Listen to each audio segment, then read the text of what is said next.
Ethiopia. Yes, sir. Ethiopia. No, Oh, Mr. President, good morning. How are you? Could you speak at the end? I know, but maybe later. Thank you, sir.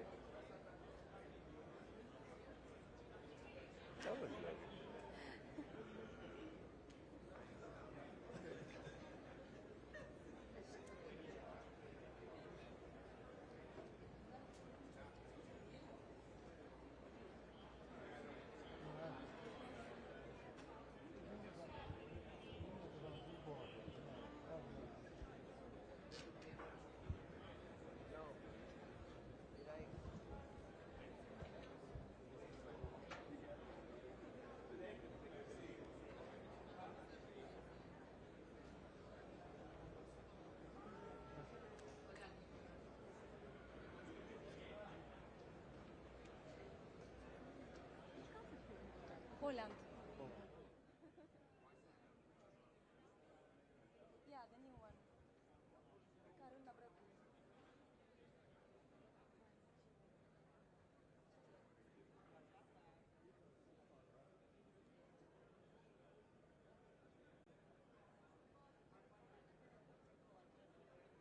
Buenos días, presidente.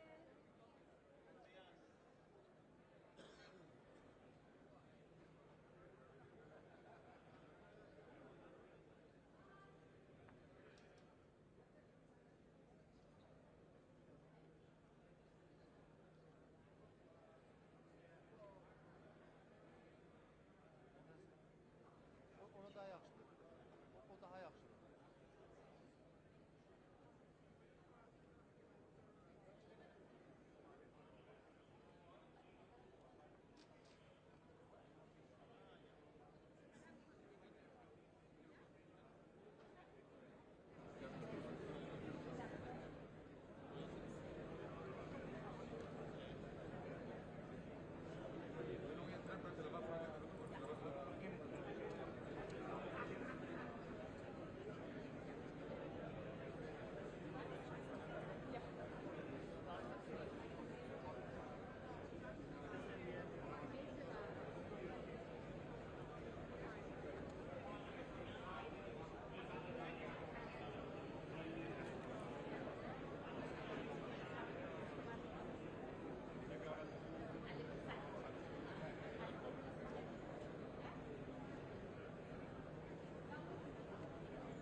Geldi.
careful the camera. Which, oh. Yeah, you're on TV. We don't want.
Thank you.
coming, keep passing back and forth. This is Pamela. We are always communicating. Yes. I'm always sending for the credentials, you know? Yep. Yeah. Okay. Use it. Pamela. Yeah.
United Nations. We're here. I'm here. The President will be here. The Secretary Rubio will be here.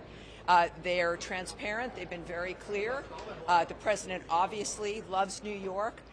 We recognize the importance of the UN, the importance of the world working together, but it must be functional, efficient. It must reach the people who really needs it.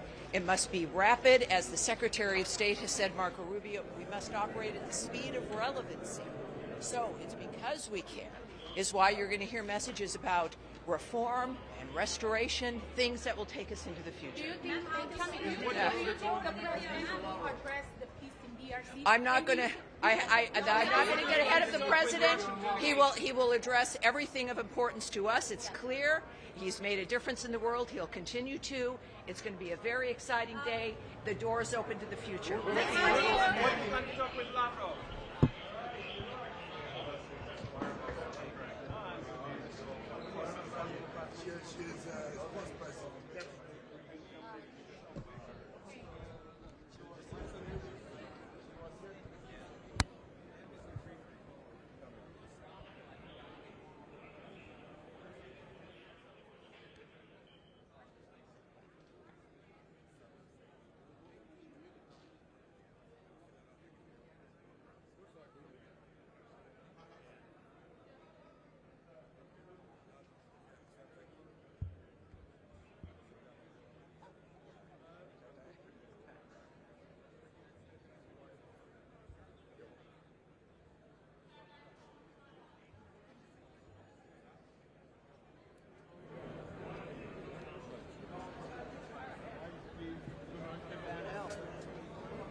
Nice, okay.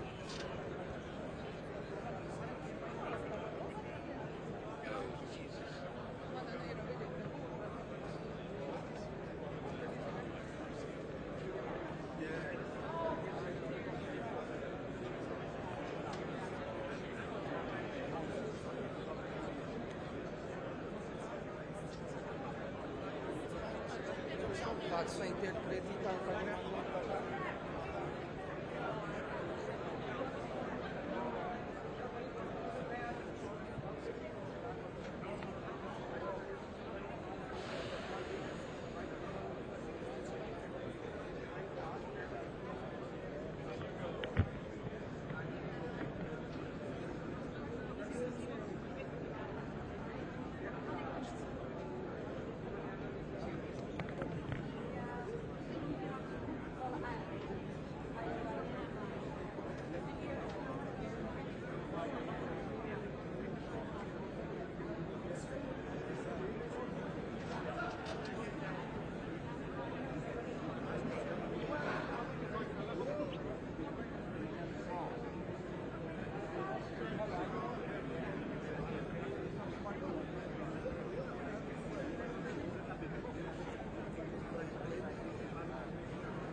Lay it on the ground. On the ground. On the ground. Thank you.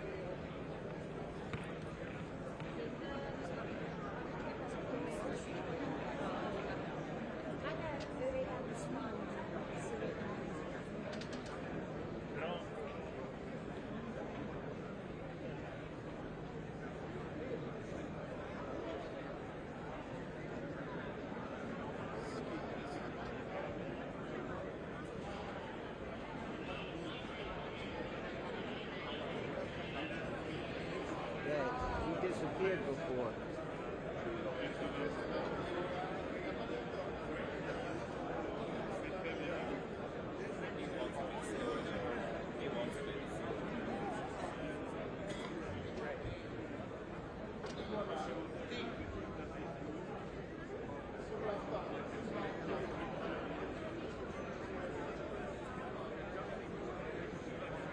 Big motorcade's coming. I don't know who it is. Oh, really?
What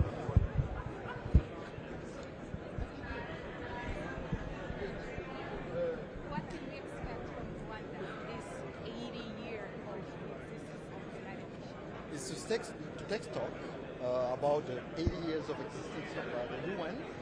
With you remember that the UN was created after the Holocaust, a genocide.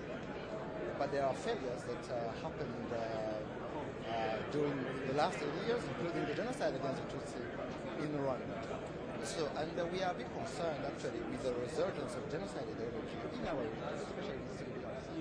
So we will talk about the positive things, climate change, the digital transformation, the multilateralism that is important for all of us, but to also talk about how the UN will not commit the same mistakes that it has committed in the past by raising the alarm on the situation in our region. What about the Africa being part of the Security Council? That is important because now you know that when the UN Charter was adopted, only 4 African countries were independent and signed on the Charter.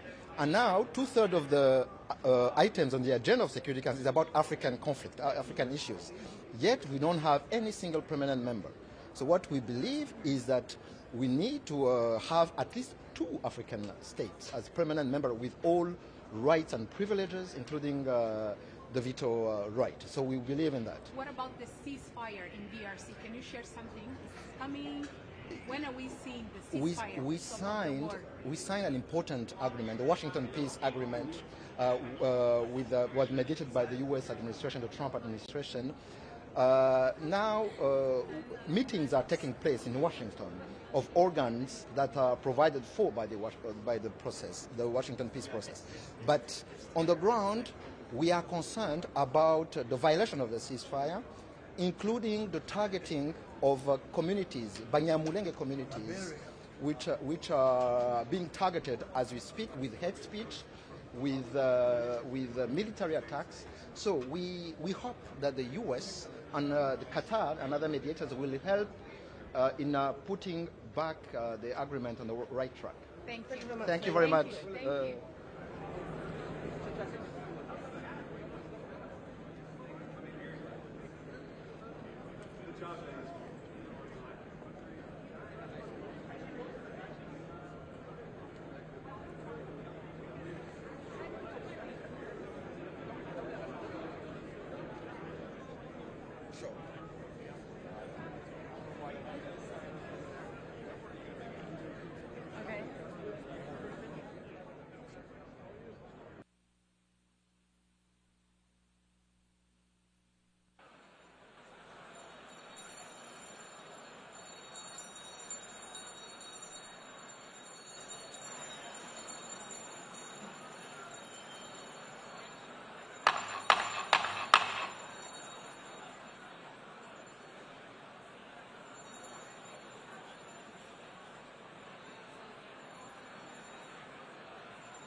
Name the aisles, actually.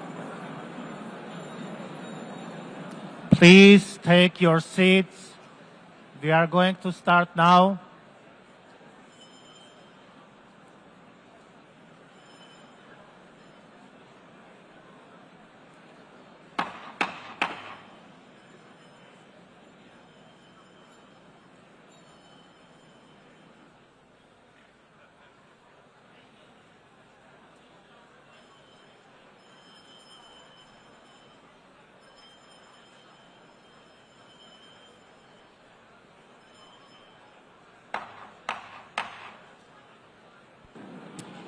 Good morning.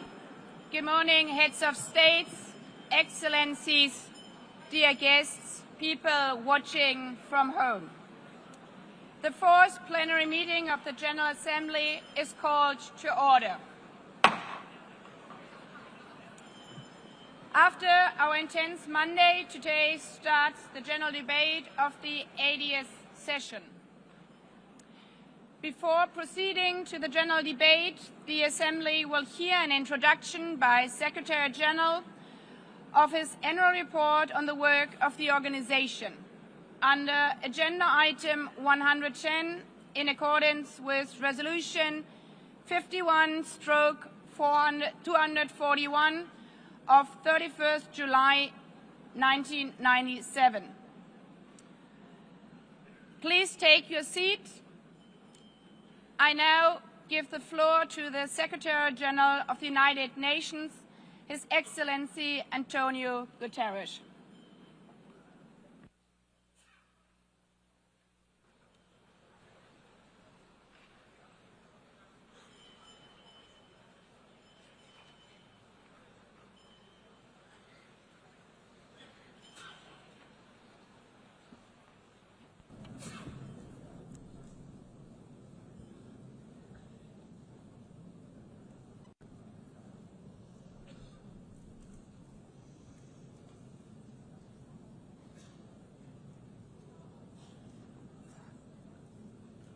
Please, could you take your seats?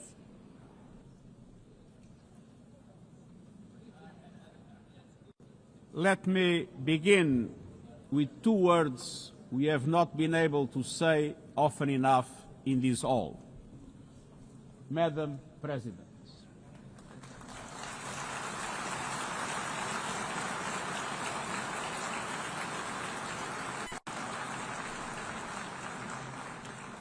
Excellencies, ladies and gentlemen, 8 years ago, in a world scorched by war, leaders made a choice: cooperation over chaos, law over lawlessness, peace over conflict.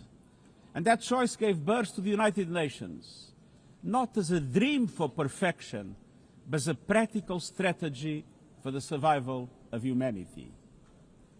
Many of our founders had seen firsthand the hell of the death camps and the terror of war.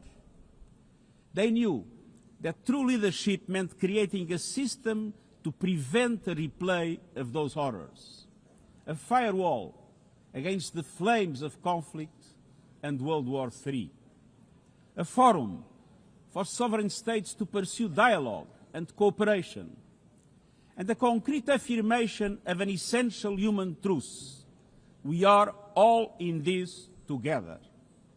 And this General Assembly Hall is the heartbeat of that truth. It is why for decades world leaders have come to this one-of-a-kind podium. It is why you are here today. Because at its best, the United Nations is more than a meeting place. It's a moral compass, a force for peace and peacekeeping, a guardian of international law, a catalyst for sustainable development, a lifeline for people in crisis, a lighthouse for human rights, and the center that transforms your decisions, the decisions of member states, into action. 80 years on, we confront again the question our founders faced, only more urgent, more intertwined, more unforgiving. What kind of world do we choose to build together? Excellencies, we have our work cut out for us, as our ability to carry out that work is being cut from us. We have entered in an age of reckless disruption and relentless human suffering. Look around. The principles of the United Nations that you have established are under siege. Listen, the pillars of peace and progress are buckling under the weight of impunity, inequality, and indifference. Sovereign nations invaded, hunger weaponized, truth silence, rising smoke from bombed-out cities, rising anger in fractured societies, rising seas swallowing coastlines. Each one a warning, each one a question. What kind of world will we choose? A world of raw power or a world of laws? A world that is a scramble for self-interest or a world where nations come together? A world where might makes right or a world of rights for all? Excellencies, our world is becoming increasingly multipolar, and this is positive, reflecting a more diverse, dynamic global landscape. But multipolarity without effective multilateral institutions can court chaos, as Europe has learned the hard way, resulting in World War I. It was multipolar, but there was no multilateral institutions. So let's be clear. International cooperation is not naivete. It is hard-headed pragmatism. In a world where there's leap borders, isolation is an illusion. No country can stop a pandemic alone. No army can halt rising temperatures. No algorithm can rebuild trust once it is broken. These are global stress tests of our system, our solidarity, and our resolve. I'm convinced we can pass these tests, and we must. Because people everywhere are demanding something better, and we owe them a system worthy of their trust and a future worthy of their dreams. And so we must make the choice, an active choice, to reaffirm the imperative of international law, to reassert the centrality of multilateralism, to reinforce justice and human rights, and to recommit to the principles that gave rise to our organization, and to the promise contained in its first words, we the peoples. Excellencies, the choices we face are not part of an ideological debate. They are a matter of life and death for millions. As I scan the global landscape, we must make 5 critical choices. First, we must choose peace rooted in international law. Peace is our first obligation. Yet today, wars rage with a barbarity we vowed never to allow. Too often, the Charter is brandished when convenient and trampled when not. But the Charter is not optional. It is our foundation. And when the foundation cracks, everything built upon fractures. Around the world, we see countries acting as if the rules don't apply to them. We see humans treated as less than human, and we must call it out. Impunity is the mother of chaos, and it has spawned some of the most atrocious conflicts of our times. In Sudan, civilians are being slaughtered, starved, and silenced. Women and girls face unspeakable violence. There is no military solution. I urge all parties, including those in this hall, end the external support that is fueling this bloodshed. Push to protect civilians, because the Sudanese people deserve peace, dignity, and hope. In Ukraine, relentless violence continues to kill civilians, destroy civilian infrastructure, and threaten global peace and security. I commend recent diplomatic efforts by the United States and others. We must work for a full ceasefire and a just, lasting peace in accordance with the Charter, UN resolutions, and international law. In Gaza, the horrors are approaching a third monstrous year. They are the result of decisions that defy basic humanity. The scale of death and destruction are beyond any other conflict in my years as Secretary General. The International Court of Justice has issued legally binding provisional measures in the case named Application of the Convention on the Prevention and Punishment of the Crime of Genocide in the Gaza Strip. Since then, a famine has been declared and the killing has intensified. The measures stipulated by the ICJ must be implemented fully and immediately.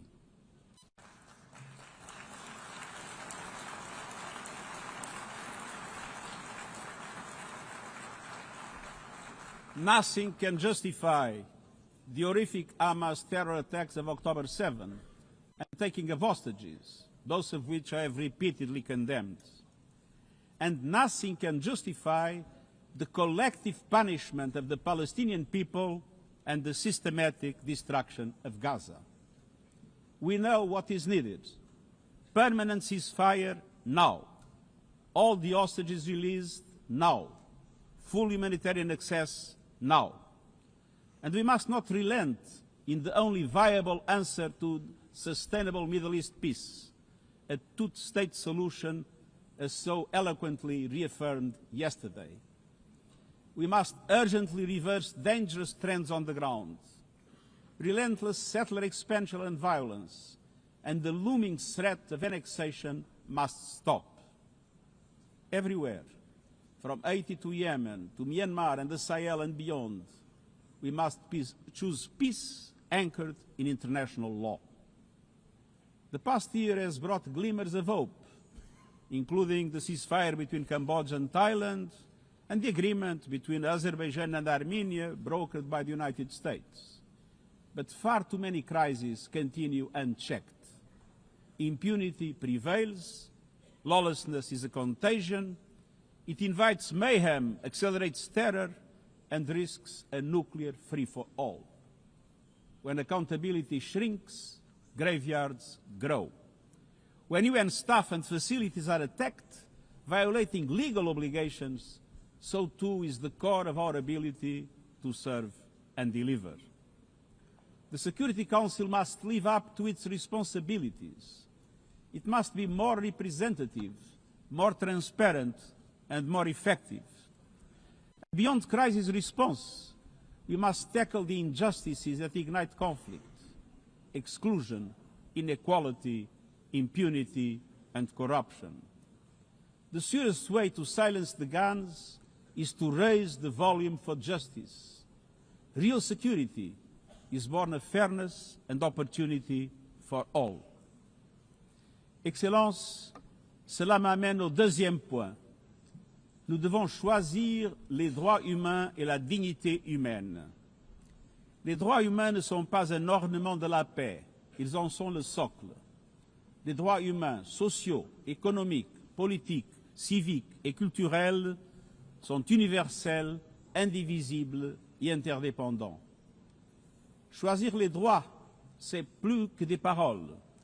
C'est choisir la justice plutôt que le silence.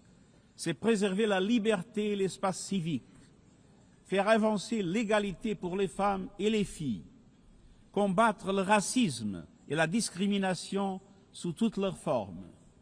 Protéger les défenseurs des droits humains, les journalistes et la liberté d'expression, et garantir les droits des réfugiés et des migrants afin que la mobilité soit sûre et conforme au droit international. Les droits humains sont un combat quotidien, en ligne comme hors ligne. Ils exigent de la volonté politique, mais la dignité ne se résume pas à la protection des droits. Elle exige pleinement concrétiser ces droits grâce à un développement inclusif et résilient. Des droits qui mettent fin à la pauvreté et à la faim. Des droits qui ouvrent de la voie de l'éducation, de la santé et des opportunités. Les objectifs de développement durable sont notre feuille de route commune pour concrétiser ces droits. Mais pour avancer sur cette voie, il faut du carburant. Ce carburant, c'est le financement, et nous savons ce qu'un développement bien mené peut accomplir. Au cours de la dernière décennie, des millions de personnes supplémentaires ont accédé à l'électricité, à des solutions de cuisson propres et à l'Internet. Le mariage des enfants recule, la représentation des femmes avance, mais les coupes dans l'aide au développement font des ravages. Pour un grand nombre de personnes, elles représentent une condamnation à mort. Pour tant d'autres, un avenir confisqué. C'est là tout le paradoxe de notre époque. Nous avons les solutions, mais nous siphonnons le carburant qui nous permettrait d'avancer. Choisir la dignité, c'est choisir la justice financière et la solidarité. Nous devons réformer l'architecture financière internationale afin qu'elle soit au service du développement de toutes et de tous. Avant que des banques multilatérales de développement plus grandes et plus audacieuses, qui prêtent davantage et mobilisent plus de capitaux privés pour les pays en développement. avec des mécanismes d'allègement de dette plus rapides et plus justes, couvrant tous les pays en difficulté, y compris ceux à revenus intermédiaires. Une protection des ressources nationales en s'attaquant aux flux financiers illicites et aux pratiques fiscales abusives qui volent aux sociétés leur avenir. Et des institutions financières mondiales à l'image du monde d'aujourd'hui, avec une participation bien plus forte des pays en développement dans sa composition et ses décisions. Alors faisons le choix d'une économie mondiale au service de toutes et tous. Faisons le choix des droits humains et de la dignité et donnons-nous les moyens d'une transition juste pour les peuples e la planeta. Excelências, esto nos leva a la tercera opción. Debemos elegir la justicia climática. La crisis climática se está acelerando, pero las soluciones también. El futuro de la energía limpia ya no es una promesa lejana, ya está aquí. Ningún gobierno, industria o interés especial puede detenerlo. Pero algunos lo están intentando, prejudicando a las economías, imponiendo precios más altos y desperdiciando una oportunidad histórica. Excellencies, fossil fuels are a losing bet. Last year, almost all new power capacity came from renewables, and the investment is surging. Renewables are the cheapest and fastest source of new power. They create jobs, drive growth, shield economies from volatile oil and gas markets, connect the unconnected, and can free us from the tyranny of fossil fuels. But not at today's pace. Clean energy investment remains uneven. 21st century grids and storage are not rolling out fast enough.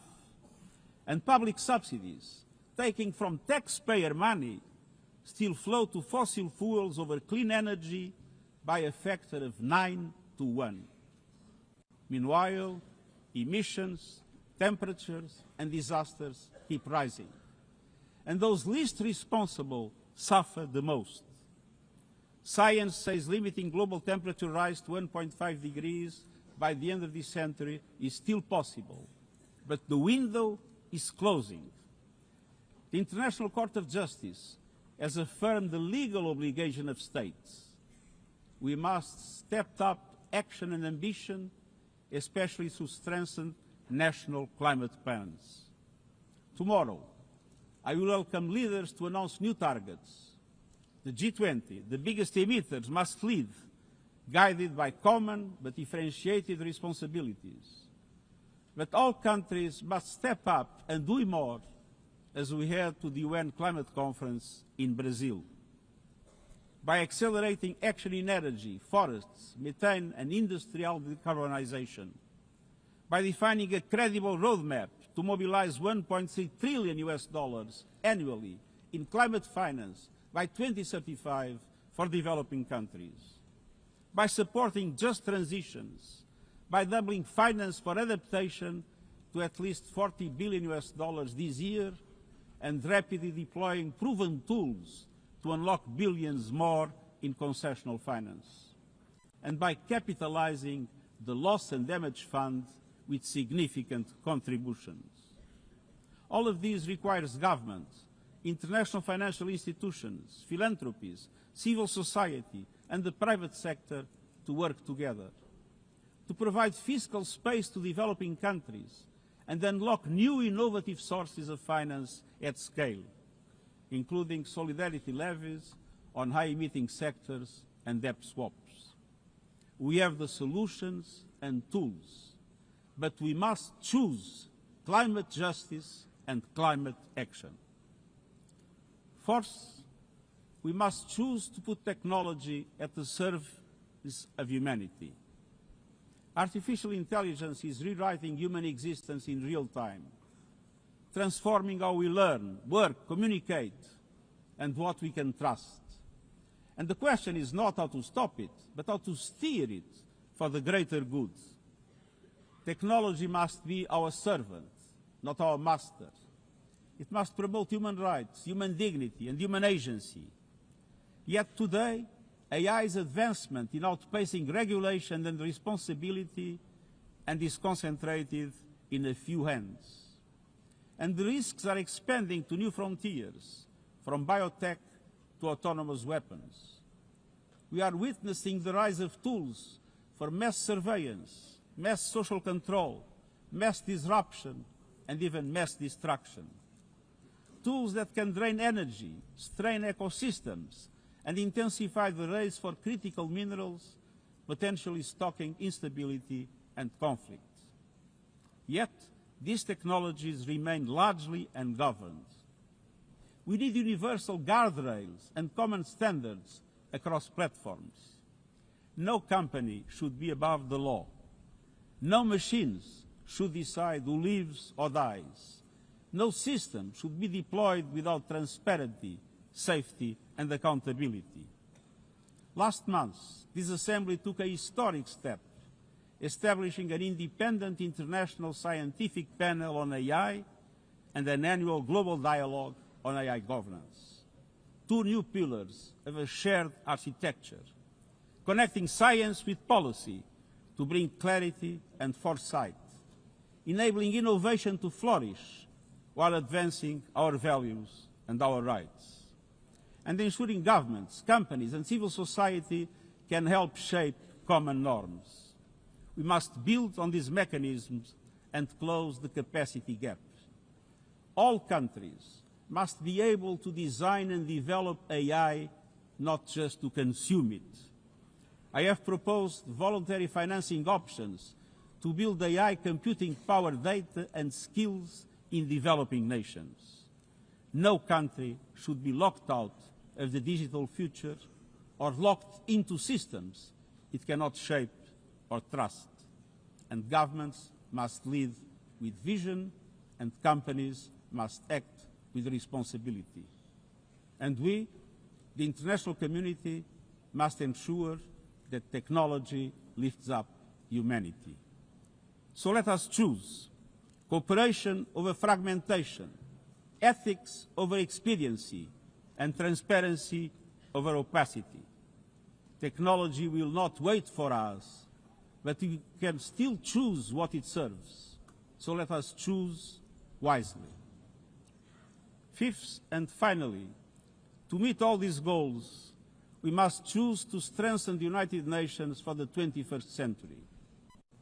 The forces shaking our world are also testing the foundations of the United Nations system. We are being hit by rising geopolitical tensions and divisions, chronic uncertainty, and mounting financial strain.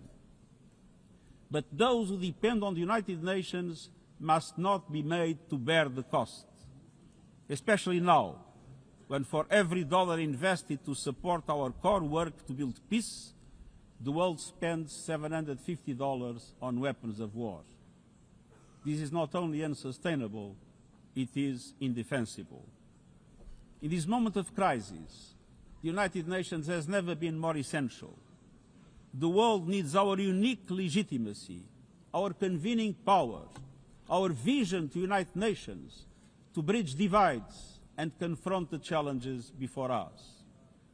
The Pact for the Future has shown your determination to build a United Nations that is stronger, more inclusive, and more effective. That is the logic and the urgency of our UN80 initiative. We are moving swiftly and decisively. I put forward concrete proposals, a revised budget for 2026 that strengthens accountability, improves delivery, and cuts costs. Practical reforms to implement mandates more effectively and efficiently with greater impact. And ideas to spark a paradigm shift in the structure of the UN and how its parts work together. Most of these decisions rest with you, the Member States, and we will move forward in full respect of the established procedures. Together, let us choose to invest in a United Nations that adapts, innovates, and is empowered to deliver for people everywhere. Excellencies, my overriding message comes down to this. Now is the time to choose. It's not enough to know what the right choices are. I urge you to make them. I grew up in a world where choices were few. I was raised in the darkness of dictatorship, where fear silenced voices and hope was nearly crushed.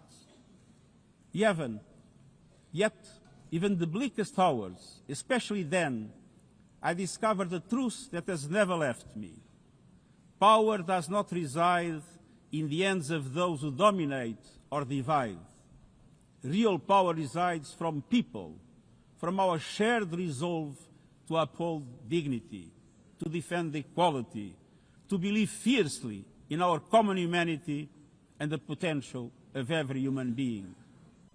I learned early to persevere, to speak out, to refuse to surrender, no matter the challenge, no matter the obstacle, no matter the hour.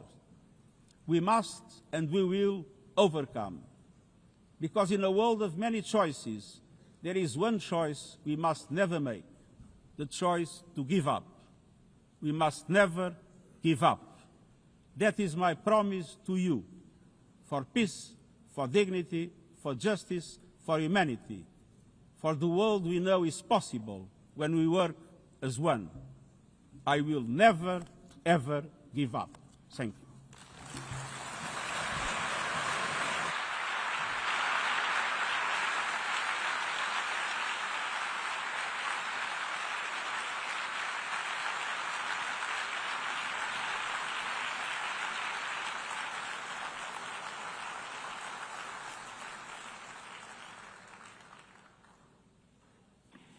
I thank the Secretary General. The Assembly will now turn to agenda item 8, entitled General Debate.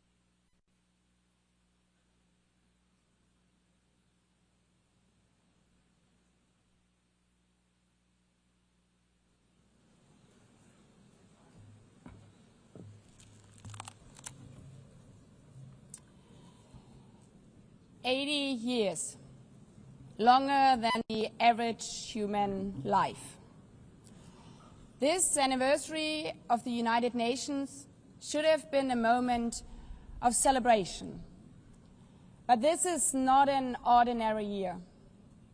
Just look at the state of our world, as the Secretary General described. Thousands of orphans in Gaza are wandering around the rubble, eating sand, drinking contaminated water. 90-year-old women in Ukraine are hiding from drones, trapped in their homes instead of living their final years in peace. Children in Haiti, too afraid to walk to school, afraid they might be gunned down by gangs like their friends. And for every conflict and tragedy that seizes the headlines, there are so many more that are forgotten, lost to the news cycle.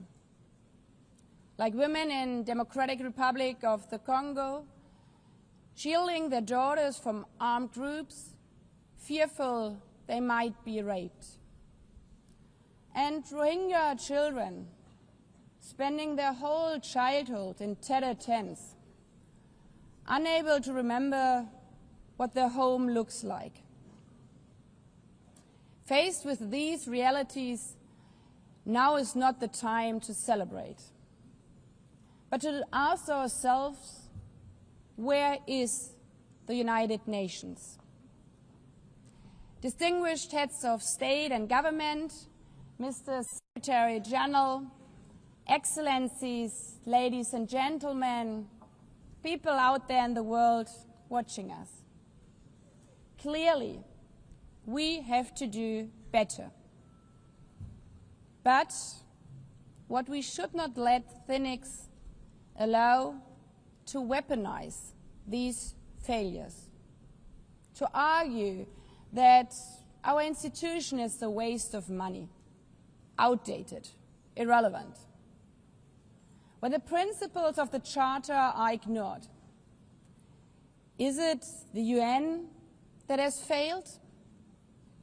When tanks rolled into Ukraine, was it because Article 2 of the Charter is not clear enough about sovereignty and territorial integrity? When civilians, children, are killed in Gaza, is it humanitarian law at fault for failing to protect them? It's not the Charter which fails. It's not the UN as an institution which fails.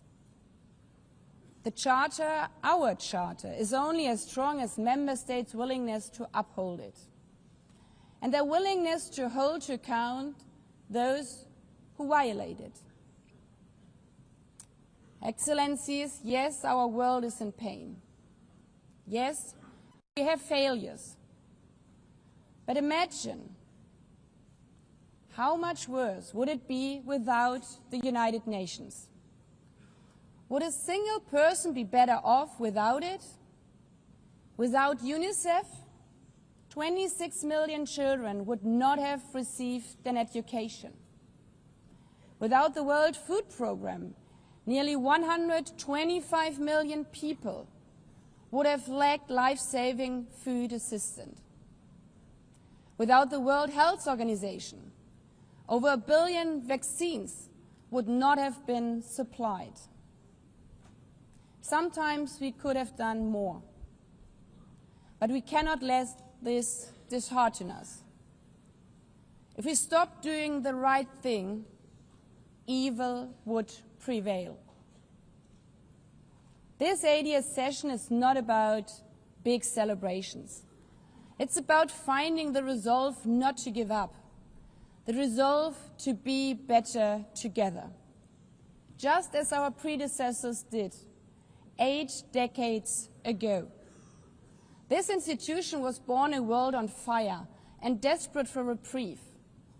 750 million, nearly a third of humanity back then, still under colonial rule. 2 world wars in a generation, 70 million dead. The horrors of the Holocaust revealed to our collective shame. This was a generation that knew almost nothing but suffering and despair.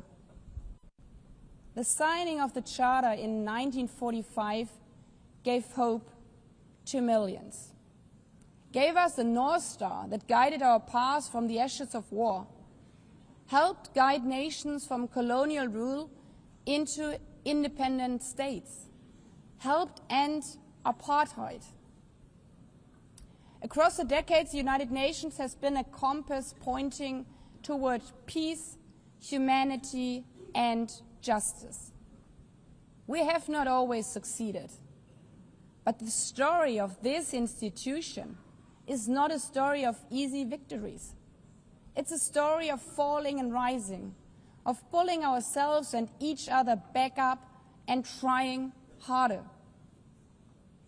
We gather here for the 80th time, not for empty celebration, not out of ritual, not to hear our own voices. We gather to prove that this institution matters, and that through this institution, every nation represented here, no matter how big or small, can summon again the strength and unity first shown in San Francisco 80 years ago. The courage and resolve of world leaders, who even while some called them back then naive, believed they could build a better world from the wreckage of the old. They showed then what true leadership is. It's not about imposing your will or putting others down. True leadership is about lifting others up, not out of altruism, but for our mutual benefit, and even out of our self-interest. Because as our founders and every architect of peace since then has understood, helping others is what makes ultimately our own countries stronger.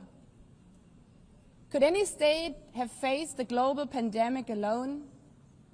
The virus did not have any passport. We were only able to solve it at the end with the support of the World Health Organization.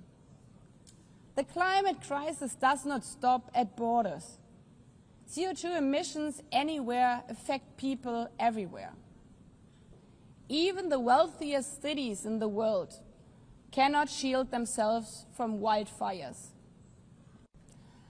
And imagine coming here by plane, how safe would you feel to step into the next airplane if there were no International Civil Aviation Organization anymore, which is responsible for setting safety regulations for 5 billion passengers each year? How comfortable would you be with your children using the internet while AI is uncontrolled and unchecked? As the lines between what is real and fake start to blur. In this globalized, digitalized world, we work together or we suffer alone. Excellencies, the theme of this milestone session and the high-level week is therefore better together.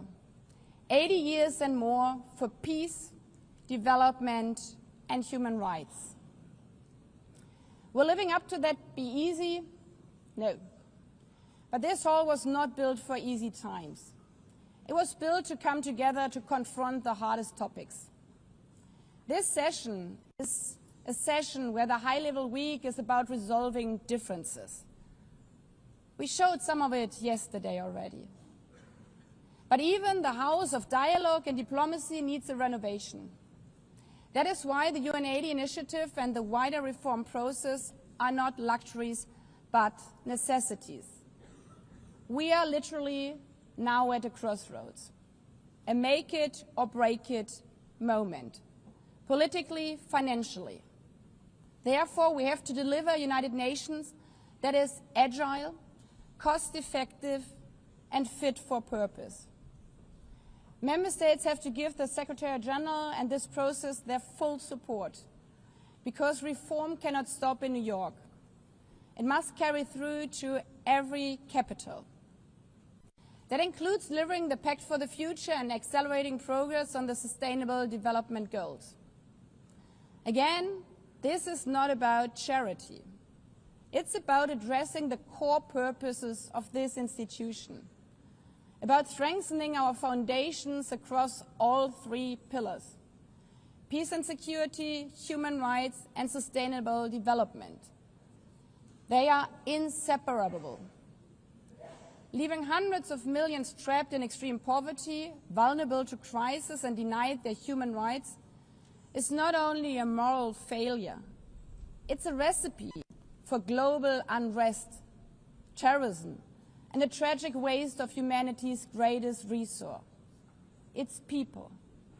Put it simply, without the SDGs, there cannot be lasting peace. Excellencies, our future as an institution will also be shaped by the selection of the next Secretary General. And here we must pause and reflect. In nearly 80 years, this organization has never chosen a woman for that role. One might wonder how out of 4 billion potential candidates, there could not be found a single one. Of course,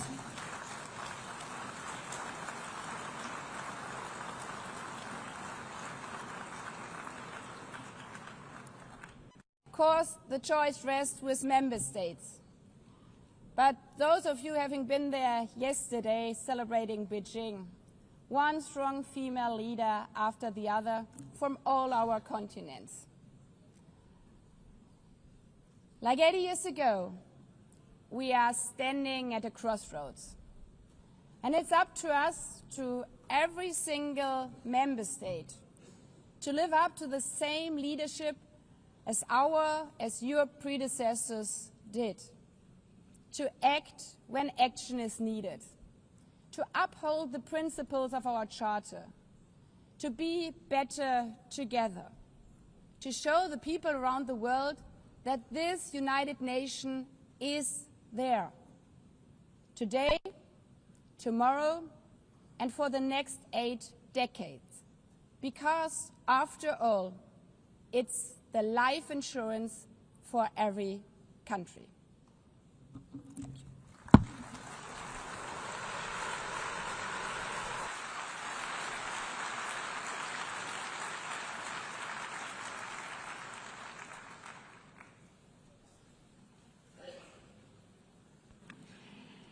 Before giving the floor to the first speaker for this morning, I would like to remind Member States that the list of speakers for the general debate has been established on the agreed basis that statements should be no longer than 15 minutes to enable all the speakers to be heard at a given meeting.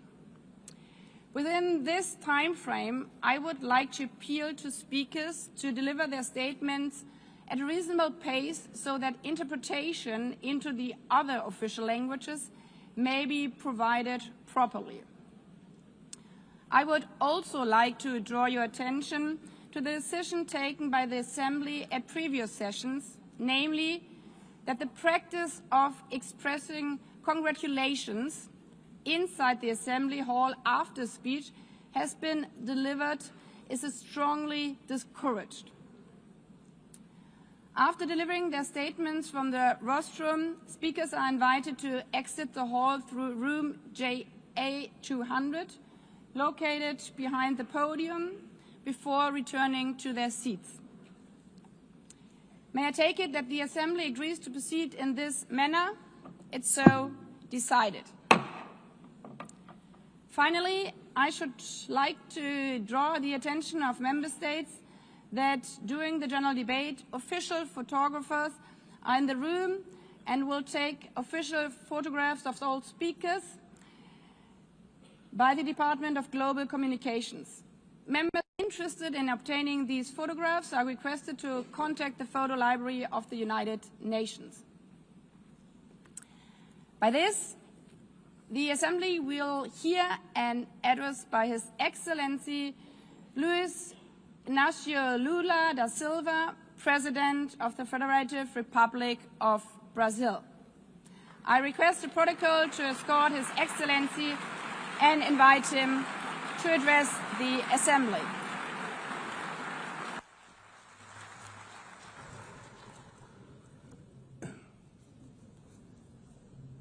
Senhora Presidente da Assembleia Geral, Ana Helena Barbuc, Senhor Secretário-Geral António Guterres, caros chefes de Estado e de governos, representantes dos Estados-membros aqui reunidos. Este deveria ser um momento de celebração das Nações Unidas. Criada no fim da guerra, a ONU simboliza a expressão mais...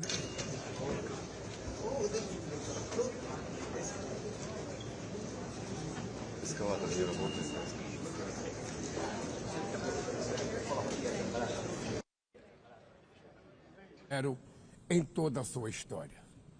O multilateralismo está diante de nós.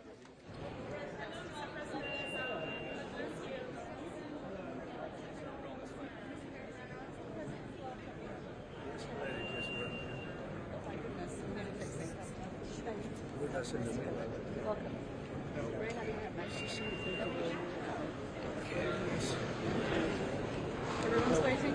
Okay, let's go.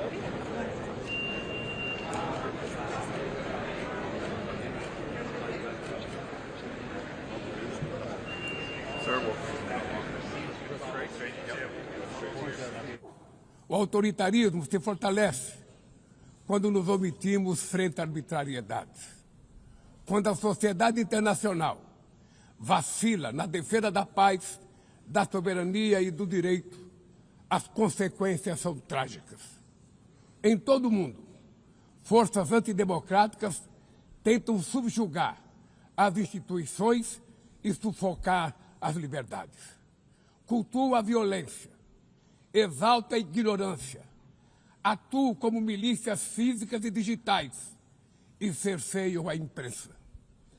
Mesmo sob ataques sem precedentes, o Brasil optou por resistir e defender sua democracia, reconquistada há 40 anos pelo seu povo, depois de 2 décadas de governos ditatoriais. Não há justificativa para as medidas unilaterais e arbitrárias contra nossas instituições e nossa economia. A agressão contra a independência do Poder Judiciário é inaceitável. Esta ingerência em assuntos internos conta com o auxílio de uma extrema-direita subserviente e saudosa de antigas hegemonias. Falsos patriotas arquitetam e promovem publicamente ações contra o Brasil. Não há pacificação com impunidade. Há poucos dias, e pela primeira vez em 525 anos de nossa história, um ex-chefe de Estado foi condenado por atentar contra o Estado Democrático de Direito. Foi investigado, indiciado e julgado, e responsabilizado pelos seus atos em um processo minucioso. Teve amplo direito de defesa, prerrogativa que as ditaduras negam às suas vítimas. Diante dos olhos do mundo, o Brasil deu um recado a todos os candidatos autocratas e aqueles que os apoiam. Nossa democracia e nossa soberania são inegociáveis. Seguiremos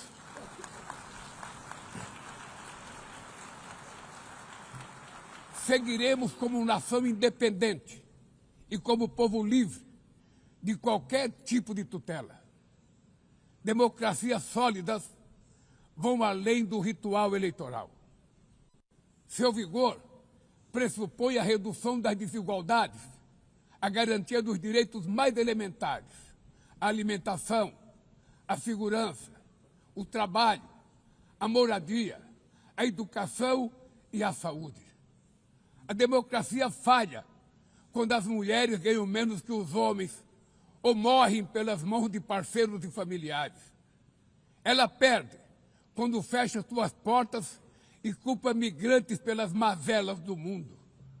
A pobreza é tão inimiga da democracia quanto o extremismo. Por isso, foi com orgulho que recebemos da FAO a confirmação de que o Brasil voltou a sair do mapa da fome este ano de 2025. Mas no mundo, ainda há 670 milhões de pessoas famintas e cerca de 2 bilhões e 300 milhões enfrentam insegurança alimentar. A única guerra que todos podem sair vencedores é a que travamos contra a fome e a pobreza. Esse é o objetivo da Aliança Global que lançamos no G20 e que já conta com o apoio de 103 países. A comunidade internacional precisa rever suas prioridades, reduzir os gastos com guerras e aumentar a ajuda ao desenvolvimento, aliviar o serviço da dívida externa dos países mais pobres, sobretudo os africanos, e definir padrões mínimos de tributação global para que os super ricos paguem mais impostos que os trabalhadores. A democracia também se mede pela capacidade de proteger as famílias e a infância. As plataformas digitais trazem possibilidade de nos aproximar como jamais havíamos imaginado, mas têm sido usadas para semear intolerância, misoginia, xenofobia e desinformação. A internet não pode ser terra sem lei. Cabe ao poder público proteger os mais vulneráveis. Regular não é restringir a liberdade de expressão, é garantir que o que já é ilegal no mundo real seja tratado assim também no ambiente digital, no ambiente virtual. Ataques à regulação servem para encobrir interesses escusos e dar guarida a crimes como fraudes, tráfico de pessoas, pedofilia e investidas contra a democracia. O parlamento brasileiro, corretamente, apressou-se em abordar esse problema. Com orgulho, promulguei na última semana uma das leis mais avançadas do mundo para a proteção de crianças e adolescentes na esfera digital. Também enviamos ao Congresso Nacional projeto de lei para fomentar a concorrência nos mercados digitais e para incentivar a instalação de data centers sustentáveis.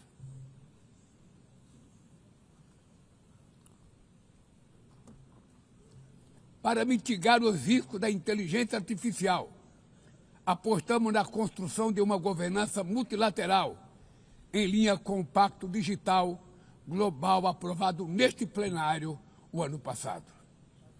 Senhoras e senhores, na América Latina e Caribe, vivemos um momento de crescente polarização e instabilidade.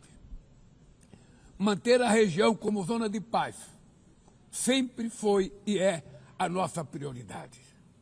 Somos um continente livre de armas de destruição em massa, sem conflitos étnicos ou religiosos. É preocupante a equiparação entre a criminalidade e o terrorismo. A forma mais eficaz de combater o tráfico de drogas é a cooperação para reprimir a lavagem de dinheiro e limitar o comércio de armas. Usar força letal em situações que não constituem conflitos armados equivale a executar pessoas sem julgamento. Outras partes do planeta já testemunharam intervenções que causaram danos maiores do que se pretendia evitar, com graves consequências humanitárias. A via do diálogo não deve estar fechada na Venezuela. O Haiti tem direito a um futuro livre de violência e é inadmissível que Cuba seja listada como o país que patrocina o terrorismo. No conflito na Ucrânia,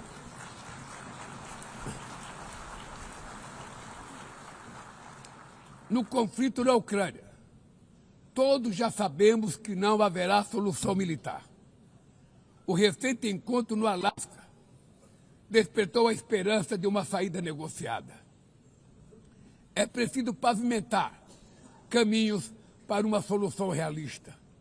Isso implica levar em conta as legítimas preocupações de segurança de todas as partes. A iniciativa africana e o grupo de amigos da paz, criado por China e Brasil, podem contribuir para promover o diálogo. Nenhuma situação é mais emblemática do que o uso desproporcional e ilegal da força do que a da Palestina. Os atentados terroristas perpetrados pelo Hamas são indefensáveis sob qualquer ângulo, mas nada, absolutamente nada, justifica o genocídio em curso em Gaza. Ali, sob toneladas de escombros, estão enterradas dezenas de milhares de mulheres e crianças inocentes. Ali também estão sepultados o direito internacional humanitário e o mito da superioridade ética do Ocidente. Este massacre não aconteceria sem a cumplicidade dos que poderiam evitá-lo. Em Gaza, fome é usado como arma de guerra e o deslocamento forçado de populações é praticado impunemente. Quero expressar minha admiração aos judeus que, dentro e fora de Israel, se opõem a esta punição coletiva. O povo palestino corre o risco de desaparecer. Só sobreviverá como um Estado independente integrado à comunidade internacional. Esta é a solução defendida por mais de 150 membros da ONU e afirmada ontem aqui, neste mesmo plenário, mas obstruída por um único veto. É lamentável que o presidente Mahmoud Abbas tenha sido impedido pelo país anfitrião de ocupar a bancada da Palestina nesse momento histórico.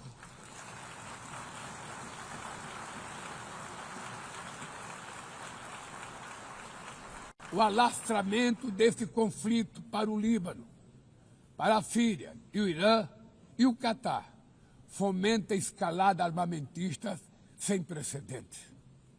Senhoras presidentas, bombas e armas nucleares não vão nos proteger da crise climática. O ano de 2024 foi o mais quente já registrado. A COP30 em Belém, no Brasil, será a COP da verdade. Será o momento de os líderes mundiais provarem a seriedade de seu compromisso com o planeta. Sem ter o quadro completo das contribuições nacionalmente determinadas, as chamadas NDCs, caminharemos de olhos vendados para um verdadeiro abismo. O Brasil se comprometeu a reduzir entre 59% e 67% suas emissões, abrangendo todos os gases de efeito estufa em todos os setores da economia. Nações em desenvolvimento enfrentam a mudança do clima ao mesmo tempo que lutam contra outros desafios. Enquanto isso, países ricos usufruem de padrão de vida obtido às custas de 200 anos de emissões de gases. Exigir maior ambição e maior acesso a recursos e tecnologias não é uma questão de caridade, é apenas uma questão de justiça. A corrida por minerais críticos essenciais para a transição energética não pode reproduzir a lógica predatória que marcou os últimos séculos. Em Belém, o mundo vai conhecer a realidade da Amazônia. O Brasil já reduziu pela metade o desmatamento na região nos 2 últimos anos. Erradicá-lo requer garantia, condições dignas de vida para seus milhões de habitantes. Fomentar o desenvolvimento sustentável é o objetivo do Fundo Florestas Tropicais para Sempre, que o Brasil pretende lançar para remunerar os países que mantêm suas florestas em pé. É chegado o momento de passar da fase da negociação para a etapa da implementação.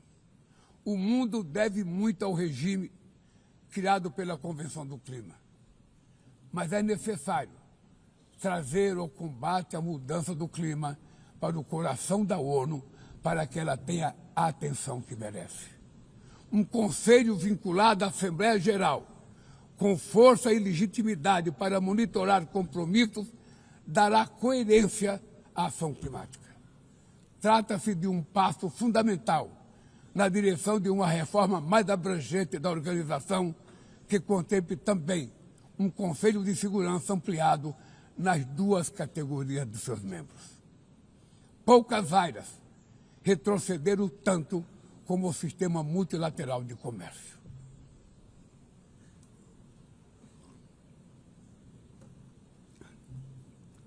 Medidas unilaterais transformam em letra morta princípios basilares como a cláusula de nação mais favorecida. Desorganizam cadeias de valor e lançam a economia mundial em uma espiral perniciosa de preços altos e estagnação. É urgente refundar a OMC em bases modernas e flexíveis. Senhoras e senhores, este ano o mundo perdeu 2 personalidades excepcionais. O ex-presidente do Uruguai, Pepe Mujica, e o nosso querido Papa Francisco. Ambos encarnaram como ninguém os melhores valores humanistas. Suas vidas se entrelaçaram com as 8 décadas de existência da ONU. Se ainda estivesse entre nós, provavelmente usariam esta tribuna para lembrar que o autoritarismo, a degradação ambiental e a desigualdade não são inexoráveis. Que os únicos derrotados são os que cruzam os braços resignados. Que podemos vencer os falsos profetas de oligarcas que exploram o medo e monetizam o ódio. E que o amanhã é feito de escolhas diárias e é preciso coragem de agir para transformá-lo. No futuro que o Brasil vislumbra, não há espaço para a reedição de rivalidades ideológicas ou esfera de influência. A confrontação é inevitável. Precisamos de lideranças com clareza de visão, que entendam que a ordem internacional não é um jogo de soma zero. O século XXI será cada vez mais multipolar. Para se manter pacífico, não pode deixar de ser multilateral.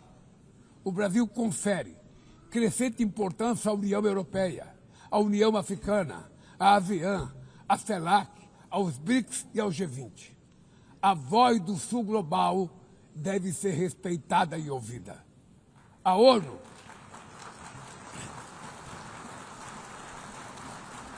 ONU tem hoje quase 4 vezes mais membros do que os 51 que estiveram na sua fundação. Nossa missão histórica é a de torná-la novamente portadora de esperanças e promotora da igualdade e da paz, do desenvolvimento sustentável e da diversidade e da tolerância. Que Deus nos abençoe a todos e muito obrigado.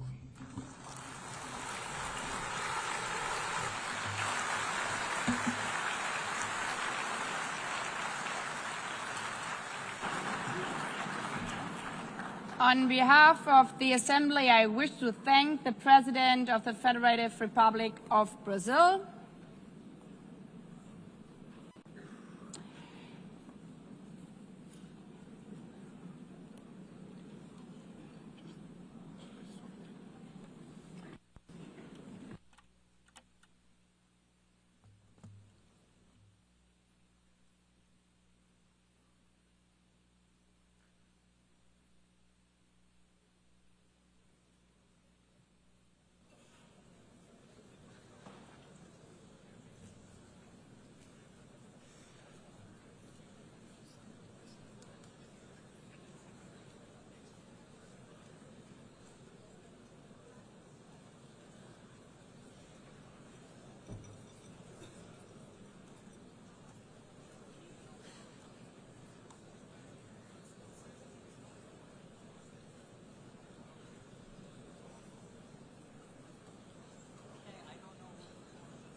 the Assembly will hear an address by His Excellency Donald Trump, President of the United States of America. I request protocol to escort His Excellency and invite him to address the Assembly.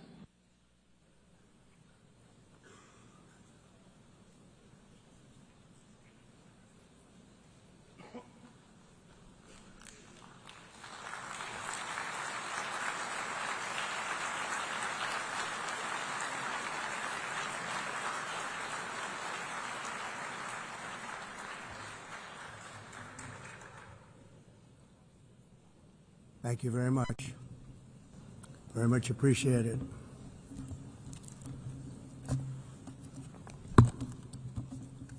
And I don't mind making this speech without a teleprompter, because the teleprompter is not working. I feel very happy to be up here with you nevertheless, and that way you speak more from the heart. I can only say that whoever's operating this teleprompter is in big trouble.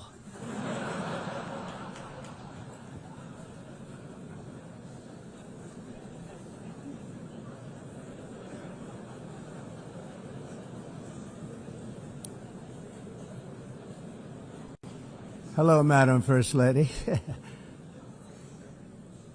Thank you very much for being here.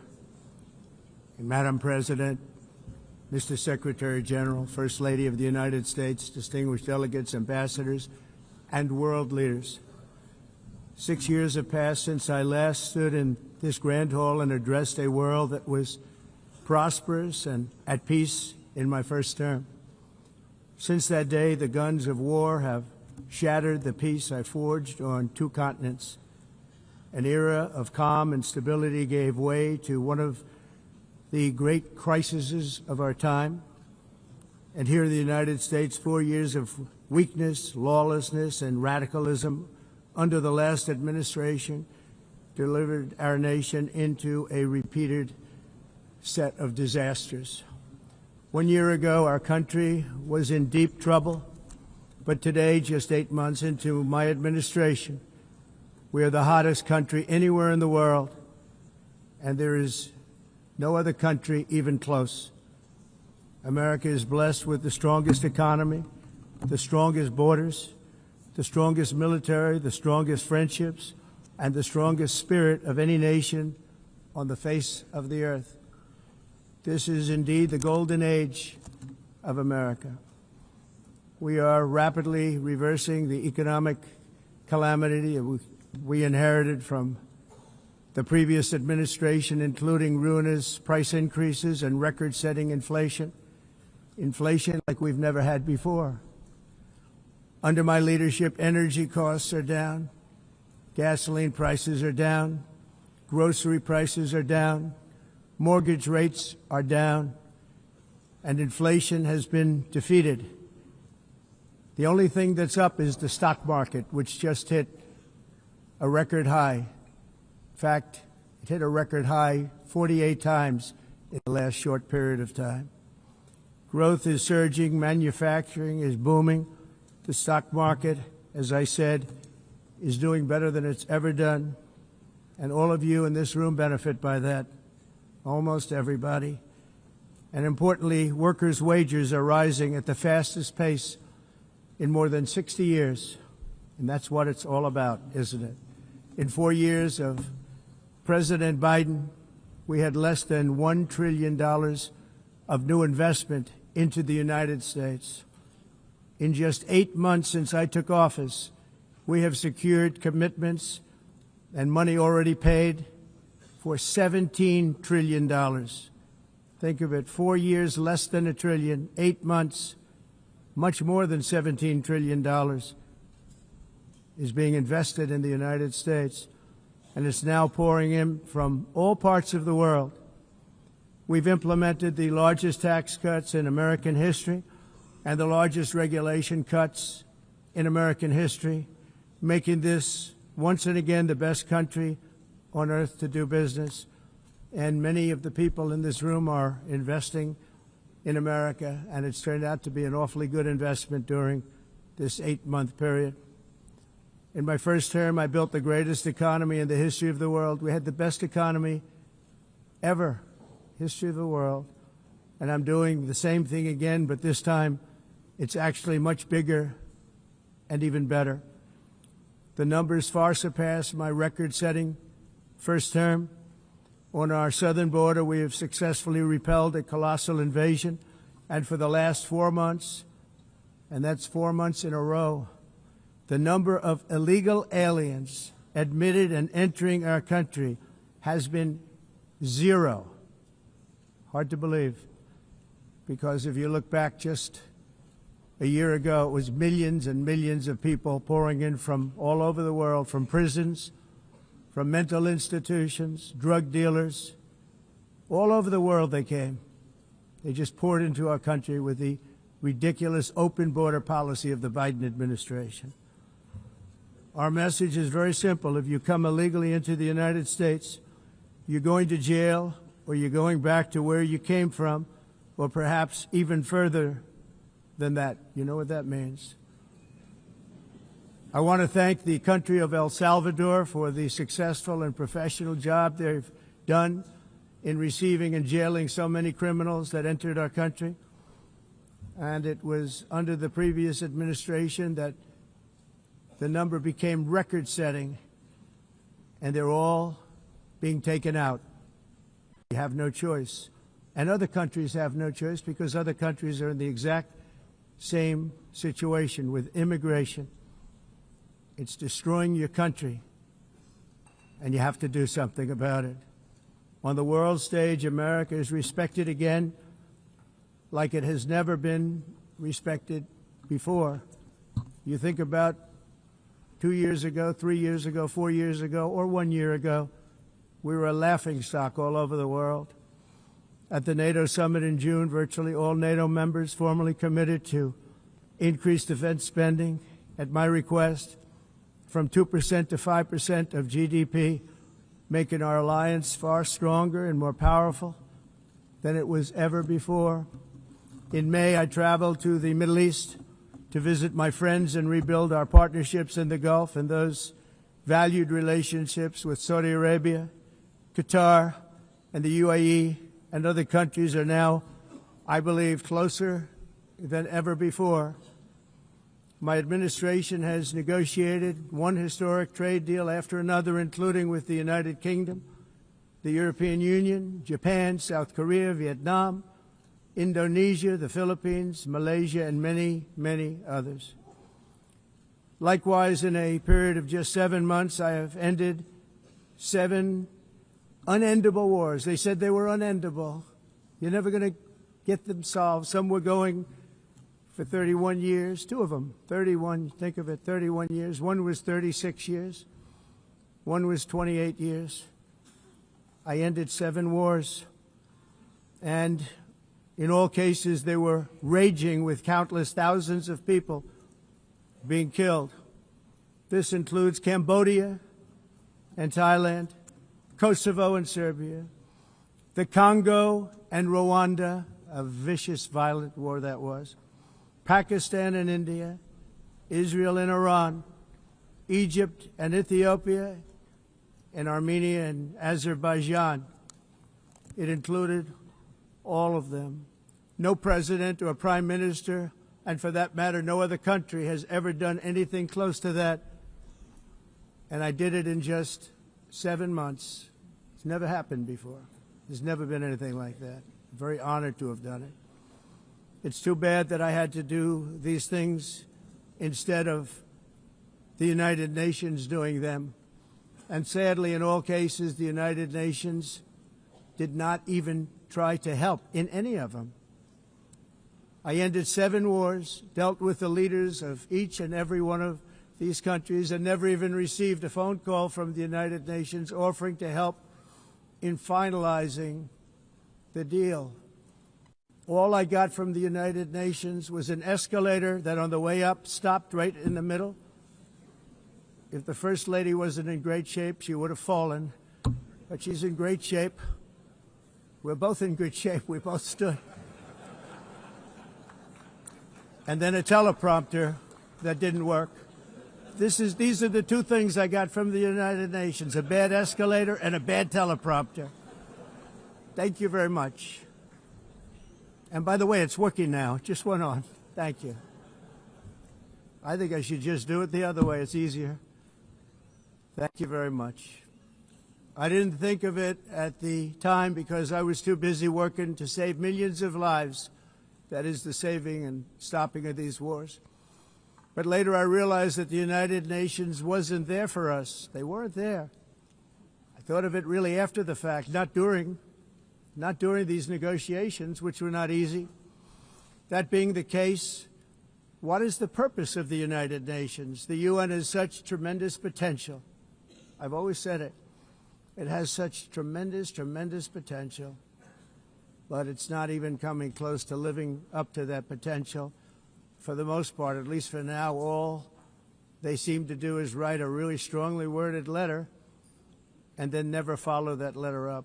It's empty words, and empty words don't solve war. The only thing that solves war and wars is action.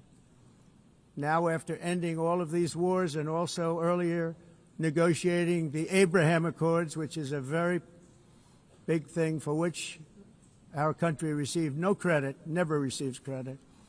Everyone says that I should get the Nobel Peace Prize for each one of these achievements. But for me, the real prize will be the sons and daughters who live to grow up with their mothers and fathers, because millions of people are no longer being killed in endless and unglorious wars. What I care about is not winning prizes, it's saving lives. We saved millions and millions of lives with the 7 wars. And we have others that we're working on, and you know that. Many years ago, a very successful real estate developer in New York, known as Donald J. Trump, I bid on the renovation and rebuilding of this very United Nations complex. I remember it so well. I said at the time that I would do it for $500 million, rebuilding everything. would be beautiful. I used to talk about, I'm going to give you marble floors. They're going to give you terrazzo. I'm going to give you the best of everything. You're going to have mahogany walls. They're going to give you plastic. But they decided to go in another direction, which was much more expensive at the time, and which actually produced a far inferior product. And I realized that they did not know what they were doing when it came to construction, and that their building concepts were so wrong, and the product that they were proposing to build was so bad and so costly. It was going to cost them a fortune. And I said, and wait till you see the overruns. Well, I turned out to be right. They had massive cost overruns and spent between $2 and $4 billion on the building and did not even get the marble floors that I promised them. You walk on terrazzo. Do you notice that? As far as I'm concerned, frankly, looking at the building and getting stuck on the escalator, they still haven't finished the job. They still haven't finished. That was years ago. The project was so corrupt that Congress actually asked me to testify before them on the tremendous waste of money, because it turned out that they had no idea what it was, but they knew it was anywhere between $2 and $4 billion as opposed to $500 million with a guarantee. But they had no idea, and I said it cost much more than $5 billion. Unfortunately, many things in the United Nations are happening just like that, but on an even much bigger scale, much, much bigger. Very sad to see. Whether the UN can manage to play a productive role, I've come here today to offer the hand of American leadership and friendship to any nation in this assembly that is willing to join us in forging a safer, more prosperous world. And it's a world that we'll be much happier with. A dramatically better future is within our reach. But to get there, we must reject the failed approaches of the past and work together to confront some of the greatest threats in history. There is no more serious danger to our planet today than the most powerful and destructive weapons ever devised by man, of which the United States, as you know, has many. Just as I did in my first term, I've made containing these threats a top priority, starting with the nation of Iran. My position is very simple. The world's #1 sponsor of terror can never be allowed to possess the most dangerous weapon. That's why, shortly after taking office, I sent the so-called Supreme Leader a letter making a generous offer. I extended a pledge of full cooperation in exchange for a suspension of Iran's nuclear program. The regime's answer was to continue their constant threats to their neighbors and U.S. interests throughout the region and some great countries that are right nearby. Today, many of Iran's former military commanders, in fact, I can say almost all of them, are no longer with us. They're dead. And 3 months ago, in Operation Midnight Hammer, 7 American B-2 bombers dropped the 14 30,000-pound each bombs on Iran's key nuclear facilities, totally obliterating everything. No other country on earth could have done what we did. No other country has the equipment to do what we did. We have the greatest weapons on earth. We hate to use them. But we did something that for 22 years people wanted to do. With Iran's nuclear enrichment capacity demolished, I immediately brokered an end to the 12-day war, as it's called, between Israel and Iran, with both sides agreeing to fight no longer. As everyone knows, I have also been deeply engaged in seeking a ceasefire in Gaza. Have to get that done. Have to get it done. Unfortunately, Hamas has repeatedly rejected reasonable offers to make peace. We can't forget October 7th, can we? Now, as if to encourage continued conflict, some of this body is seeking to unilaterally recognize a Palestinian state. The rewards would be too great for Hamas terrorists for their atrocities. This would be a reward for these horrible atrocities, including October 7th, even while they refuse to release the hostages or accept a ceasefire. Instead of giving to Hamas and giving so much, because they've taken so much, they have taken so much. This could have been solved so long ago. But instead of giving in to Hamas's ransom demands, those who want peace should be united with one message: release the hostages now. Just release the hostages now. Thank you.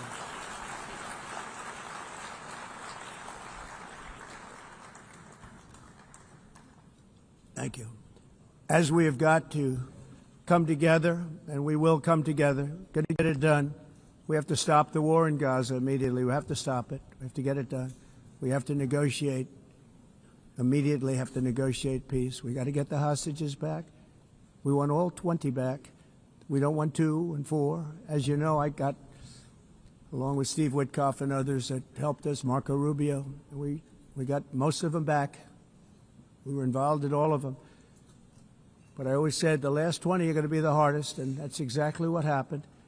We have to get them back now. We don't want to get back 2, and then another 2, and then 1, and then 3. Have this process. No, we want them all back, and we want the actually 38 dead bodies back too. Those parents came to me, and they want them back, and they want them back very quickly and very badly, as though they were alive. They want them. They want them every bit as much as if their son or daughter were alive. I've also been working relentlessly, stopping the killing in Ukraine. I thought that would be, of the 7 wars that I stopped, I thought that would be the easiest because of my relationship with President Putin, which had always been a good one. I thought that was going to be the easiest one. But, you know, in war, you never know what's going to happen. There are always lots of surprises, both good and bad. Everyone thought Russia would win this war in 3 days, but it didn't work out that way. It was supposed to be just a quick little skirmish. It's not making Russia look good. It's making them look bad.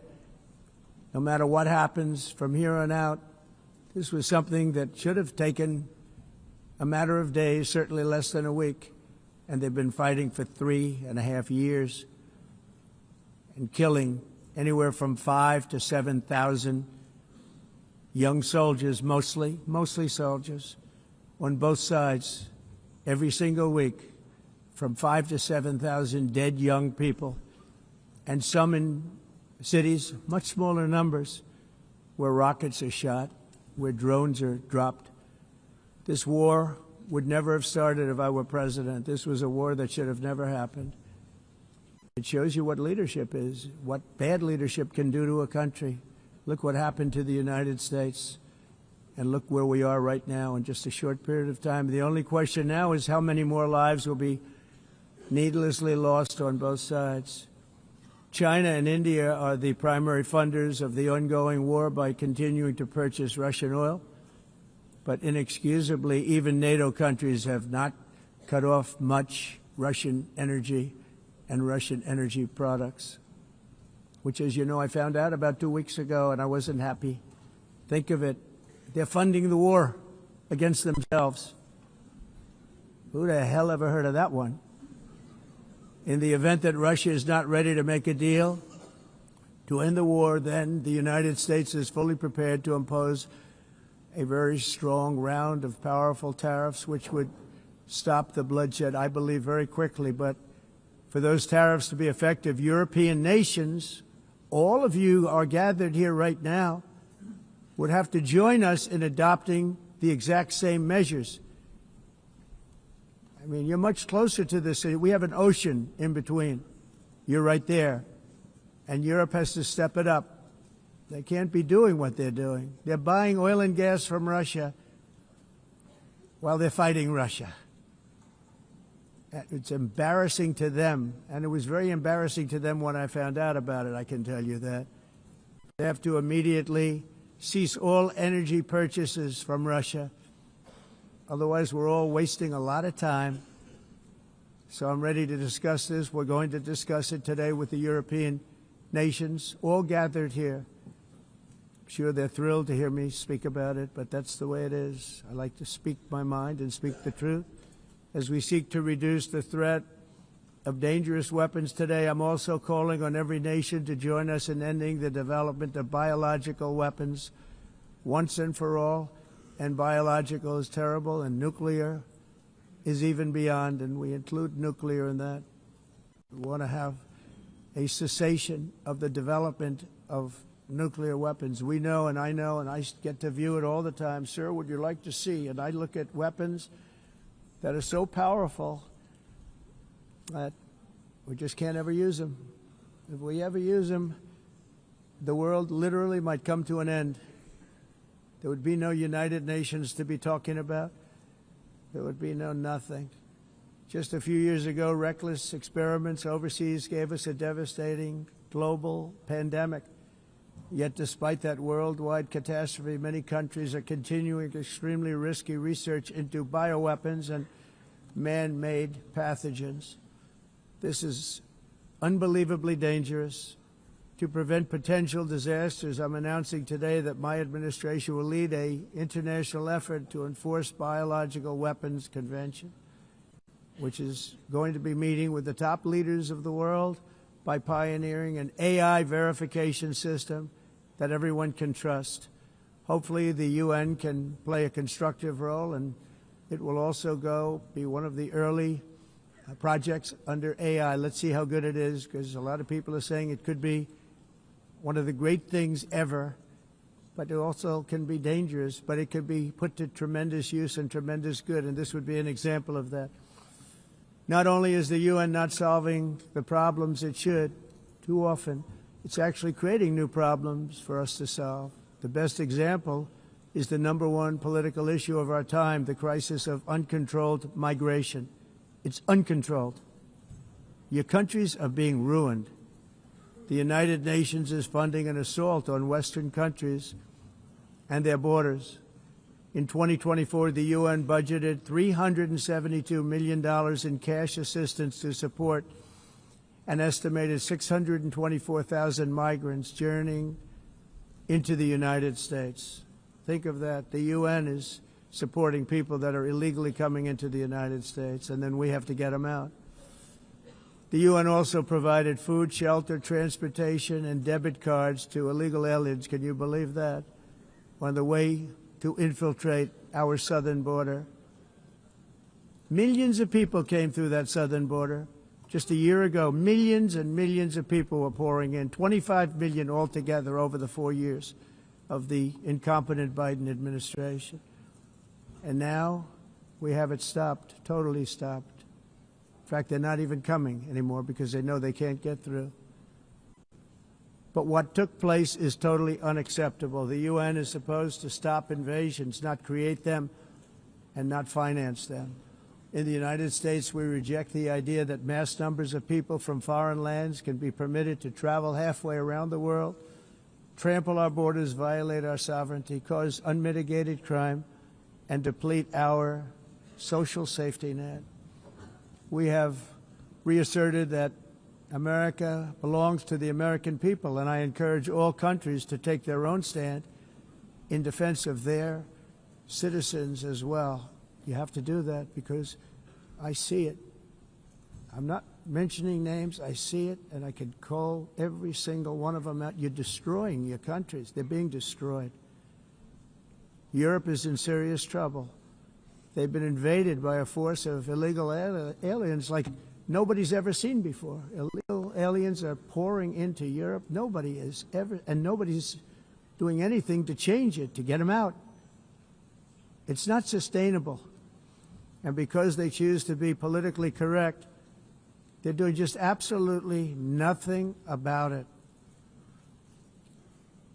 And I have to say, I look at London, where you have a terrible mayor, terrible, terrible mayor. And it's been so changed, so changed. Now they want to go to Sharia law. But you're in a different country. You can't do that.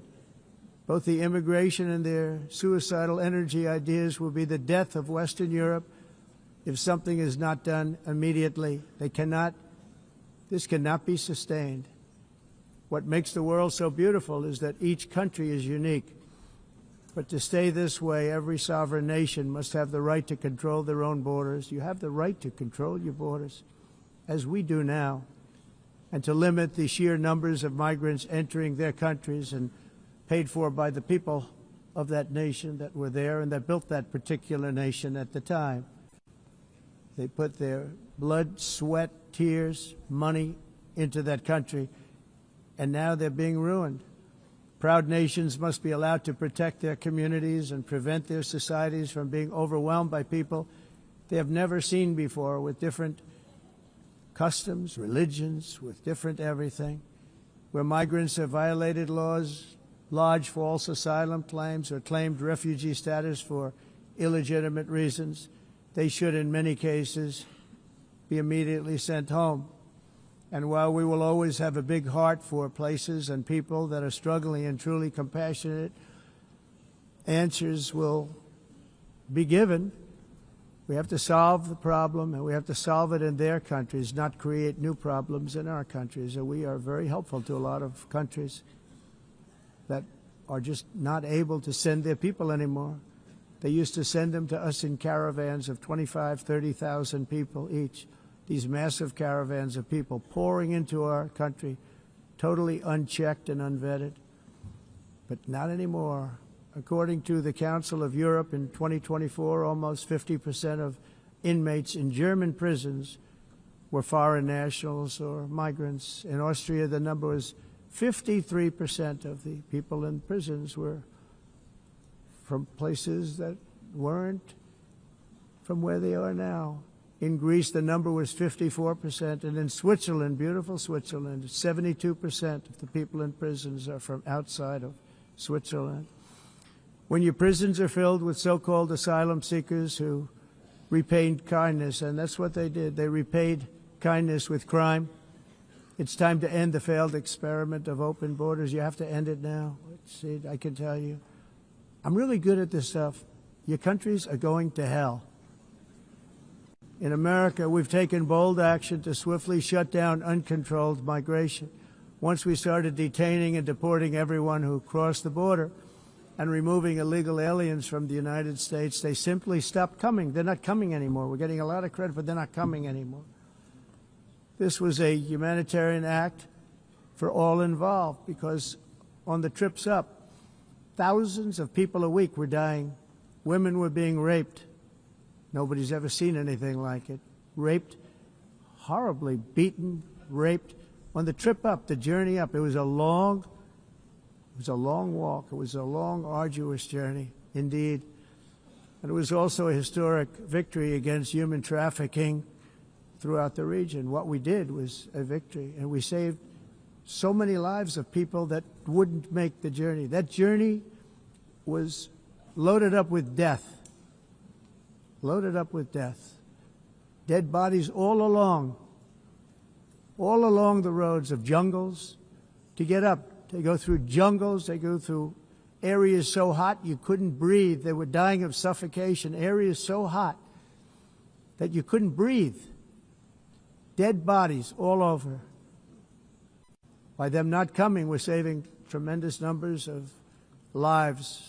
My people have done a fantastic job in doing what they did, and the American public agrees with it. I mean, I was very proud to see this morning I have the highest poll numbers I've ever had. Part of it is because of what we've done on the border. I guess the other part is what we've done on the economy.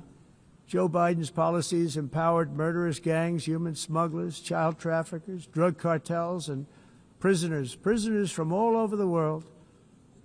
The previous administration also lost nearly 300,000 children. Think of that. They lost more than 300,000 children, little children, who were trafficked into the United States on the Biden watch, many of whom have been raped, exploited, and abused, and sold. Sold. Nobody talks about that. The fake news doesn't write about it. With many others, young children who are missing or dead. And we found a lot of these children, and we're sending them back, and we've been sending them back to their parents. They said, nobody knows who they are. They said, where do you come from? And they'll give us a country, and we'll find out, and we'll figure it out, and we'll bring them back to their homes. And the mother and father rush to the door, and there are tears in their eyes. They can't believe that they're seeing their son or daughter, their little son or daughter again. We've done almost 30,000 of them so far. Any system that results in the mass trafficking of children is inherently evil. Yet that is exactly what the globalist migration agenda has done, and it's what it's all about. In America, those days, as you know, are over. The Trump administration is working, and we are continuing to work to track down the villains that are causing this problem, and also, as I said, to get back the 30,000 we've already returned. Now I think we're going to have another. We're going to find a lot. You're not going to find all of them. 300, more than 300,000. They're lost or they're dead. They're lost or they're dead because of the animals that did this. To protect our citizens, I've also designated multiple savage drug cartels as far as and you see this, and you see it happening right before your eyes. Let's put it this way. People don't like taking big loads of drugs in boats anymore. There aren't too many boats that are traveling on the seas by Venezuela. They tend not to want to travel very quickly anymore. And we've virtually stopped drugs coming into our country by sea. We call them the water drugs. They kill hundreds of thousands of people. I've also designated multiple savage drug cartels as far as foreign terrorist organizations, along with two bloodthirsty transnational gangs, probably the worst gangs anywhere in the world, MS-13 and Tren de Aragua. Tren de Aragua is from Venezuela, by the way. Such organizations torture, maim, mutilate, and murder with impunity.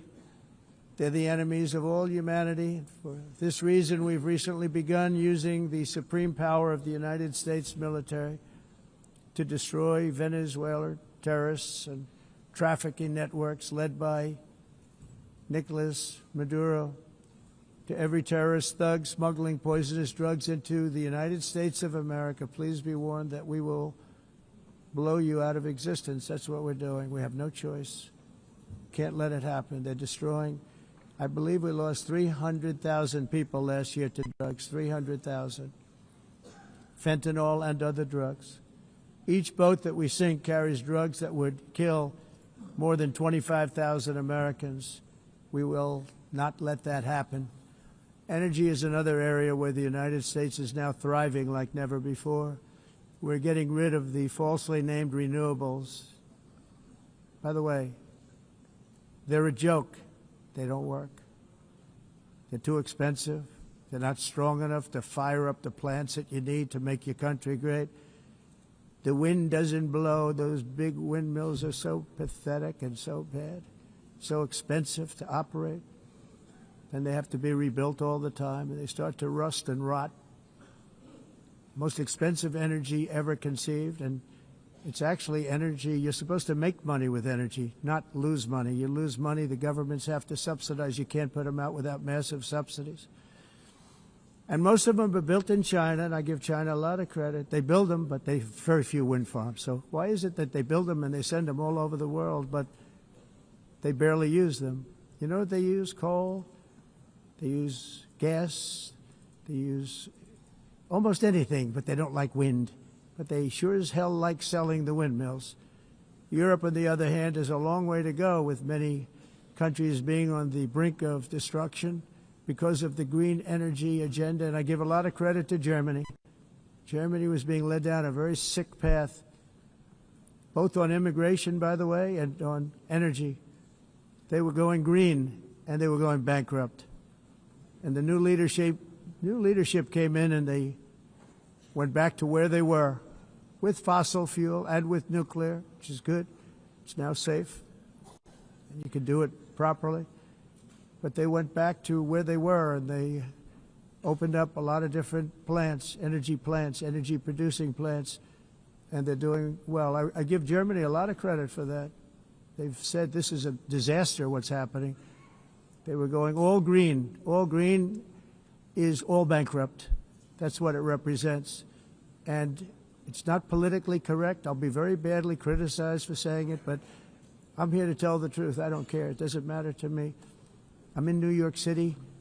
I'm feeling a lot safer. Crime, we're getting crime down. And by the way, speaking of crime, Washington, D.C. Washington, D.C. was the crime capital of America. Now it's a totally, after 12 days, it's a totally safe city. Everyone's going out to dinner. They're going out to restaurants. Your wife can walk down the middle of the street with or without you. Nothing's going to happen. My people have done a fantastic job. And yes, I called in the National Guard, and the National Guard took care of business, and they weren't politically correct, but they took care of business. We got 1,700 career criminals out, brought them back to where they came from, the countries where they came from, or put them in jails. Washington, D.C. is now a totally safe city again, and I welcome you to come. In fact, we'll have dinner together at a local restaurant, and we'll be able to walk. We don't have to go by an armor-plated vehicle. We'll walk right over there from the White House. They've given up their powerful edge, a lot of the countries that we're talking about, in oil and gas, such as essentially closing the great North Sea oil. Oh, the North Sea, I know it so well. Aberdeen was the oil capital of Europe, and there's tremendous oil that hasn't been found in the North Sea. Tremendous oil. And I was with the Prime Minister I respect and like a lot, and I said, you're sitting with the greatest asset. They essentially closed it by making it so highly taxed that no developer, no oil company can go there. They have tremendous oil left, and more importantly, they have tremendous oil that hasn't even been found yet. And what a tremendous asset for the United Kingdom. And I hope the Prime Minister is listening, because I told it to him 3 days in a row. That's all he heard. North Sea oil, North Sea, because I want to see them do well. I want to stop seeing them ruining that beautiful Scottish and English countryside with windmills and massive solar panels that go 7 miles by 7 miles, taking away farmland. But we're not letting this happen in America. In 1982, the executive director of the United Nations Environmental Program predicted that by the year 2000, climate change would cause a global catastrophe. He said that it will be irreversible, as any nuclear holocaust would be. This is what they said at the United Nations. What happened? Here we are. Another UN official stated in 1989 that within a decade, entire nations could be wiped off the map by global warming. Not happening. You know, it used to be global cooling. If you look back years ago in the 1920s and the 1930s, they said, global cooling will kill the world. We have to do something. Then they said global warming will kill the world. But then it started getting cooler, so now they could just call it climate change, because that way they can't miss. It's climate change. Because if it goes higher or lower, whatever the hell happens, there's climate change. It's the greatest con job ever perpetrated on the world, in my opinion. Climate change, no matter what happens, you're involved in that. No more global warming, no more global cooling. All of these predictions made by the United Nations and many others, often for bad reasons, were wrong. They were made by stupid people that have cost their countries fortunes and given those same countries no chance for success. If you don't get away from this green scam, your country is going to fail. And I'm really good at predicting things, you know. They actually said during the campaign they had a hat, the best-selling hat. Trump was right about everything. And I don't say that in a braggadocious way, but it's true. I've been right about everything. And I'm telling you that if you don't get away from the green energy scam, your country is going to fail. And if you don't stop people that you've never seen before, that you have nothing in common with, your country is going to fail. I'm the President of the United States, but I worry about Europe. I love Europe. I love the people of Europe. And I hate to see it being devastated by energy and immigration. This double-tailed monster destroys everything in its wake, and they cannot let that happen any longer. You're doing it because you want to be nice. You want to be politically correct, and you're destroying your heritage. They must take control strongly and immediately of the unmitigated immigration disaster and the fake energy catastrophe before it's too late. The carbon footprint is a hoax made up by people with evil intentions, and they're heading down a path of total destruction. You know, the carbon footprint, it was a big, big thing a few years ago. I remember hearing about the carbon footprint, and then President Obama would get into Air Force One, a massive Boeing 747, and not a new one, an old one with old engines that spew everything into the atmosphere. He'd talk about the carbon footprint, we must do so. Then he'd get in and he'd fly from Washington to Hawaii to play a round of golf. And then he'd get back onto that big, beautiful plane and he'd fly back and he'd talk about, again, global warming and the carbon footprint. It's a con job. At extreme cost and expense, Europe reduced its own carbon footprint by 37%. Think of that. Congratulations, Europe. Great job. You cost yourself a lot of jobs, a lot of factories closed, but you reduced the carbon footprint by 37%. However, for all of that sacrifice and much more, it's been totally wiped out and then some by a global increase of 54%. Much of it coming from China and other countries that are thriving around China, which now produces more CO2 than all the other developed nations in the world. So all of these countries are working so hard on the carbon footprint, which is nonsense, by the way. It's nonsense. You know, it's interesting. In the United States, we have still radicalized environmentalists, and they want the factories to stop. Everything should stop. No more cows. We don't want cows anymore. I guess they want to kill all the cows. They want to do things that are just unbelievable, and you have it too. But, you know, we have a border, strong, and we have a shape, and that shape doesn't just go straight up. That shape is amorphous when it comes to the atmosphere. And if we had the most clean air, and I think we do, we have very clean air. We have the cleanest air we've had in many, many years. But the problem is that other countries, like China, which has air that's a little bit rough, it blows. And no matter what you're doing down here, the air up here tends to get very dirty because it comes in from other countries where their air isn't so clean. And the environmentalists refuse to acknowledge that. Same thing with garbage. In Asia, they dump much of their garbage right into the ocean. And over about a 1 week and 2 week journey, it flows right past Los Angeles. You've seen it. Massive amounts of garbage, almost too much to do anything about, flowing past Los Angeles, past San Francisco, and then somebody will get in trouble because he dropped a cigarette on the beach. The whole thing is crazy. The primary effect of these brutal green energy policies has not been to help the environment, but to redistribute manufacturing and industrial activity from developed countries that follow the insane rules that are put down to polluting countries that break the rules and are making a fortune. They're making a fortune. European electricity bills are now 4 to 5 times more expensive than those in China, and 2 to 3 times higher than the United States. And our bills are coming way down. You probably see that our gasoline prices are way down. You know, we have an expression, drill, baby, drill, and that's what we're doing. We're going to be much lower in a year from now. But they've come way down over the last year. As a result, every air conditioner is like very uncommon to see one in some of these countries because the electric costs are so high.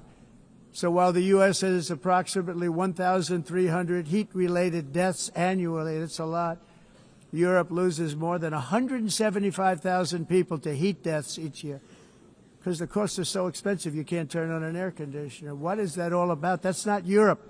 That's not the Europe that I love and know. All in the name of pretending to stop the global warming hoax. The entire globalist concept of asking successful industrialized nations to inflict pain on themselves and radically disrupt their entire societies must be rejected completely and totally, and it must be immediate. That's why in America I withdrew from the fake Paris Climate Accord. where, by the way, America was paying so much more than every country. Others weren't paying. China didn't have to pay until 2030. Russia was given an old standard that was easy to meet, a 1990 standard. But for the United States, we're supposed to pay like $1 trillion. And I said, this is another scam. The fact is, the United States has been taken advantage of by the world for many, many years, but not any longer, as you probably noticed. I unleashed massive energy production and signed historic executive orders to hunt for oil, but we don't have to do much hunting because we have the most oil of any nation anywhere, oil and gas in the world. And if you add coal, we have the most of any nation in the world. Clean, I call it clean, beautiful coal. You can do things today with coal that you couldn't have done 10 years ago, 15 years. So I have a little standing order in the White House. Never use the word coal, only use the words clean, beautiful coal. Sounds much better, doesn't it? But we stand ready to provide any country with abundant, affordable energy supplies if you need them, when most of you do. We're proudly exporting energy all over the world. We're now the largest exporter.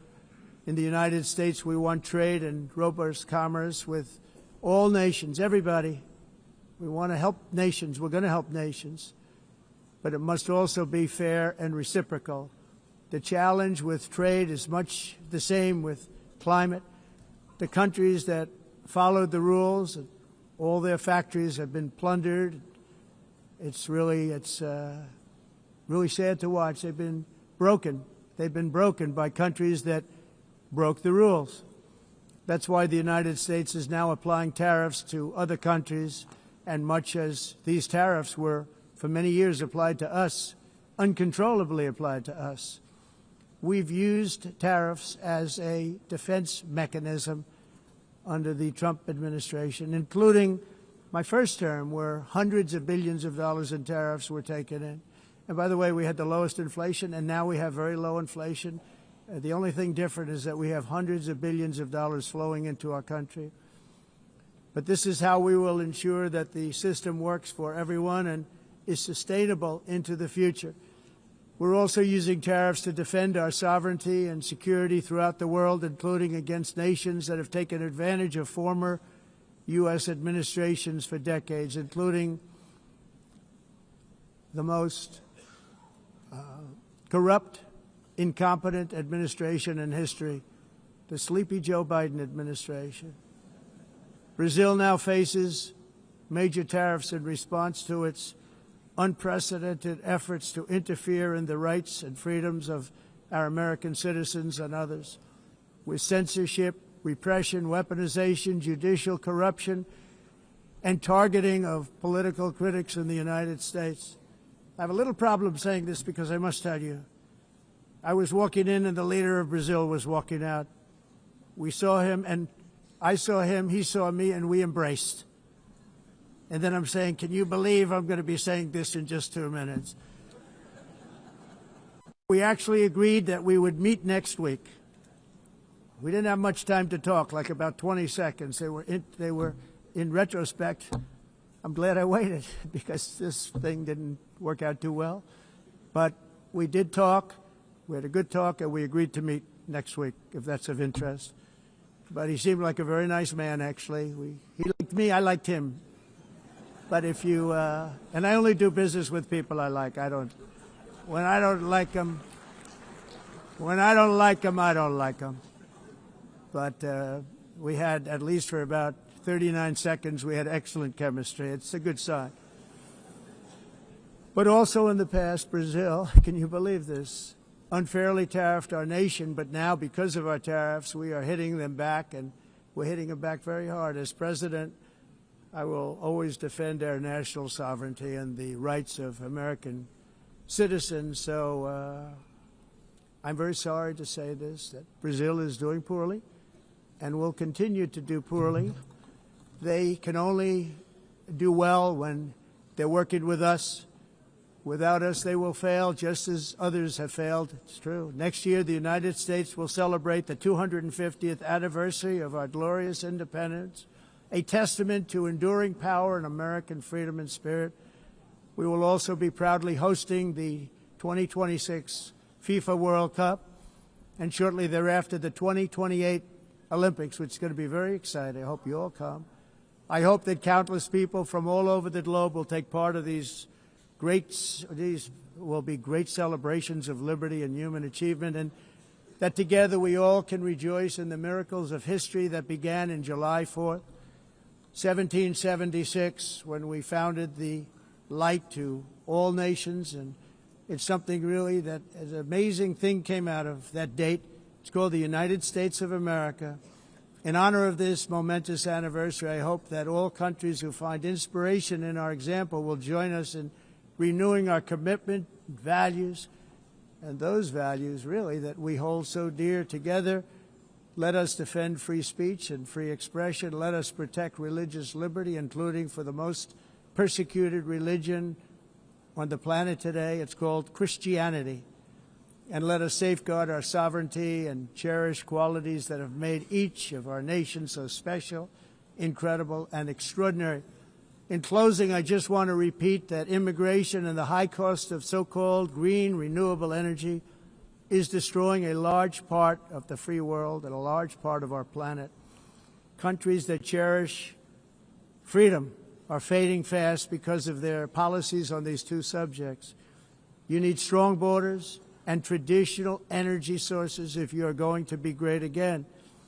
Whether you have come from north or south, east or west, near or far, every leader in this beautiful hall today represents a rich culture, a noble history, and a proud heritage that makes each nation majestic and unique, unlike anything else in human history or any other place on the face of the earth. From London to Lima, from Rome to Athens, from Paris to Seoul, from Cairo to Tokyo and Amsterdam to right here in New York City, we stand on the shoulders of the leaders and legends, generals and giants, heroes and titans who won and built our beloved nations, all of our nations, with their own courage, strength, spirit, and skill. Our ancestors climbed mountains, conquered oceans, crossed deserts, and trekked over wide-open plains.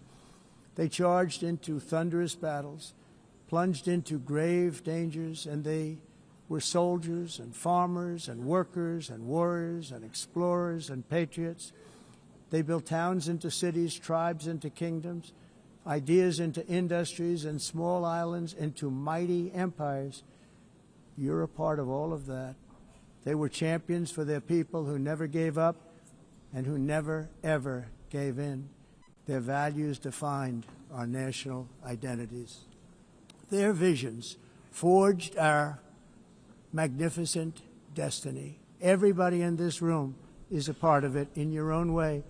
Each of us inherits the deeds and the myths, the triumphs, the legacies of our own heroes and founders who so bravely showed us the way.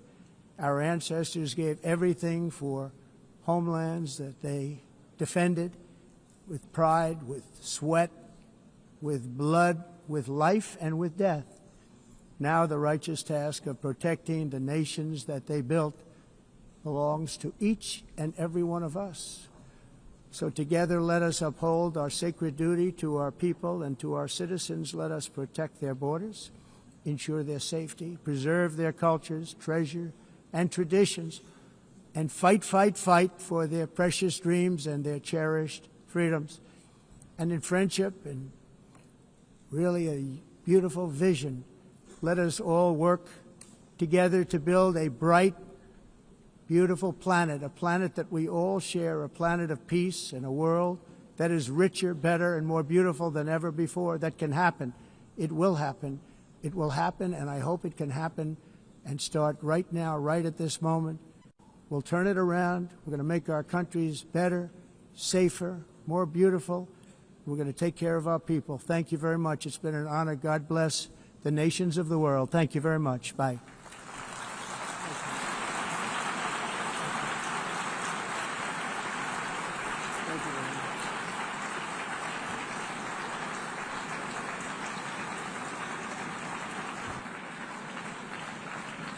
On behalf of the Assembly, I wish to thank the President of the United States,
Please be seated.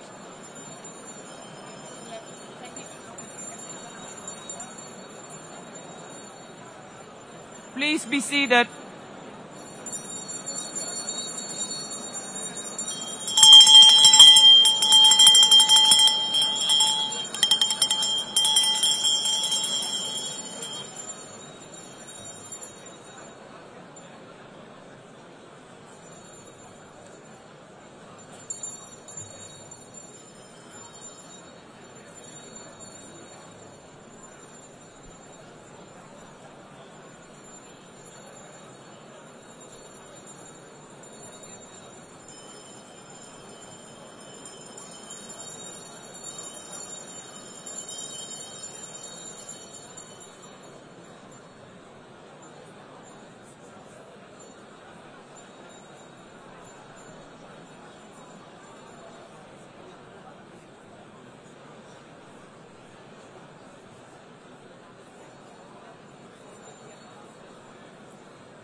Excellencies, could you please take your seats in due respect to the next speakers?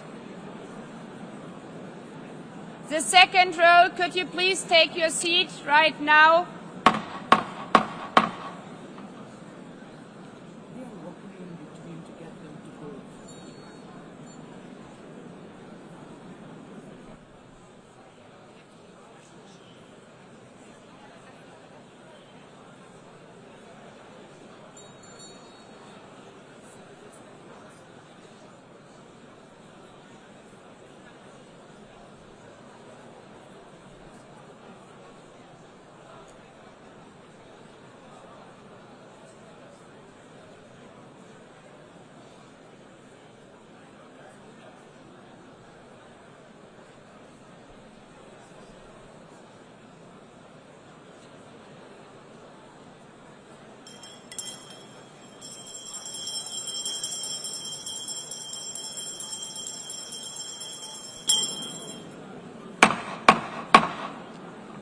Please take a seat now. With due respect to the next speakers, I would kindly ask you, gentlemen in the left row, please take your seats. We will continue.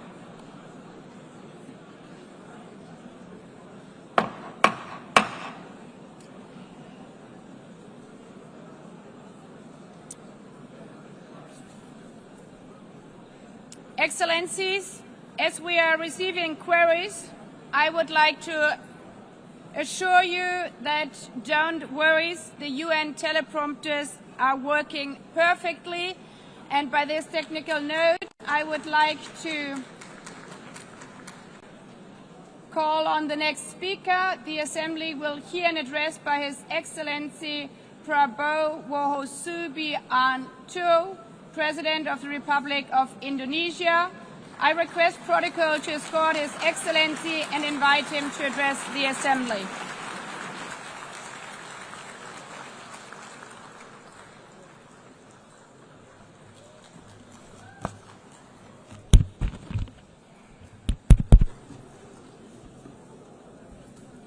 His Excellency Mr. António Guterres, Secretary General of the United Nations, Her Excellency Madame Annalena Baerbock, President of the United Nations General Assembly, His Excellency Mr. Moses Abelian, Under-Secretary General for General Assembly and Management, Excellencies, Heads of States, Heads of Governments, distinguished delegates, ladies and gentlemen. It is indeed a great honor for me to stand in this august General Assembly Hall among leaders and representatives who represent almost all of humanity. We differ in race, religion, and nationality, yet we gather together today as one human family. We are here first and foremost as fellow human beings, each created equal, endowed with unalienable rights to life, liberty, and the pursuit of happiness. The words of the United Nations Declaration of Independence have inspired democratic movements across continents, including the French Revolution, the Russian Revolution, the Mexican Revolution, the Chinese Revolution, and Indonesia's own struggle and journey to freedom. It also gave birth to the Universal Declaration of Human Rights, adopted by the United Nations in 1948. All men are created equal was the creed that opened the way to unprecedented global prosperity and dignity.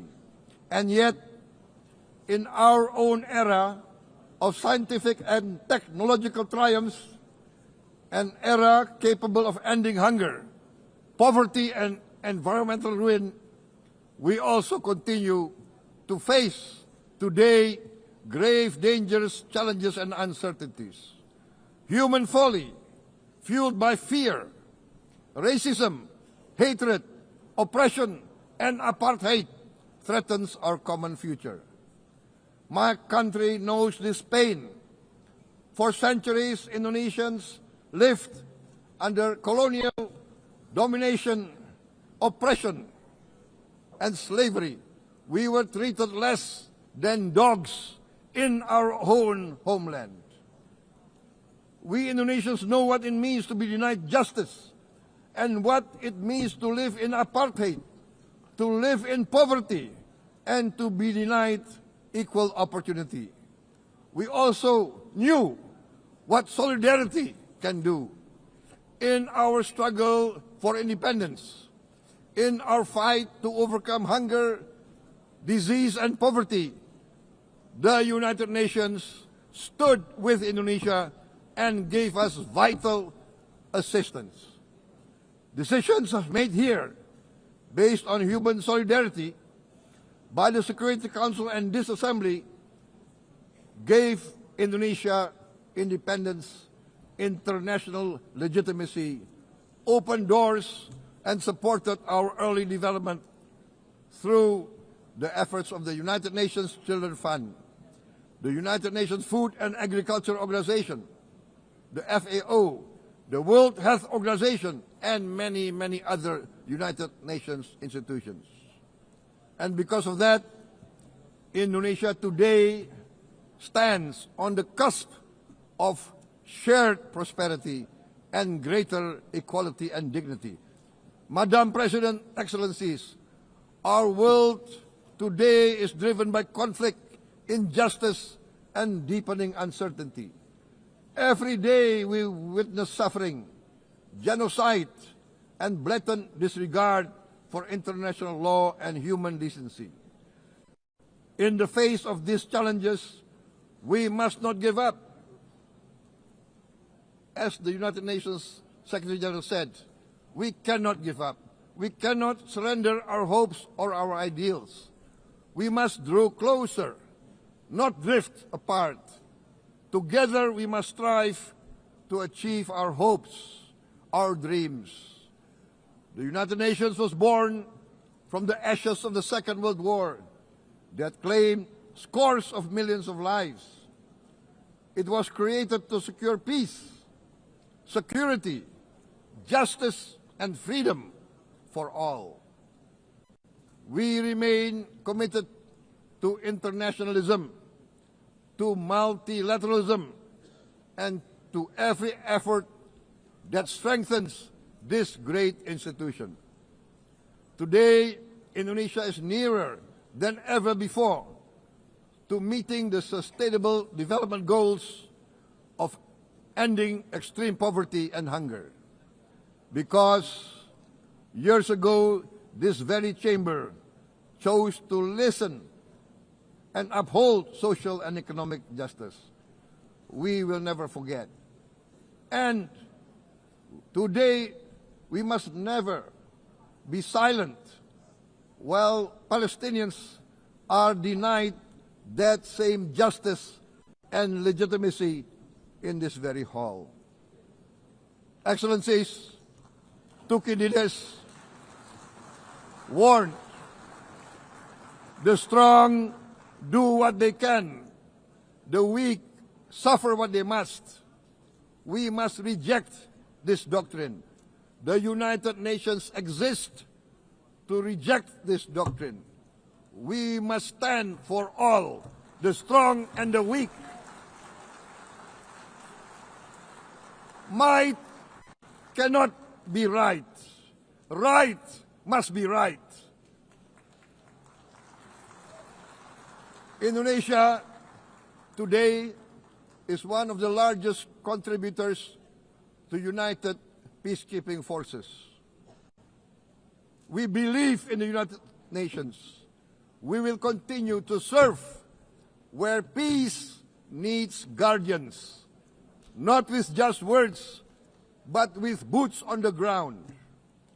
If and when the United Nations Security Council and this great assembly decide Indonesia is prepared to deploy 20,000 or even more of our sons and daughters to help secure peace in Gaza or elsewhere,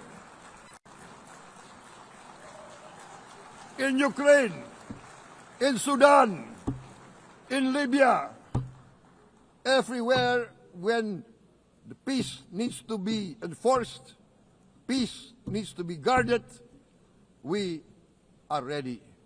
We will take our share of the burden, not only with our sons and daughters, we are also willing to contribute financially to support the great mission to achieve peace by the United Nations. Madam President, Excellencies, I propose to this Assembly a message of hope and optimism, grounded in action and execution. Today, we heard the speech of Madam President, the President of the United Nations General Assembly. Yes, it is true what she said. Without the International Civil Aviation Organization, will we be here today? Will we sit in this great hall? Without the United Nations, we cannot be safe. No country can feel secure. We need the United Nations, and Indonesia will continue to support the United Nations, even though we still struggle, but we know the world needs a strong United Nations. The world's population is growing. Our planet is under strain. Food, energy, and water insecurity haunt many nations. We choose to answer these challenges directly at home and to help abroad wherever we can. This year, Indonesia recorded the highest rice production and grain reserves in our history.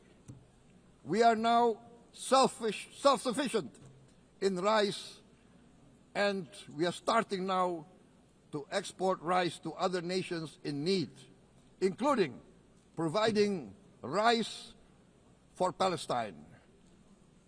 We are building resilient food supply chains, strengthening farmer productivity, investing in climate-smart agriculture to ensure food security for our children and for the children of the world. We are confident in a few years' time, Indonesia will be the granary of the world. As the world's largest island state, we testify before you that we are already experiencing the direct consequences of climate change, particularly the threat of rising sea levels. The sea level on the north coast of our capital city is increasing by 5 centimeters every year. Can you imagine in 10 years? Can you imagine in 20 years? For this, we are forced to build a giant seawall, 480 kilometers in length. It will take us maybe 20 years, but we have no choice. We have to start now. Therefore, we choose to confront climate change, not by slogans, but by immediate steps. We are committed to meeting our 2015 Paris Agreement obligations. We aim to achieve net zero emission by 2060, and we are very confident we can achieve net zero emission much earlier. We aim to reforest more than 12 million hectares of degraded forest, to reduce forest degradation, to empower local communities with quality green jobs for the future. Indonesia is shifting decisively from fossil fuel-based development towards renewable-based development. From next year, most of our additional power generation capacity will come from renewables. Our goal is clear: to lift all of our citizens out of poverty and make Indonesia a hub for solutions to food, energy, and water security. Madam President, Excellencies, we live in a time when hatred and violence can seem to be the loudest voices. But beneath this loud noise lies a quieter truth, that every person longs to be safe, to be respected, to be loved, and to leave a better world to their children. Our children are watching. They are learning leadership, not from textbook, but from our choices. Today, still, a catastrophic situation in Gaza is unfolding before our eyes. At this very moment, the innocent are crying for help, are crying to be saved. Who will save them? Who will save the innocent? Who will save the old and women? Millions are facing danger at this very moment. As we sit here, they are facing trauma. They are facing irreparable damage to their bodies. They are dying of starvation. Can we remain silent? Will there be no answer to their screams?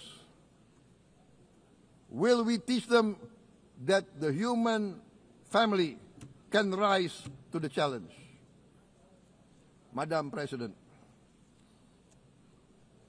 we must act now. Many speakers said that. We must stand for a multilateral order where peace, prosperity, and progress are not the privilege of a few, but the right of all.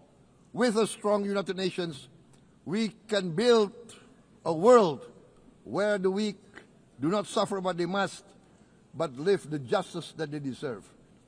Let us continue humanity's great journey of ideals, the selfless aspirations that created the United Nations.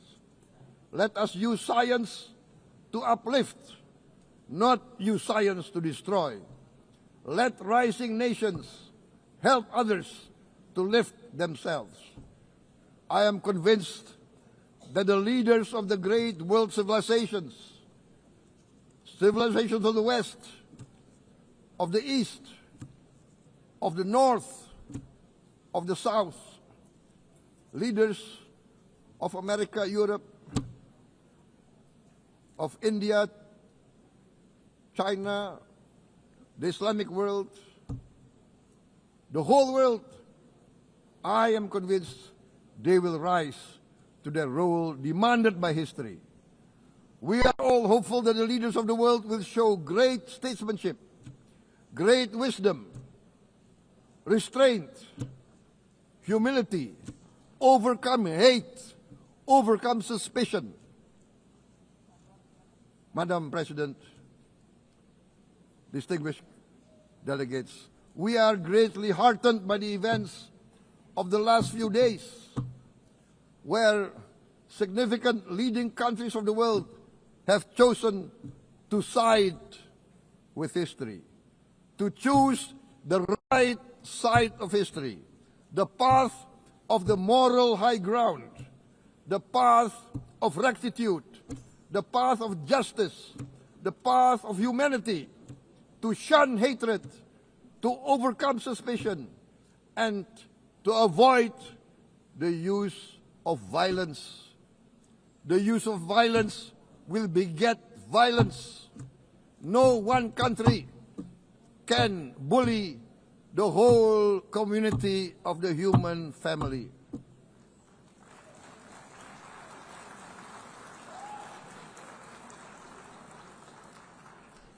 We may be weak individually, but the sense of oppression, the sense of injustice has proven in the history of mankind that this sense of injustice, this sense of oppression will unite into a strong force that will overcome this oppression, that will overcome this injustice.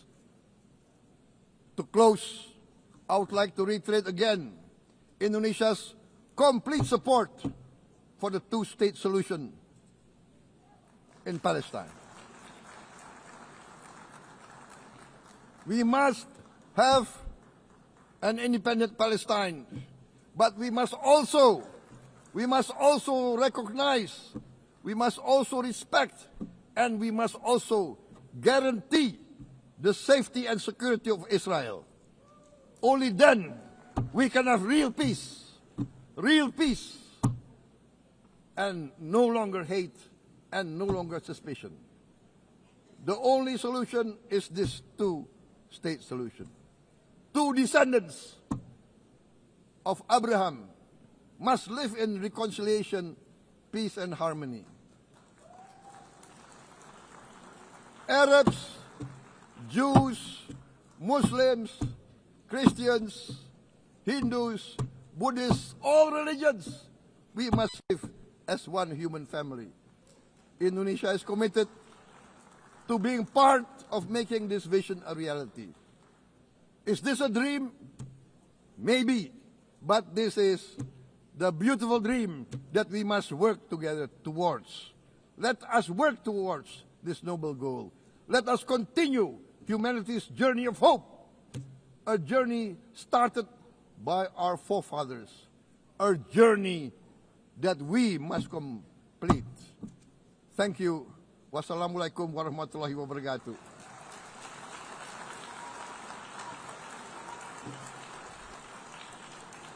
Shalom. Om Santi, Santi, Santi Om. Namo Buddhaya. Thank you very much. May God bless us all. May peace be upon us. Thank you very much. Thank you. On behalf of the Assembly, I wish to thank the President of the Republic of Indonesia.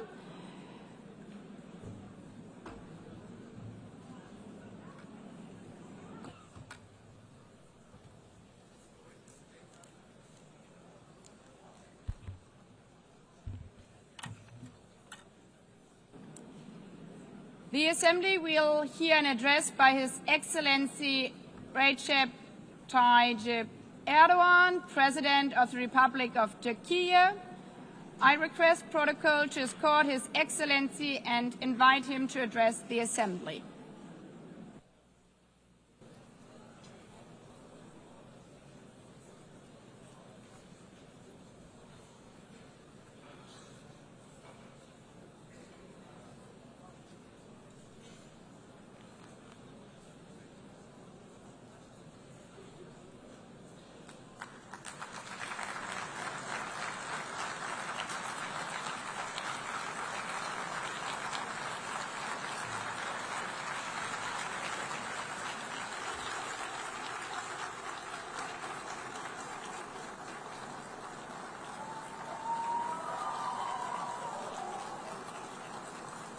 Sayın Başkan, değerli devlet ve hükümet başkanları, Sayın Genel Sekreter, kıymetli delegeler, sizleri şahsım ve milletim adına en kalbi duygularımla selamlıyorum.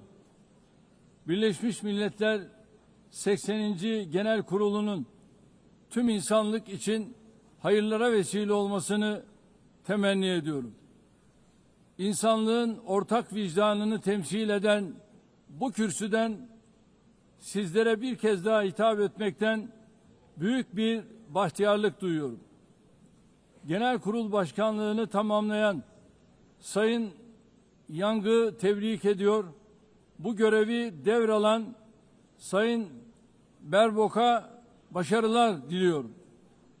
Konuşmamın hemen başında Filistin'in giderek artan sayıda ülke tarafından tanındığı bir dönemde Filistin Devlet Başkanı Sayın Mahmud Abbas'ın bugün bizzat aramızda olamayışından duyduğum üzüntüyü ifade etmek istiyorum. Biz bugün bu kürsüde kendi vatandaşlarımızla birlikte sesi kısılmak istenen Filistin halkına tercüman olmak için de bulunuyoruz. Filistin devletini tanıyacağını açıklayan tüm ülkelere teşekkür ediyor. Henüz bu kararı almayan devletleri ise bir an önce harekete geçmeye çağırıyorum. Sayın Başkan, değerli üyeler, Birleşmiş Milletler şartı bundan 80 yıl önce San Francisco'da imzalandı ve 24 Ekim 1945'te yürürlüğe girdi. Birleşmiş Milletler kuruluş şartının ilk maddesinin ilk kelimelerini burada tekrar hatırlatmak isterim. Birleşmiş Milletler'in amacı uluslararası barış ve güvenliği korumaktır. Evet, bizler bu salonda Birleşmiş Milletler'in 80. yaşını kutlarken dünyanın birçok bölgesinde kuruluş şartının ilk maddesinin ilk kelimelerine gölge düşürecek vahim hadiseler yaşanıyor. Özellikle Gazze'de gözlerimizin önünde 700 günü aşkın bir süredir soykırım devam ediyor. Biz toplantı halindeyken dahi Gazze'de şu anda siviller katlediliyor. Gazze'de ölen sivillerin sayısı 65.000'i geçti. Enkaz altında kaç cenazenin olduğu henüz bilinmiyor. Ölenlerin 20.000'den fazlası çocuk. İsrail tarafından Gazze'de son 23 aydır her saat, evet her saat bir çocuk acımasızca hayattan kopartılıyor. Bunlar sayı değil dostlar. Hepsi birer can, birer masum insan. Şu anda sadece silahlarla değil, açlık silahıyla da insanlar öldürülüyor. 21. yüzyılda medeni dünyanın bakışları altında 146'sı çocuk, 428 kişi açlıktan hayatını kaybetti ve sayı her geçen gün artıyor. Şimdi size Gazze'deki günlük hayatı anlatan bir fotoğraf göstereceğim. Birinci fotoğraf, gördüğünüz gibi ellerinde leğenli kadınlar. Lütfen hepimiz elimizi vicdanımıza koyup cevap verelim. 2025 yılında böyle bir gaddarlığın makul bir sebebi olabilir mi? Fakat insanlık adına bu utanç manzarası Gazze'de 23 aydır her gün tekrar ediyor. 365 kilometre kare içinde yaşayan 2,5 milyon Gazze'li her gün yerinden ediliyor, her gün bir başka bölgeye göçe zorlanıyor. Gazze'nin sağlık altyapısı tamamen çökmüş durumda. Doktorlar öldürüldü ya da gözaltına alındı. Ambulanslar vuruldu. Hastaneler bombalandı. Yıkıldı. Tedavi mümkün değil. Operasyon mümkün değil. İlaç bulmak mümkün değil. Dostlar, bakın Tayyip Erdoğan olarak içim yanarak, içim kan ağlayarak söylüyorum. Henüz 2-3 yaşındaki elleri, kolları, bacakları olmayan masum yavrucuklar bugün maalesef Gazze'nin olağan fotoğrafı haline gelmiştir.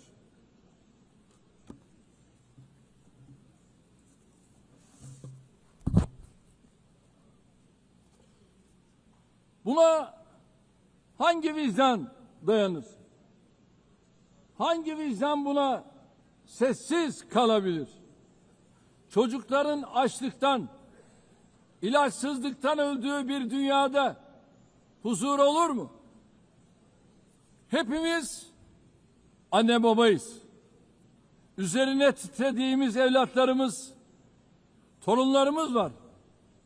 Burada, Amerika'da, Avrupa'da, dünyanın her yerinde bir çocuğun eline küçük bir diken batsa anne babaların yüreği yanıyor, ama Gazze'de çocukların elleri, kolları, bacakları anestezi yapılmadan ampute ediliyor.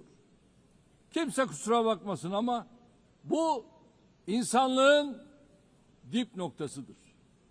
İnsanlık tarihi son bir asırda böyle bir vahşet görmemiştir. Her şey gözümüzün önünde cereyan ediyor. Gazze'deki soykırım medya, sosyal medya aracılığıyla her an canlı olarak yayınlanıyor. İsrail şu ana kadar Gazze'de ulusal ve uluslararası basında çalışan 250 gazeteciyi kasıtlı olarak öldürdü. Gazze'ye tüm girişleri yasakladı. Ama yine de soykırımı gizleyemedi.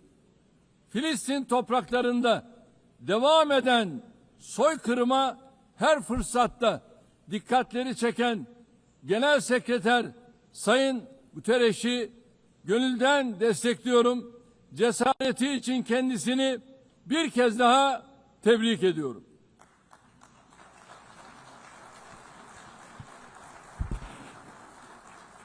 Ancak Birleşmiş Milletler Gazze'de kendi çalışanlarını dahi maalesef koruyamamıştır. Gazze'de insanlara yardım için koşturan 500 kişi öldürülmüştür. Ve bunların 326'sı Birleşmiş Milletler personelidir. Sayın Başkan, değerli üyeler, bakınız, soykırım tıpkı Holocaust gibi insanların toplu halde iması için kullanılan utanç verici, insanlık dışı, barbarca bir kavramdır. Oysa bugün Gazze'de sadece insanlar öldürülmüyor. Gazze'de hayvanlar hedef alınarak öldürülüyor. Gazze'de tarım alanları, bahçeler, ağaçlar, otlar, Gazze'de asırlık zeytin ağaçları yok ediliyor. Gazze'de sular yok ediliyor, kirletiliyor. Gazze'de binalar, evler, kütüphaneler, hastaneler, okullar, camiler, kiliseler, tarihi yapılar bilinçli bir şekilde yıkılıyor. Gazze'nin toprağı insan içinde, hayvan içinde, bitki içinde artık işe yaramaz hale getiriliyor. İşte sizlere Bir başka fotoğraf daha. Şimdi size soruyorum. Elimdeki şu fotoğrafın güvenlik arayışıyla ne ilgisi var? Bunun adı canlıya düşmanlık, hayata düşmanlık değil midir? Bu kürsüden açık açık ifade ediyorum. Gazze'de bir savaş yoktur. Gazze'de iki taraftan söz edilemez. Gazze'de bir yanda elinde en modern, en öldürücü silahlar olan düzenli ordu, diğer tarafta ise masum siviller, masum çocuklar vardır. Bu terörle mücadele değildir. Bu 7 Ekim olayı öne sürülerek yürütülen bir işgal, tehcir, sürgün, soykırım, daha doğrusu bir toplu kıyım politikasıdır. Bugün Gazze Hamas bahanesiyle yok edilirken eş zamanlı olarak Hamas'ın yönetimde olmadığı Batı Şeria'da adım adım işgal edilmekte, infazlarla masum siviller katledilmektedir. Üstelik İsrail Gazze ve Batı Şeria ile sınırlı kalmıyor, Suriye'ye, İran'a, Yemen'e, Lübnan'a saldırılar düzenleyerek bölge barışını da tehdit ediyor. En son arabulucu Katar'da ateşkes müzakereleri için toplantı yapan heyete İsrail saldırısı gerçekleşmiştir. Katar'a yönelik saldırı göstermiştir ki İsrail yönetimi tamamen kontrolü kaybetmiştir. Netanyahu'nun barış yapmaya da rehineleri kurtarmaya da niyetinin olmadığı bir kez daha anlaşılmıştır. Sadece komşuları değil, Orta Doğu'daki tüm ülkeler İsrail hükümetinin pervasız tehditlerine muhatap oluyor. Şunun da farkına varalım. İsrail'in artan saldırganlığı sebebiyle Avrupa başta olmak üzere Batı'da 2. Dünya Savaşı sonrası ortaya çıkan değerler de çok ağır yara almıştır. En temel insan hakları, ifade özgürlüğü, basın özgürlüğü, gösteri ve protesto özgürlüğü, kadın hakları, çocuk hakları, demokrasi, eşitlik, adalet gibi kavramlar rafa kaldırılmıştır. Gelinen noktada hepimiz şu gerçeği görmek zorundayız. Değerli dostlar, vaat edilmiş topraklar saplantısıyla hareket eden İsrail yönetimi yayılmacı bir politikayla bölge barışına ve insanlığın müşterek kazanımlarına kastetmektedir. 3 semavi dinin kutsal beldesi, insanlığın ortak mirası olan Kudüs-ü Şerif bu radikalizmin doğrudan hedefidir. Vicdan sahibi Musevileri de rahatsız eden, onların da tasvip etmediği, dahası tüm dünyada antisemitizmi körükleyen bu cinnet hali artık daha fazla devam edemez.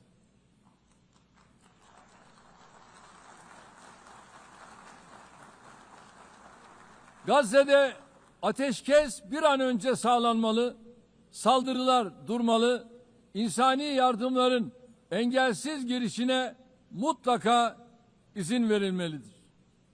Soykırım kadrosunun uluslararası hukuka hesap vermesi temin edilmelidir. İnşallah bu mutlaka gerçekleşecektir. Gazze'de yaşanan barbarlığa karşı sesini yükseltmeyen, tavır almayan herkes bu vahşetin sorumluluğuna ortaktır. Buradan bütün devlet ve hükümet başkanlarına samimiyetle sesleniyorum. Gün bugündür. Gün insanlık adına Filistinli mazlumların yanında dimdik durma günüdür. Halklarınız Gazze'deki barbarlığa tepki gösterirken gelin sizler de adım adım cesaretinizi gösterin. Çocukları büyüttüğü Gazze'ye karşı insanlık görevinizi yerine getirin.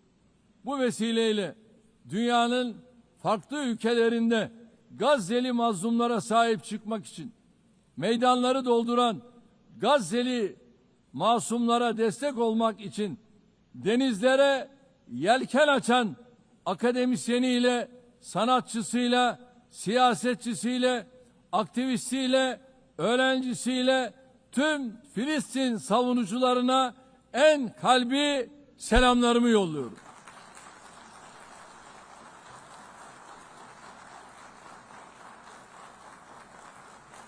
Kıymetli delegeler, 13 yıl boyunca sizlere bu kürsüden komşumuz Suriye'de yaşanan zulümden ve çatışmalardan bahsettim.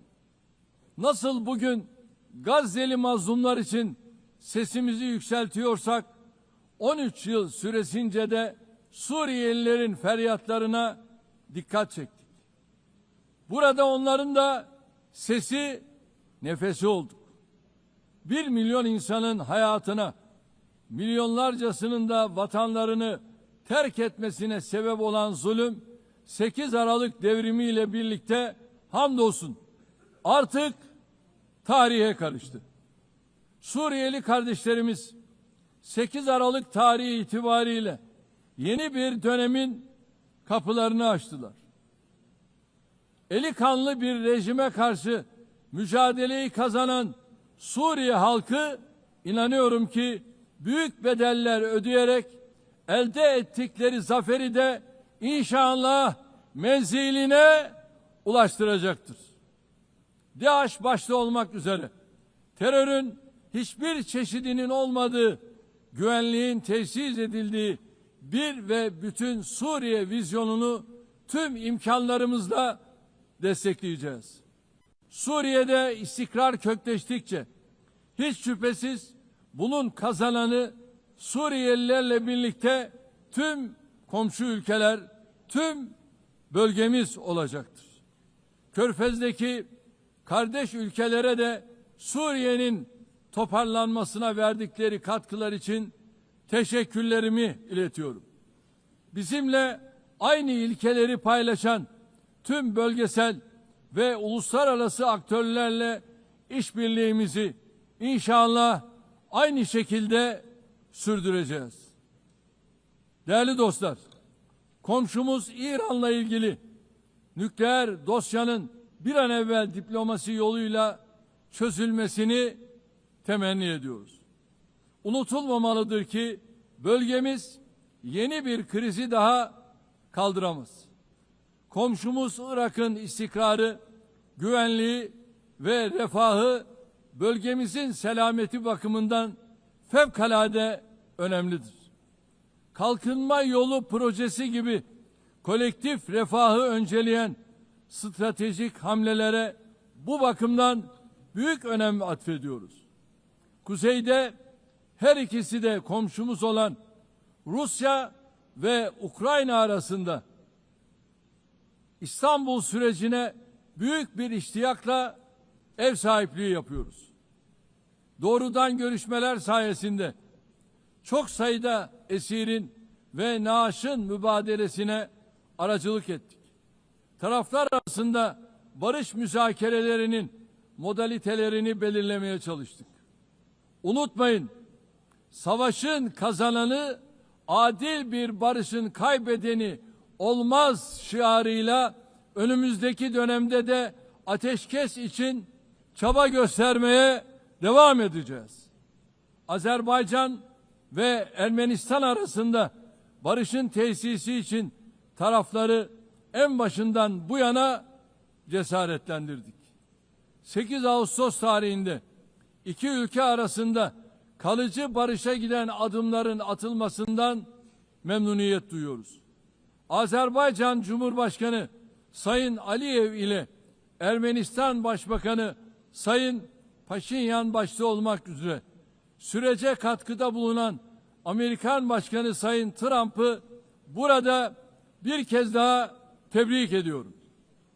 Bu vesileyle ülkemizle Ermenistan arasındaki normalleşme sürecinin kendi rayında ilerlediğini de ifade etmek isterim.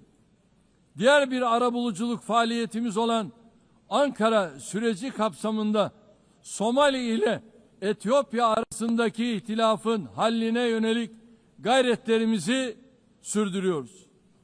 Tarafların bu girişimi hızla, başarıyla neticelendirmelerini temenni ediyorum. Değerli delegeler, Karadeniz'de güvenliğin teminatı olan Montreux Sözleşmesi'ni tam 89 yıldır tarafsızlık içinde harfiyen uygulamaktayız.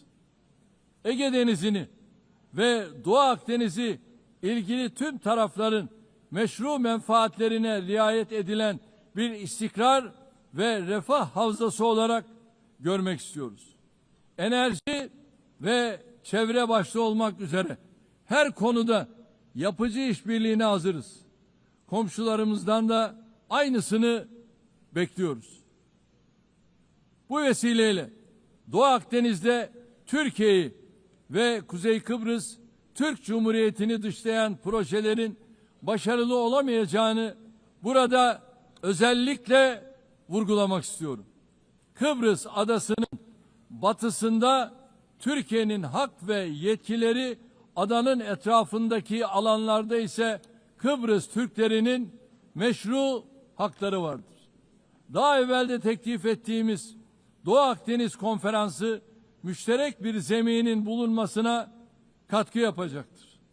Kıbrıs meselesinin çözümü daha önce defalarca denenmiş ancak Rum tarafının uzlaşmaz tutumu nedeniyle tüketilmiş federasyon modeli üzerine bina edilemez. Kıbrıs adasında iki ayrı devlet ve iki ayrı halk vardır. Kıbrıs Türkleri adanın eşit sahibidir ve azınlık olmayı kabul etmeyecektir. Uluslararası toplum Kıbrıs Türklerinin yarım asırdır maruz bırakıldıkları haksız izolasyona artık son vermelidir. Son 3 Birleşmiş Milletler Genel Kurulu'nda yaptığım çağrıyı bugün bir kere daha tekrarlıyor.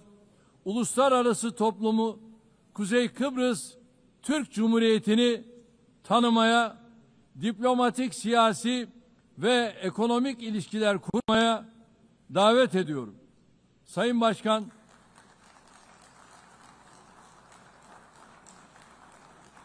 Başkan, değerli üyeler, önümüzdeki dönemde Türkiye-Avrupa Birliği ilişkilerinde yeni bir başlangıç ve vizyon arzuluyoruz. Bu vizyon günü kurtaran değil, ufku yeniden tayin eden, ortak geleceğimizi şekillendiren bir vizyon olmalıdır. Bunun için elbette Avrupa Birliği'nin de bizim kadar istekli ve kararlı olması mühimdir. Net güvenlik sağlayıcısı bir ülke olarak Birleşmiş Milletler, NATO, AGİT ve Avrupa Birliği'nin harekat ve misyonlarına katkılarımızı sürdürüyoruz. 2026 yılındaki NATO zirvesini Ankara'da toplayacağız. NATO müttefikimiz Amerika Birleşik Devletleri ile ilişkilerimizi ticaret, yatırım, enerji ve savunma sanayi başta olmak üzere birçok alanda güçlendiriyoruz. Atayurdumuz Orta Asya'daki kardeş ülkelerimizin barış, istikrar ve refahı bizim için vazgeçilmezdir. Türk Devletleri Teşkilatımız bölgesel bir çatı olmanın ötesine geçerek küresel bir aktör olma yolunda ilerliyor. Köklü beşeri bağlarımızın olduğu Balkanlarda barışın ve istikrarın sürmesi için yoğun gayret içindeyiz. Temmuz ayında ihdas ettiğimiz Balkan Barış Platformu bu yöndeki çabalarımızın en yeni örneğidir. KFOR komutanlığı görevini de bu yıl Ekim ayında bir kez daha üstleneceğiz. Afganistan'daki yönetimin toplumu kuşatıcı, dikkate alan bir anlayış sergilemesi temel arzumuzdur. Yeniden toparlanma sürecinde uluslararası toplumun Afgan halkını yalnız bırakmamasıdır. Türkiye ve Türk milleti olarak Afgan kardeşlerimizin her daim yanında olmaya devam edeceğiz. Değerli dostlar, Güney Asya'da barış ve istikrarın muhafazasını son derece önemli görüyoruz. Nisan ayında Pakistan ve Hindistan arasındaki çatışmaya varan bu gerilimde varılan ateşkesten memnuniyet duyuyoruz. İki ülke arasında terörle mücadelede işbirliğini önemsiyoruz. Keşmir meselesinin Birleşmiş Milletler Güvenlik Konseyi kararları temelinde Keşmirli kardeşlerimizin beklentileri ekseninde diyalogla çözülmesini destekliyoruz. Afrika kıtasıyla eğitimden sağlığa, altyapıdan ticarete kadar geniş bir yelpazede ilişkilerimiz yıldan yıla güçleniyor. Somali'nin terörle mücadelesine gereken her türlü desteği verirken insani yardım faaliyetlerimizi de sürdürüyoruz. Sudan'da 2 yılı aşkın süredir devam eden çatışma ortamı bizleri ziyadesiyle üzmektedir. Sudan'da akan kanın durması ve sürdürülebilir barışın tesis edilmesi uluslararası toplumun ortak sorumluluğudur. Bizim bu yöndeki çabalarımız devam edecektir. Büyük Göller bölgesi yıllardır süren istikrarsızlık ve çatışmalardan ziyadesiyle müzdarip olmuştur.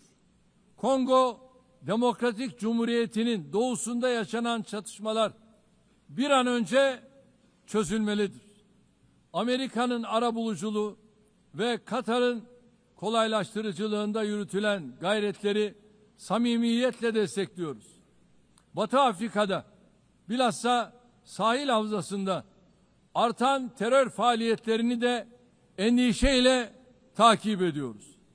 Tarihi bağlarımızın bulunduğu bu bölge halklarının huzura ve istikrara kavuşmaları için çabalarımız devam edecektir.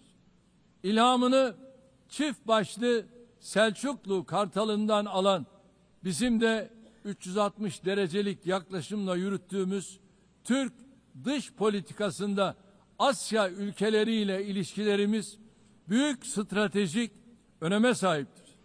Yeniden Asya girişimimiz çerçevesinde ASEAN başta olmak üzere bölgesel kuruluşlarla angajmanımız giderek derinleşiyor. Latin Amerika ve Karayipler bölgesiyle münasebetlerimizi ortaklık ruhuyla ve kazan yaklaşımıyla geliştirmeye büyük önem atfediyoruz. Bölgedeki tüm ülkelerle kurmuş olduğumuz dostane bağları daha ileriye taşıma irademiz bakidir. Kıymetli delegeler, uluslararası ticarette artan korumacılık eğilimleri ve tedarik zincirlerinde yaşanan kırılmalar dünya ekonomisinde esaslı değişimlere yol açıyor.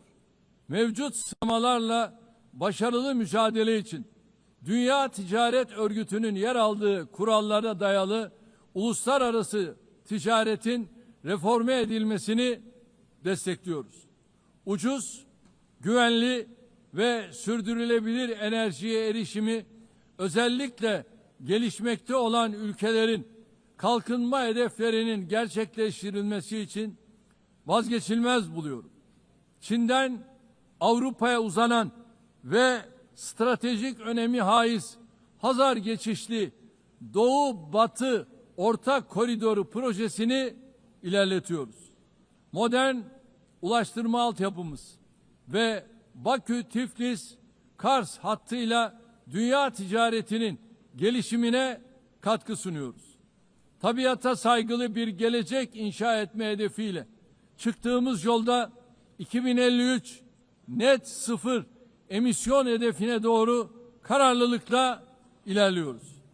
Eşim Emine Erdoğan'ın himayesinde yürüyen sıfır atık hareketinin tüm dünyada her yıl dalga dalga büyüyen, daha fazla insana ve kalbe ulaşan bir farkındalık halkasına dönüştüğünü görmek bizim için ayrı bir bahtiyarlıktır. Bu süreçte gelişmiş ülkelerin sorumluluklarını yerine getirmesi artık bir tercihten öte yükümlülük haline gelmiştir. Dünyada en fazla kalkınma yardımı yapan ülkelerden biri olarak Birleşmiş Milletler'in sürdürülebilir kalkınma hedeflerine ulaşılması için çaba harcıyoruz. 2030 hedeflerine erişmek ve dünyanın dört bir yanındaki yüz milyonlarca insanı onurlu yaşama kavuşturmak için küresel finansman mimarisinin kimseyi geride bırakmama anlayışıyla uyumlu hale getirilmesini savunuyoruz.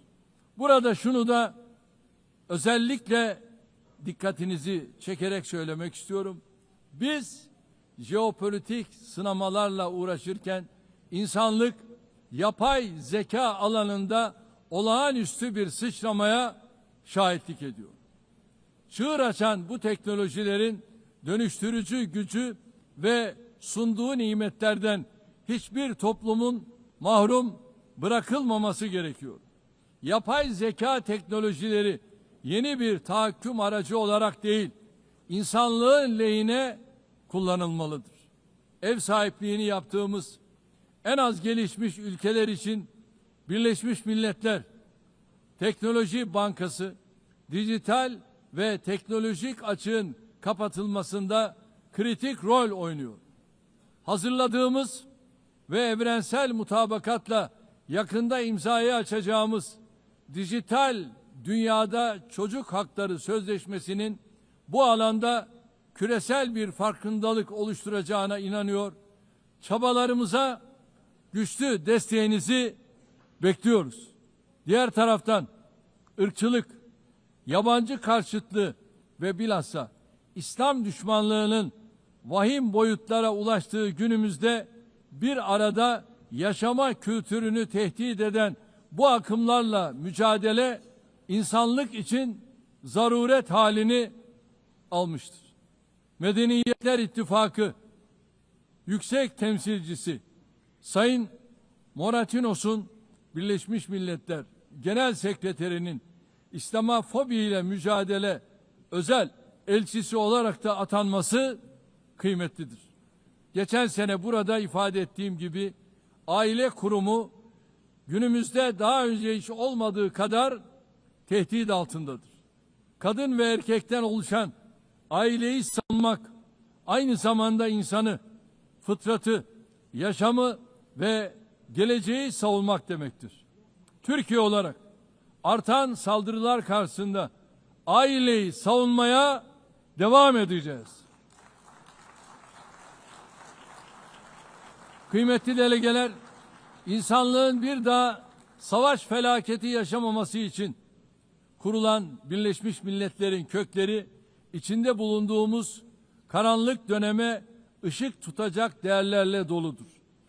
Genel Sekreter Sayın Guterres'in teşkilatımızı etkin ve verimli hale getirmek amacıyla başlattığı Birleşmiş Milletler 80 girişimine desteğimiz tamdır. Bu girişimin Birleşmiş Milletler'in tüm faaliyetlerini daha da güçlendirecek bir süreç olarak başarıya ulaşmasını temenni ediyorum. Bu sürece İstanbul'u bir Birleşmiş Milletler merkezi haline getirme vizyonumuzdan da hareketle güçlü destek vermeye hazırız. 80. yılda Birleşmiş Milletleri kuruluş ruhuna döndürecek adımları atmak hepimizin ortak sorumluluğudur. Biz güçlünün haklı olduğu değil, haklının güçlü olduğu bir sistem kurulana kadar dünya 5'ten büyüktür demeye devam edeceğiz.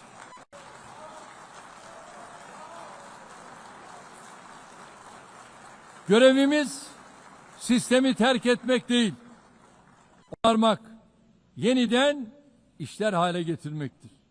Hiç şüphesiz daha adil bir dünya mümkündür. Türkiye daha adil bir dünyanın inşası için mücadelesini sabırla devam ettirecektir. Rabbim yar ve yardımcımız olsun diyorum. Hepinizi bir kez daha sevgi ve saygıyla selamlıyorum. Kalın sağlıcakla.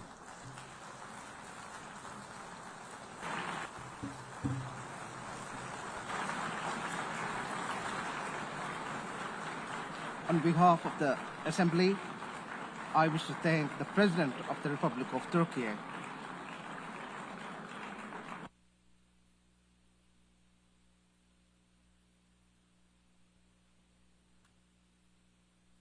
Assembly will hear an address by Her Excellency Dina Echelia Boluarte Chegara, President of the Republic of Peru.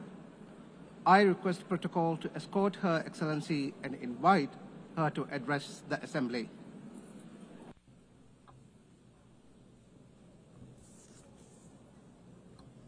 Señora Presidenta de la Asamblea General, Annalena Baerbock, señor Secretario General de las Naciones Unidas, António Guterres, señoras y señores, jefes de Estado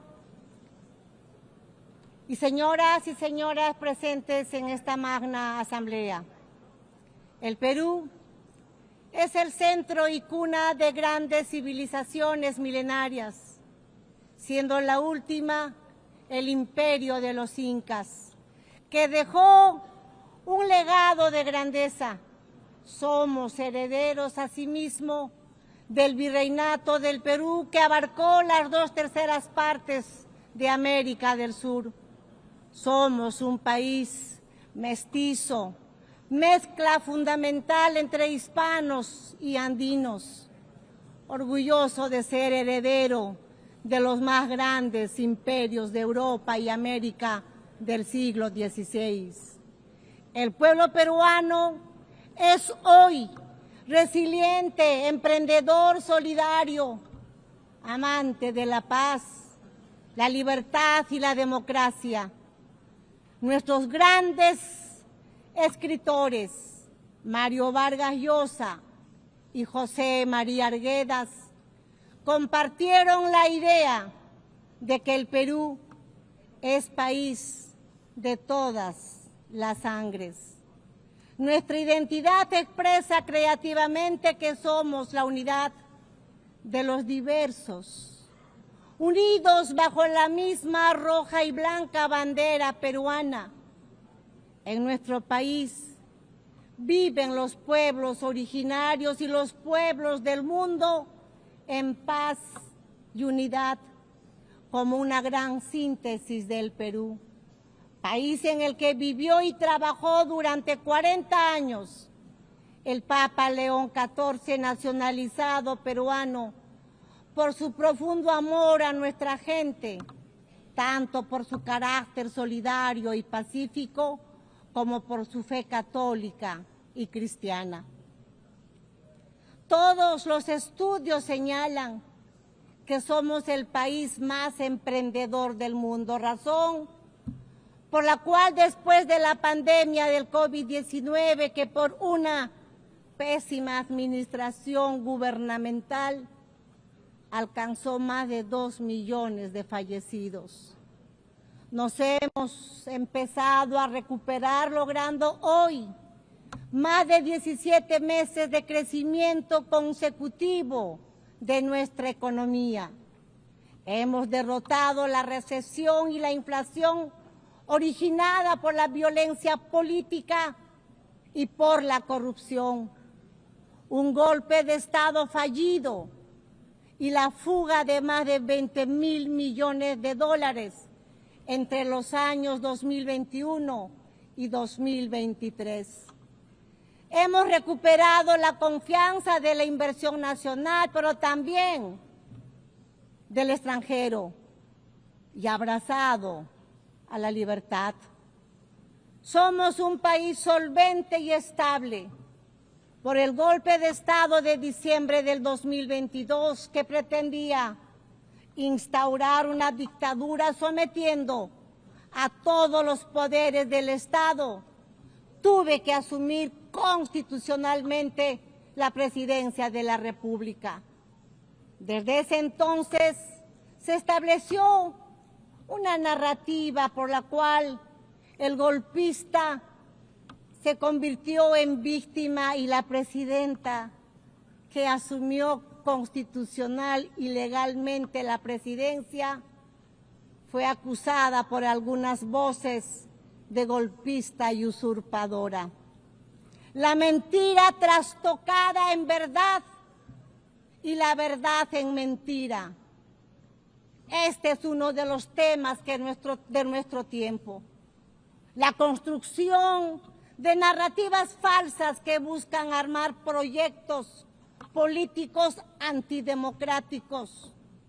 La reflexión es que las ideologías de odio, con sus proyectos de estados fallidos, que crecen como estados todopoderosos, requieren para imponerse una narrativa falsa para lograr su objetivo por medio de la violencia que en el poder aplasta las libertades, aplasta los medios de comunicación, a la oposición democrática, viola los derechos humanos y da inicio al control, confiscación y expropiación de las empresas privadas, creando una burocracia corrupta que destruye la economía, la sociedad y la moral pública.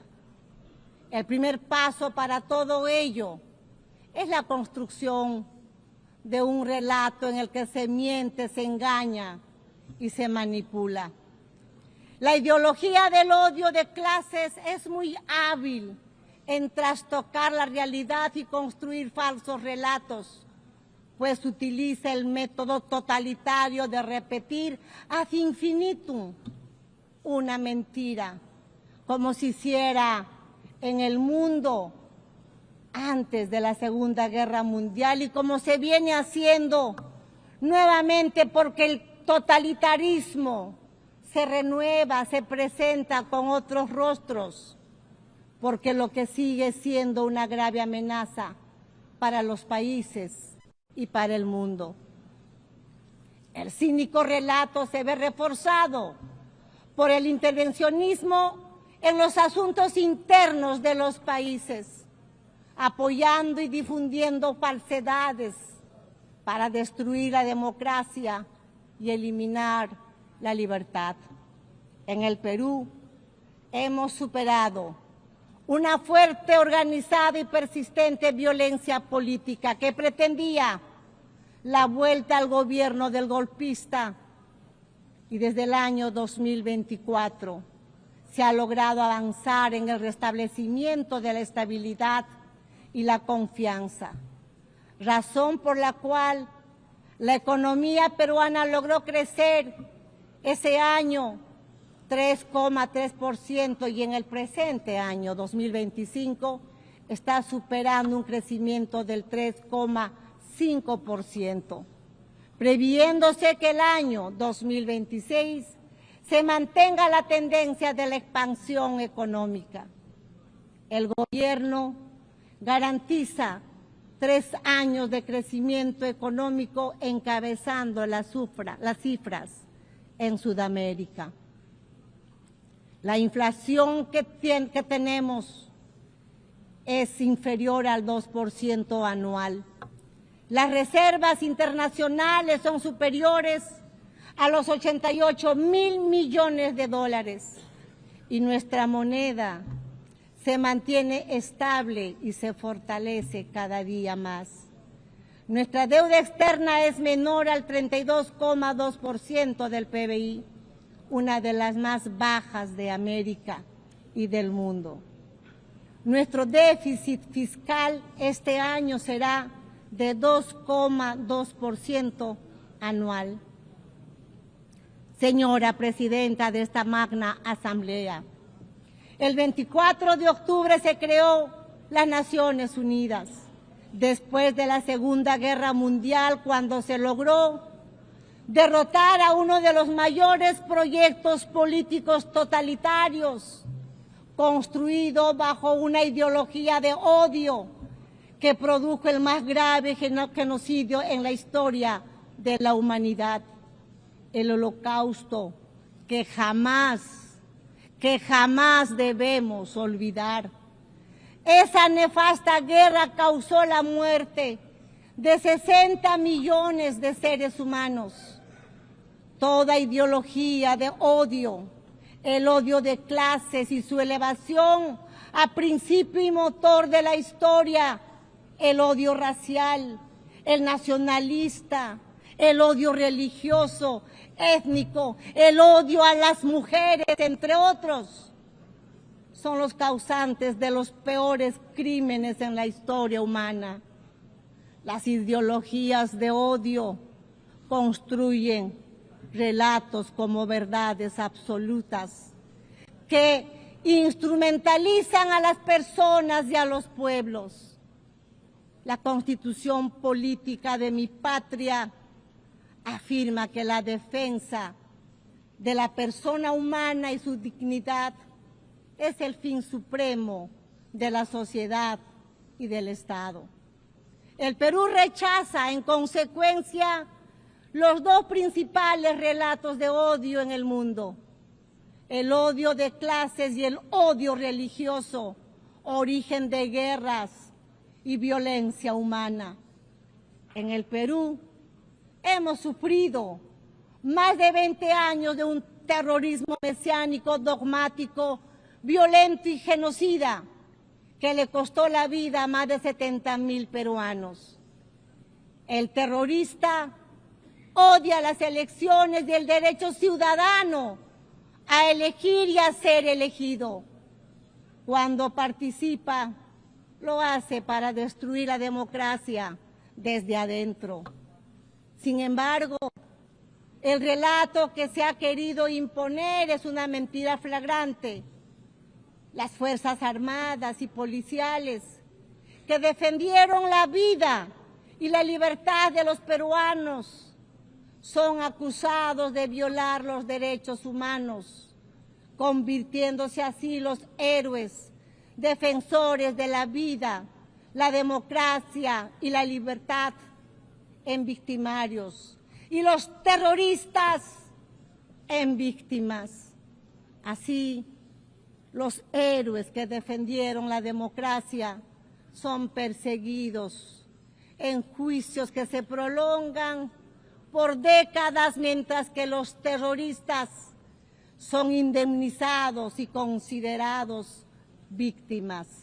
El mundo al revés. La ONU, Presidenta, ha sido un hito fundamental en el siglo XX, pero en el siglo XXI debemos estar más atentos. Es nuestro deber impedir que el mundo se precipite hacia nuevos genocidios y nuevas violencias. No es aceptable en un mundo civilizado que un país invada a otro, utilizando un relato falso para justificar una guerra que ataca principalmente a la población. No es admisible la matanza de civiles, la captura de centenares de jóvenes, mujeres y hasta niños para utilizarlos como rehenes. Vivimos ante la amenaza del crimen internacional organizado. En el Perú, la delincuencia internacional dedicada a la extorsión recurre a métodos terroristas como los atentados con explosivos para someter a los ciudadanos. Estas organizaciones criminales que utilizan armas de guerra han creado mecanismos financieros para lavar el dinero manchado de sangre, remitiendo grandes sumas a sus países de origen. Se pretende normalizar esta violencia que requiere para su derrota el reconocimiento por la ONU como organizaciones terroristas y una nueva legislación nacional e internacional que detenga su amenaza al sistema democrático y al desarrollo de los pueblos. Es imperativo, asimismo, actuar contra el narcotráfico y la minería ilegal que destruye el medio ambiente, contaminan los ríos y condena a los pueblos y a las personas a la esclavitud. El crimen internacional tiene sometidas a miles de mujeres extraídas de sus hogares, de sus países con violencia y engaños y explotadas y privadas de su libertad.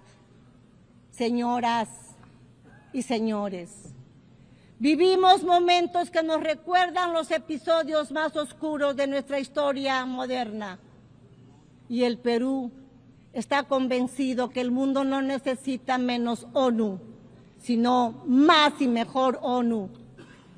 Una que esté acorde con los tiempos en los que las ideologías de odio que tanto daño causaron y causan a la humanidad se han refugiado en la mentira, en las informaciones falsas y en la penetración de las sociedades democráticas. El Perú, como miembro fundador, está comprometido con un sistema multilateral abierto, basado en el derecho internacional y los principios de la Carta de Naciones Unidas. El pilar, el modelo, la ONU, pero es momento de hacer un alto y mirar lo que está pasando en el mundo a nuestro alrededor. En este momento estamos aquí, pero al otro lado del mundo están matando niños, niñas, personas inocentes. La prosperidad al mundo debe ser en ese trabajo responsable y unido. Y que hoy debe ingresar a un proceso de adecuación frente a las nuevas amenazas. Cada uno de nuestros países tiene el deber de contribuir al desarrollo de soluciones a los problemas comunes que enfrentamos, y en eso se esfuerza mi país. Pero la interconexión de nuestras sociedades y economías hacen que solo a través de la cooperación internacional podamos resolver la crisis que enfrentamos. Si no reformamos las Naciones Unidas, nuestra casa común, para devolverle representatividad y efectividad a su acción, corremos el grave riesgo de ver desaparecer uno de los instrumentos más preciados que tiene la comunidad internacional para la estabilidad del mundo.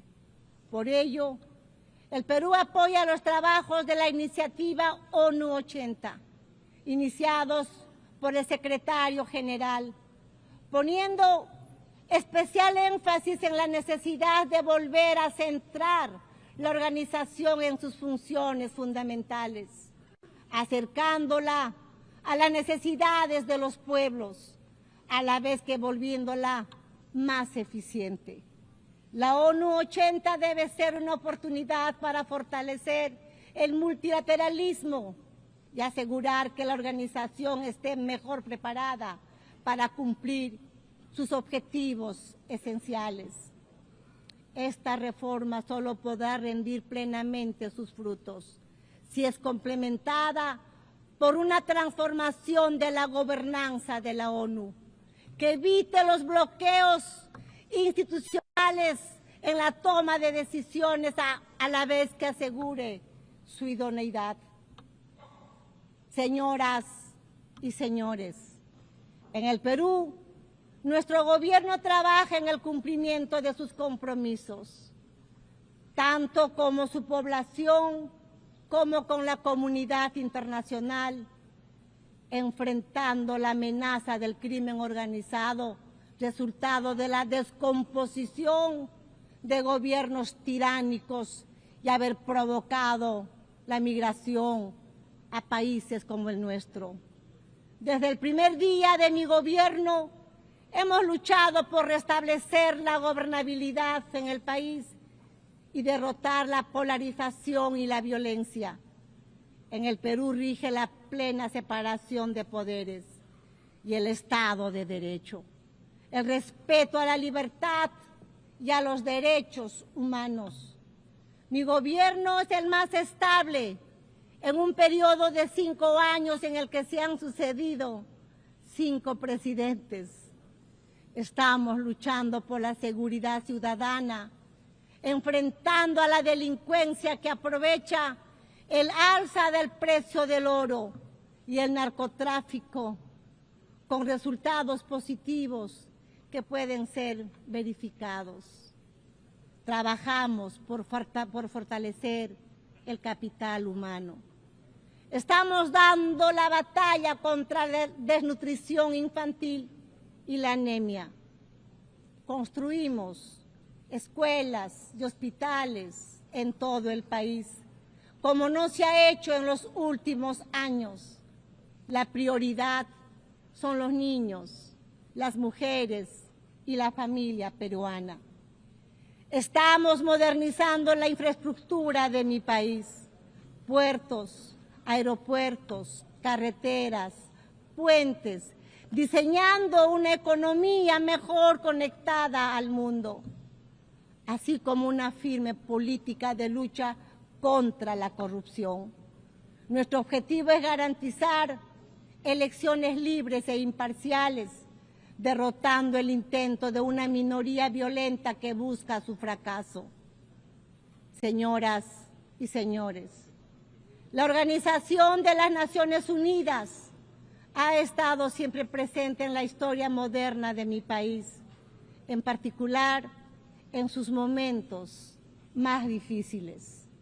Simultáneamente a lo que pasa en el mundo y a pesar de nuestros esfuerzos, el Perú hoy encuentra a sus instituciones democráticas y el Estado de Derecho atacados por la polarización de la política, causa y consecuencia del retorno de la violencia extremista. Padece el flagelo de la delincuencia organizada transnacional terrorista, que es causa de muertes, atentados e inseguridad, y del narcotráfico que destruye el tejido social.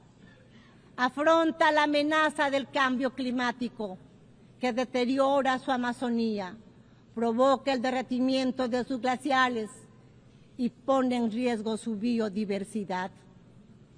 Fomenta un crecimiento inclusivo y sostenible en un contexto de oposición entre potencias. Pero ninguno de estos problemas es solamente nacional, sino global.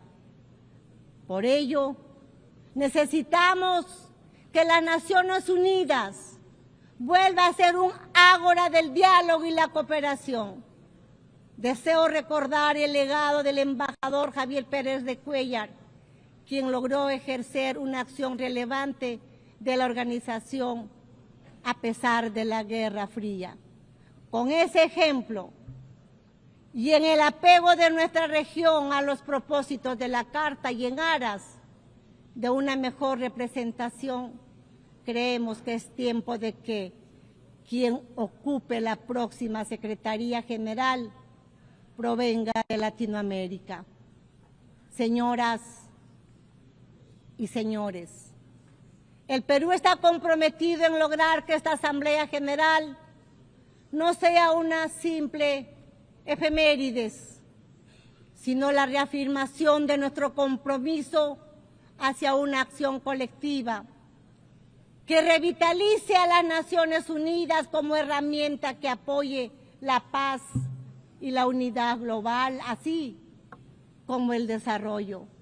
Tenemos que ser firmes en la verdad frente a los relatos que la escamotean, la pervierten o mienten abiertamente con el fin de ocultar agendas que no corresponden a nuestro tiempo y mucho menos al destino de la humanidad. Por ello, es imperativo fortalecer la verdad frente a los relatos basados en el odio, la mentira repetida que busca imponerse y que solo engendra destrucción. Pese a todos los obstáculos, la verdad se abre paso y nos hace libres. Paz y unidad para el Perú y el mundo, huarajuchas del planeta. Cuscayan Yancasun, ama Chicnicuspa, ama Yuyacuspa, buscando el desarrollo de nuestro pueblo. Señoras presidentes y presidentes del mundo, juntos trabajemos, sin odiarnos, queriéndonos, procurando el desarrollo de nuestros pueblos. Sí a la vida, no a la violencia y no a la guerra. Muchas gracias.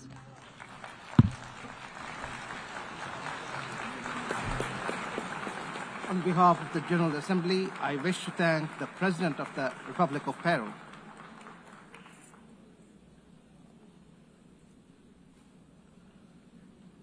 The Assembly will hear an address by His Majesty King Abdullah II Ibn al-Hussein, King of the Hashemite Kingdom of Jordan. I request protocol to escort His Majesty and invite him to address the Assembly.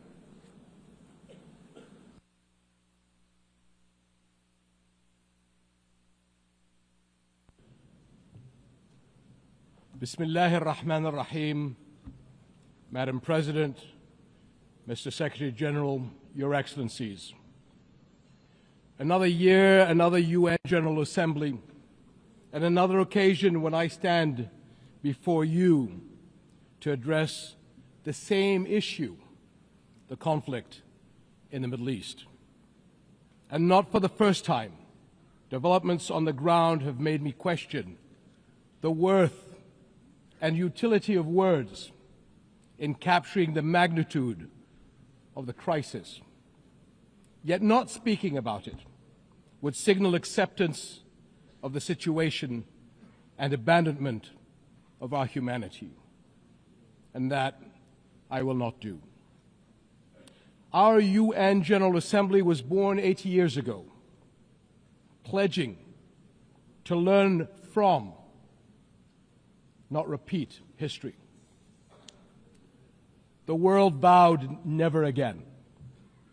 However, for almost as long, Palestinians have been living through a cruel cycle of yet again, bombed indiscriminately, yet again, killed, injured, and maimed, yet again, displaced and dispossessed, yet again, denied rights, dignity, their basic humanity, yet again.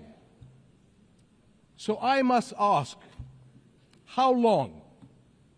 How long will it be before we find a resolution to this conflict, one that safeguards the rights of all sides and allows a level of normalcy in the lives of the families at its core? How long will it be before I stand before you and speak not of suffering and devastation in my region, but of prospect, prosperity, and potential? Sadly, this is not the only conflict in our world. And some may say that other wars are also devastating. But the Palestinian-Israeli conflict remains unique. It is the longest standing conflict in the world. and illegal occupation of a helpless population by a self-declared democratic nation, and a flagrant violation of repeated UN resolutions, international law, and human rights conventions. A failure that should have elicited outrage and action, especially from major democracies. Instead, it has been met with decades of inertia. My friends, the war in Gaza marks one of the darkest moments in this institution's history. But although it is today's horror, the injustice stretches back decades. The Palestinian-Israeli conflict has been on the UN agenda throughout its 8 decades of existence. How long will we be satisfied with condemnation after condemnation without concrete action? When it comes to the Palestinian-Israeli conflict, it seems that what unfolds in the halls of power is theory. The struggles and suffering on the ground is reality. For decades, we have seen several attempts to achieve a solution by interim agreements and temporary stopgaps, none that delivered on the end game. In fact, many would argue these processes served as a distraction, as Israel grabbed more land, expanded illegal settlements, demolished homes, and displaced entire neighborhoods. Muslim and Christian holy sites in Jerusalem have been vandalized and desecrated by those under government protection. And throughout all these years, Israeli families, too, have not been able to live in true security because military action cannot bring the safety they need. Nowhere is that more evident than in Gaza. More than 60,000 Palestinians killed, 50,000 children injured or killed, miles of burnt-out rubble. Neighborhoods, hospitals, schools, farms, even mosques and churches in ruins. Widespread starvation.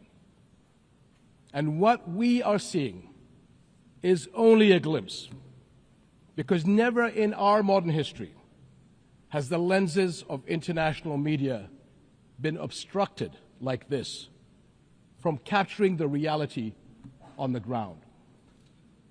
Almost 2 years in, and the cruelty of this military campaign continues unabated.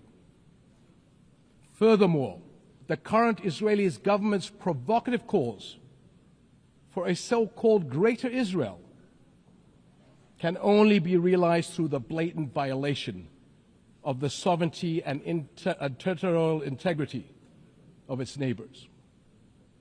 And there is nothing great about that.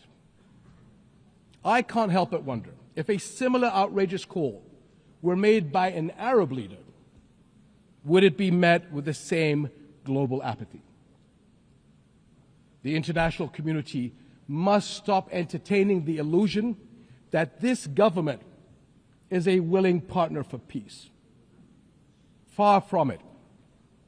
Its actions on the ground are dismantling the very foundations on which peace could stand, and intentionally burying the very idea of a Palestinian state.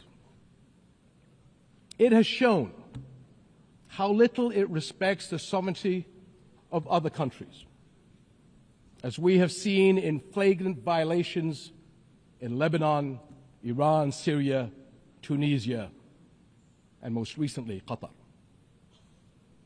And its hostile rhetoric calling for the targeting of Al-Aqsa Mosque will incite a religious war that would reach far beyond the region and lead to an all-out clash that no nation would be able to escape.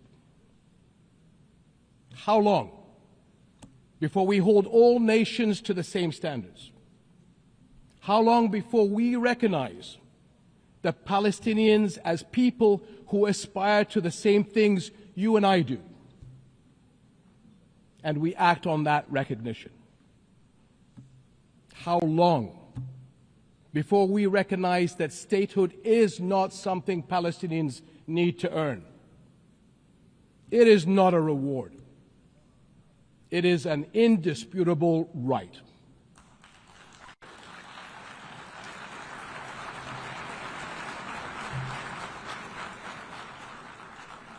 In Jordan, we are determined to work for a world in which people are secure in their homes, are safe to practice their faiths, and are able to live and thrive in dignity. As custodians of Muslim and Christian holy sites in Jerusalem, we safeguard these holy places against actions that violate the city's legal and historical status quo.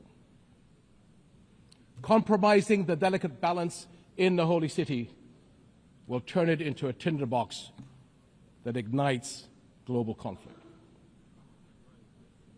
And Jordan is serving as the main base for international humanitarian response in Gaza, working by all possible means to provide critical supplies of aid and food.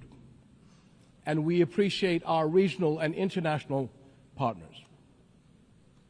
I'm also immensely proud of the many Jordanians, including men and women of Jordan Armed Forces, who are at the heart of this effort. Ground convoys, aircraft crews, doctors, nurses, and mobile medical staff who work even under fire to provide relief. These and countless others carry forward Jordan's deep heritage of compassion and generosity to people in grave need. My friends, amid such darkness, there is a glimmer on the horizon. We are seeing more nations stepping up on behalf of a permanent ceasefire in Gaza, one that ensures the release of all hostages, unhindered humanitarian aid, and support for the Palestinian people as they rebuild. We all know that force is no foundation for security. It is a prelude for greater violence. Repeated wars are teaching generations of Israelis and Palestinians that their only recourse is the gun.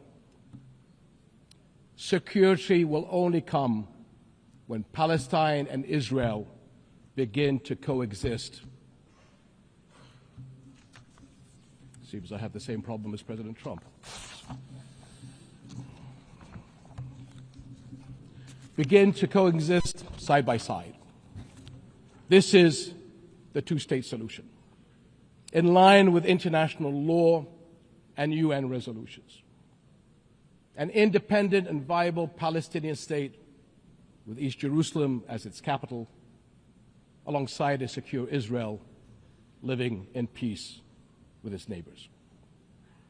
For almost a quarter of a century, this has been the promise of the Arab Peace Initiative, in which Arab and Muslim partners around the globe extended their hand. My friends, for the past 2 years, we have finally seen the world's conscience stirring in the courage of ordinary people from every walk of life and every corner of the globe, raising their voices as one and declaring, it has been too long.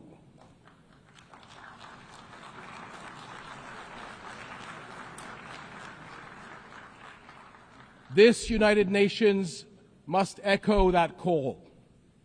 It has been too long, and it must act on that call until peace is a reality. Thank you.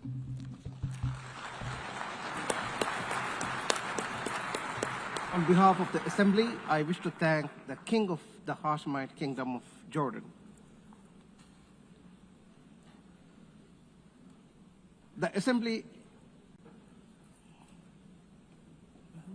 The the Assembly will hear an address by His Excellency Lee Jae-myung, President of the Republic of Korea. I request protocol to escort His Excellency and invite him to address the Assembly.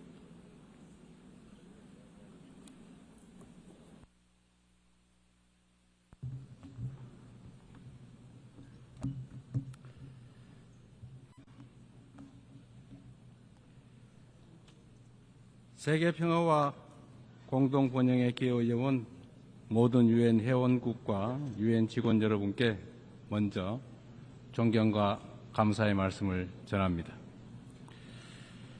아날레나 베어복 제80차 총회 의장의 취임을 진심으로 축하드리고 안토니우 구테레시 사무총장의 변함없는 헌신과 노고에도 경의를 표합니다. 의장님과 사무총장님의 뛰어난 리더십 아래 이번 유엔 총회가 더욱 의미 있는 성과를 거둘 수 있기를 희망합니다. 의장님, 사무총장님 그리고 각국 대표 여러분, 올해는 유엔 창설 80주년이 되는 뜻깊은 해입니다. 유엔이 걸어온 지난 80년은 인류의 존엄과 가치를 지키고 미래 세대를 위한 길을 모색해온 소중한 여정이었습니다. 누군가 유엔이 이룬 성취가 무엇인지 묻는다면 대한민국의 80년 역사를 돌아보라 이렇게 대답하겠습니다. 도전과 응전으로 점철된 대한민국의 역사는 인류가 직면한 거대한 도전에 쉼없이 맞서온 유엔의 역사 그 자체라고 해도 결코 과언이 아닙니다. 대한민국은 유엔이 설립된 해에 식민 지배에서 해방됐고 유엔의 도움으로 분단의 상흔과 전쟁의 폐허 속에서도 국가 재성을 유지하며 산업화를 일궈내고 민주주의를 꽃피웠습니다. 그렇기에 대한민국은 그 자체로 유엔의 존재 가치를 증명해온 나라입니다. 대한민국이 참혹한 전쟁과 재난 속에서 우주의 무게만큼 고귀한 생명들의 희망을 되살릴 때마다 그 치열한 연대의 중심에서 유엔의 깃발이 나부꼈습니다. 유엔은 모든 이들에게 차별 없이 동등한 권리와 기회를 주기 위해 애썼고 어린이들의 삶을 피워낼 교육과 백신을 제공했습니다. 유엔과 국제사회의 지원으로 일어선 동방의 작은 나라가 세계의 주목을 받는 당당한 유엔 회원국으로 거듭났고 어느 나라보다 빠르게 국제사회 구성원으로서의 역할과 책임을 높여가고 있습니다. 한때 민주주의와 평화가 위기에 처했지만 대한민국은 그때마다 불굴의 저력으로 일어섰습니다. 친위 쿠데타로도 민주주의와 평화를 염원하는 대한국민들의 강렬한 의지를 결코 꺾을 수 없었습니다. 지난 겨울 내란의 어둠에 맞서 대한민국 국민들이 이뤄낸 빛의 혁명은 유엔 정신의 빛나는 성취를 보여준 역사적 현장이었습니다. 대한민국이 보여준 놀라운 회복력과 민주주의의 저력은 대한민국의 것인 동시에 전 세계인의 것이 될 것입니다. 당신이 나를 밝은 쪽으로, 빛이 비추는 쪽으로, 꽃이 피고 있는 쪽으로 끌고 가기를 바랍니다.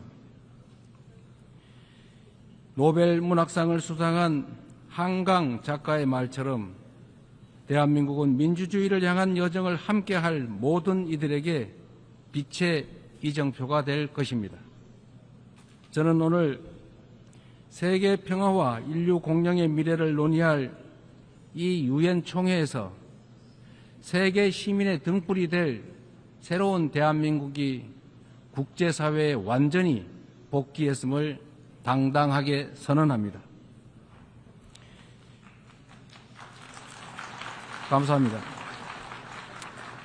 유엔의 지원과 도움에 힘입어 성장한 우리 대한민국은 이제 민주주의 회복의 경험과 역사를 아낌없이 나누는 선도 국가로서의 역할을 마다하지 않겠습니다.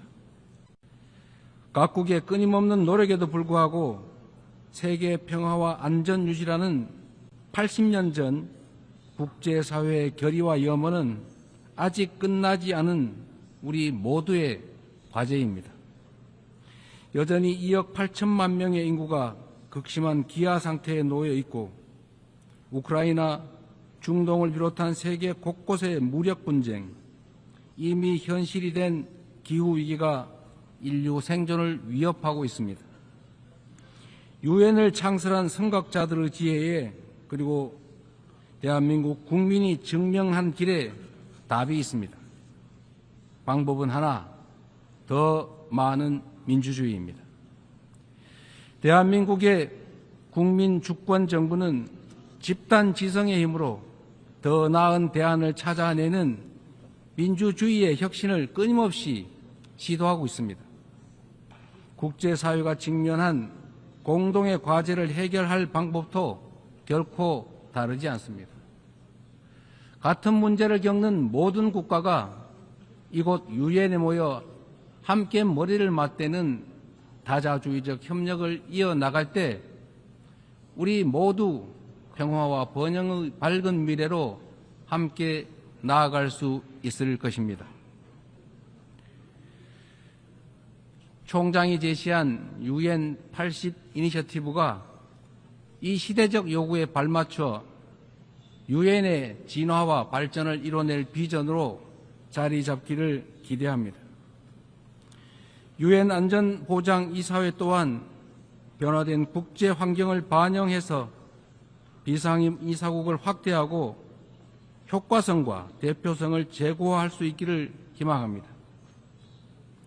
대한민국은 2024년에서 25년 임기의 안보리 이사국으로서 안보리가 국제 평화와 안보 위협에 능동적으로 대응할 수 있도록 노력하고 있습니다. 의장님, 총장님, 그리고 존경하는 각국 대표단 여러분, 민주주의를 회복한 대한민국은 이제 더 나은 미래를 꿈꿉니다. 대한민국은 유엔이 표방하는 자유와 인권, 포용과 연대의 가치를 굳건하게 수호하는 글로벌 책임 강국으로서의 역할을 다해 나갈 것입니다.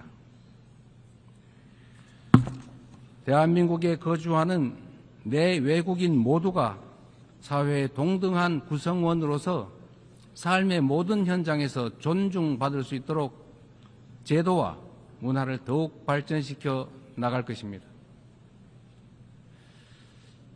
대한민국은 인권 존중의 가치를 실현하면서 국제사회와의 협력을 강화하고 또 주도해 갈 것입니다. 당장의 생존이 위급한 시대에 연대와 상생, 협력이란 다소 생경하게 느껴질 수도 있습니다. 하지만 인류는 언제나 깊은 절망만큼 높은 희망을 꿈꾸었고 더 나은 내일을 향한 열정으로 지금의 진보를 이뤄냈습니다. 어려운 시기일수록 인류 보편 가치에 대한 믿음이라는 유엔의 기본 정신으로 돌아가야 합니다. 전쟁의 참화를 물려주지 않겠다는 일념이 유엔 창립으로 이어져 분쟁을 예방하고 평화를 지켜냈던 것처럼 미래의 인류가 살아갈 더 나은 세계를 위해 오늘의 우리는 더 협력하고 더 신뢰하고 더 굳게 손잡아야 합니다.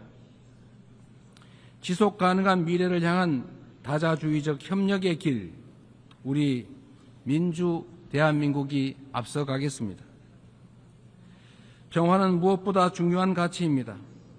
대한민국에서도 전 세계 어디에서도 평화는 민주주의와 경제 발전의 기본적 토대가 됩니다. 지금 우리가 직면하고 있는 분쟁과 갈등은 인간의 존엄과 지속 가능한 발전의 이상이 평화가 없다면 얼마나 쉽게 무너질 수 있는지를 선명하게 설명해 줍니다. 오늘날 대한민국은 유엔의 평화 유지 및 평화 구축 활동에 있어 핵심적인 기여국으로서 책임을 다하고 있습니다. 분단 국가인 대한민국을 흔들림 없이 수호한 우리의 용사들이 유엔이 주도하는 지속 가능한 평화의 길을 돕고 있습니다. 평화를 위협하는 것은 물리적인 요소만이 아닙니다. 인공지능 기술이 안보 역량을 결정하고 사이버 공격이 국가 안보를 위협하는 시대, 우리는 이제 보이는 적을 넘어 보이지 않는 적과 맞서야 합니다.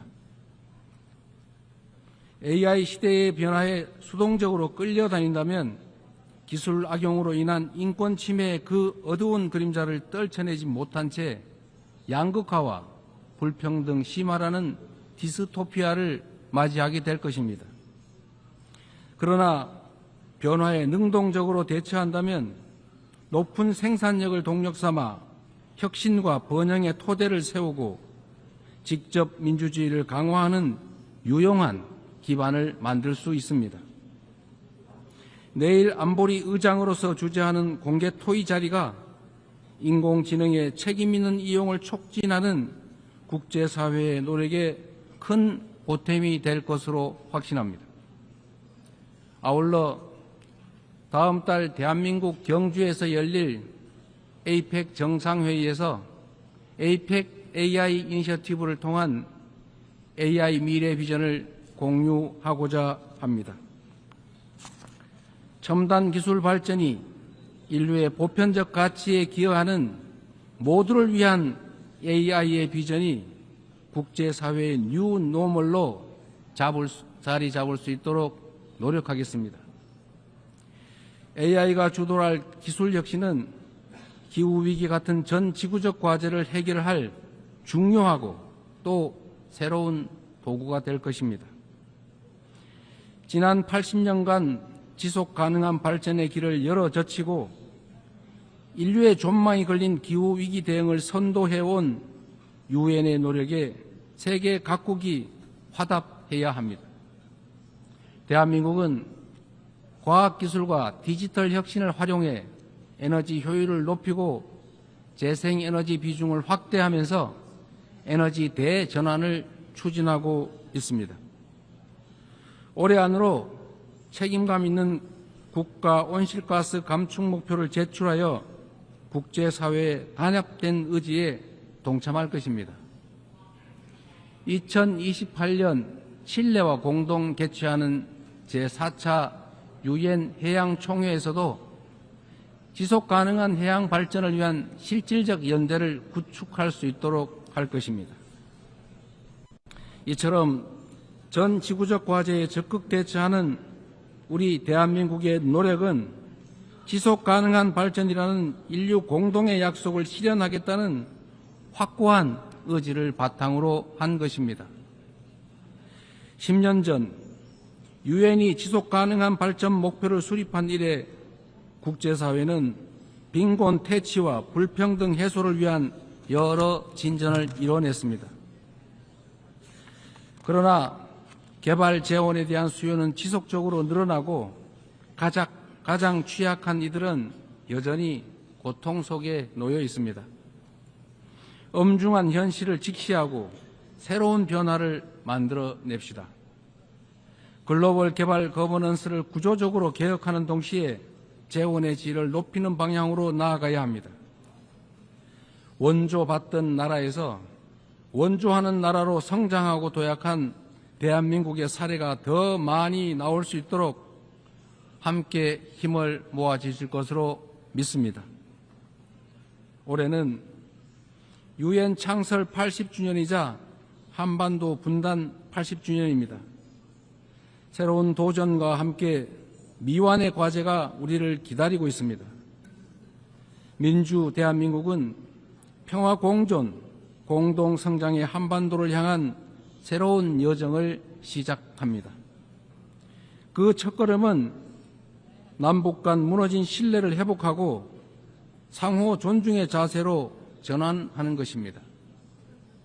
대한민국 정부는 상대의 체제를 존중하고 어떠한 형태의 흡수 통일도 추구하지 않을 것이며 일체의 적대 행위를 할 뜻이 없음을 다시 한번 분명하게 밝힙니다.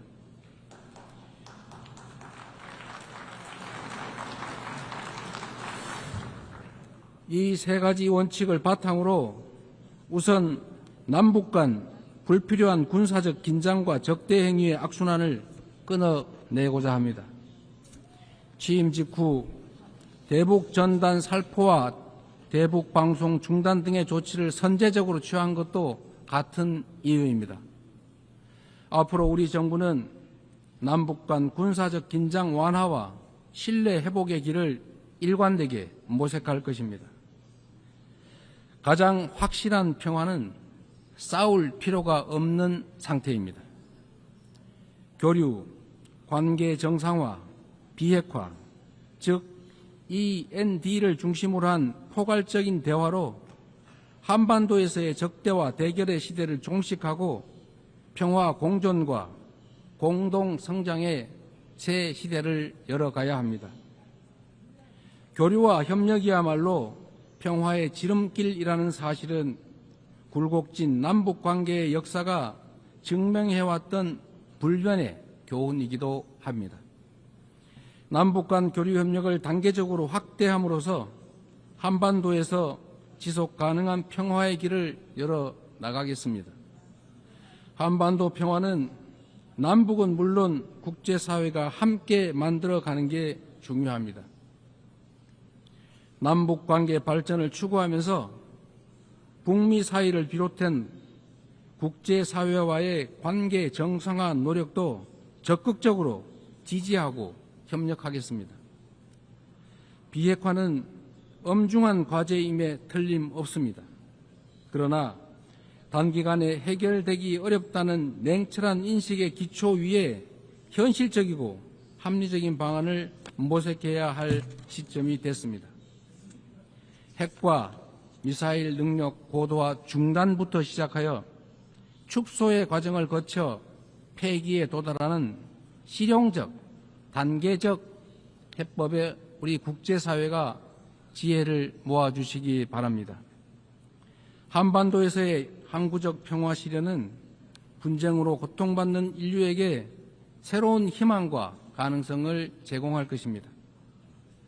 대한민국은 END 이니셔티브로 한반도의 냉전을 끝내고 세계 평화와 번영에 기여하기 위한 책임과 역할을 다하겠습니다. 서로 다른 나라의 국민이 상호 협력하며 전 지구적인 도전을 함께 헤쳐나가는 미래가 꿈같은 장밋빛 전망처럼 들릴 수도 있습니다. 그러나 이는 결코 불가능한 꿈이 아닙니다. 평화란 단순히 무력 충돌이 없는 상태가 아니라 다름을 존중하며 함께 살아가는 공동체를 실현하는 것입니다.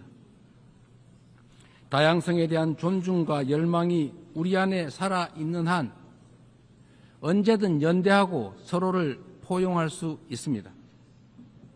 국경과 언어, 문화적 차이를 넘어 K컬처가 전 세계인을 하나로 연결하고 있습니다. K컬처의 성공과 확산은 모든 배경의 차이를 넘어 인류 보편의 공감이 가능하다는 점을 입증하고 있습니다. 연대와 상생, 배려의 에너지를 모아 새로운 민주공화국을 열어낸 대한민국은 지속 가능한 미래, 인류의 새 역사를 향해 나아갈 준비를 마쳤습니다. 험난한 여정이 예상되지만 시련이 있어도 도전을 멈추지 않았기에 인류는 한 단계씩 성장하며 오늘 여기까지 올 수 있었습니다. 민주주의의 위기 앞에서 대한민국 국민이 들었던 오색빛 응원봉처럼 국제사회와 유엔이 인류의 미래를 밝힐 희망의 등불을 함께 들어주십시오. 평화, 공존과 공동 성장이라는 한반도의 새 시대를 향해 그리고 함께하는 더 나은 미래의 세계를 향해 우리 대한민국이 맨 앞에서 담대하게 나아가겠습니다. 긴 시간 경청해 주셔서 감사합니다. On behalf of the Assembly, I wish to thank the President of the Republic of Korea.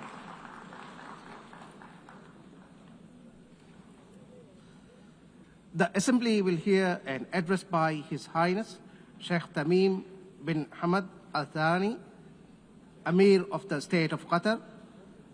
I request protocol to escort His Highness and invite him to address the Assembly.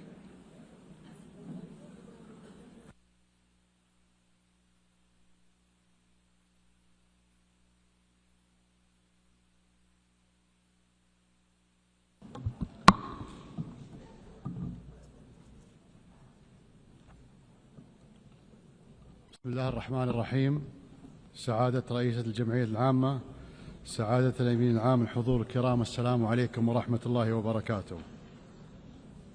لقد أنشأت منظمة الأمم المتحدة منذ 8 عقود بناء على عدد من القواعد والمبادئ التي توصلت إليها الإنسانية بعد حربين عالميتين، وتقوم هذه القواعد على الحفاظ على السلم والأمن الدوليين واحترام كرامة الإنسان وسيادة الدول وشؤونها الداخلية والتعاون الدولي لما فيه خير شعوبنا والبشرية. إن تراجع منطق النظام الدولي هذا أمام منطق القوة، يعني السماح بتسييد حكم الغاب، حيث تغدو مفاهيم القانون والعدالة نافلة خارج السياق، وحيث يحظى المتجاوز على الآخرين بامتيازات لمجرد أن بوسعه فعل ذلك. هذه هي الواقعية السياسية الجديدة التي اختزل تعريفها ليصبح مقتصرا على مسايرة القدرة على فرض الأمر الواقع. ثمة قصر نظر كارثي في هذا السلوك، فمرتكب التجاوزات في العلاقات الدولية يعتبر أن التسامح معه ضعف، ويعد المتسامح مع تجاوزاته عاجزا. إن الموضوع الذي ينبغي أن يتصدر النقاش في المؤسسات الدولية حاليا هو كيفية استعادة نظام الأمن الجماعي قوته وفقا لميثاق الأمم المتحدة، وعودة الفاعلية للشرعية الدولية. الحضور الكرام، كما تعلمون تعرضت الدوحة يوم 9 سبتمبر إلى اعتداء غادر استهدف خلاله اجتماع للوفد المفاوض لحركة حماس في مسكن أحد أعضائه في حي سكني يضم مدارس وبعثات دبلوماسية، وقد سقط جراء هذا العدوان 6 شهداء، من ضمنهم مواطن قطري يخدم في قوة الأمن الداخلي الأخوية، وأصيب 18 بجراح. كان هذا العدوان انتهاكا خطيرا لسيادة دولة وخرقا سافرا وغير مبرر للأعراف والمواثيق الدولية، لكن العالم بأسره صدم أيضا بسبب ملابسات هذه الفعلة الشنعاء التي صنفناها إرهاب دولة. فخلافا لادعاء رئيس حكومة إسرائيل، لا يدخل هذا العدوان ضمن حق مزعوما في ملاحقة الإرهابيين أينما كانوا، بل هو اعتداء على دولة وساطة صانعة سلام كرست دبلوماسيتها لحل الصراعات بالطرق السلمية، وتبذل منذ عامين جهود مضنية من أجل التوصل إلى تسوية توقف حرب الإبادة التي تشن على الشعب الفلسطيني في قطاع غزة، وهو أيضا محاولة لقتل سياسيين أعضاء وفد تفاوضه إسرائيل، وهم عاكفون في دراسة ورقة أمريكية للرد عليها. فكما تعلمون تستضيف قطر بصفتها دولة وساطة خلال المفاوضات وفودا من حركة حماس وإسرائيل، وقد أنجزت الوساطة فعلا بالتعاون مع الشقيقة مصر والولايات المتحدة الأمريكية تحرير 148 من الرهائن. وقد واصلنا الوساطة مع أن إسرائيل ألغت الهدنة الأخيرة من طرف واحد دون تقديم أي مبرر يحدون في ذلك الأمل بالتوصل إلى وقف دائم لإطلاق النار والإفراج عن جميع الرهائن وانسحاب قوات الاحتلال من القطاع ودخول المساعدات الإنسانية وتحرير أسرى فلسطينيين. يزورون بلادنا ويخططون لقصفها، يفاوضون وفودا ويخططون لاغتيال أعضائها.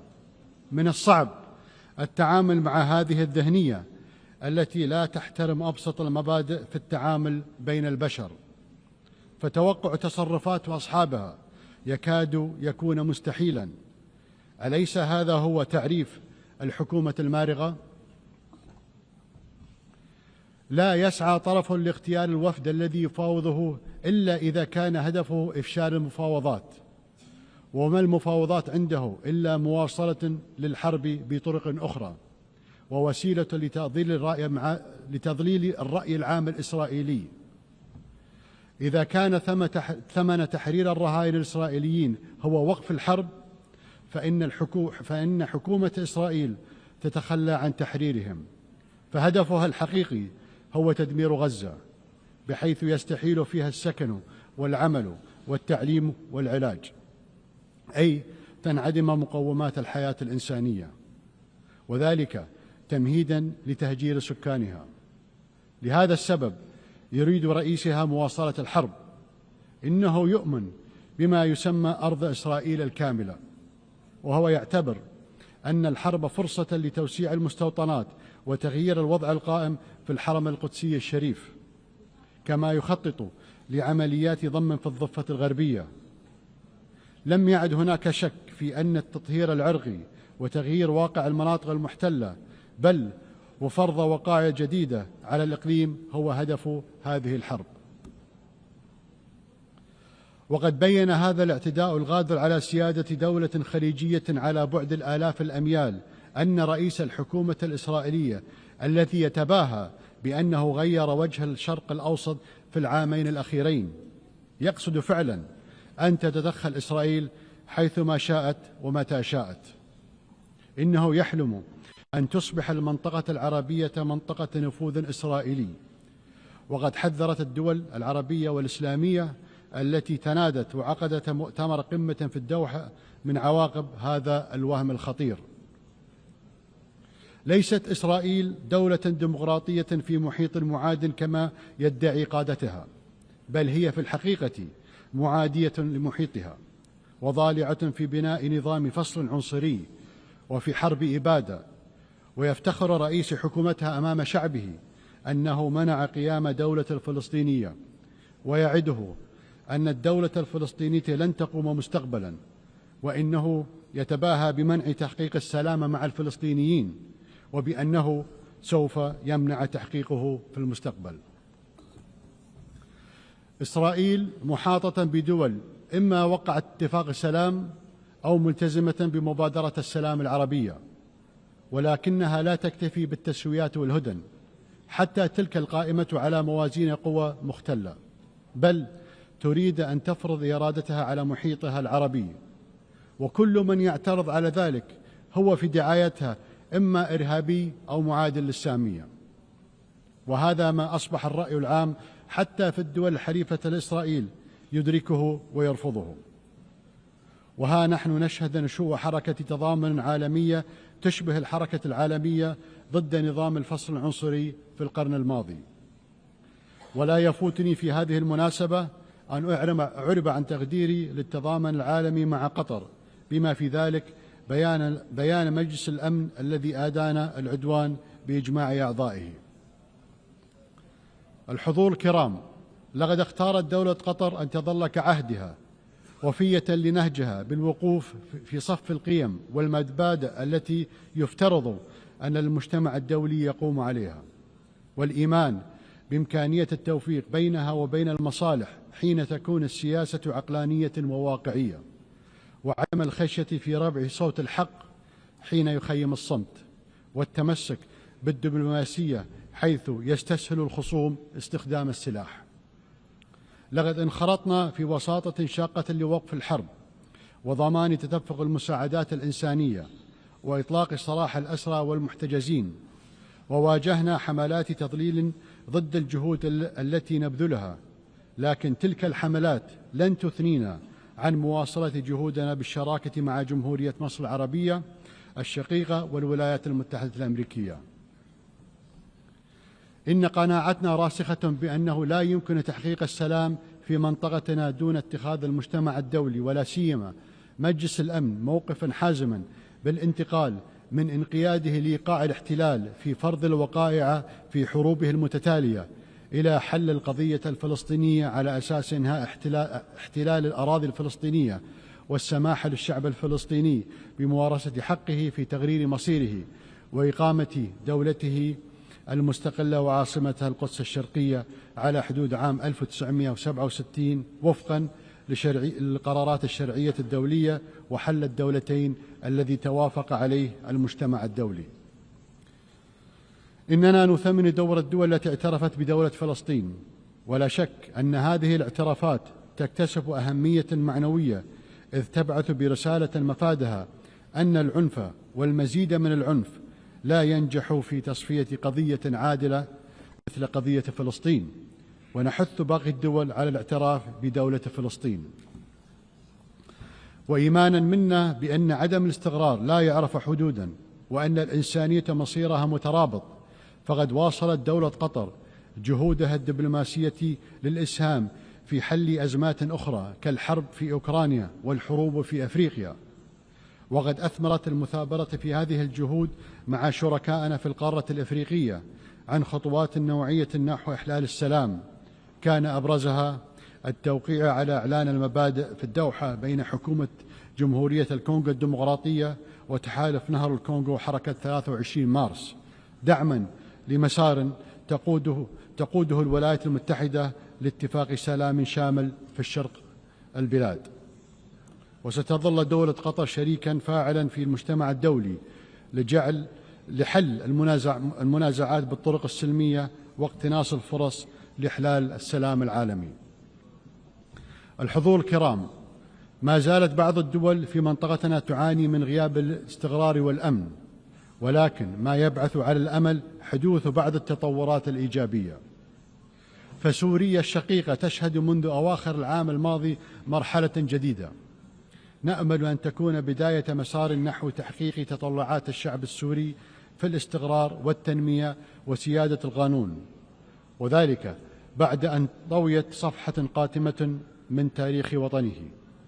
وقد وقفت قطر إلى جانب الشعب السوري على نحو مثابر طوال السنوات السابقة، وكنت أذكر بقضيته من على هذا المنبر حتى حين بدا وكأنها أسقطت من جدول أعمال السياسة الدولية. ويتعين على المجتمع الدولي استغلال الفرصة المتاحة حاليا للوقوف إلى جانب سوريا لتجاوز هذه المرحلة الانتقالية بنجاح، ويحظى السوريين بحياة طبيعية بعد عقود من المعاناة. وقد علمتنا التجربة في بلدان عربية أخرى أن بناء مؤسسات الدولة وكذلك إرساء العلاقات بين الدولة وعموم الناس على أساس المواطنة المتساوية مع احترام التنوع الديني والإثني والثقافي يكتسبان أهمية قصوى في هذه المرحلة.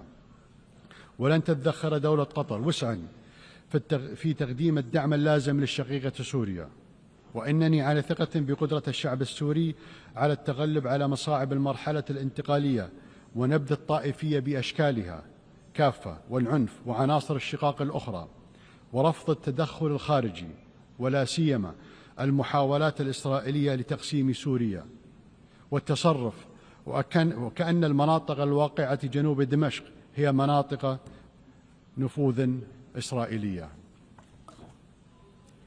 كما شهد لبنان الشقيق تطورات إيجابية تمثلت في انتخاب الرئيس العماد جوزيف عون رئيسا للجمهورية وتعيين دولة الدكتور نواف سلام رئيسا للحكومة، مما يشكل خطوة هامة نحو استقرار الأوضاع في البلاد.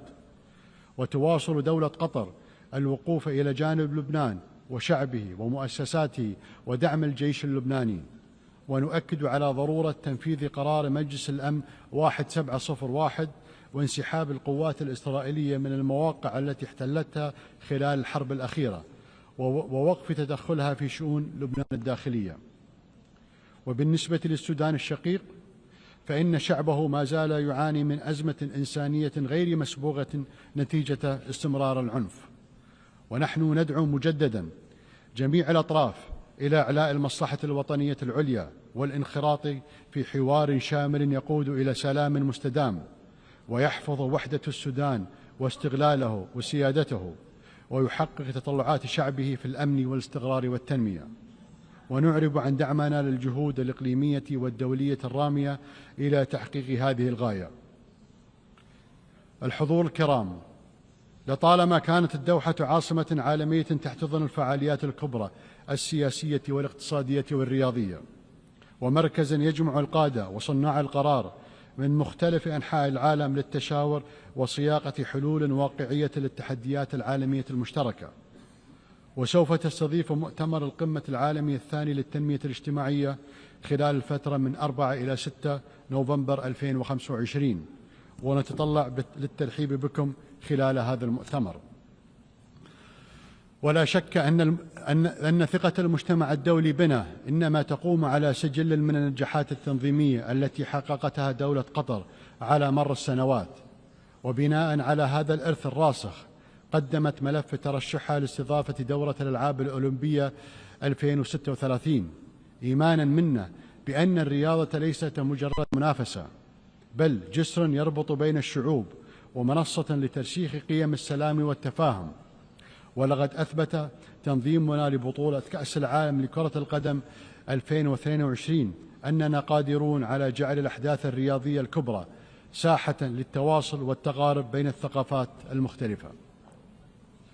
وختاما، إن دولة قطر وهي تعي جسامة التحديات التي يواجهها المجتمع الدولي تؤكد أنها ستظل وفية لالتزاماتها في مناصرة الحق وبناء جسور السلام وتعزيز العدالة في العلاقات الدولية.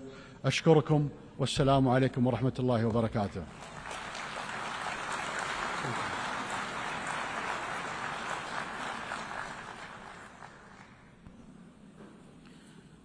On behalf of the Assembly, I wish to thank the Emir of the State of Qatar.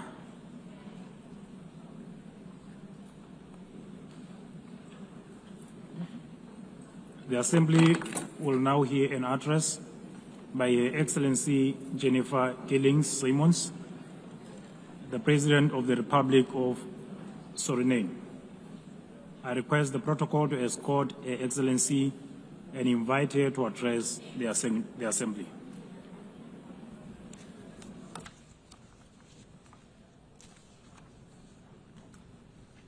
Good morning. Madam President, we are here to commemorate in this special moment in history as we celebrate the United Nations 80th anniversary. And this 80th anniversary of the General Assembly coincides with the 50th anniversary of the independence of the Republic of Suriname and our membership of this organization. On behalf of the government and the people of the Republic of Suriname, I express sincere congratulations to the international community on this occasion. It is clear that a journey that spans over 80 years cannot be and has not been without challenges.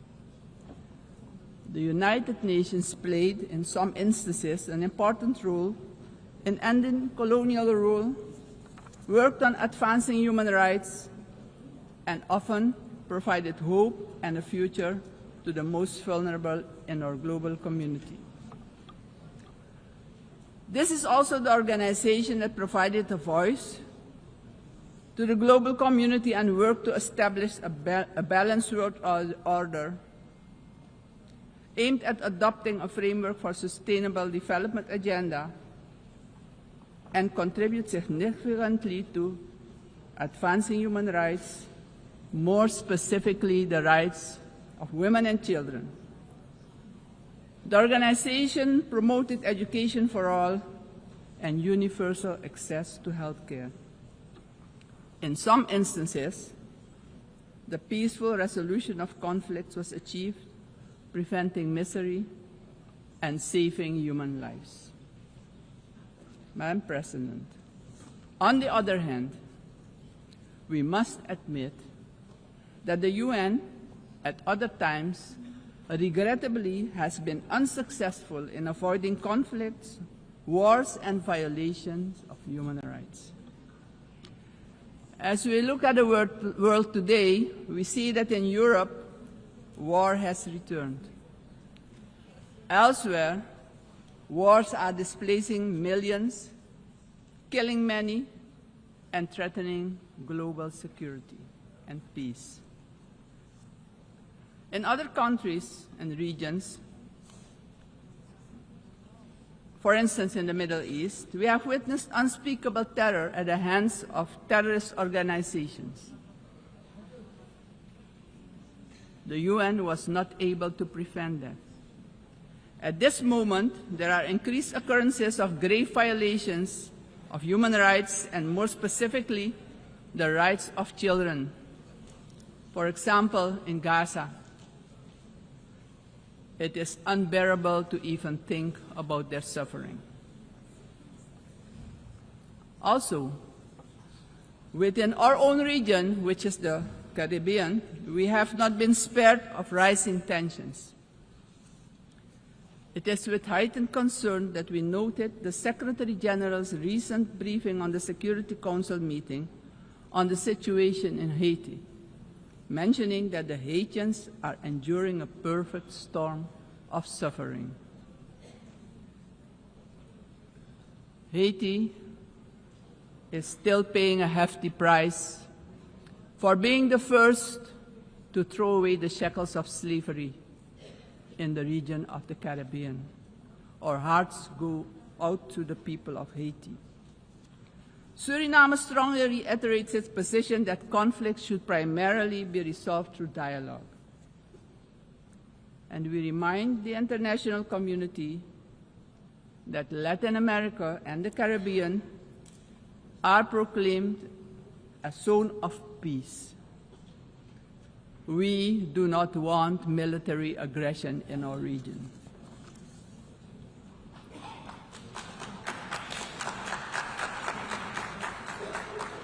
Madam President, this is the moment, on the 80th anniversary, we should reflect and ponder on the next 80 years. What do we have to change and what needs to be done differently? We all must underscore and repeat it ceaselessly today that the United Nations will only be successful if all nations, without exception, adhere to the resolutions we adopt.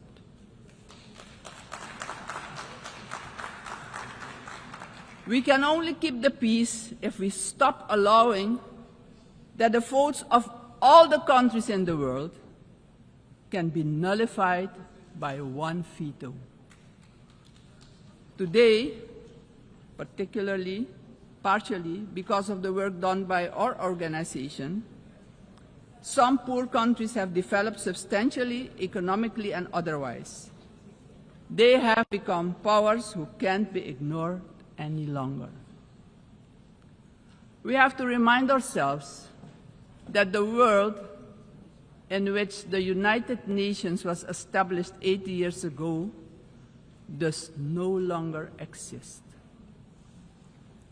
The task ahead, therefore, is that we, in the first place, renew our vows, recommit to the principles and objectives of the Charter of our organization, and recognize all the voices in the world, because people from all regions should have opportunities for a dignified life.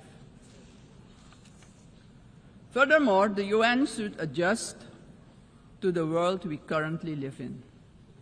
This means, for example, The Security Council should expand to include all nations who exert major influence in the world.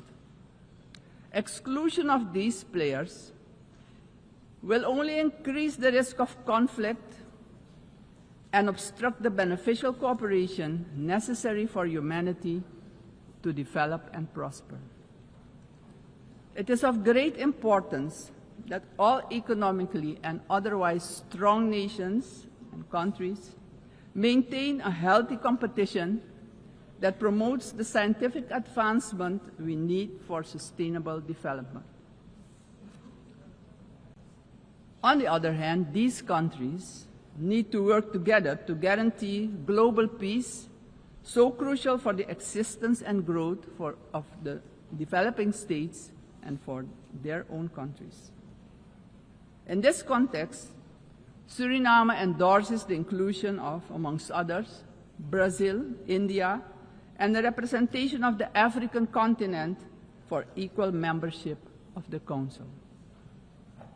Equally, we support the CARI composition for a non-permanent rotating seat for the small island developing states and low-lying coastal countries.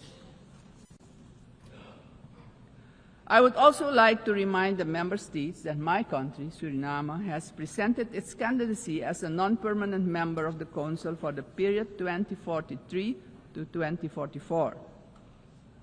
Madam President, the United Nations must be a genuine unity of nations.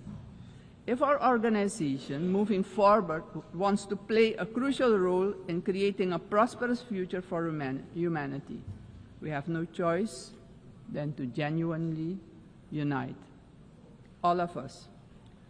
Suriname stands firmly for global peace, for the rule of law, and for the equal value of every human life. Considering this, Suriname once again calls for the lifting of the long-standing, unjust embargo against Cuba, bringing misery to its people.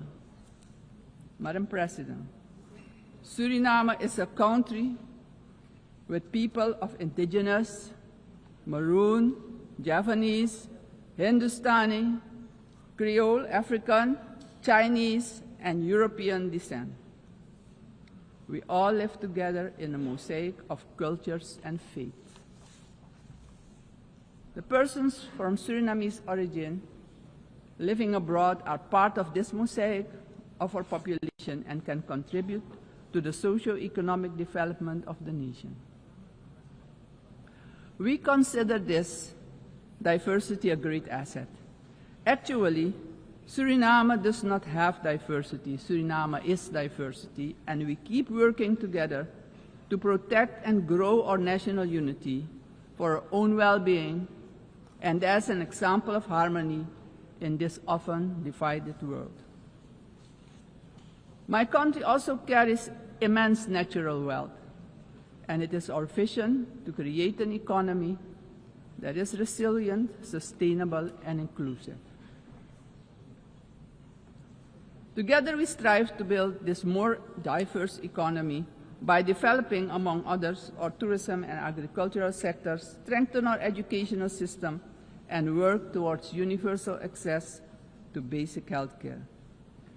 Suriname has a vast tourism potential with its green and lustrous hinterland, many waterfalls, rapids, and great rivers for relaxation, as well as for unforgettable adventures, if you're inclined to that.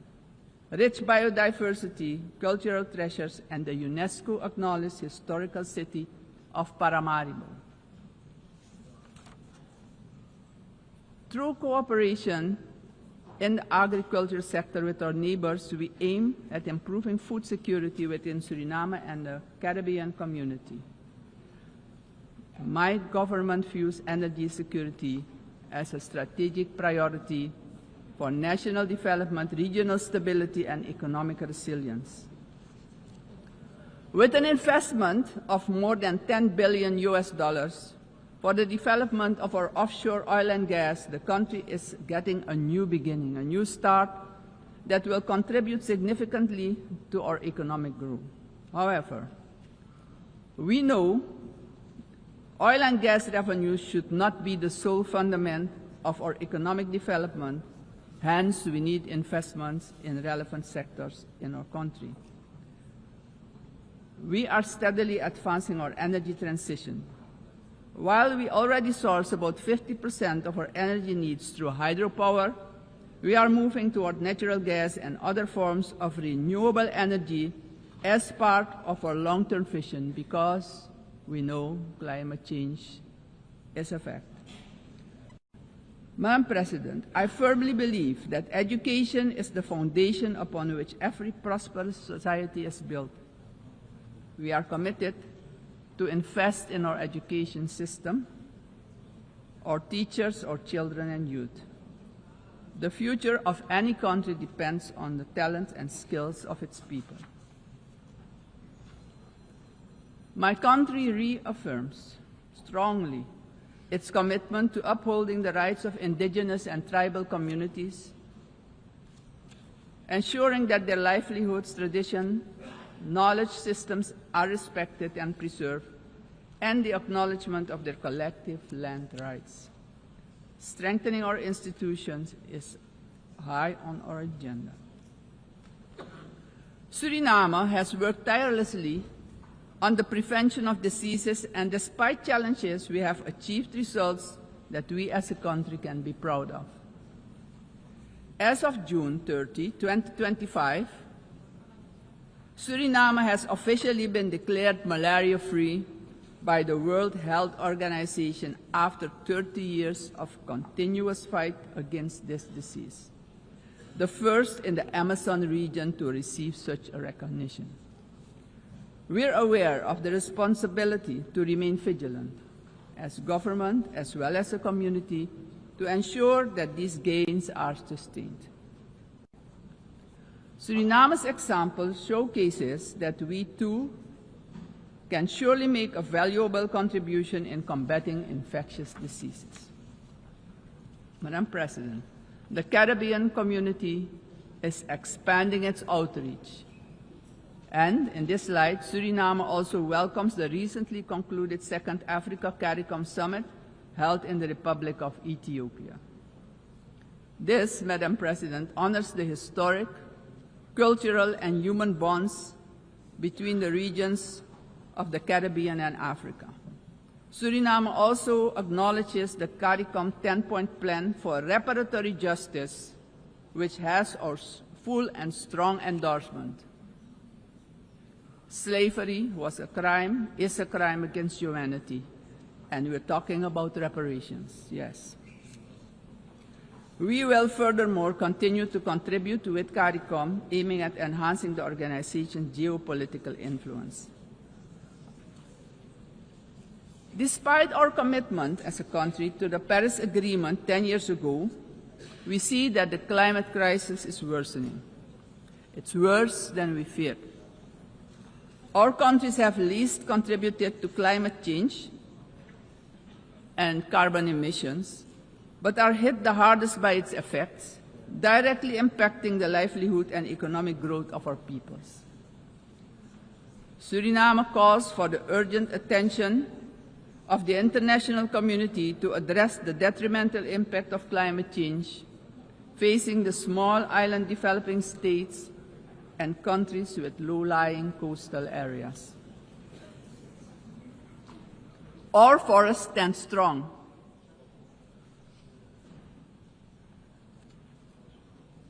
More than 90% of our land is covered by rainforest. And this makes us the most forested country in the world. Your eyes have never seen so much green. Suriname is one of the 3 carbon-negative countries on Earth.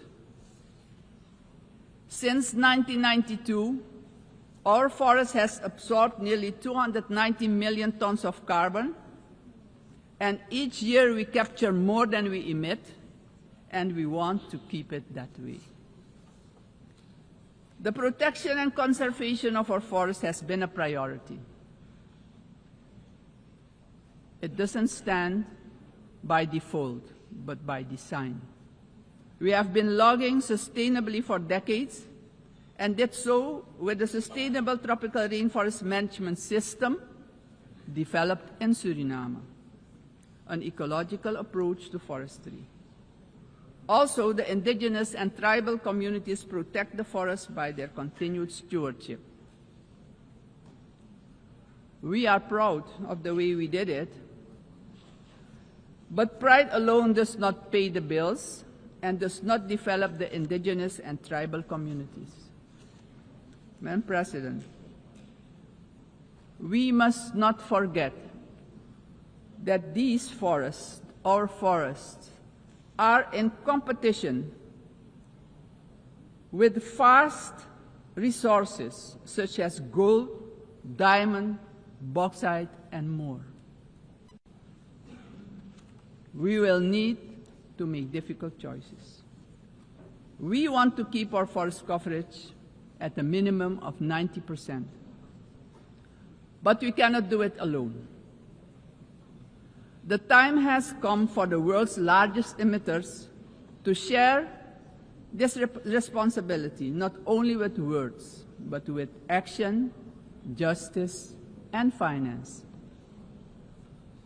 Suriname strongly calls for global action, predictable climate finance for high forested, low deforestation countries, fair recognition of real carbon removals, and direct support for the communities who live in and protect these forests.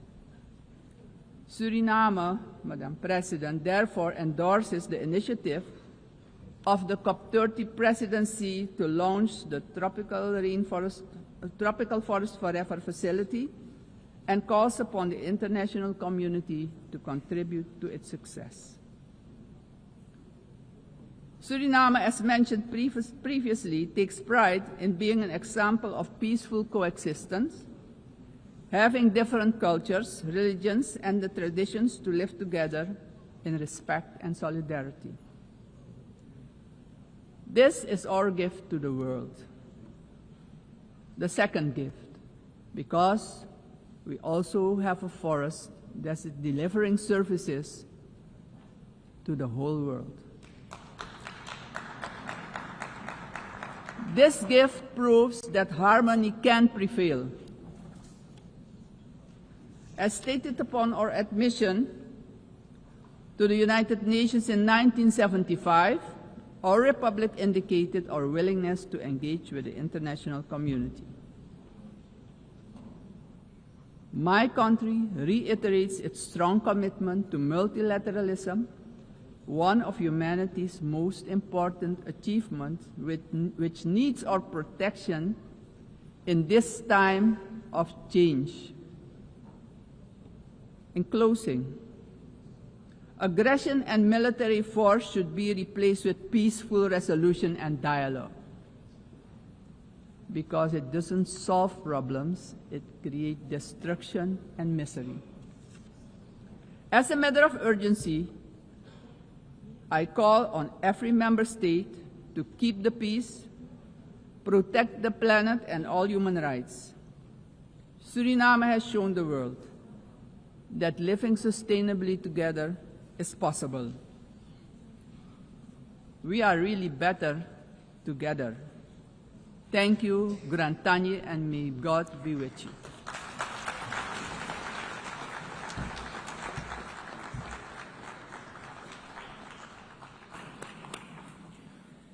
On behalf of the Assembly, I wish to thank the President of the Republic of Suriname.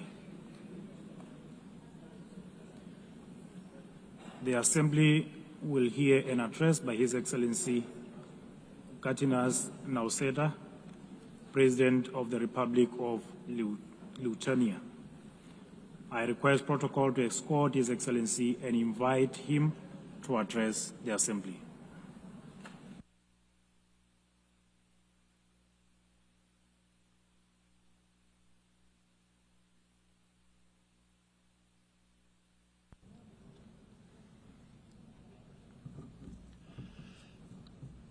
Dear Mr. Chairman Excellencies, ladies and gentlemen, 80 years ago, humanity, emerging from the Second World War, embarked on a long road towards peace.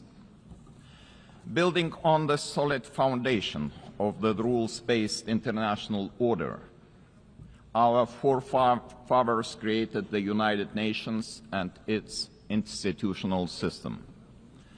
This system was never perfect. Many nations, Lithuania included, had to struggle for decades, seeking freedom, independence, and sovereignty. Many people suffered war, famine, and premature death. And yet, it was the best international order that we have ever. The United Nations system embodied the great hope that nourishes the human soul and guides our actions for the universal good.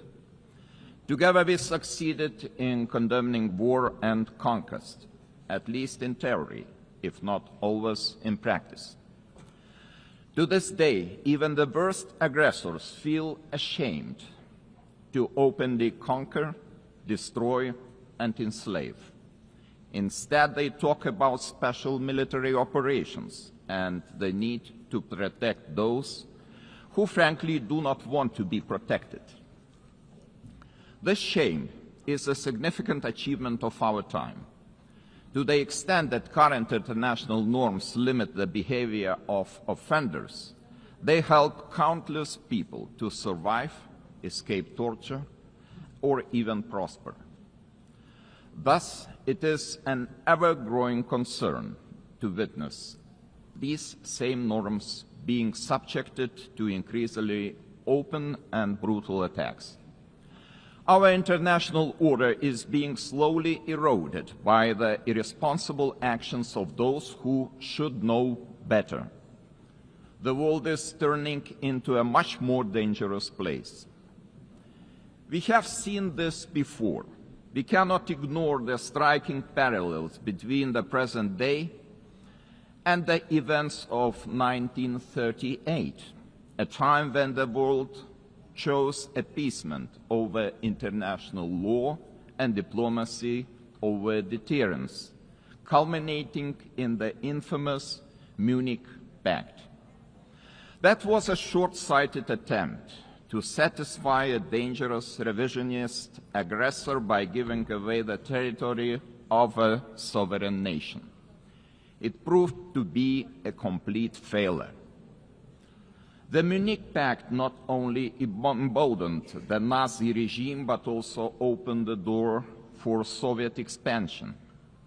Soon after, the secret protocols of the Molotov-Ribbentrop Pact carved Europe into spheres of influence and sealed the fate of many independent states.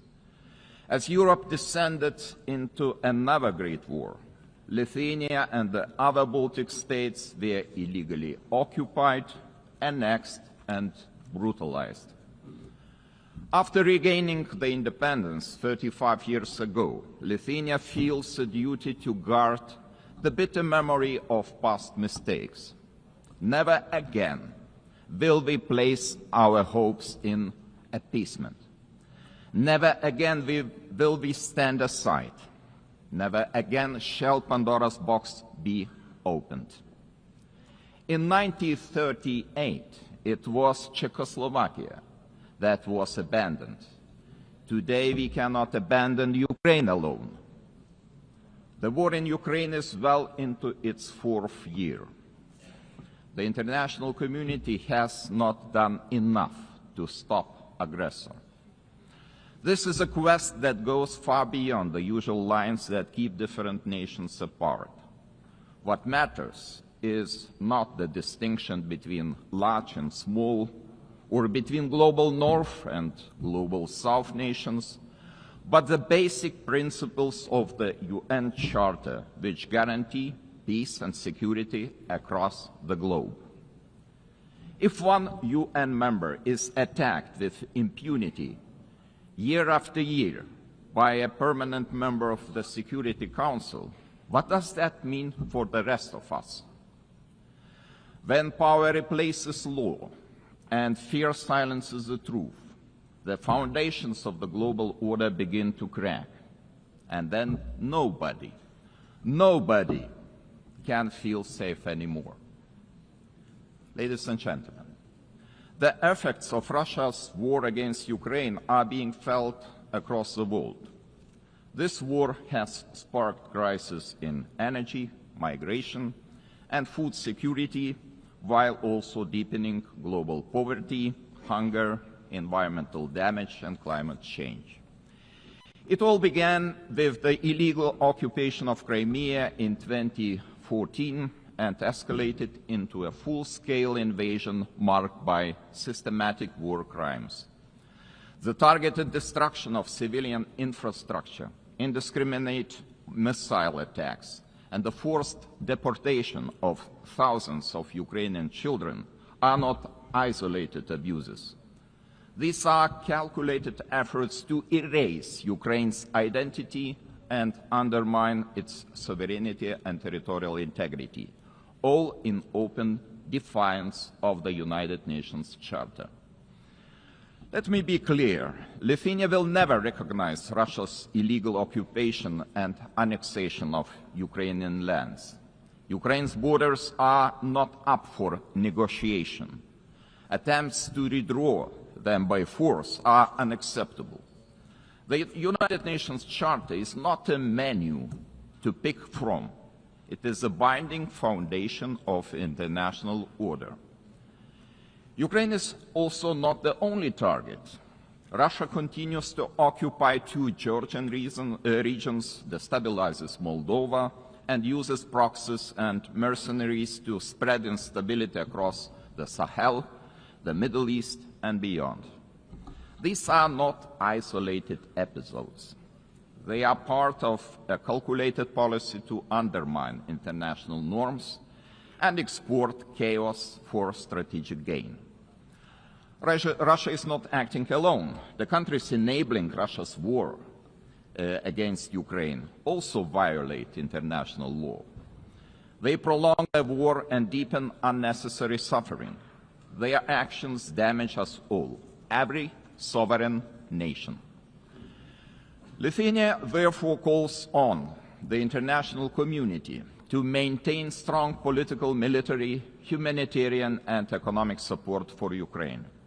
Having already provided more than 1 billion euros in assistance, half of which for reconstruction and long-term recovery, we are setting an example to follow.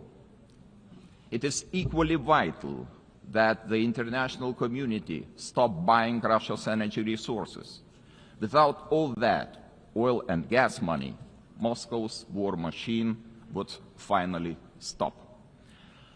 If history is any indicator, Russia will never stop using energy for its geopolitical goals. Wherever Russian energy resources flow, corruption, blackmail, and sabotage will follow. Let me remind you, this is a country that understands only the language of force. Ukraine's ability to deter aggression will be the decisive factor in the future. Moreover, peace will never be sustainable without justice. Russia's numerous war crimes, from mass killings and attacks on hospitals to the abduction, deportation, and indoctrination of children, demand accountability. My country strongly supports the Special Tribunal for the Crime of Aggression under the auspices of the Council of Europe. We call on all states to endorse this initiative. Accountability must have real consequences, legal, political, and financial. As a co-founder of Register of Damage for Ukraine, Lithuania calls on all eligible states to join this vital effort. Russia's frozen assets must eventually be used to help Ukraine defend itself and rebuild. I also cannot stress strongly enough that the return of all deported Ukrainian children and illegally detained civilians must be a global priority. we urge all states and institutions to strengthen international efforts and to ensure their safe homecoming. Ladies and gentlemen, as crucial as Russia's war of aggression against Ukraine is, it is only part of the broader global upheaval. Lithuania watches the current situation in the Middle East with deep concern. We join the international community in calling for the full and immediate implementation of the ceasefire in the Gaza Strip. To prevent starvation, humanitarian aid must be allowed to reach those in need without obstruction.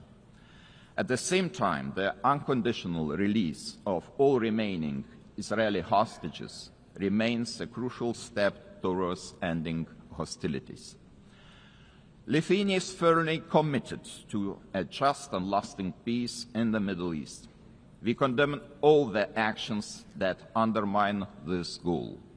The ongoing mediation efforts led by the United States, Qatar, and Egypt deserve our full support. There is no alternative but to revitalize a credible political process towards a two-state solution, ensuring that the State of Israel and an independent, democratic, contiguous, sovereign and viable State of Palestine can live side by side in peace, security and mutual recognition, with Jerusalem as the future capital of both states. Sadly, many states remain trapped in cycles of conflict, crisis and long-term fragility. It is our shared responsibility to support those in need as destabilization spreads far and wide across international borders, regions, and continents. Our attention must also focus on the growing challenge of disinformation, which is increasingly being used to undermine democratic institutions and destabilize entire nations and societies. Lithuania calls on all members of the international community to defend truth as the supreme value and to fight attempts to rewrite history. Historical memory must be preserved. Ladies and gentlemen, as we face high global uncertainty, one choice remains entirely clear. Either we will repeat the mistakes of history, or we will find the resolve to defend the core principles of the United Nations. Today, Lithuania chooses to act. We call on the international community to respond to today's challenges with unity and determination.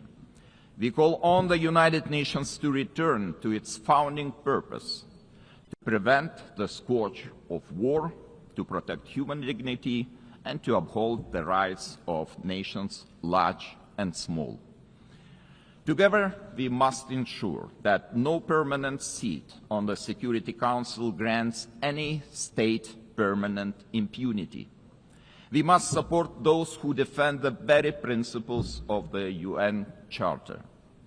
In this spirit, I welcome the Secretary General's UNAT reform agenda, a timely blueprint for adapting this institution to the realities of today's world. His call for a more inclusive, effective, and accountable United Nations deserves our broad support.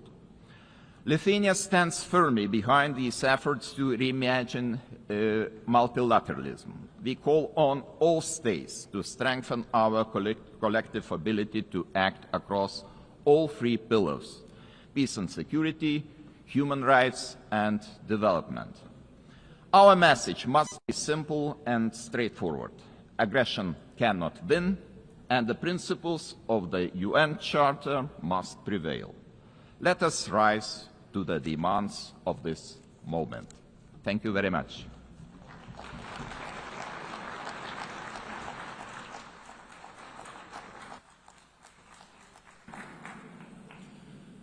On behalf of the Assembly, I wish to thank His Excellency, the President of the Republic of Lithuania. The Assembly will hear an address by His Excellency Marcelo Rebelo da Sousa, the President of the Portuguese Republic. I request protocol to escort His Excellency and invite him to address the Assembly.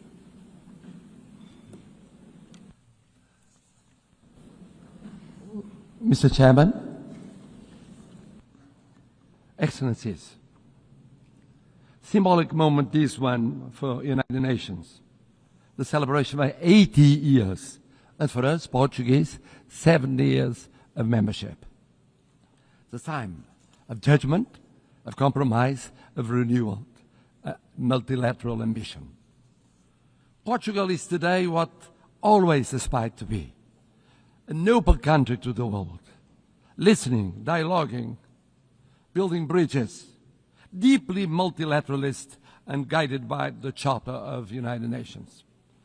A world with more cooperation and respect for international law is safer, more predictable, stable, peaceful, prosperous, plural, representative, and able to respond collectively to global challenges. 70 years ago, we were living still in dictatorship. And we found in this community the space to rediscover the real values and contributing to global solutions.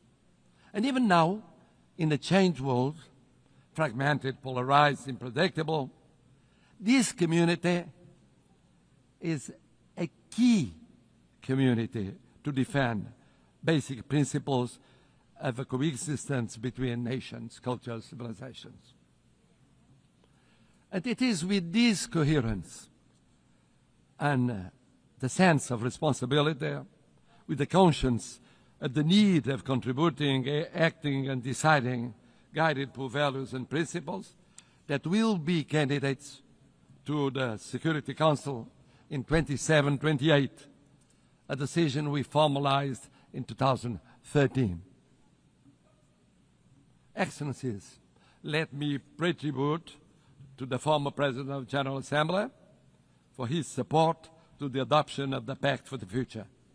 Let me congratulate the present President of this session, wishing the success in her term. But I would very specifically, and in Portuguese this time, say a word about the remarkable work of the Secretary-General António Guterres. O seu humanismo, his humanism, o apego ao direito internacional, his attachment to international law, as reformas por que tem lutado, the reforms that he's been defending since 2017, que inclui agora o UN80, o Pacto para o Futuro, UN80 and the Pact for the Future, são a sua marca e o seu legado. His mark and legacy. It is a pride for me, é orgulho para mim, having a Portuguese as Secretary-General of the United Nations, ter português como Secretário-Geral das Nações Unidas. Someone that is projecting a Portuguese way of acting in international relations. Uma forma portuguesa de estar nas relações internacionais. He will always be supported by Portugal. Contará sempre com o apoio de Portugal. And I must congratulate him for his speech. Because he said, I will never give up. I know him ever since we were teenagers. He never gave up, ever. And he's right. It's true we live at a time of multiple crises and persistent crises. Division, polarization, violations of international law, cleavage between power exercise and responsibility, technology and ethics, urgency of crisis and capacity of response and action. United Nations faces an existential moment. Without change, without renewal, the United Nations will be marginalized, and we could be left to the law of force. No G1, no G2, no G3, no G1+1 1+2 or 2+1 will be an alternative. No absence of multilateralism will avoid the need of multilateralism. The world is multipolar, will be multipolar. Just think of the situation in Ukraine or the situation in Middle East. In Ukraine, for years, and now for months, for 8 months, one is waiting the mediation of the most powerful in the world. Do we have a ceasefire? No, we don't. In the case of Middle East, we waited and waited for the intervention of the most powerful in the world. Did we have a ceasefire? Without the multipolar, multilateral intervention of so many countries, here in New York, with the recognition of the existence of the state of Palestine, some Europeans, others non-Europeans, we won't change soon. This means we need United Nations, we need multilateralism, we need dialogue between countries from every continent. And the same for international law. We need international law. We need international law for the reform of United Nations. We need international law as a foundation of peace and justice. A world governed by rules is a safer and more predictable and equitable world. We need a Charter of United Nations as a common compass. Of course, we must adjust United Nations, but we must never forget the lesson of the League of Nations. When one forgets the principles, when one abandons the principles on account of pure realpolitik, I mean the power or the powers of the moment, one forgets that no power is eternal. No personality is eternal. Empires went up and went down. We know by experience it. Colonial empires, European empires inside Europe, all kinds of empires went up and went down. We believe that in the reform of United Nations, we have 3 pillars: prevention, partnership, and protection. Preemptive action before the conflict, not just afterwards. Mediation, preventive diplomacy, intervention of the Secretary General and of the PBC. Avoiding destruction and institution collapse. Building peace, fighting against the deep causes of violence, promoting resilient and peaceful societies. But development, peace building without development, preventive action without development, doesn't work. We co-presided, together with an African partner, Burundi, the preparation of the 4th conference on financing of development. Ideas, dialogue, determination, results. Without sustainable development, no lasting peace is possible. Never forget to implement the 2030 agenda and the reform of the international financial architecture. It's a priority involving the digital, the space, the artificial intelligence technologies as force for peace, not tools for domination. Bridging the digital and technological divides as central to build resilient societies. C'est aussi très fier que nous partageons la priorité des océans, la priorité du changement du climat. On peut parler contre le changement du climat, mais on admet tout de suite qu'il y a ce changement. Et c'est pourquoi on a préparé l'UNOC 2 à Lisbonne. On a été à l'UNOC 3 à Nice. On a renouvelé notre compromis avec la protection des océans. Des premiers États européens à ratifier le traité BBNG. Protégeant 27% de notre surface maritime, juste à une distance de 3% de l'objectif en 2030. Excellencies, speaking of the appeal of partnership, the United Nations must deepen partnerships, strategic partnerships with regional organizations. Portugal has the experience that is very specific. Nós temos a experiência da comunidade de países de língua portuguesa, the experience of the Portuguese-speaking community, present in 9 countries, 4 continents, 1 language, presentes em 9 países, 4 continentes, uma língua, uma plataforma com voz própria na ONU. Nós acolhemos o Fórum Global da Aliança das Civilizações. We received the Forum for the Alliance of Civilizations. Also, the UN Conference on Racism. Portugal organizou a primeira conferência da ONU sobre racismo. E promovemos a aplicação da Declaração de Durban em todo o mundo. Nós outros formamos parte da comunidade ibero-americana. Portugal se siente hermano de América Latina, compartiendo prioridades comunes como el multilateralismo inclusivo, el desarrollo sostenible y la cohesión social.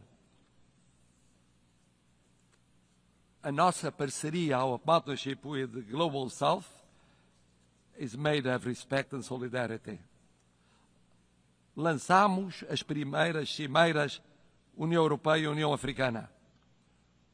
We have had the initiative of the first and second summits between European Union and the African Union. We cooperate actively with the PMA, CITES, and LLDC. At the same time, we think that protecting means also protecting the role of women, youth as agents of change, the access to education, leadership, political participation. The world needs more women and more youngest as leaders in the procedures of decision. Third pillar, protection.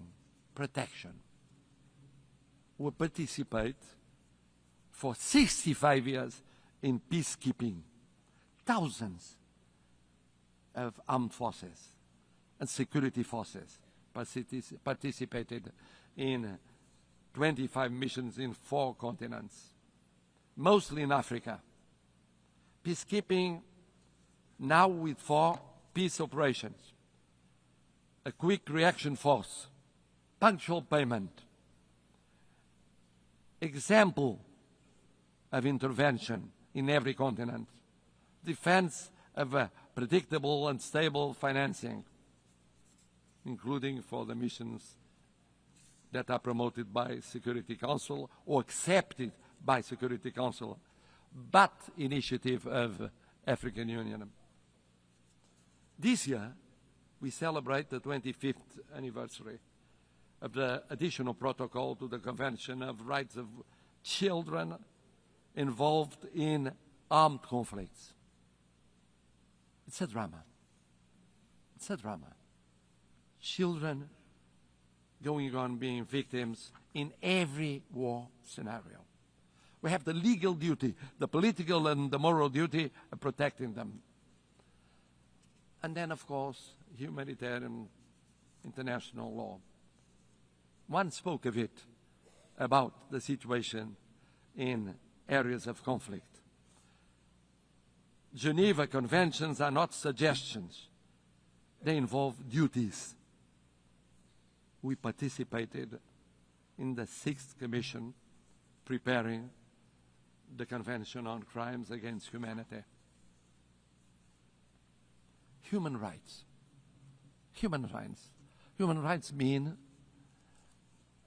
personal rights, political rights, freedom of expression, economic rights, social, cultural rights, universal, interdependent, and inseparable. Não podemos ficar indiferentes. We cannot be indifferent concerning major crises. We just declared our decision of recognizing the state of Palestine.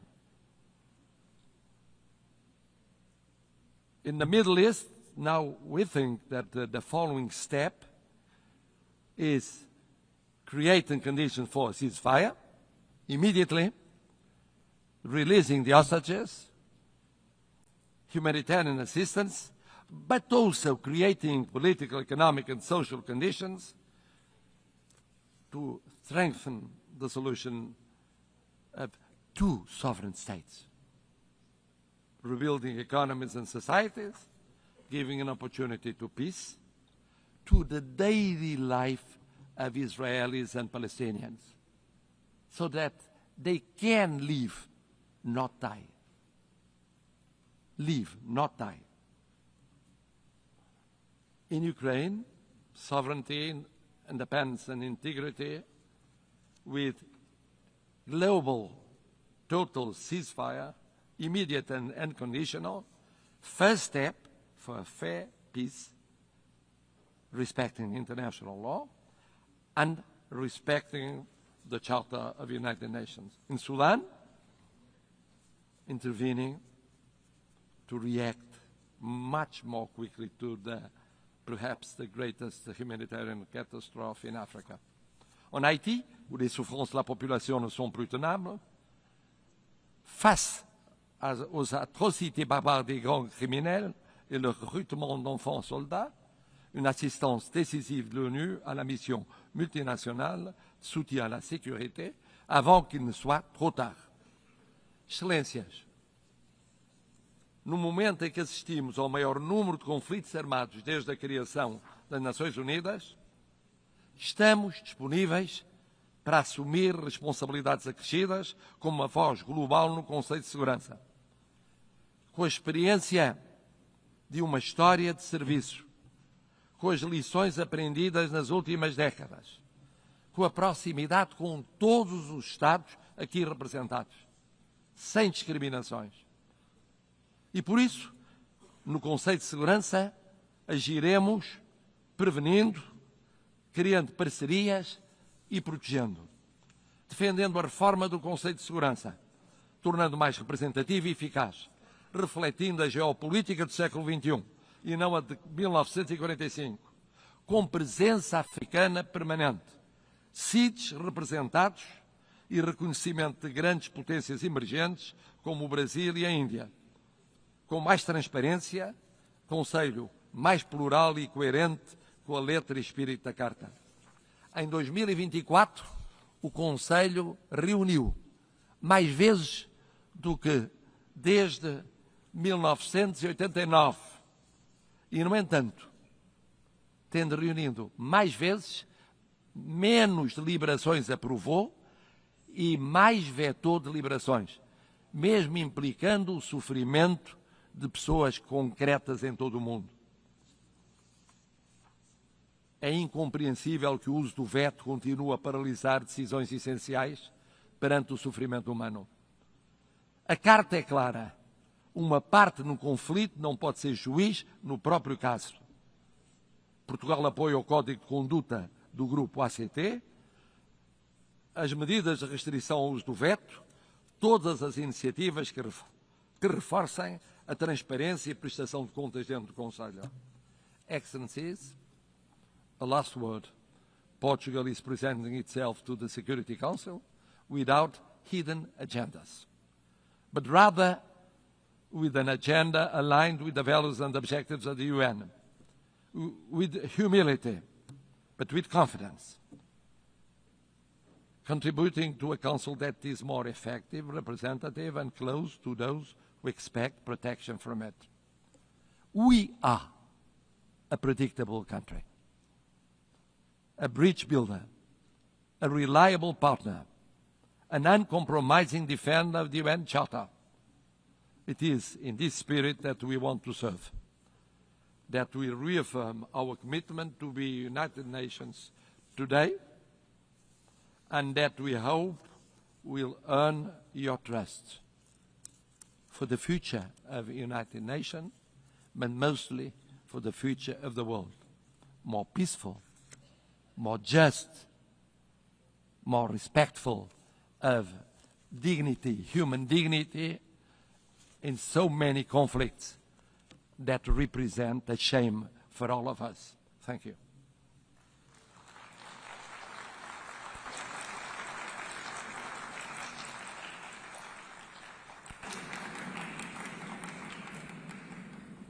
On behalf of the Assembly, I wish to thank His Excellency, the President of the Portuguese Republic.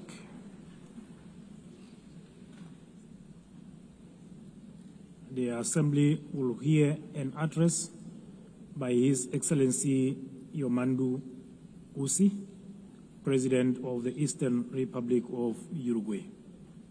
I request protocol to escort His Excellency and invite him to address the Assembly.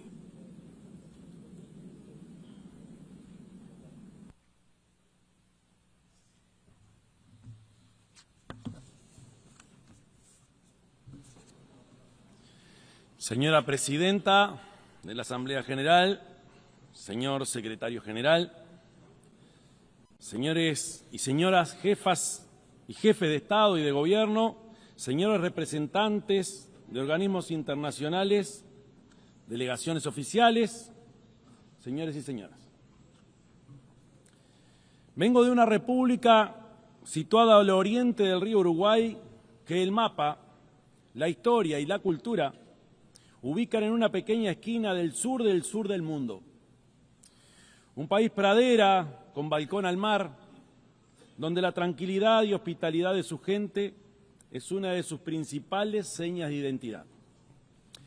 Vengo de un país donde ya es práctica corriente que un presidente concurra a países vecinos acompañado por sus antecesores o con sus antecesores de otros partidos políticos.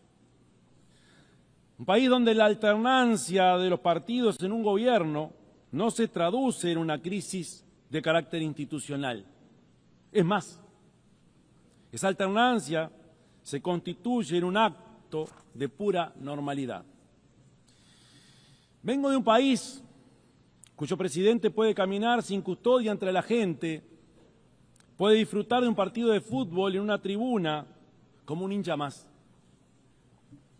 Vengo de un país cuyos partidos políticos, casi todos ellos con más de medio siglo de historia, siempre están dispuestos a acordar soluciones nacionales a urgencias también nacionales.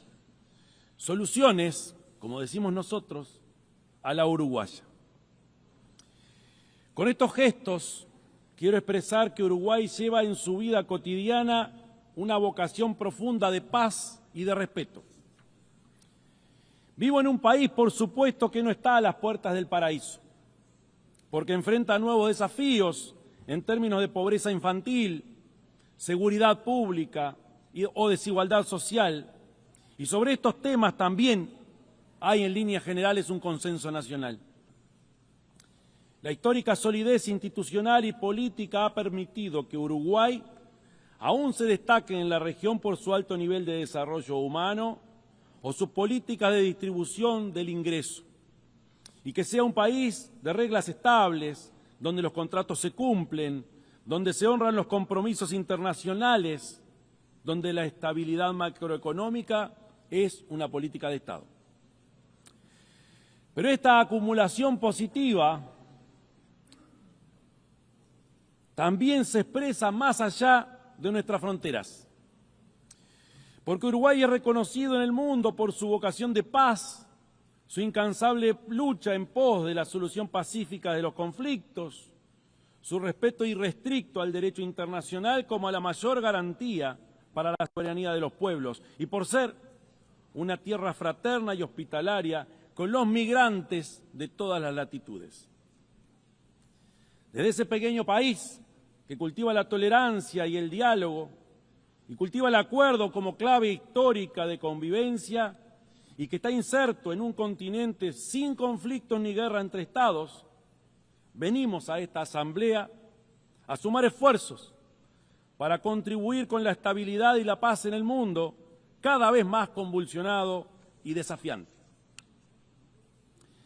La creciente tensión geopolítica y el aumento de conflictos, sumados al desfinanciamiento de los esfuerzos por un orden global pacífico y basado en reglas, plantea enormes retos a escala planetaria. Para ejemplificarlo, basta mencionar algunos datos. Según el Índice Global de Paz de 2025, en 2023 hubo 59 conflictos interestatales, el número más alto desde el fin de la Segunda Guerra Mundial. Para el 2024, el gasto militar global sufrió un aumento de casi un 10% en términos reales comparado con 2023, lo que representa el mayor incremento anual desde el fin de la Guerra Fría. Estamos hablando de un gasto militar de 2.7 o 2,7 millones de dólares.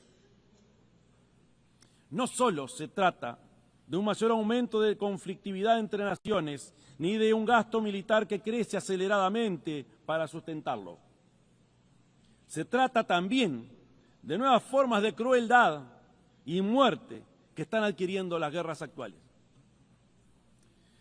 Sabemos bien que desde el nacimiento mismo de las civilizaciones, la ausencia de violencia o la ausencia de guerra es quizás una quimera.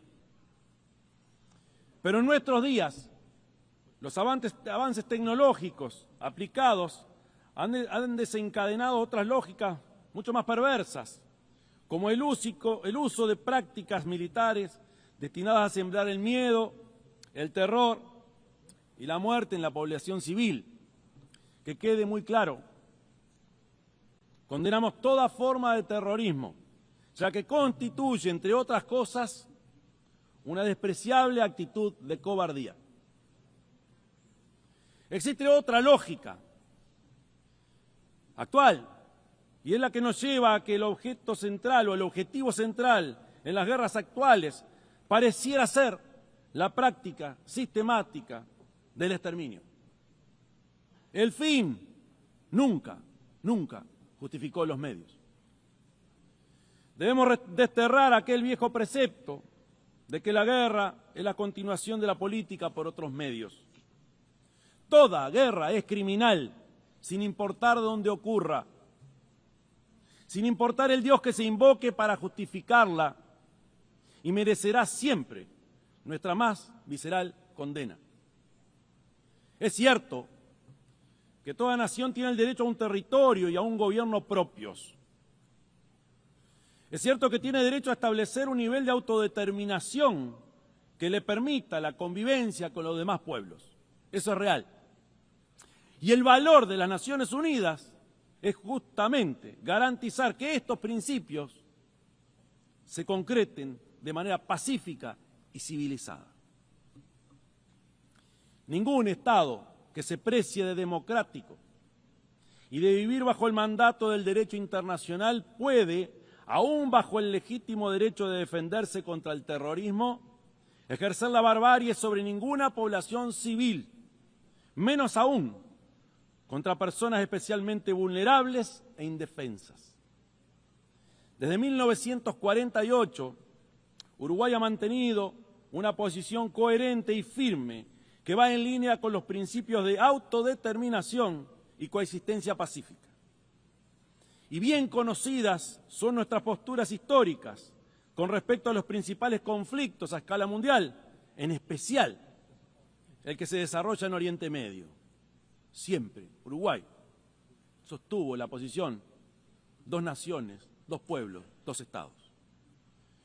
Y en este sentido, además el gobierno uruguayo toma muy en serio los informes que desde la comunidad internacional se elaboran en referencia a los territorios palestinos e instamos a implementar las recomendaciones formuladas por la ONU e instamos a la suspensión inmediata de las operaciones militares, a la suspensión de las muertes de civiles inocentes e instamos a la liberación de los rehenes.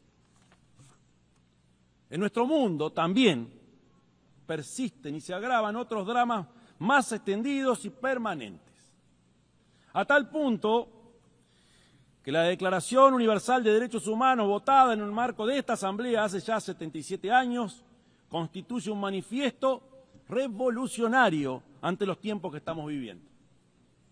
Empezando por su artículo primero, que proclama: todos los seres humanos nacen libres e iguales en dignidad y derechos y, dotados como están de razón y conciencia, deben comportarse fraternalmente los unos con los otros. ¿Cuán lejos estamos de nuestros propios principios y compromisos cuando vemos que la distancia entre quienes más tienen y quienes más sufren es cada vez mayor? ¿Cuán lejos estamos cuando observamos que los principios de libertad e igualdad están cada vez más divorciados y que se suele hablar mucho más de un supuesto individuo libre que de sociedades igualitarias en términos de ingresos o goce de derechos? ¿Cuán lejos estamos del sentido humano cuando olvidamos que nuestra principal vocación debe ser estar del lado de las mayorías, poniendo oído ante cada problema o angustia de nuestros pueblos y entendiendo incluso y fundamentalmente al que piensa distinto? Señora Presidenta, vengo de un país con una tradición a prueba de toda trazabilidad y archivo en materia de política internacional. Esa tradición incluye un firme apoyo al multilateralismo en todas sus facetas, política, económica, cultural, como la mejor y única forma de enfrentar los desafíos a los que hacía de referencia. También incluye, por supuesto, el compromiso permanente con el derecho internacional, la apuesta al diálogo y la construcción de la paz, como una de nuestras mayores contribuciones en el contexto de un mundo fragmentado y polarizado. Todo el sistema político de mi país se enorgullece de contribuir decisivamente en tareas globales, como el mantenimiento de la paz y la seguridad internacionales, la consolidación y el desarrollo del derecho internacional mediante la participación en ámbitos de elaboración normativa y cortes internacionales, con el apoyo al desarme, la seguridad alimentaria, la salud global y el compromiso con el cambio climático.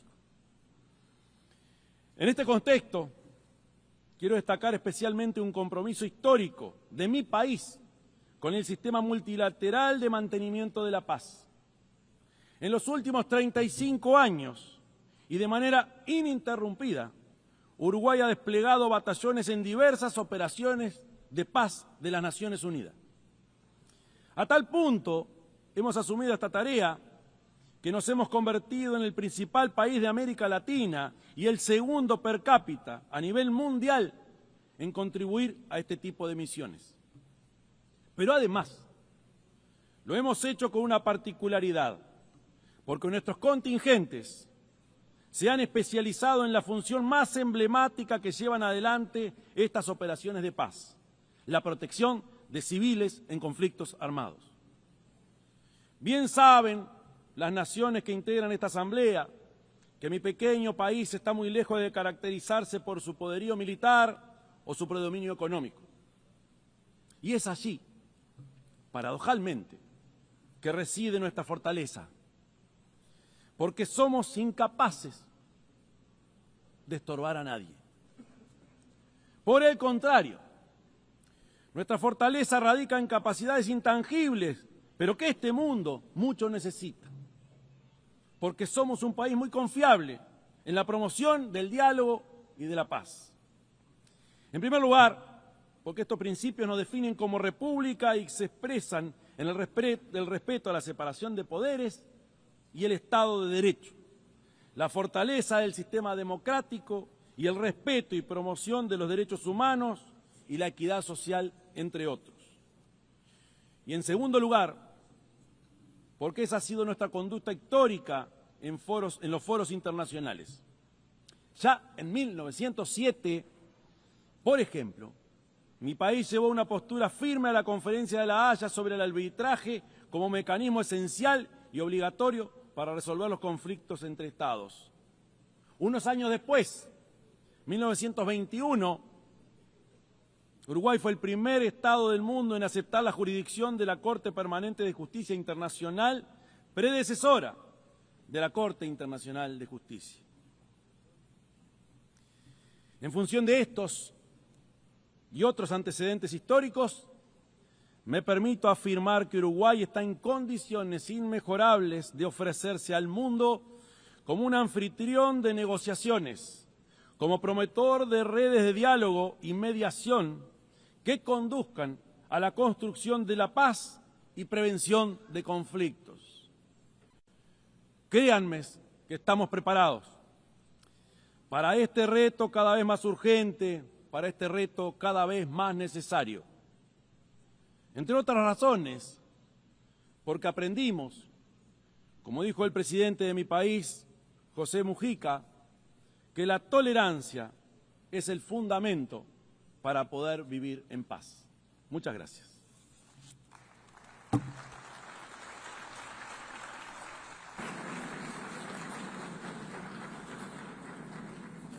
On behalf of the Assembly, I wish to thank the President of the Eastern Republic of Uruguay. The Assembly will hear an address by Her Excellency Nataša Pirc-Musar, the President of the Republic of Slovenia.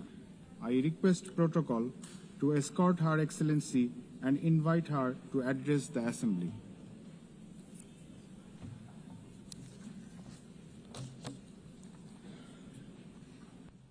Madam President, please accept my warmest congratulations on your election at this historic 80th anniversary of the United Nations. Your election underscores the vital importance of including women in the decision-making process.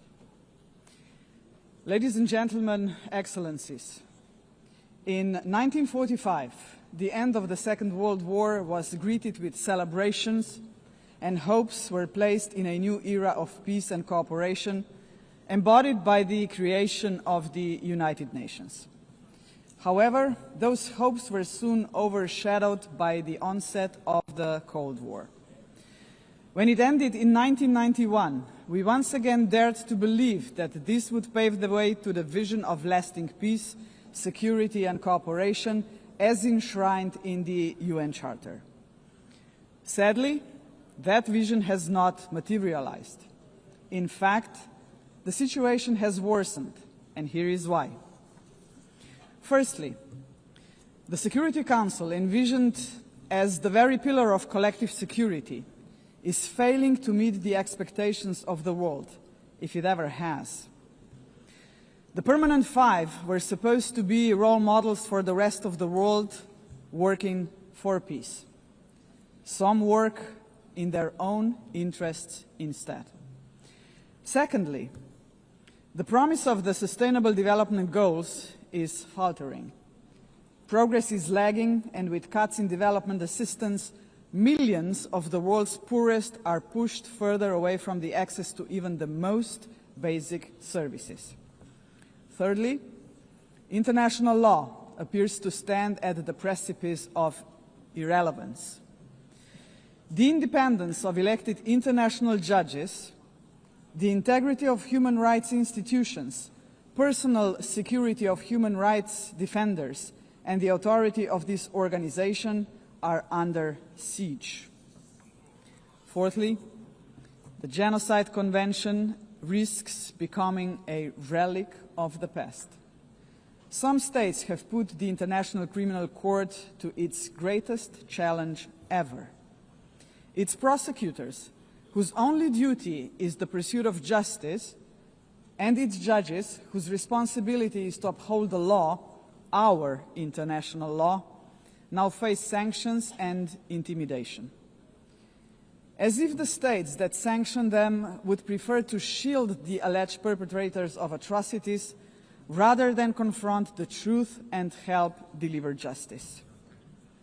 Fifthly, the landmark opinion of the International Court of Justice affirming that international law obliges states to prevent harming the climate already feels obsolete.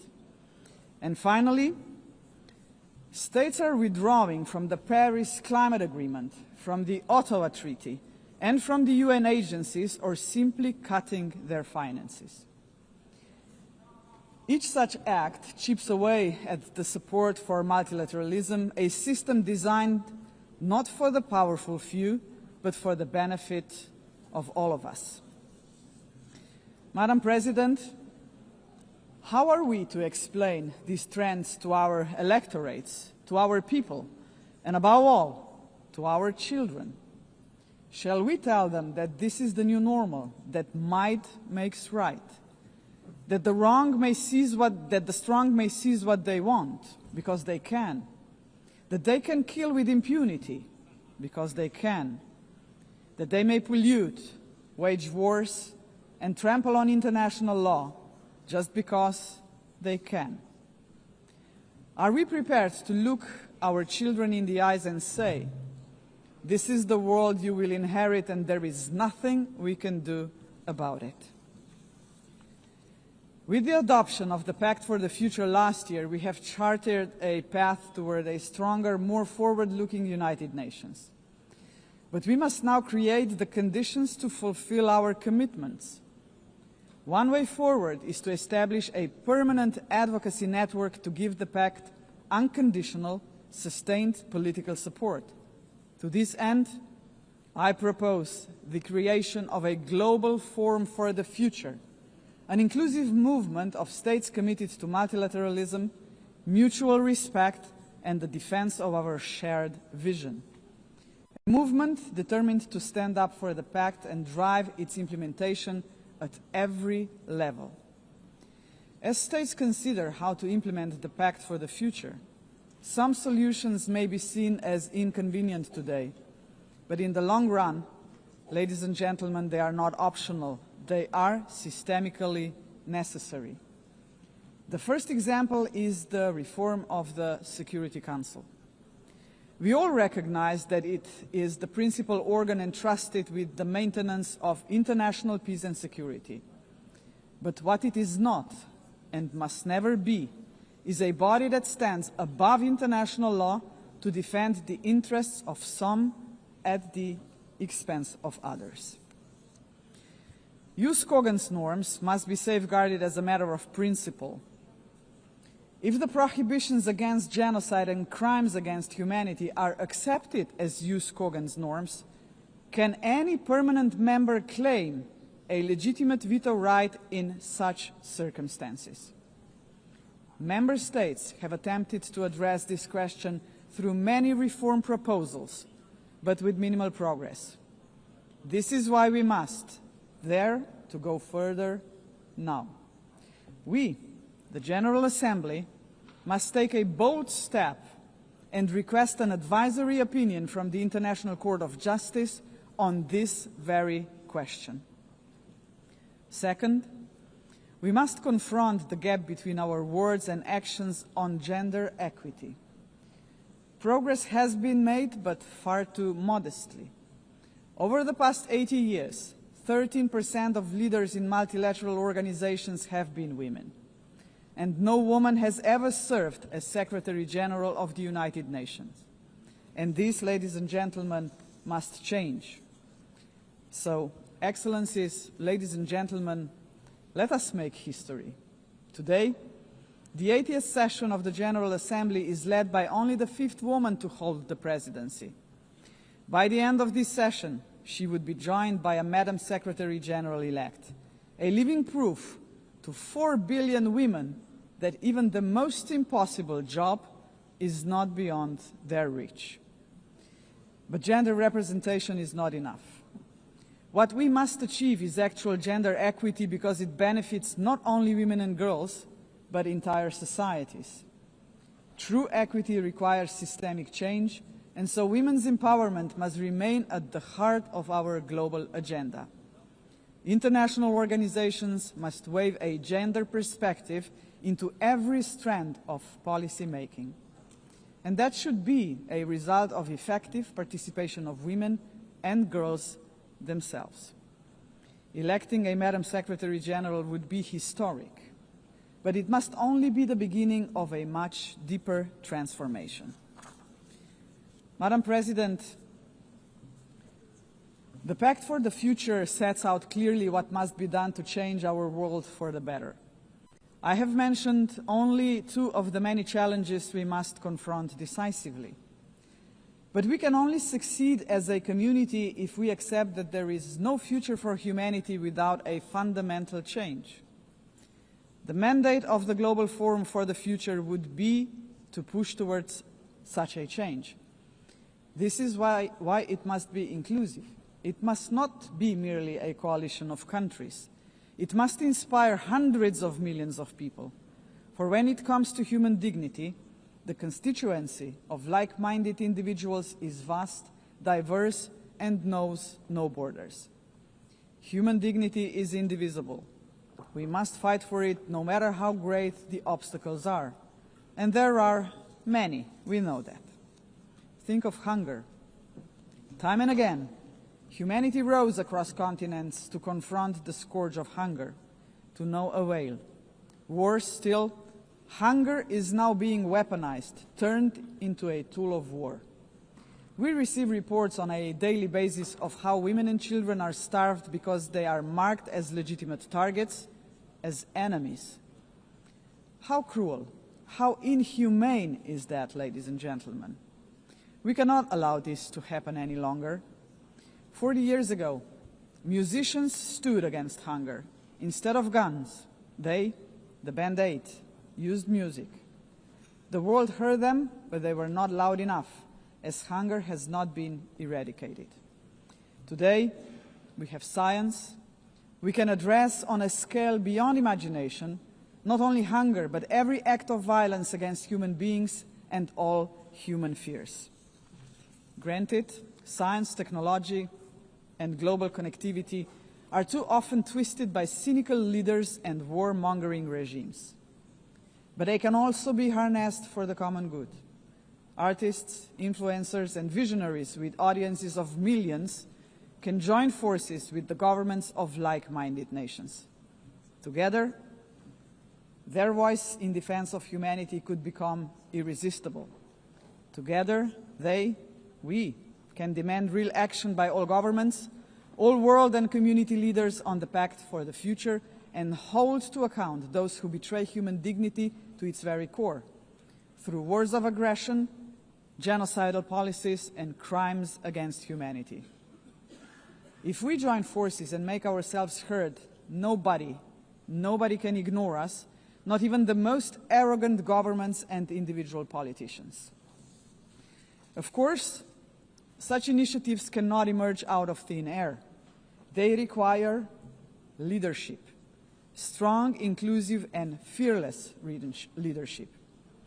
We, the leaders of today, are only transient custodians of power. Some of us may not be here after the next election, but that is precisely why we must act now. Our responsibility and destiny will be judged by how we treat our planet and its people today. We simply cannot afford silence, ignorance, or passivity, not while we hold power and possess the power of the word. Hesitation is not an option, Madam President. For most of us, members of the UN, is not might that makes right. It is the opposite. We must not allow the powerful few to ignore us. We must not surrender to a world where power alone prevails. We, the majority of United Nations members, must be role models. We must work for a different world.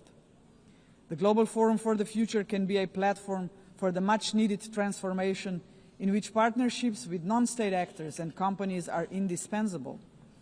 Profits must finally serve development for all. Innovation and sustainability must drive tolerance, mutual respect, and inclusive dialogue. Is that too much to ask? If we, the leaders of this planet, can offer nothing but terror, conflict, pollution, fear, inequalities and war to 8 billion people, then we must confront the truth. We are complicit in crimes against our civilization and our planet. And not just us, heads of states, but leaders of international institutions, CEOs and every individual with the power to make a difference share this responsibility.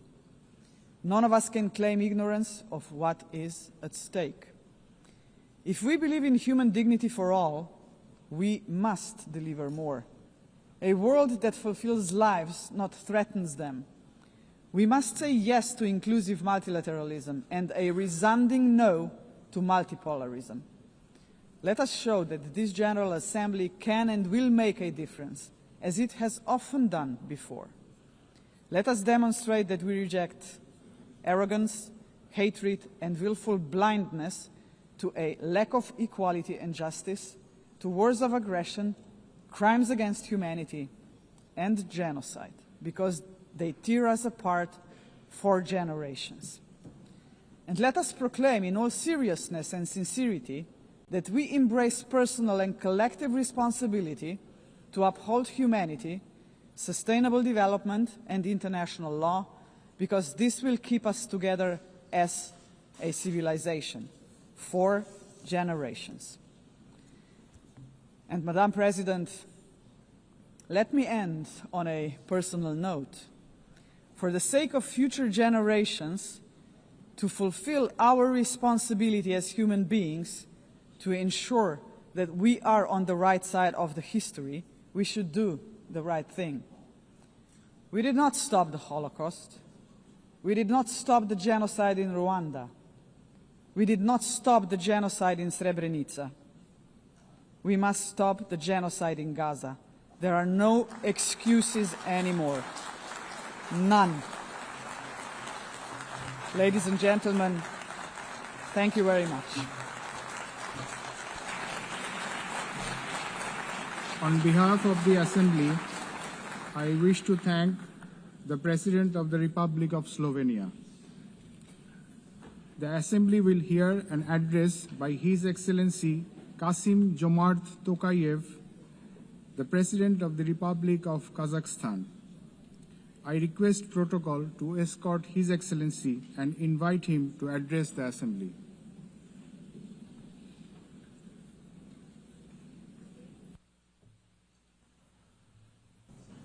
Madam President, Mr. Secretary General, distinguished delegates, for 8 decades, the United Nations has played a pivotal role in combating humanity's global challenges.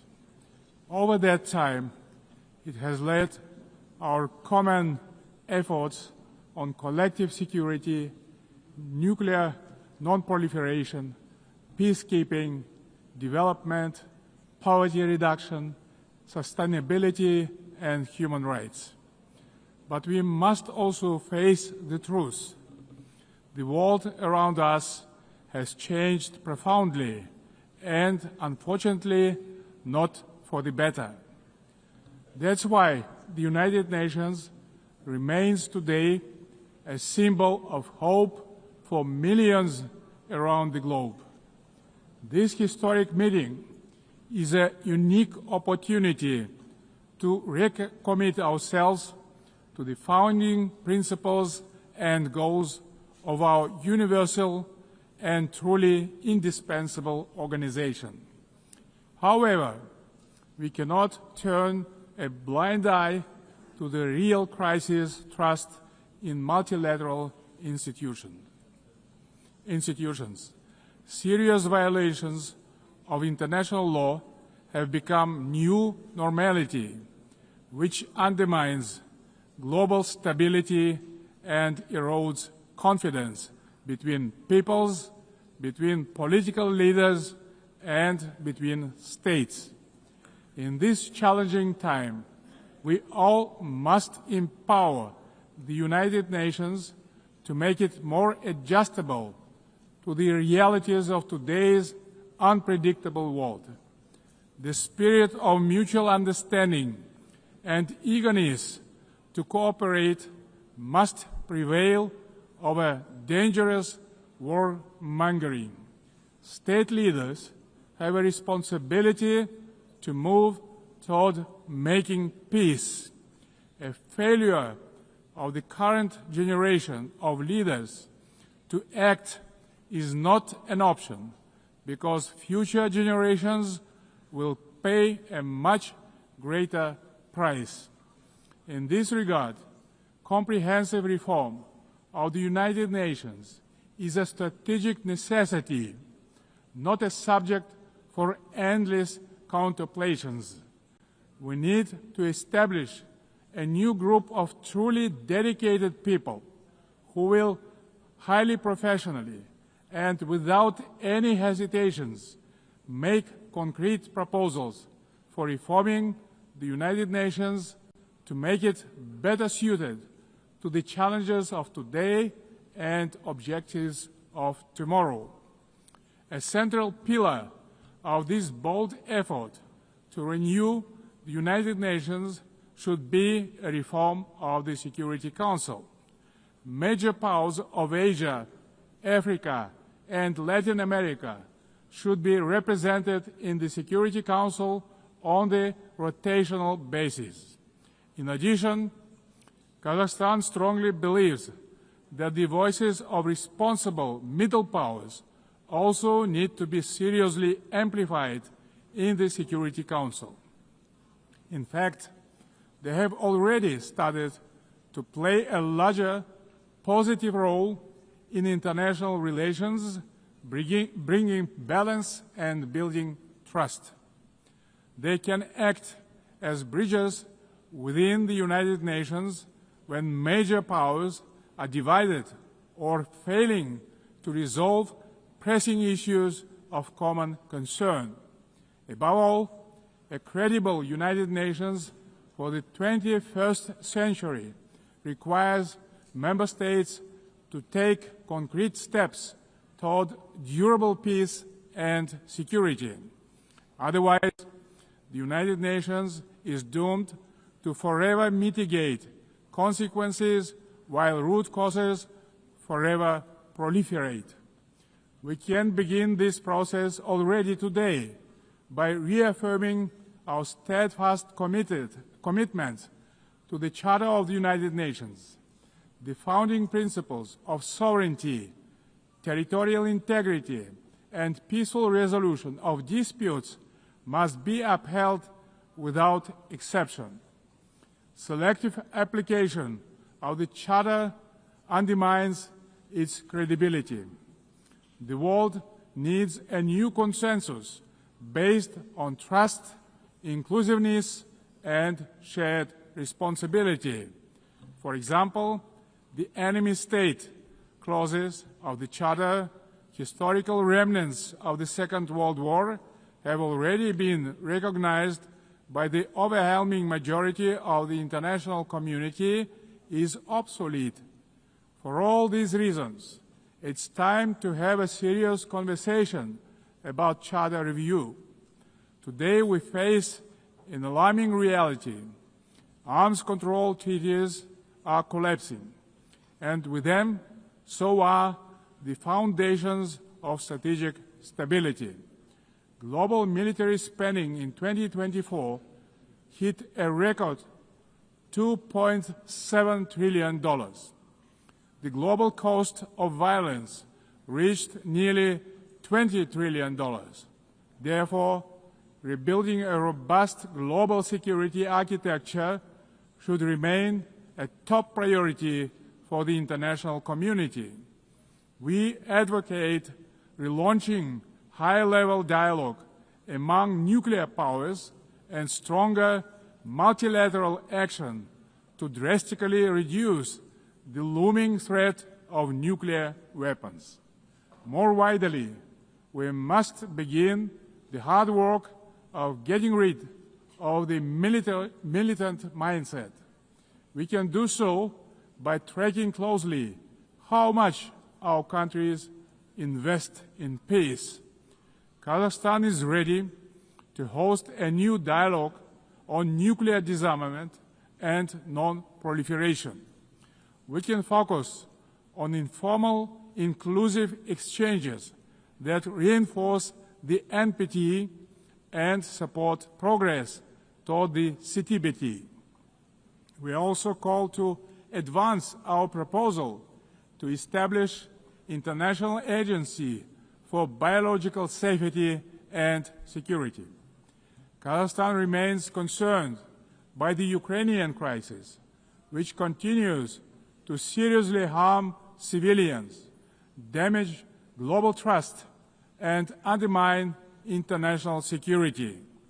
Nonetheless, bilateral and international diplomatic efforts on this conflict should continue along with political flexibility to meet the long-term interests of both states.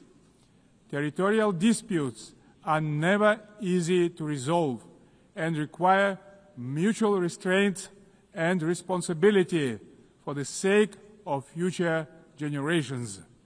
The psychology of animosity drags all involved in conflicts to the abyss, leaving no chance to reach peace. The humanitarian crisis in Gaza has reached a disastrous scale that cannot be ignored. This conflict stems from a complex historical background. We cannot ignore the root cause of this belligerence. Kazakhstan calls for full protection of all civilians and unhindered humanitarian access in strict compliance with international humanitarian law. We reaffirm our support of the two-state solution, with the United Nations playing a central role. Kazakhstan acknowledges diplomatic initiatives aimed at regional reconciliation in the Middle East, including the Arab Peace Initiative, the New York Declaration, and the Abraham Accords, and others. They demonstrate that leadership and political will can turn division into cooperation and shared benefit. We also welcome the normalization of relations between Azerbaijan and Armenia under the mediation of the United States President. It shows that even entrenched conflicts can be settled through diplomacy and common sense. Guided by this principle, Kazakhstan consistently favors diplomacy over escalation and dialogue over force. Current geopolitical tensions sometimes tempt some leaders to claim that a clash of civilizations is inevitable. Yet, these divisions are not fact or fate. They are political choices. Global public goods such as science, medicine, sports, religion, and culture should not become subjects of geopolitical divisions and sanctions. These spheres of human activity bind us together under a humanitarian umbrella. When political leaders make irresponsible statements or take reckless decisions, manipulating religion and identity for political gain, they in fact seriously damage the trust and goodwill in striving for peace. Political leadership must be rooted in mutual understanding and respect, not mutual suspicion and arrogance. Tolerance and wisdom are the foundation of lasting peace and must be upheld through the rule of law. Dear friends and colleagues, we observe a growing fragmentation and political bias of investment flows. As a result, Global FDI fell to $1.5 trillion last year. Kazakhstan strongly advocates for greater international investment cooperation. More than $400 billion have been attracted to our economy within 30 years of independence. Our commitment to open market principles is absolutely firm and will remain a cornerstone of our state policy. Located in the very center of Eurasia, Kazakhstan is poised to play a crucial role as a logistic hub, handling 80% of all overland transit between Asia and Europe. We are investing tens of billions of dollars in our transport and transit infrastructure, including the Belt and Road Initiative, the North-South and Trans-Caspian transit corridors. Kazakhstan will continue to develop regional supply chains that are the heart of the emerging global transport network. By 2029, we plan to build 5,000 kilometers of new railway lines. Kazakhstan has made the Sustainable Development Goals a core pillar of its national agenda, integrating their targets into state planning and budgeting. With the support of the United Nations Secretary General and partner states, Kazakhstan now hosts the new United Nations Regional Center for SDGs for Central Asia and Afghanistan in Almaty. Today, Central Asia is demonstrating a renewed sense of unity and mutual trust. It is emerging as a proactive contributor to international peace and progress. The Central Asian Five are strengthening cooperation, proving that regional solidarity can be a powerful force for development and security. This has enabled our region to engage key global partners in the unique Central Asia Plus dialogue format. Kazakhstan believes that inclusive development in Afghanistan is a basis for long-term regional peace and stability. We continue to support the Afghan people through humanitarian assistance and cooperation in trade, food security, infrastructure, and transport connectivity. Distinguished delegates, last year was the hottest year in human history, and Central Asia is warming at twice the global rate.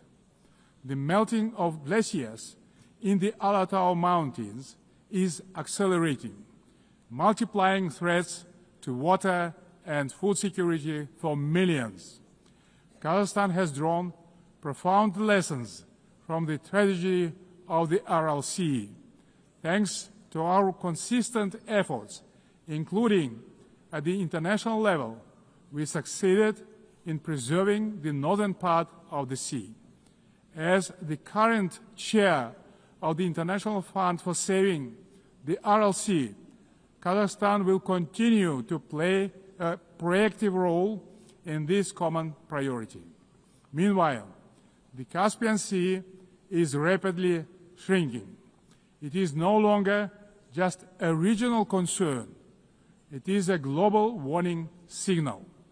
Therefore, we call for urgent steps to preserve the Caspian water resources with our partners across the region and the wider international community.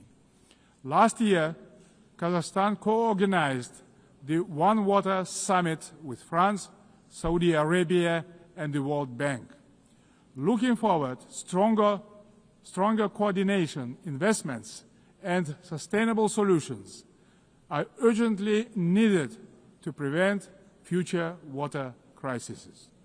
To help advance this agenda, Kazakhstan will host a regional Ecological Summit in Astana in April next year, to be convened in partnership with the United Nations and other international organizations.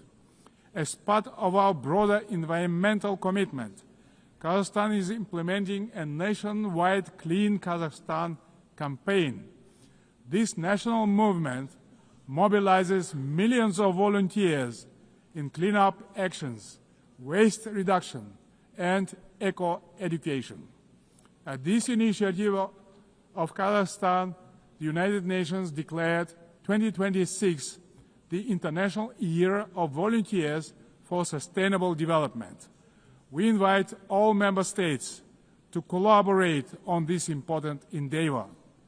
In this spirit, I propose that the General Assembly adopt a resolution proclaiming April 22 as the International Day of Greening the Planet.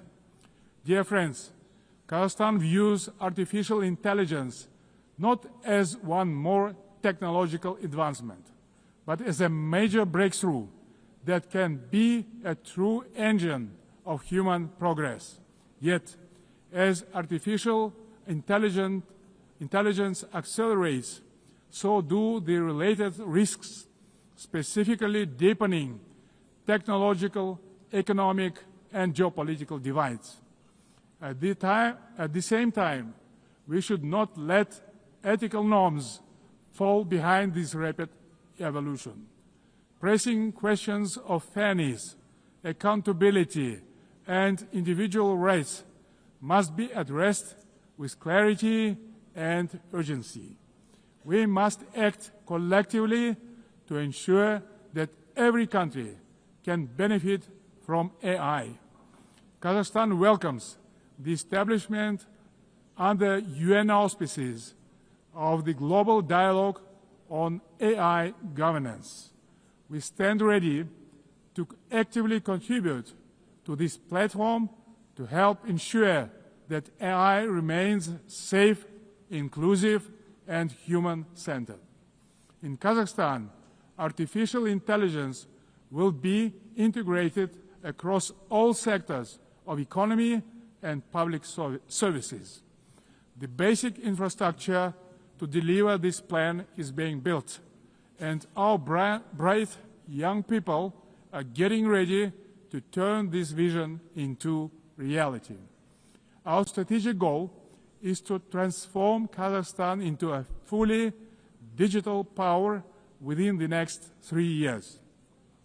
Large-scale digitalization and widespread use of AI have become a national priority in Kazakhstan. E-government is an important pillar of our national development strategy. Around 90% of public services are already digitalized. Kazakhstan has recently launched its fastest national supercomputer ever. But AI and automation are expected to threaten jobs in many countries. That's why digital progress must go hand in hand with professional education. Therefore, Kazakhstan believes it is imperative not just to increase employment, but to valorize the technical professions.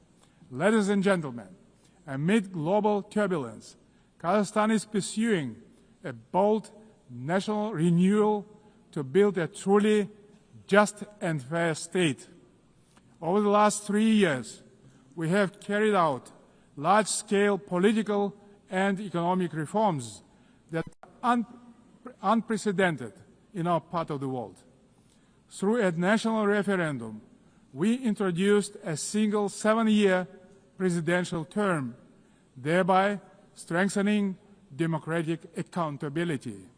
We remain committed to the formula of strong president, influential parliament, and accountable government.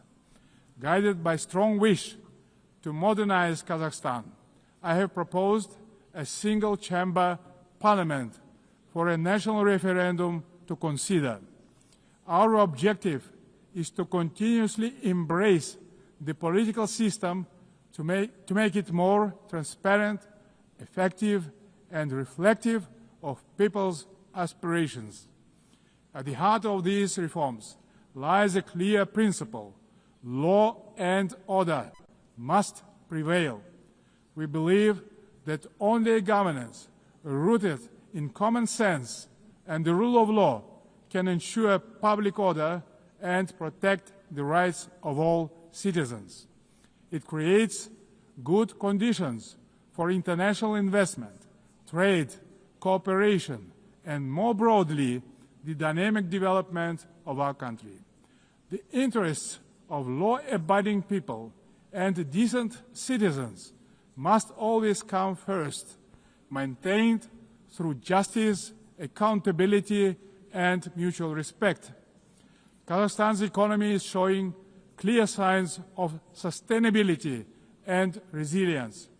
This year, economic growth is expected to exceed 6%, underscoring the sustainability of our economy as the largest in our part of the world. But we are not complacent. We will continue our efforts to ensure a long-term growth. Kazakhstan's energy strategy is based on 4 pillars: oil and gas, coal, uranium, and critical minerals. These precious assets are the basis of reliable energy partnerships.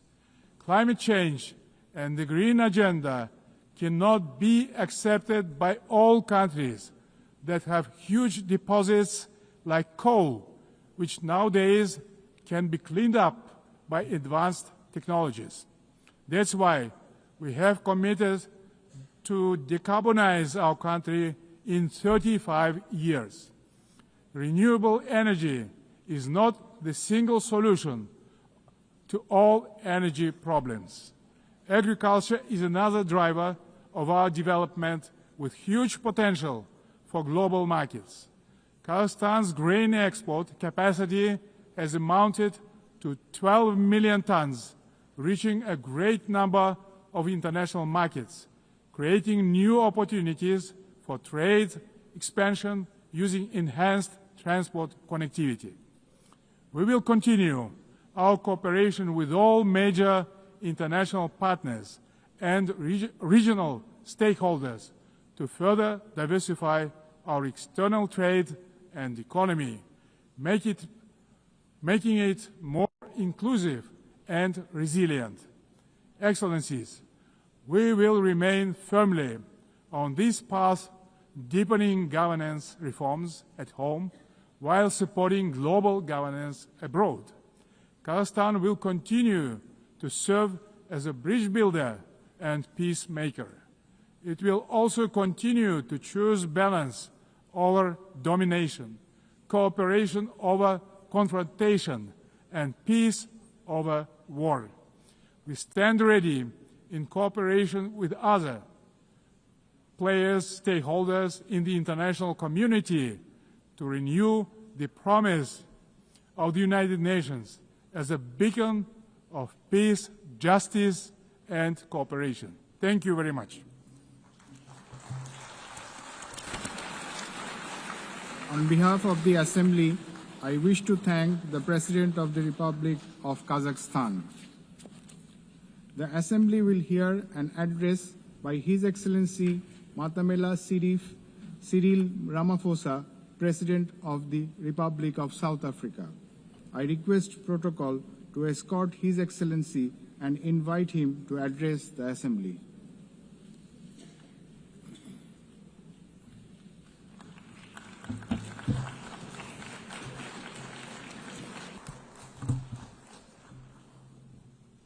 Thank you, President of the 80th session of the UN General Assembly, United Nations Secretary General, Excellencies, Heads of State and Government, and ladies and gentlemen.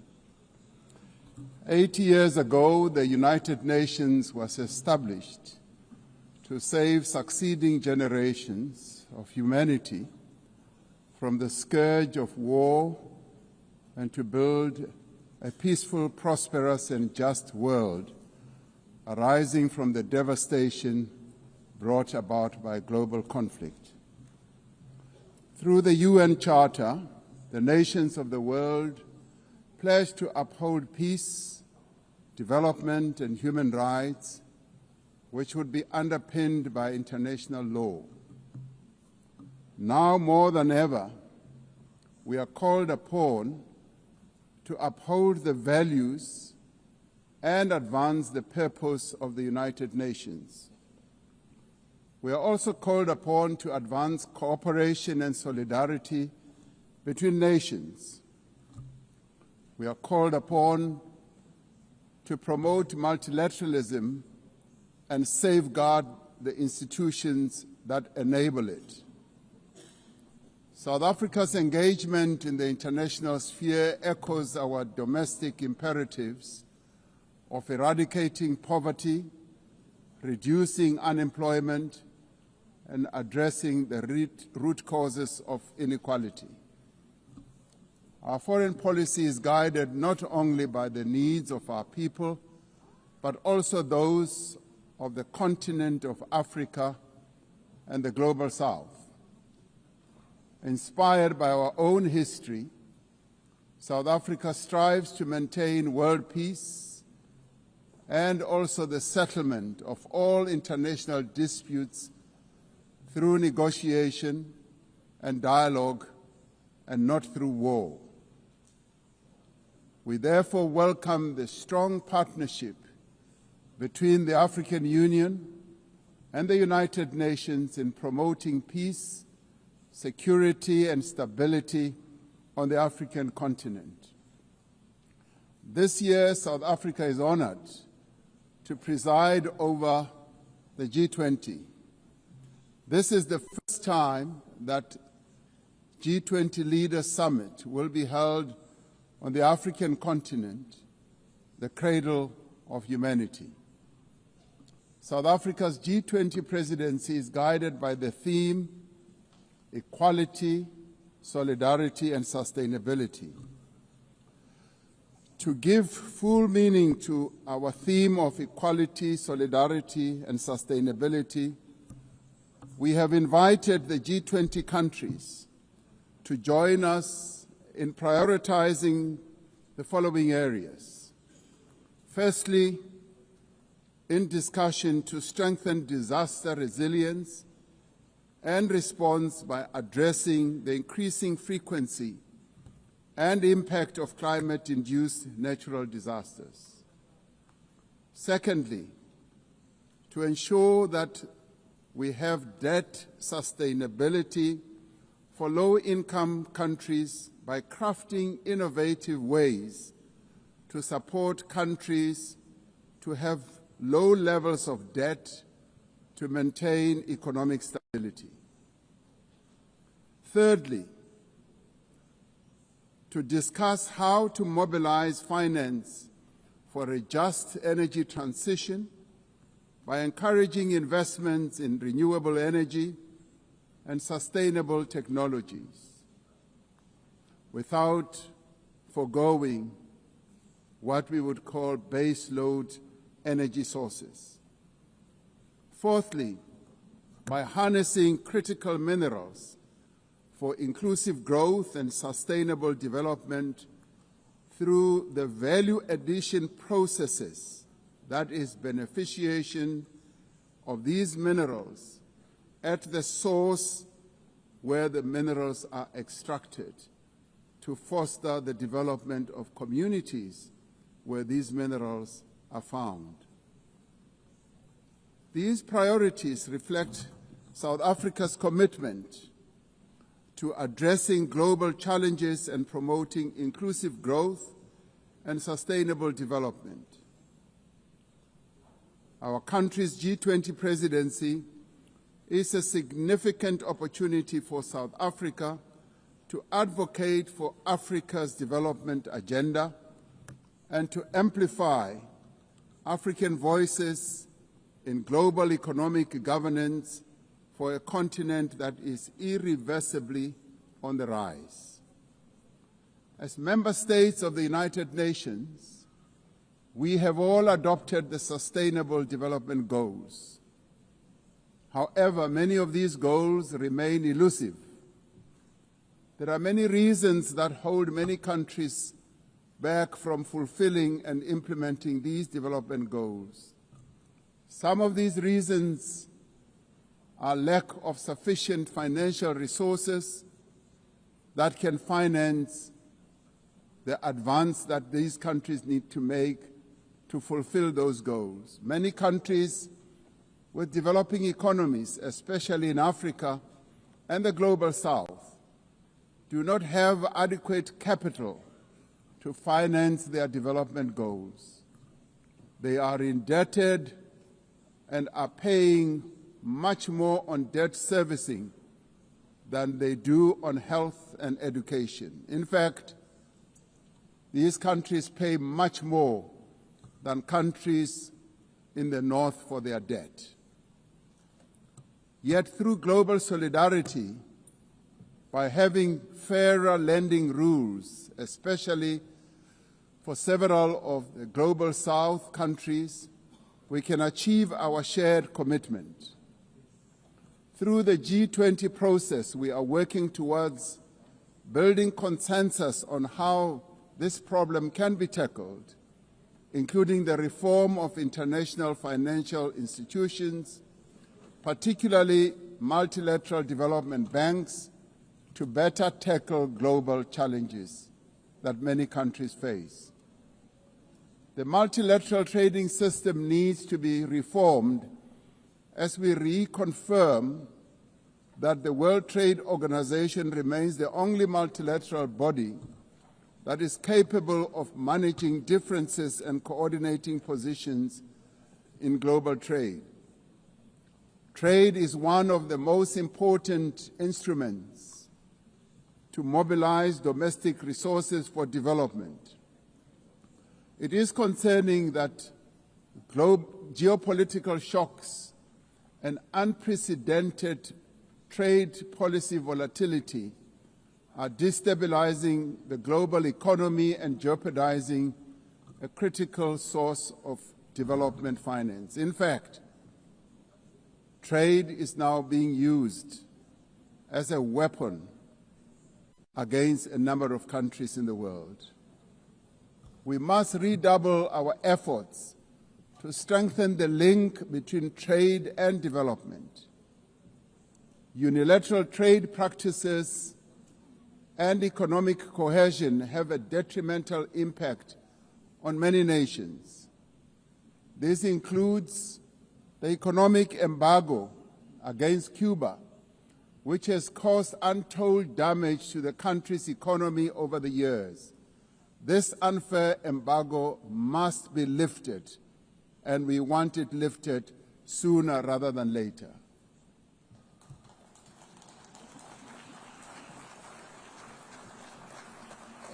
In the midst of global trade uncertainty, the African continent is providing a pragmatic example of constructive collaboration and cooperation by using the African Continental Free Trade Area as an engine for sustainable growth and development. This will, with commitment, become the central pillar of economic cooperation and integration for our continent. As part of the effort to build more inclusive economies, South Africa's G20 presidency has launched an extraordinary committee of independent experts on global wealth inequality. This committee, chaired by Professor Joseph Stiglitz, a Nobel laureate, will deliver the first ever report on global inequality to G20 leaders when they meet in November in Johannesburg in South Africa. Climate change is an existential threat. We are failing future generations by our inability to reduce global warming. Climate change is reversing economic growth and development gains in many countries, especially in the global south. Although Africa carries the least responsibility for climate change, many countries on the continent of Africa experience much of its harshest effects. Extreme weather events like floods and droughts are driving food insecurity, displacing populations, causing damage to infrastructure, and leading to the unnecessary loss of livelihoods. Member states must honor their undertakings and commitments in line with the guiding principle of common but differentiated responsibilities and respective capabilities. The Secretary General recently reported that global military expenditure has reached historic highs, just as the world is falling behind on its core development promises. We are building weapons when we should be building social infrastructure that advance the lives of our people. We are fighting wars that cause death and destruction when we should be fighting poverty and developing the livelihoods of vulnerable people. We must act decisively to silence all the guns everywhere to realize the goal of sustainable development and global peace. And I do believe that this is an objective that is possible to reach. As we commemorate the 80th anniversary of the UN, the relevance of this institution and various multilateral processes for the maintenance of international peace and security is being willfully undermined. There is an increasing reliance on unilateral military action in contravention of international law. The United Nations Security Council has proven to be ineffective in its current form and composition in carrying out its charter mandate to maintain international peace and security.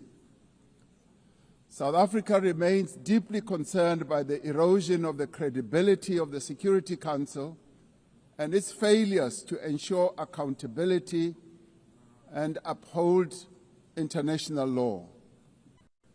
As the security and humanitarian situations in the Democratic Republic of the Congo, Sudan, Gaza, and elsewhere deteriorate, it is a matter of great concern that there are countries that continue to violate international law and also defy the United Nations resolutions and rulings, also from bodies like the International Court of Justice. The establishment of the Hague Group and the Madrid Group aim to reaffirm the primacy of international law, promoting accountability and ensuring support for a just peace. We cannot and should not accept that members of this organization continue willfully to violate without consequence the charter that we have all agreed to uphold. Therefore, as nations that have pledged to uphold the UN Charter, we have the ultimate responsibility to ensure and protect the rights of the Palestinian people to self-determination, consistent with the case that South Africa brought before the International Court of Justice. There is growing global consensus. There is growing global consensus that Israel is committing genocide in Gaza. Just last week, the United Nations Independent International Commission of Inquiry found that Israel is responsible for the commission of genocide in Gaza. As Palestinians continue to face genocide and famine, we have a duty to act. South Africa has acted in the interest of saving lives by insisting that the International Court of Justice should make a ruling that indeed genocide is being committed in Gaza and that it should stop. And we stand here to say it must stop.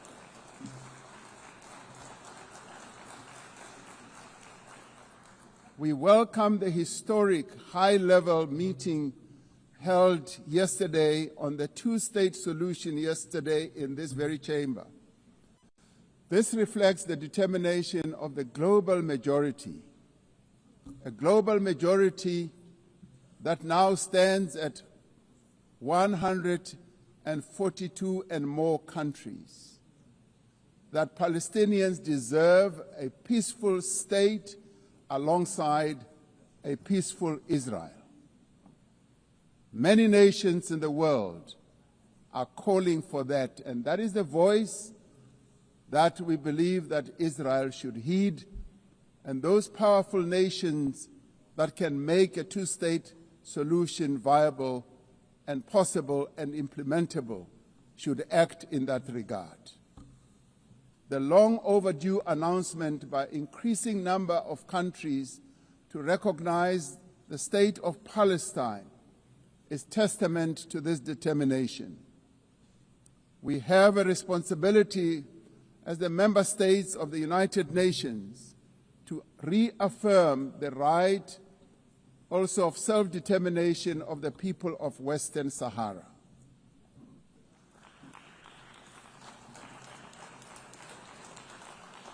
The very first resolution of the United Nations General Assembly in January of 1946 called for the elimination of atomic weapons. The resolution was passed shortly after the catastrophic use of atomic bombs on Hiroshima and Nagasaki that killed thousands of people. Decades later, we have not made significant progress in the fulfillment of the commitment to nuclear disarmament. In 2026, next year, South Africa will be presiding over the first review conference of the Treaty on the Prohibition of Nuclear Weapons. This treaty reaffirms that there is no greater assurance of non-proliferation than the complete prohibition of nuclear weapons. I was glad to hear that a number of leaders stood here to speak against nuclear weapons and the use thereof. This year we celebrate the 30th anniversary of the Beijing Declaration and Platform for Action as a roadmap for the achievement of gender equality, the empowerment of the women and girls of the world. South Africa reaffirms its unwavering commitment to the empowerment of women and their full, equal, and meaningful participation in all spheres of life. Yes, we would support also the election of a female Secretary General of the United Nations. The Beijing conference milestone reminds us of our shared responsibility to advance human rights, dignity, and justice for all. We are all equal, men and women, and there is no reason that we continue to hold the women of the world backwards. The right to development must be central to the policies and operational activities of the United Nations and its specialized agencies, programs, as well as funds. It must be at the core of the policies and strategies of the international financial and multilateral trading systems. As we celebrate 80 years of the United Nations, we must seize the opportunity to build a better United Nations for the next 80 years. What is needed now is a stronger and more capable United Nations, a United Nations that is based on the renewed commitment to its founding principles. We must invigorate the negotiations on the Security Council reform at the intergovernmental negotiations in the General Assembly, including by initiating text-based negotiations. The Security Council must be accountable. It must also be representative. It must be democratic and effective in executing its mandate.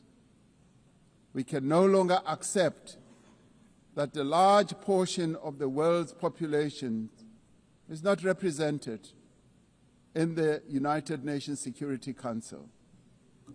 My own continent, Africa, home to 1.4 billion people, as well as South America, are not represented in the United Nations Security Council. This is unjust, this is unacceptable, and it must end. We want representation in the Security Council. We look forward to working with the Secretary General on the UNGA initiative to ensure that our organization works more effectively and efficiently. Mandates given by member states must be implemented, and the necessary structural changes and program realignment must be implemented across the UN system. In the face of the decrease in funding to the United Nations to fulfill its mandate, the UNGA initiative is important to maintain the integrity of the multilateral system and to uphold international law. Lastly, I am reminded that our collective membership of the United Nations is our shared humanity in action. The United Nations at 80 compels us to reflect on our collective achievements and to chart a way forward, building an organization that is able to address our common challenges. We must rise to the occasion and do our utmost together to ensure the political, economic, and social freedom of all humanity. We must reaffirm that freedom is indivisible and that the denial of the rights of one person diminishes the freedom of all of us. We must reaffirm the equal dignity and worth of every person and must therefore leave no one behind and no country behind. I thank you. On behalf of the Assembly, I wish to thank the President of the Republic of South Africa. The Assembly will hear an address by His Excellency Shavkat Mirziyoyev, President of the Republic of Uzbekistan. I request protocol to escort His Excellency and invite him to address the Assembly.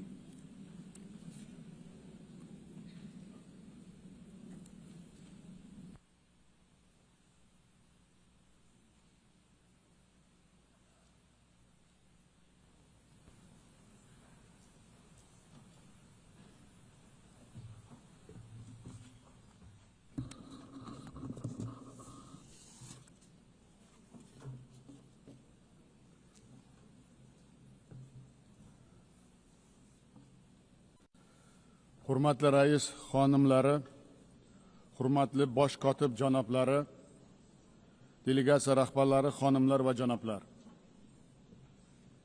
Birlashgan Millatlar Tashkiloti Bosh Assambleyasining yubiley anjumani 80-sessiyasi bilan sizlarni qutlashdan mamnunman.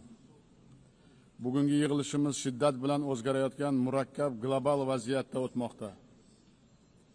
Bu esa tashkilotimiz faoliyati va uning kelajagiga yangicha yondashuvlar va bilan qarashga chorlamoqda. Hozirgi kunda dunyoda xalqaro institutlarning o'rni va roli zaiflashmoqda.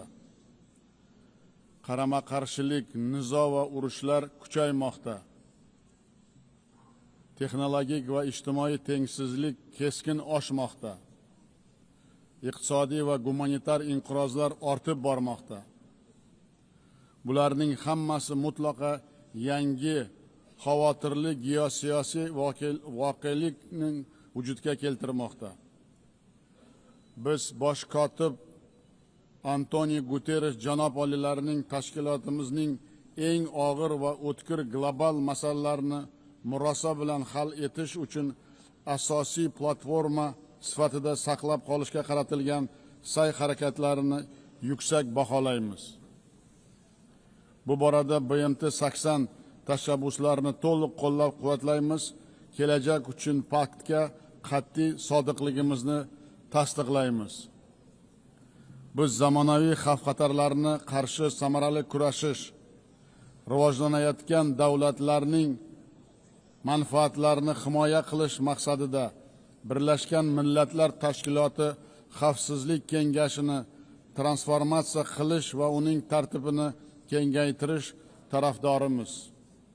Hurmatli sessiya ishtirokchilari, biz barqaror rivojlanish maqsadlariga xomahang holda demokratik, huquqiy, ijtimoiy va dunyoviy yangi O'zbekistonni barpo etish siyosatini olib bormoqdamiz.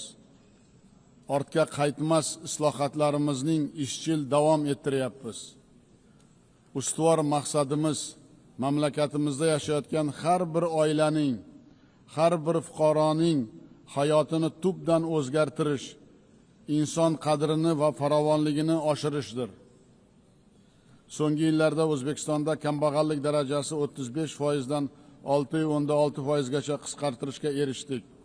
Bunga avvalo ta'lim va ilm-fan sohasini o'zgartirish, innovatsion tarmoqlar va texnologik sanoat korxonalarini barpo etish, yashil energetika va transport infratuzilmasini modernizatsiya qilish, kichik biznesni har tomonlama rivojlantirish va natijada millionlab ish o'rinlarini yaratish orqali erishmoqdamiz. Mamlakatimizda maktabgacha ta'lim qamrovi 27% dan 78% gacha oshdi. Yoshlarimizni oliy ta'lim bilan qamrovi esa 9% dan 42% ga yetdi. Eng asosiysi, o'qituvchi va ustozlik kasbining obro'si va nufuzini keskin oshirishga hal qiluvchi masala sifatida qaramoqdamiz. Pedagoglarning o'zaro tajriba va bilim almashish uchun yagona xalqaro platformani yaratish maqsadida O'zbekistonda butun jahon professional ta'lim sammitini o'tkazishni taklif etamiz. Shuningdek, mamlakatimizda ilg'or sog'liqni saqlash tizimini yaratmoqdamiz. Ertaga Birlashgan Millatlar Tashkiloti bosh qarorgohida tashabbusimiz bilan bolalar saratoni va boshqa og'ir kasalliklarga qarshi kurashga bag'ishlangan yuqori darajadagi tadbir o'tkaziladi. Unga barcha xorijiy hamkorlarimizni taklif etamiz. Yana bir muhim yo'nalish gender siyosati. Mamlakatimizning ijtimoiy, siyosiy va hayoti va tadbirkorlik sohasidagi xotin-qizlarning roli bundan buyon ham mustahkamlashni maqsad qilganmiz. Keng mintaqamiz miqyosida esa Osiyo xotin-qizlar forumini doimiy platformaga aylantirib, muntazam o'tkazib borish tarafdorimiz. Yana bir bor ta'kidlamoqchiman. Biz barqaror rivojlanish maqsadlariga erishish yo'lida olgan majburiyatlarimizga sodiqmiz. 2030-yilga borib daromadi o'rtadan yuqori bo'lgan mamlakatlar qatoriga kirishni niyat qilganmiz. Shu maqsadga ochiq va pragmatik siyosatimizni izchil davom ettiramiz. Hurmatli xonimlar va janoblar, bundan 8 yil muqaddam biz ushbu yuksak minbardan turib, Markaziy Osiyoni tinchlik, yaxshi qo'shnichilik, sheriklik makoniga aylantirishga qat'iy qaror qilganimizni e'lon qilgan edik. Bugun chuqur mamnuniyat bilan ta'kidlash mumkinki, biz bu strategik maqsadga erishdik. yopiq chegaralar, hal etilmagan bahs va nizolar davri tarixda qoldi. So'nggi yillarda mintaqamizda o'zaro savdo, investitsiyalar va transport tashuvlari hajmi 5 barobargacha ko'paydi. Biz qo'shma investitsiya jamg'armalari, chegara hududlarda savdo va sanoat zonalari, yirik infratuzilma loyihalarini amalga oshirmoqdamiz. Markaziy Osiyo davlat rahbarlari maslahat uchrashuvlari mintaqaviy integratsiyani chuqurlashtirish yo'lida samarali mexanizmga aylanganini ham umumiy yutug'imiz sifatida e'tirof etamiz. Shuni qat'iy ishonch bilan aytishim mumkinki, bugungi kunda yangi Markaziy Osiyoni shakllantirish jarayoni boshlandi. Mintaqamiz o'zining hamjihatligi, barqarorligini o'ziga xosligi bilan xalqaro munosabatlar tizimida alohida subyekt sifatida tobora mustahkam o'rin egallanmoqda. Maqsadlarimizga erishish uchun barcha xorijiy sheriklarimiz bilan o'zaro manfaatli aloqalarni kengaytirishga asosiy e'tibor qaratganmiz. Bu borada Birlashgan Millatlar Tashkiloti tuzilmalari bilan mintaqamizda qator yangi loyiha va dasturlarni amalga oshirishni taklif etamiz. Jumladan, ECOSOS va UNGA shafiyligida Markaziy Osiyo davlatlarining iqtisodiy taraqqiyotini masalalariga bag'ishlangan xalqaro forum o'tkazish, UNIDO bilan sanoatda yashil texnologiyalar mintaqaviy hubini tashkil etish, mintaqamizda suv resurslaridan oqilona foydalanish, yashil makon barpo etish hamda demografik barqarorlikka erishish bo'yicha dasturlarni qabul qilish tashabbuslari bilan chiqamiz. Shu bilan birga Bosh assambleyaning Markaziy Osiyo mamlakatlarining mintaqaviy sheriklik va iqtisodiy integratsiyani chuqurlashtirish harakatlarini qo'llab-quvvatlashga doir rezolyutsiyasini qabul qilish taklif etamiz. Hurmatli delegatsiya rahbarlari, global va mintaqaviy xavfsizlik va barqaror rivojlanish haqida gapirganda albatta Afg'oniston to'g'risida to'xtalmaslik mumkin emas. Afg'on xalqining tinch va osuda hayotga bo'lgan intilishini qo'llab-quvvatlash uchun xalqaro hamjamiyat sa'y-harakatlarini birlashtirishi zarur. Shuni alohida ta'kidlashni istardimki, bu davlatning yakkalanib qolishiga yo'l qo'ymaslik o'ta muhimdir. Biz Afg'onistonda katta iqtisodiy va infratuzilma loyihalarini amalga oshirmoqchimiz. Ushbu mamlakat orqali xalqaro transport va energetika koridorlarini rivojlantirish bo'yicha tashkilotimizning alohida rezolyutsiyasini qabul qilishni taklif etamiz. G'azo sektoridagi tobora keskin yomonlashib borayotgan gumanitar inqirozini ham e'tibordan chetda qoldirib bo'lmaydi. Harbiy harakatlarni to'xtatish va siyosiy muzokaralarni davom ettirishga chaqiramiz. Biz BMTning rezolyutsiyasiga muvofiq ikki xalq uchun ikki davlat tamoyilini amalga oshirishning qat'iy tarafdorimiz. Ukraina atrofidagi vaziyat ham barchamizning jiddiy tashvishga solmoqda. Bu muammoning diplomatik yo'llar bilan hal etish bo'yicha yuqori darajadagi muloqotlar boshlanganini olqishlaymiz. Hurmatli anjuman ishtirokchilari, Markaziy Osiyoda global aksilterror strategiyasini bajarish bo'yicha samarali ishlar olib borilmoqda. BMTning terrorizmga qarshi kurash boshqarmasi bilan hamkorlikda reabilitatsiya va qayta integratsiya masalalari bo'yicha mintaqaviy kengash tuzilgan. Biz uni xalqaro kompetensiyalar markaziga aylantirishni taklif etamiz. Bu tuzilma muammoli hududlardan qaytarilgan shaxslarni tinch hayotga moslashtirish bo'yicha tajriba almashish uchun muhim platforma bo'lib xizmat qiladi. Bundan tashqari, terrorizmga qarshi kurash boshqarmasining mintaqaviy ofisini O'zbekistonda ochish uchun zarur sharoit yaratishga tayyormiz.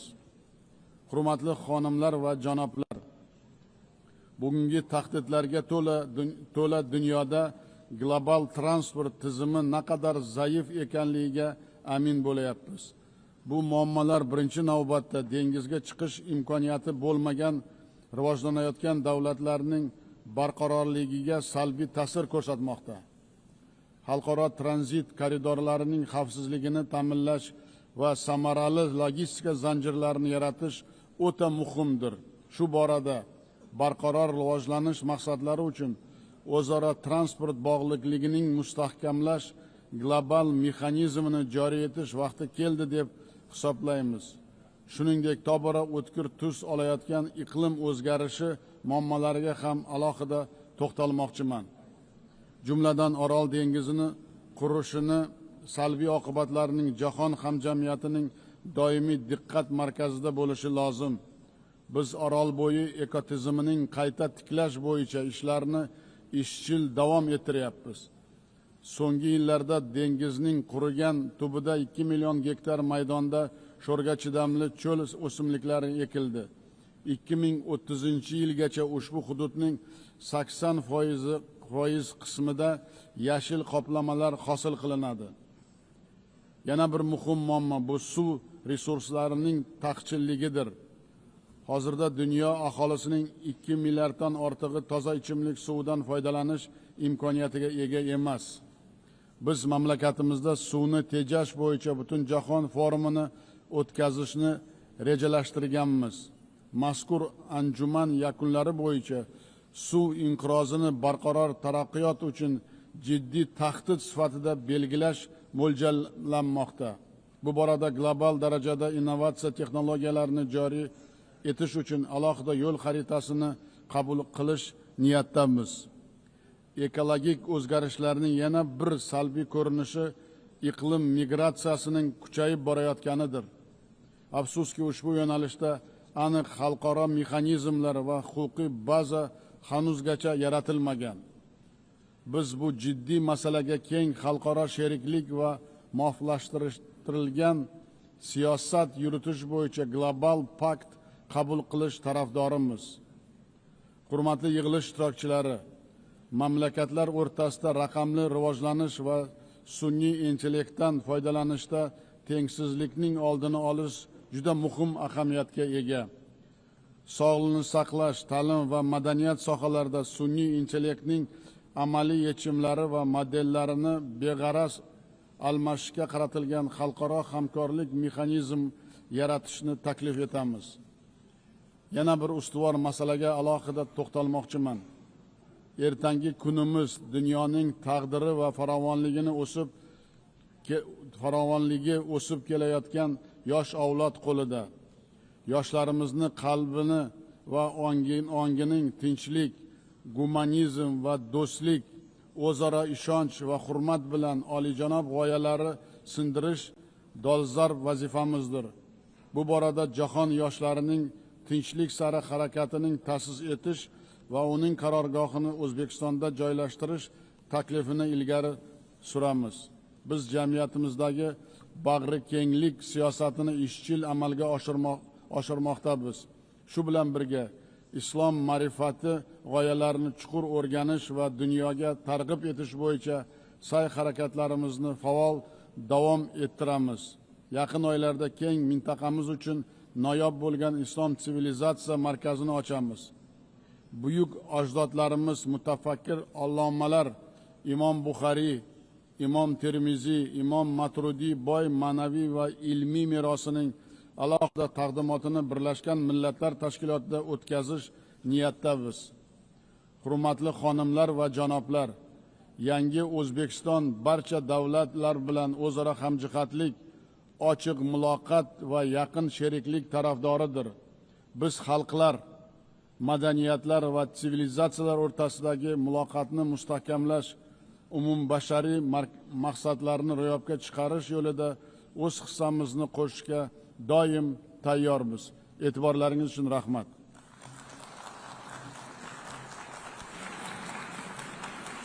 On behalf of the Assembly, I wish to thank the President of the Republic of Uzbekistan. We have heard the last speaker in the general debate for this meeting. The next plenary meeting to continue with the general debate will be held immediately following the adjournment of this meeting. The meeting is adjourned.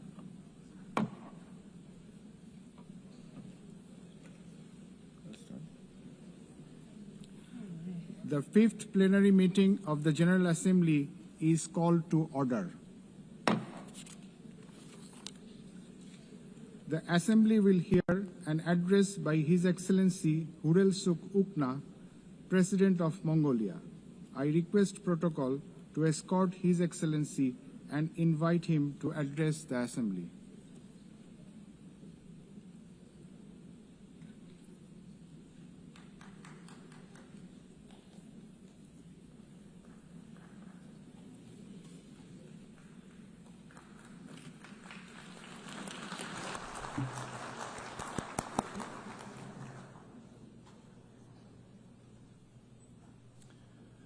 Эрхэм хүндэт чуулганы төлөөлөгчдөө эрхэм хүндэт ерөнхий нэрийн бичгийн дарга хатагтай ноёдоо юуны өмнө нэгдсэн үндэсний байгууллага үүсгэн байгуулагдсны түүхт 80 жилийн босгон дээр зохион байгуулагдаж буй энэхүү чуулганы даргын хариуцлагатай үргийг хүлээн авсан хатагтай Анна Дэна Бербок танд чин сэтгэлийн баяр хүргэж чуулганы үйл ажиллагаанд өндөр амжилт хүсье.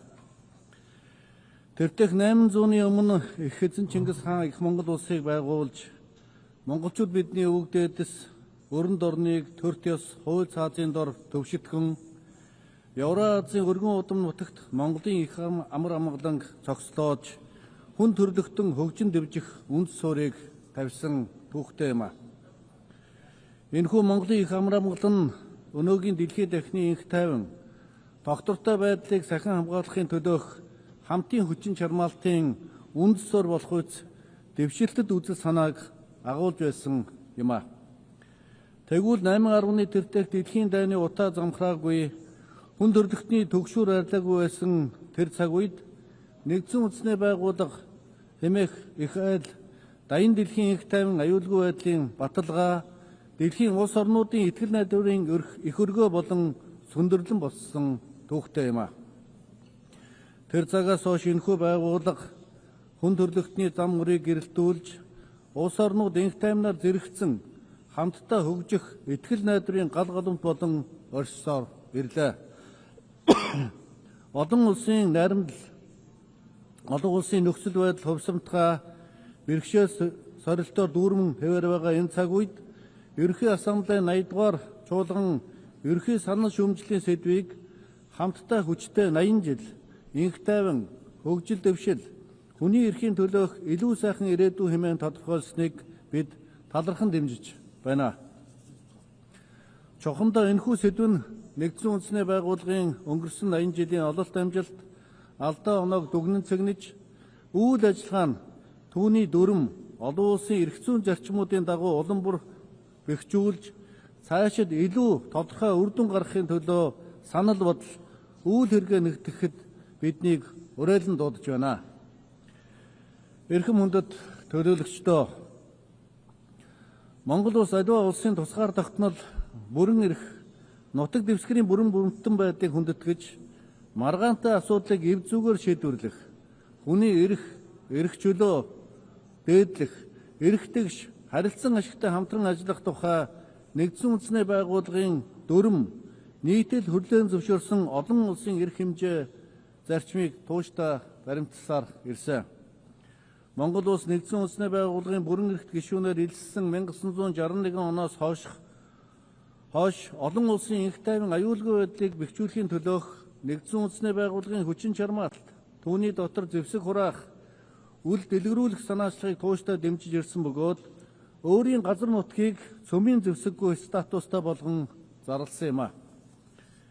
Мөн зүүн хойд Азийн яриа хэлцээрийн механизм байгуулахыг ирмэлзэж нэгдсэн үндэсний байгууллагын инхийг сахиулах ажиллагаанд оролцсон нийгэм эдийн засгийн хөгжил, үрээлэн буй орчин, уур амьсгалын өөрчлөлтийн асуудлаар хөгжлийн бодлого, зорилгоодыг ханган хэрэгжүүлэх чиглэлээр олон арван санал санаачлаг гарган бүх төвшөнд хамтран ажиллаж ирсэн билээ. Нэгдсэн үндэсний байгууллагын ерөнхий нэрийн бичгийн дарга António Guterres 2022 онд манай улсад ажиллахдаа Монгол улс бол зөрчил тэмцэлтэй дэлхийн ертөнцид инх тайвны бэлэг тэмдэг болсон улс хэмээн хэлсэн нэгдсэн үндэсний байгууллагын үйл ажиллагаа түүний инхийн үйл хэрэгт Монгол улсын оруулсан хувь нэмэр хичээл зүтгэлийг өндөрөөр үнэлсэн явдал болсон юм а.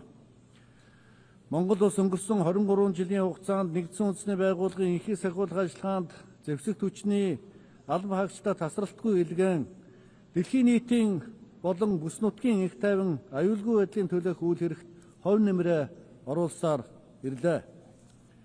Энэ хугацаанд нэгдсэн үндэсний байгууллагын инхийг сахиулах 16 ажиллагаанд манай улсын 23,000 гаруй инхийг сахиулагчид оролцсон бөгөөд Монгол улс нэгдсэн үндэсний байгууллагын инхийг сахиулах ажиллагаанд цэрэг цагдаа илгээгч 120 гаруй улсаас тогтмол эхний 20 дотор эренблэгдэж ирлээ.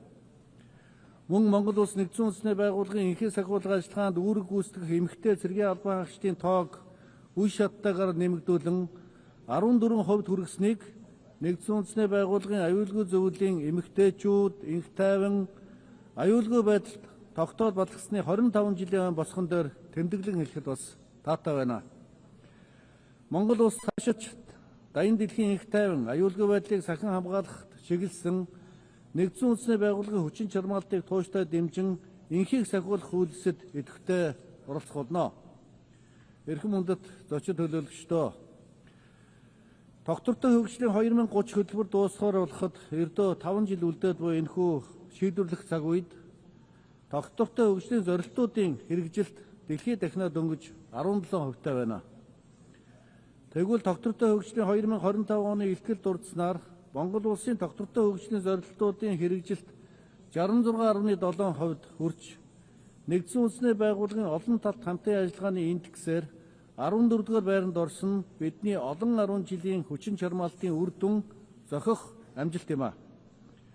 Олон улсын хамтын нийгэмлэг гишүүн орнууд тогтвортой хөгжлийн зорилтуудыг хэрэгжүүлэхийн төвшинг нэмэгдүүлэхийн тулд бүхий ч хүчин чармаалтаа дайчлан ажиллаж байна.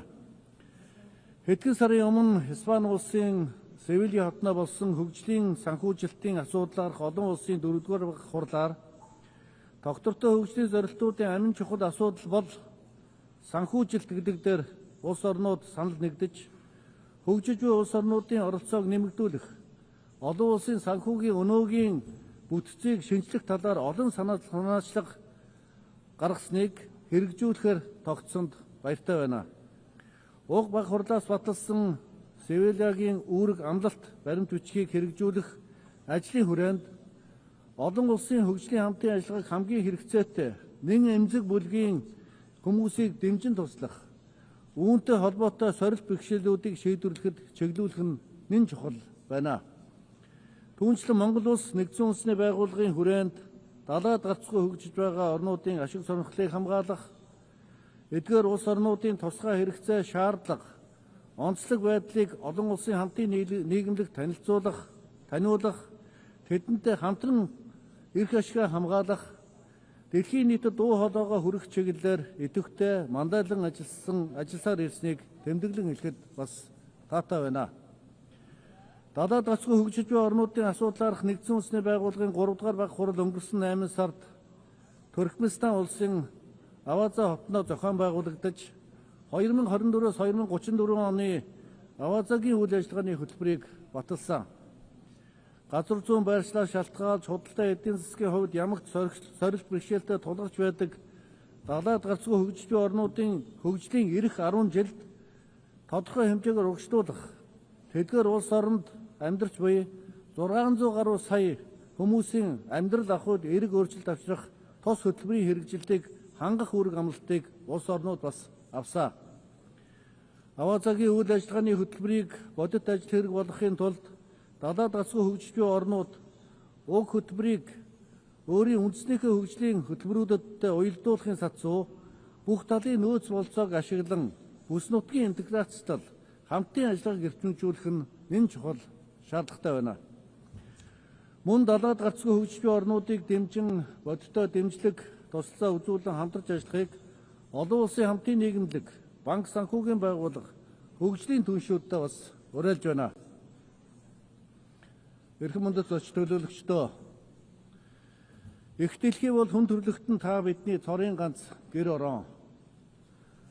Гэтэл хүн төрлөختөн бид их дэлхий байгаль орчиндөө хонцын сэтгэлээр хандсны уршгаар их дэлхийн оршин тогтнохуйд төгшүүрийн харанг дэлдэж сэхэний тасагт амь тэмцэн хэвдэх өвчтөн мэт болсныг бид бүхэн бүгдээрээ харж байгаа. Хэрвээ та бид дэлхийн ертөнцийн хамгаалах эрс шийдэмгий замыг яг одоо сонгохгүй юм бол их дэлхий цаашид та бидэнгүйгээр оршин тогтнох өөрийн замаа сонгох нь давтай. Монголчууд бид эртээр үеэс Тэнгэрийн дорх юмс бүхэн амьтаа хэмээн үзэж, уул ус, ургамал амьтан бүхэнд хүндэтгэлтэй хандаж, сав шивийн ертөнцийн зохидлого нь хүмүүний дотоод ертөнц ухамсарын үйлдэлээс салшгүй хамааралтай хэмээн үзэж ирсэн билээ. Өдөөгөөс 2000 жилийн тэртээ монголчууд бидний өвөг дээдэс хөнөөгийн хаан модон шаниу газар бол улсын үндэс хэмээн айлдсан бөгөөд байгаль дэлхийгээ шүтэж ирсэн манай улс, манай ард түмний уламжлалыг ЮНЕСКО уул овоо тахих Монгол зан үйл хэмээн нэрлэж дэлхийн соёлын өвд бүртгэсэн билээ. Монголчууд бид их болсон байгаль дэлхийтэйгээ зүү зохистой шүтэлцэн амьдарч, онгон дагшнаар нь хадгалан хамгаалах хандлага сэтгэлгээг өсөх наснаас нь үр хөвгтдээ төлөвшүүлэн сургаж ирсэн сайхан уламжлалтай ард түмээ.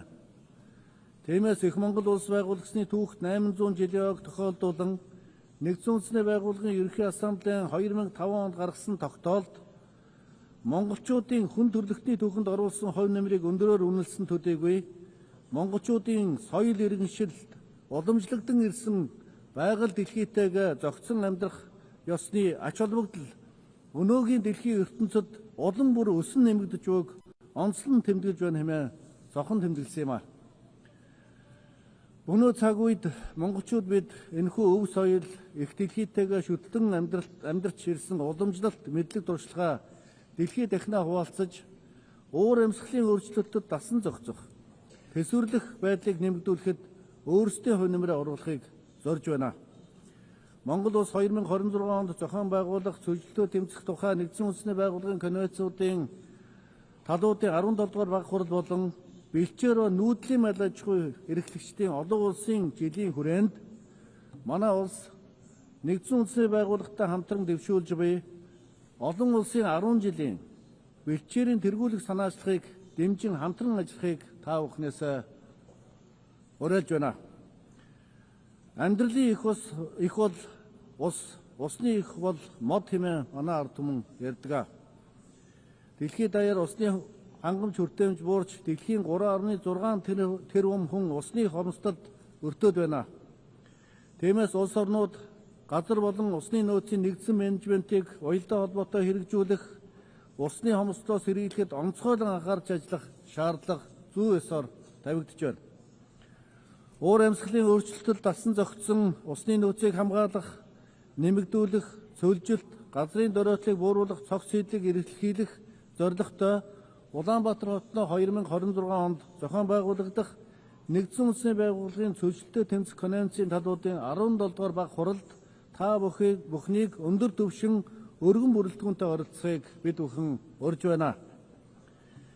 Эрхэм хүндэт төлөөлөгчдөө, монголчууд бид хорвоод мэндэлсэн цагаасаа эхлэн морин дил дээр өсөн торниж, хөлөг мортойгоо хамт дэлхийн дайдад суу алдраа хүрт түгээж, хүн төрлөختний багтам дүүхийг бичлэлсэн ард түмэн билээ. Ийм учраас монголчууд төрийнхөө сүлдэнд хөлөг морио дээдлэн залж, арамаг хордон хөлгийнхөө дил сүүлээр төрийн тугаа нандинан урлаж, морин хуурийнхаа аялгуугаар хорвоо дэлхийг уяраадаг хосгүй өв соёлтой үндэстэй. Хүн төрлөختний аж амьдрал, соёл иргэншил, хөгжил дэвшил эртээр үеэс адуу, үлэмжих үүрэг гүйцэтгэж ирсэн түүхтэй юм а. Тиймээс адууны өв соёл уламжлалыг хадгалан хамгаалах, хүн төрлөختний ахуй амьдралд гүйцэтгэж буй үүрэг ач холбогдлыг нь сурчлан таниулах, түгээн дэлгэрүүлэх зорилгоор Монгол улс жил бүрийн 7 дугаар сарын 11-ний өдрийг дэлхийн адууны өдөр болгон тэмдэглэж байх тогтоолыг санаачилсан бөгөөд Нэгдсэн үндэсний байгууллагын ассамблеийн 79 дугаар чуулганы 6 дугаар сарын 3-ны өдрийн бүгд хуралдаанаар амжилттай батлуулсан. Энэ давширанд Монгол улсын санаачилсан дэлхийн адууны өдрийг тэмдэглэх ЮНЕСКОгийн хүн төрлөختний соёлын өвийн жагсаалтад бүртгэлтэй Монгол үндэстний их баяр наадмын өдөр тэмдэглэж байх тогтоолыг дэмжин баталсан Нэгдсэн үндэсний байгууллагын бүх гишүүн улс орнуудад мориндоо хайртай Монголын ард түмний нэрийн өмнөөс гүн талархал илэрхийлж байна. Эрхэм хүндэт зочид төлөөлөгчдөө. Дэлхийн улс орнууд энэ онд нийгмийн хөгжлийн асуудал гарах Копенгагены тунхаглал болон Бээжингийн тунхаглал үйл ажиллагааны хөтөлбөрийг баталснаас хойш 30 жилийн хугацаанд хэрэгжүүлсэн ажил үйлсээ дүгнэх болно. Монгол улс эдгээр болон холбогдох эрх зүйн баримт бичгүүд тогтвортой хөгжлийн 2030 хөтөлбөрт тусгасан нийгмийн хөгжлийн зорилтуудыг тууштай хэрэгжүүлэх, түүний дотор ядуурлыг бууруулах, нийгмийн тэгш эрх оролцоог хангах, гэр бүл, хүүхэд залуучуудын хөгжлийг дэмжих, ахмад настан хөгжлийн бэрхшээлтэй иргэдийн эрхийг хамгаалахын төлөө олон талт бодлого, үйл ажиллагаа хэрэгжүүлж ирлээ. Түүний дотор гендрийн эрх тэгш байдлыг хангах төрийн бодлого нь эмэгтэй эрхтэй хүний тэгш эрх, тэгш боломж, тэгш хандлагын баталгааг хангах, нөхцөлийг бүрдүүлэх, гендрийн ядварлан гадуурхалтаас урьдчилан сэргийлэх, түүнийг арилгахад чиглэж байна. Тухайлбал манай улс сүүлийн жилүүдэд шийдвэр гаргах төвшөнд гендрийн тэгш байдал, эмэгтэйчүүдийн оролцоог нэмэгдүүлэх чиглэлд ихээхэн анхаарал хандуулсны үр дүнд парламентын гишүүдийн 25%-ийг эмэгтэй гишүүд эзлэх боллоо. Дэлхийн энх эдийн засгийн форумын гендрийн зөрүүтэй байдлын үнэлгээний 2025 оны тайланд Монгол улс өнгөрсөн оноос 20 байраар урагшилж 65 дугаар байрт орсон бөгөөд Аз номхон далайн бүс нутагт 5 дугаар байрт эрэмблэгдэж байгааг тэмдэглэн хэлэх бас сайхан байна. Монгол улс сүүлийн жилүүдэд эмэгтэйчүүдийн олон улсын арга хэмжээг уламжлалт болгон эх орондоо амжилттай зохион байгуулж байгаа бөгөөд 2022 онд ихийг сахиулах эмэгтэйчүүдийн олон улсын баг хурлыг, 2023 онд гадаад хэргийн эмэгтэй саадны уулзалтыг, 2024 онд нэгдсэн үндэсний байгууллагатай хамтран дэлхийн эмэгтэйчүүдийн чуулга уулзалтыг Улаанбаатар хотноо зохион байгуулсан. Тэгвэл энэ оны 8 сард урам зориг өгөх, нөлөөлөл үзүүлэх, хөрөнгө оруулалт хийх гэсэн уран дор дэлхийн эмэгтэй бизнес эрхчлэлийн чуулга уулзалтыг амжилттай зохион байгуулж явууллаа. Энэхүү арга хэмжээг дэмжин идэвхтэй санаачлагтай оролцсон нийт улс орнуудад бас гүн талархал илэрхийлье. Эмэгтэйчүүдийн нийгэм улсын мандаалалд үүрэг оролцоо бүх төвшөнд нэмэгдүүлэх чиглэлээр Монгол улс ямагт түншлэл, хамтын ажиллагаа, эв нэгдлийн бат бөх гүүр байх болно. Эрхэм хүндэт зочид төлөөлөгчдөө. ертөнцид мөнхийн үргэлжилдэг цор ганц юм бол өөрчлөлт гэж эртний грекийн гүх хаантан Геракл хэлсэн байдаг. Нэгдсэн үндэсний байгууллагын үе үеийн удирдлага, гишүүн улс орнуудын дэмжлэгтэйгээр энэхүү их айлын бүтэц үйл ажиллагааг бүх талаар ямагт өөрчлөн сайжруулахыг эрмэлзэж ирсэн түүхтэй билээ. Энэ хүрээнд нэгдсэн үндэсний байгууллагын ерхий нарийн бичгийн дарга António Guterres-ийн дэвшүүлсэн нэгдсэн үндэсний байгууллага 80 санаачлагыг Монгол улс талархан дэмжиж байна. Мөн нэгдсэн үндэсний байгууллагын удирдах албан тушаалд гендрийн тэгш байдлыг хангах нь нэгдсэн үндэсний байгууллагын шийдвэр гаргах үйл ажиллагааг илүү нээлттэй, тэнцвэртэй, хүртээмжтэй болгоход эерэг нөлөө үзүүлэх нь дамжиггүй. Тиймээс бид нэгдсэн үндэсний байгууллагын ерхий нарийн бичгийн даргад эмэгтэй хүн нэр дэвшүүлэх болон нэгдсэн үндэсний байгууллагын ерхий ассамблеийн чуулганы даргаа жил сөөлжүүлэн эмэгтэй хүн томдох тухай санаачлагыг бас дэмжиж байгаа юм а. Түүнчлэн Монгол улс нэгдсэн үндэсний байгууллагын дүрм олон улсын эрх зүйн хэм хэмжээний зарчмуудыг дээдлэн хэрэгжүүлж нэгдсэн үндэсний байгууллага төвтэй олон тал тогтолцоог хөгжүүлэх үйлсэд хувь нэмрээ оруулж нэгдсэн үндэсний байгууллагын шинжилэл тэр дундаа нэгдсэн үндэсний байгууллагын аюулгүйн зөвлөлийг өнөөгийн бодит байдалд нийцүүлж тэгш шудраг төлөөлөлтөй, хүртээмжтэй, ил тод, үр дүнтэй, ардчлан хариуцлагатай тогтолцоо болгон шинжилгээний төлөө байр сууриа дахин нотлон илэрхийлж байна. Өнөөдөр дэлхийн ертөнц зөрчил тэмцэлдээний мөргөлдөөний аянга цахилж, үл итгэлцлийн хан улам өндөрсөж, үл ойлголцны ангал улам гүнзгэрч байгаа энэ цаг үед олон улсын харилцааг талцал хуваагдал руу чиглүүлсэн олон туйлт бус харин аливаа улс орны үүх дүүх, соёл иргэншил, үндэсний язгуур эрх ашиг, хөгжлийн замлаас үүдэлтэй олон ургалч үзлийг хүндэтгсэн олон тулгуурт зарчмаар цогцлон хөгжүүлэх нь улам чухал болж байна. Нэгдсэн үндэсний байгууллага одоогоос 80 жилийн өмнө хүн төрөлхтнийг дайн дажнаас ангижруулж, дайны дэлхийн инх тайван аюулгүй байдлыг сахин хамгаалах зорилгоор үүсэн байгуулагдсан түүхтэй юм а. Тэгвэл дэлхийн улс орнууд нэгэн дээвэр дор инх тайван, эв найрамдалтай зэрэгцэн орших үндэс суурь болсон нэгдсэн үндэсний байгууллагыг ижил тэгш хэрэгтэй, адил нөлөөтэй, олон тулгуурт гам бат багнаар бэхжүүлэн хүчрэгжүүлэх шаардлага бас зүй ёсоор тавигдж байна. Тиймээс бид бүхэн 8-10-ны тэртех нэгдсэн үндэсний байгууллагын анхлан тунхагласан эрхэм зорилго бүрэн хэрэгжиж чадсан эсхийг нухацтай эргцүүлэн бодож, 800-ны тэртээ улс орнуудад инх тайвнаар зэрэгцэн оршиж, хүн төрлөختөн хөгжин дэвжих үндэс суурийг тавьсан Монголын их амар амгалангийн үзэл санааг шингэн Пагас глобалика буюу дэлхийн нийтийн амар амгалан тогтоож чадах хүчрэг нэгдсэн үндэсний байгууллага болохын төлөө бүх гишүүн улс орнууд хамтдаа зүтгэцгээе. Энэхүү экзэгтэй цаг үед дэлхийн улс орнуудын харилцсан ойлголцол, харилцсан итгэлцэл, харилцсан хүндлэлийг улам бэхжүүлж, дайн дажингүй, амар амгалан, инх тунх, тогтвортой, хамтдаа хөгжин дэвжихэд нэгдсэн үндэсний байгууллагын гүйцэтгэх үүрэг оролцоо урд урдаас улам илүү чухал болж байгааг нэгдсэн үндэсний байгууллага үүсэн байгуулагдсны түүхт 80 жилийн оёор онцон тэмдэглэхийг бас үсэж байна. Монгол улс инхийг эрхэмлсэн, олон тулгуурт гадаад бодлогоо тууштай баримталж, олон улсын инх тайван, тогтвортой хөгжил бодиттой хувь нэмрээ оруулсаар ирсэн бөгөөд цаашид ч энэхүү хариуцлагатай үүргээ нэр төртөө биелүүлэх болно. Та бүхэнд нэгдсэн үндэсний байгууллага үүсэн байгуулагдсны түүхт 80 жилийн баярын мэндийг өргөн дэвшүүлье. Мөнх тэнгэр хүн төрлөختөн биднийг үн мөнхөд ивэж даян дэлхий амар амгалан байх болтугай. Анхаарал тавьсанд баярлалаа.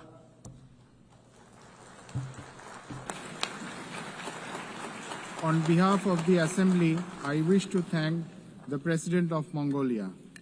The Assembly will hear an address by His Excellency Sardar Bardi Muhammadov, President of Turkmenistan.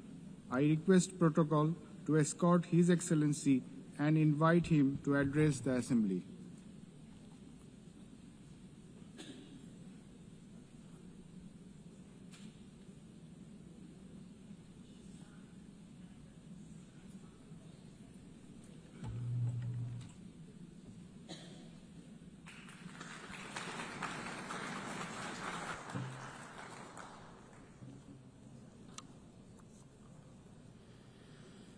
Уважаемый председатель, уважаемые главы, члены делегации, дамы и господа, прежде всего позвольте поздравить вас с началом 80-й сессии Генеральной Ассамблеи Организации Объединенных Наций и пожелать плодотворной работы. Поздравляю госпожу Аннелену Бербак с избранием на пост председателя Генеральной Ассамблеи и желаю ей всяческих успехов. Я также хотел бы адресовать слова признательности послу Филимону Янгу за умелое и эффективное руководство деятельностью Генеральной Ассамблеи в ходе предыдущей сессии. Уважаемые участники, нынешнее состояние общемировых реалий, характер и тенденции политических, экономических, социальных процессов сегодня объективно требует решительного поворота к скоординированному взаимодействию государств и международных организаций во имя достижения общей главной цели – поддержания мира и безопасности, создания условий для дальнейшего поступательного развития, сохранения правовых основ, заложенных в фундамент современного миропорядка. Именно под таким углом зрения Туркменистан рассматривает главной задачей 80-й сессии Генеральной Ассамблеи, возлагая на нее большие надежды в формировании прочной, сбалансированной и безопасной мировой архитектуры. Ключевым направлением сотрудничества Туркменистана с ООН является обеспечение международного мира и безопасности. Осознавая свою ответственность как постоянно нейтрального государства, Туркменистан готов приступить к реализации дальнейших практических шагов, направленных на создание атмосфере сотрудничества, взаимопонимания, уважительного диалога как главного и определяющего условия, способного обеспечить стабильность и устойчивое развитие в глобальном и региональном измерениях. Убеждены, что сегодня одним из самых эффективных механизмов продвижения и достижения этих задач является практическое использование принципов нейтралитета. В этой связи Туркменистан инициировал включение в повестку дня 80-й сессии Генеральной Ассамблеи ООН отдельного пункта, озаглавленного как «Нейтралитет во имя мира и безопасности». Считаем это важным с точки зрения растущего понимания мировым сообществом важности нейтралитета, осознания его потенциала и инструментариев в контексте миротворческой стратегии ООН. В развитии этой линии Туркменистан в ходе нынешней сессии предложит рассмотрение проекта резолюции «Роль и значимость политики нейтралитета в деле поддержания и укрепления международного мира, безопасности и процесса устойчивого развития». Как известно, нынешний год объявлен Генеральной Ассамблеей по инициативе Туркменистана Международным годом мира и доверия. Это знаковое событие совпадает с юбилеем образования ООН. В декабре нынешнего года в Туркменистане пройдет крупный международный форум высокого уровня, посвященный Году мира и доверия.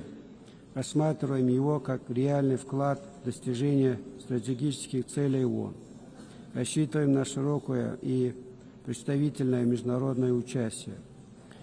Считаем, что процесс сближения государственных подходов к тенденциям мирового развития, установлению и укреплению доверия и взаимопонимания должен иметь системный и последовательный характер.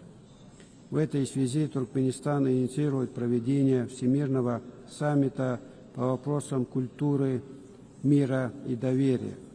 Одной из ключевых задач саммита видим разработку глобального кодекса международного доверия, который послужит универсальной основой для выстраивания отношений между странами на принципах уважения суверенитета и территориальной целостности, а также сотрудничества и совместного решения мировых проблем.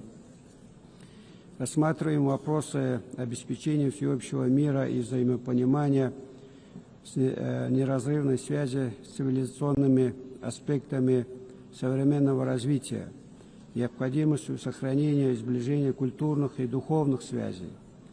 В этом контексте Центральная Азия, на протяжении столетий выполнявшая объективную роль цивилизационного моста между Востоком и Западом, сегодня призвана возродить свою историческую миссию, стать пространством для диалога, сотрудничества, сближения ценностных и мировоззренческих установок. Исходя из этого, Туркменистан в ходе нынешней сессии предложит проведение в сотрудничестве с ООН Международного форума «Центральная Азия. Пространство мирного сосуществования» с участием стран региона, других заинтересованных государств и международных институтов.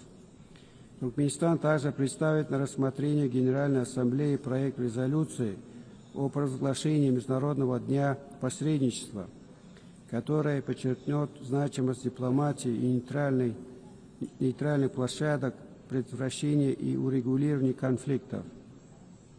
Одним из приоритетов нашей страны остается деятельное участие в реализации целей устойчивого развития, наращивание сотрудничества в таких его ключевых направлениях, как транспорт и энергетика. Будучи одним из центров многостороннего общения по данной проблематике, Туркменистан продолжит содействовать формированию справедливой, сбалансированной и инклюзивной международной системы развития. Инициируем на нынешней сессии провозглашение десятилетия ООН по устойчивому транспорту на период 26 и 35 годов, представив соответствующий проект резолюции. Убеждены, что этот шаг позволит консолидировать усилия международного сообщества для развития транспортных коридоров, повышения их устойчивости и обеспечения доступности для всех стран. Наша страна также представит на рассмотрение Генассамблеи ООН проект резолюции «Ключевая роль надежной и стабильной энергетической связуемости в обеспечении устойчивого развития». В настоящее время в ряду приоритетных вопросов повестки развития стоит цифровая трансформация. Убеждены, что этот процесс должен иметь сбалансированный характер, отражать реалии и законы интересы всех государств, в том числе развивающегося мира, быть свободным от политизации и однобокости. В данной связи Туркменистан намерен выступить с инициативой создания всемирной платформы по цифровой интеграции, основанной на принципах равноправия, доверия и недопустимости использования информационно-коммуникационных технологий в ущерб миру, безопасности и устойчивому развитию. В ходе 80-й сессии Туркменистан продолжит работу по экологической и климатической проблематике, добиваясь ее системного рассмотрения в качестве базового подхода к обеспечению безопасности, созданием многосторонних механизмов мониторинга и реагирования на климатические, экологические и техногенные катаклизмы.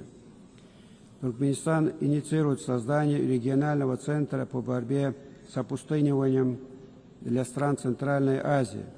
Исходим из того, что создание такого центра будет способствовать консолидации регионального потенциала, укреплению сотрудничества в сфере охраны окружающей среды, а также внесет значимый вклад в достижение целей устойчивого развития, в частности в борьбе с изменением климата и сохранении экосистем суши. Наша страна будет продвигать Каспийскую экологическую инициативу, выдвинутую на 78-й сессии Генассамблеи ООН, которая призвана стать международной платформой для сохранения экосистемы Каспийского моря. Важным шагом в этом направлении призван стать Каспийский экологический форум, провести который предлагаем в 2026 году. Убеждены, что сегодня очень важно усилить роль ООН в налаживании широкого гуманитарного сотрудничества, содействовать сближению и взаимопониманию между народами, преодолению ценностных и духовных барьеров, содействованию эффективных каналов культурной дипломатии. Для развития межкультурного диалога и практической реализации резолюции Генассамблеи по поддержанию многоязычия в международных отношениях предлагаем провозгласить Международный день многоязычной дипломатии. Уважаемые главы и члены делегации, все свои международные шаги и инициативы Туркменистан всегда соизмеряет и соотносит с уставом и основополагающими документами ООН, ее долгосрочными целями. Не случайно мы всегда подчеркиваем, что сотрудничество с ООН является стратегическим приоритетом Туркменистана. Говорим об этом с убежденностью в том, что ООН – единственная международная организация, обладающая универсальной легитимностью. В этом качестве она и должна оставаться гарантом мира и развития, каркасом безопасности и устойчивости глобальной архитектуры. Туркменистан продолжит последовательно выступать за усиление центральной роли ООН в международных делах. Ключевым фактором этого считаем укрепление верховенства международного права, совершенствование международной нормативной базы и повышение эффективности реализации конвенций, договоров, соглашений и других многосторонних документов ООН. В этой связи Туркменистан инициирует объявление 1928 года годом международного права, что означает, что станет важным шагом в укреплении международно-правовых основ мира и сотрудничества. Дамы и господа, нынешнее заседание имеет для Туркменистана особую значимость. 30 лет назад в этих стенах Генеральная ассамблея Организации Объединенных Наций единогласно приняла резолюцию «Постоянный нейтралитет Туркменистана». Для нашей страны это было судьбоносное историческое событие. По сути, оно предопределило всю последующую внешнеполитическую и международную деятельность Туркменистана.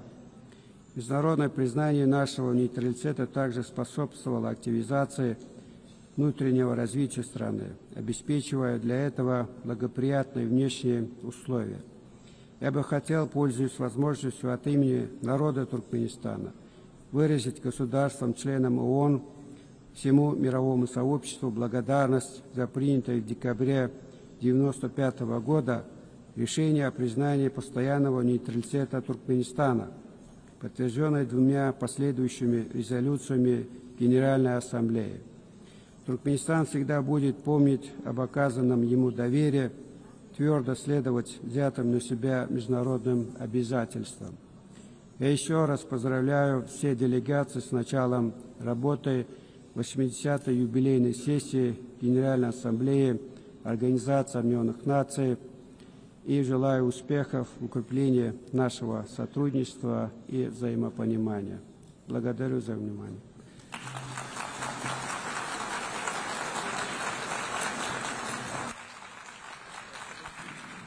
On behalf of the Assembly, I wish to thank the President of Turkmenistan.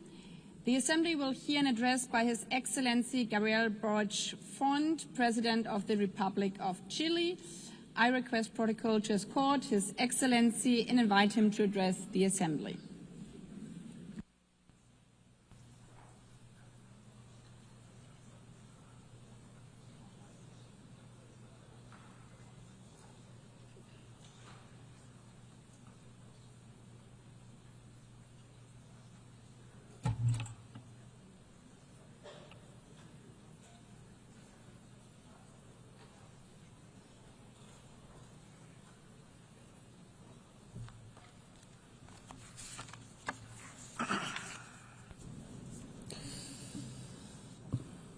Estimada Presidenta, integrantes de la Asamblea General de Naciones Unidas, a los habitantes y pueblos del mundo. Son 80 años los que han transcurrido desde la creación de las Naciones Unidas. 80 años han pasado también desde que Gabriela Mistral, una mujer chilena, criada entre los cerros del Valle del Elqui, recibió el Premio Nobel de Literatura. Su voz de poeta, de profesora, de diplomática, sigue resonando en nuestra patria y en el mundo. Y fue justamente aquí, en Nueva York, en 1955, que el embajador chileno José Massa leyó el mensaje sobre los derechos humanos escrito por Gabriela Mistral, que decía: yo sería feliz si vuestro noble esfuerzo por obtener los derechos humanos fuese adoptado con toda lealtad por todas las naciones del mundo. Este triunfo será el mayor entre los alcanzados en nuestra época. ¿Hemos acaso alcanzado este triunfo? La respuesta es categórica: no. Y es que a estas alturas yo ya no sé qué decir de Gaza, porque muchos lo han dicho todo, desde esta tribuna y desde otras. Pero por sobre nuestras palabras, de quien quiera que vengan, resuenan las miradas muertas de quienes, siendo inocentes, han perdido la vida. Hoy, siendo 2025, son miles los seres humanos inocentes que pierden la vida solo por ser palestinos, tal como hace 80 años millones la perdían solo por ser judíos. Entonces, más que hablar de cifras, de condenas o de exigencias que resuenan entre estas paredes, quisiera hoy día hablar de humanidad. Gaza es una crisis global porque es una crisis de la humanidad. Y en esta sala, y quienes nos escuchan en sus casas, en sus delegaciones, en sus diversos países, somos justamente todos seres humanos. Por eso, cuando debajo de los escombros yacen niños y niñas, hay un dolor genuino en nuestra patria, en Chile. Y sé que es compartido en la gran mayoría de los países del mundo. Y uno de los problemas que enfrentamos como humanidad es que muchas veces el dolor engendra odio, pero debemos enfrentarlo y combatir con todas nuestras fuerzas al odio. Transformar las ansias de odiar en deseo de justicia, no hacer ninguna concesión a la violencia. Yo no quiero ver a Netanyahu destrozado por un misil junto a su familia. Quiero ver a Netanyahu y a los responsables del genocidio contra el pueblo palestino enfrentados a un tribunal de justicia internacional. En otro contexto, la guerra en Ucrania también nos violenta. Pero algunos se preguntarán, ¿qué tiene que ver con Chile lo que pasa en un país que queda tan lejos y cuyo idioma no entendemos? Algunos nos critican con estos argumentos en nuestra patria. Le respondemos que lo mismo tenemos que ver con la madre palestina acribillada cuando buscaba comida, o con el niño o la niña ucraniana raptada hoy día en Rusia. De nuevo, tiene que ver porque somos todos seres humanos. Y uno de los motivos por los que nos reunimos aquí, quizás el principal, es que seguimos teniendo fe en la humanidad. Nuestros corazones no podemos permitir que dejen de conmoverse frente al dolor, frente a la necesidad de otro como nosotros.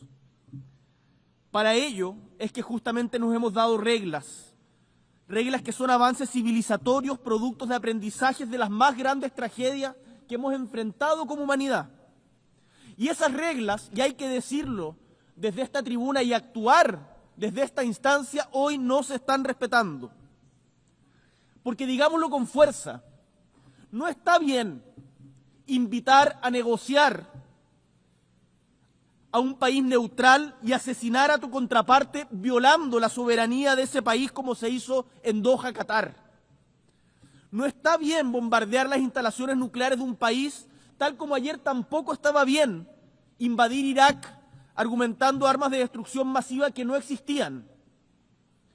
No está bien invadir un país soberano como Ucrania y después imponer una negociación sobre hechos consumados y que todos nos resignemos sin más a ello.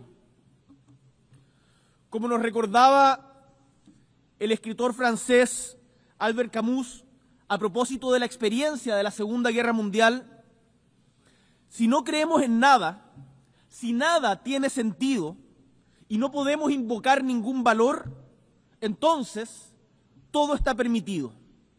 No hay ni bien ni mal y nada tiene importancia. Entonces, si aceptáramos aquello, tendríamos que admitir que la razón solo está del lado del que tiene éxito y la regla con la que evaluamos la humanidad sería solo la de la eficacia, o sea, la ley del más fuerte. Quiero decirles que en última instancia, este razonamiento es la justificación del asesinato. En un mundo así, la vida de un hombre o de una mujer o de sus hijos dependerá siempre del azar o de una benevolencia o maleficencia arbitraria. En un mundo así, todos quienes vivan sin condenarlo con todas sus fuerzas son de una manera tan homicidas como el que hace caer la bomba o el que aprieta el gatillo. Especialmente teniendo la voz y el poder de decir basta, como precisamente lo tenemos todos los líderes que estamos en esta sala. Tenemos una responsabilidad mayor. Nos negamos en dar la razón a quienes poseen la fuerza o el dinero, y cuando afirmamos esto se nos tilda de utópicos. ¿Pero qué es la historia sino un permanente viaje utópico? Habrá quienes prefieran solo emprender las tareas que dan resultado en el corto plazo, pero por lo general los atajos conducen a precipicios. Y es que No hace falta tener éxito en el sentido en que se entiende el éxito hoy, al menos en el mundo occidental, para seguir luchando por un mundo más justo. Porque sabemos que justamente esta porfía que compartimos, la que ha permitido cambiar el mundo para que haya más justicia, más libertad, más igualdad, más inclusión, más solidaridad. Por eso, estimados y estimadas, cuando se nos invita a la sumisión, cuando se afirma que la inteligencia está de más, cuando quieran demostrarnos, como han hecho algunos desde este podio, que se puede mentir para sacar ventaja, digámosle que no. No cedamos a la astucia, ni a la violencia, ni a la pasividad. Yo puedo y debo respetar a quien le guste más el color azul que el rojo, a quien profese una fe distinta a la mía, a quien crea que es mejor aumentar o disminuir impuestos según las circunstancias. En el fondo, puedo y debo respetar la diversidad de opiniones.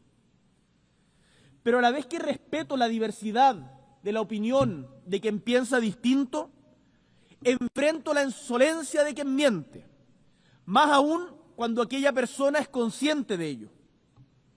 Por ejemplo, se ha afirmado en este mismo podio hoy día que no hay tal cosa como el calentamiento global. Esa no es una opinión, es una mentira. Y las mentiras debemos combatirlas.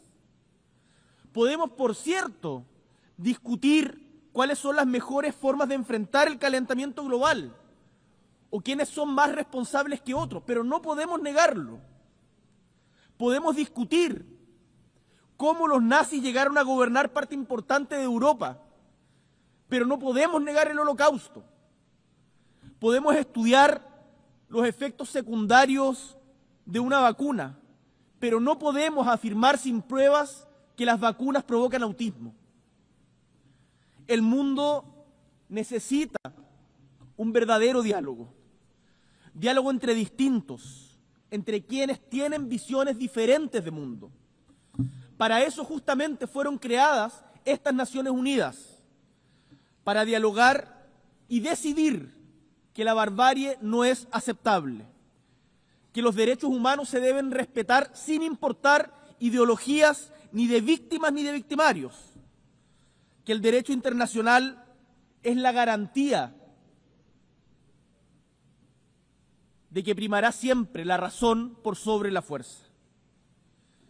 El opuesto a ese diálogo es la mentira y el silencio, y ambos nos llevan a la soledad más profunda. Entonces, ¿cuál es nuestra tarea hoy? Trazar y caminar hacia el futuro que queremos como humanidad y trabajar por unas Naciones Unidas que nos lleven esa senda.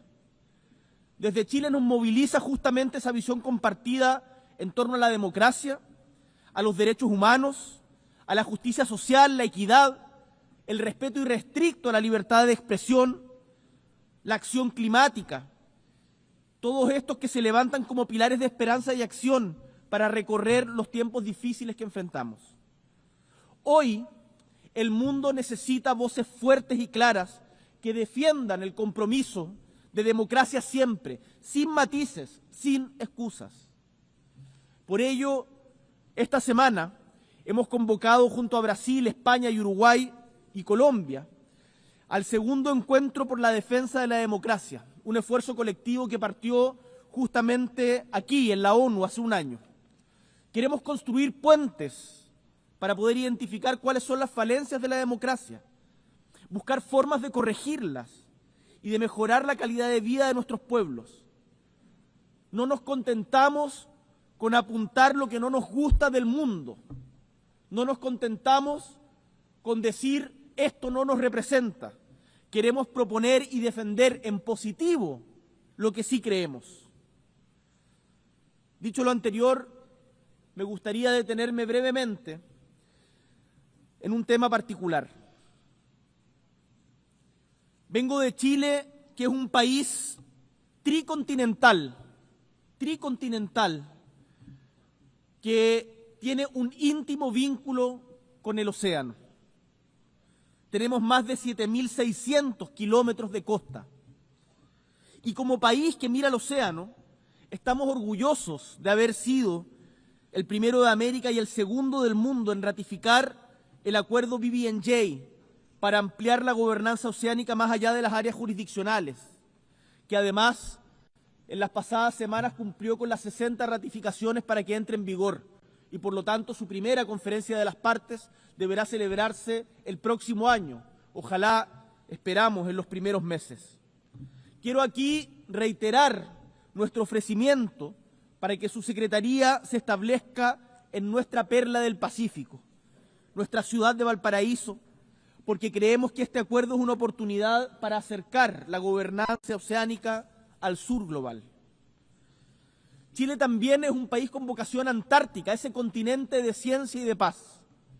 Y tenemos un liderazgo materializado en inversión científica, en apoyo logístico, en campañas en el continente blanco. Gran parte de ustedes, cuando han ido a la Antártica, lo han hecho a través de Chile. Dentro de 2 semanas se reunirá nuevamente la Comisión para la Conservación de los Recursos Vivos Marinos Antárticos.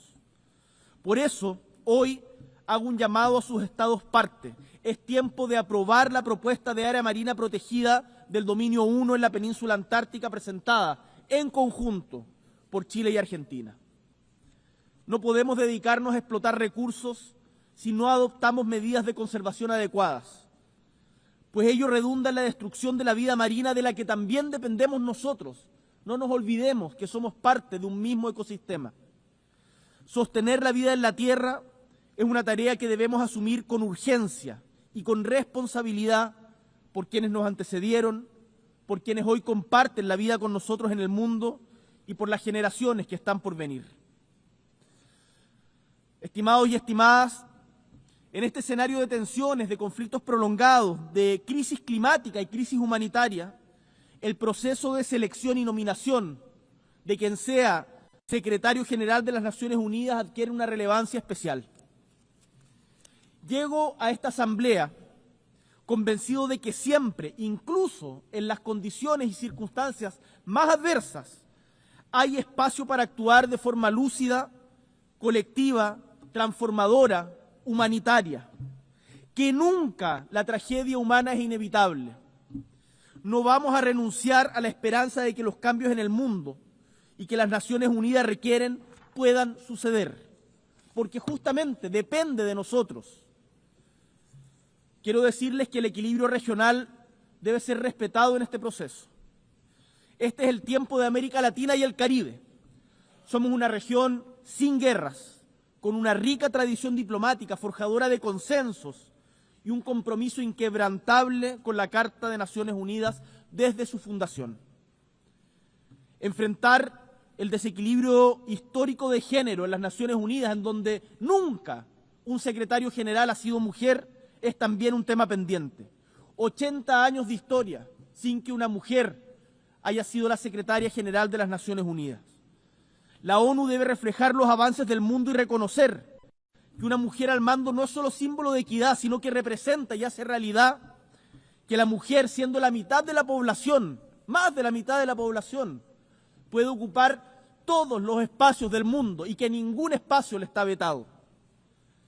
Chile quiere contribuir activamente a este esfuerzo colectivo y por ello es para mí un tremendo honor anunciar desde aquí que Chile nominará a nuestra expresidenta Michelle Bachelet Jeria como candidata a la Secretaría General de Naciones Unidas, que además nos está acompañando en esta sesión.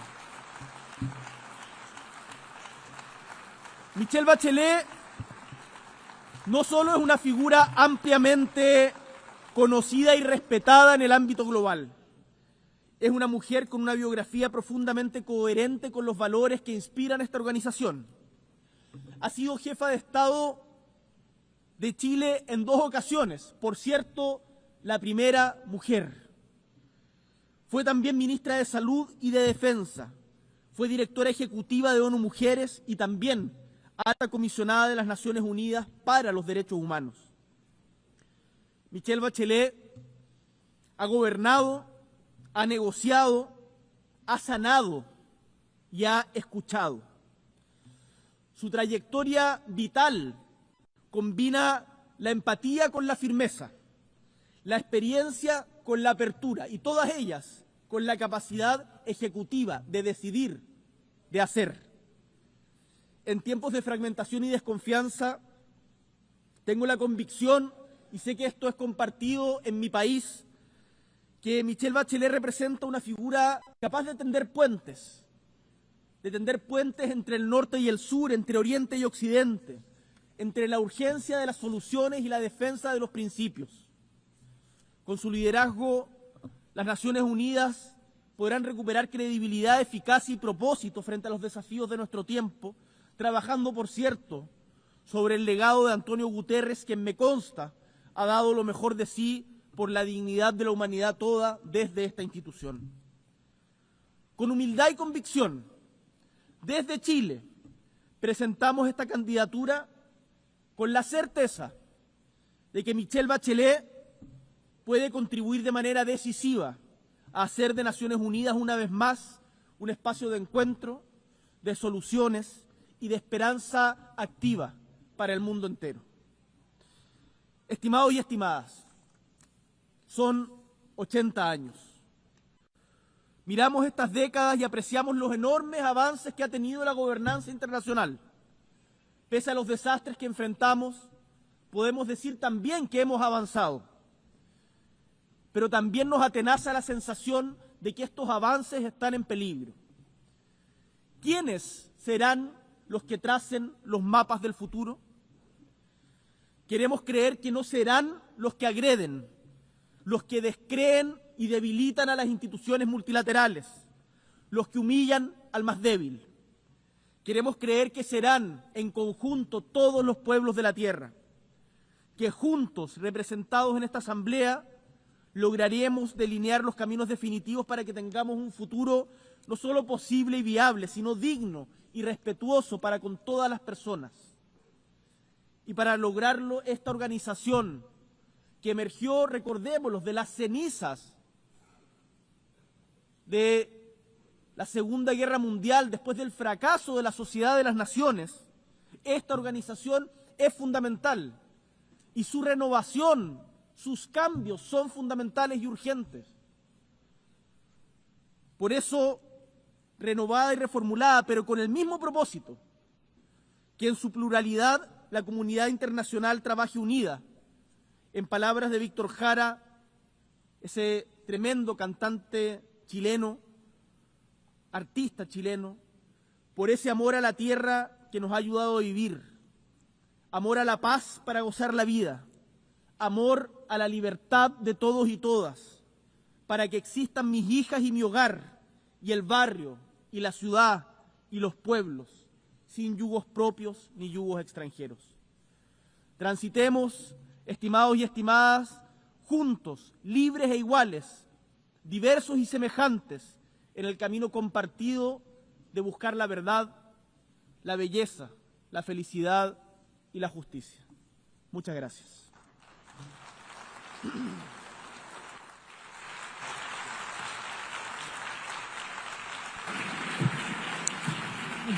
Muchas gracias. On behalf of the Assembly, I wish to thank the President of the Republic of Chile.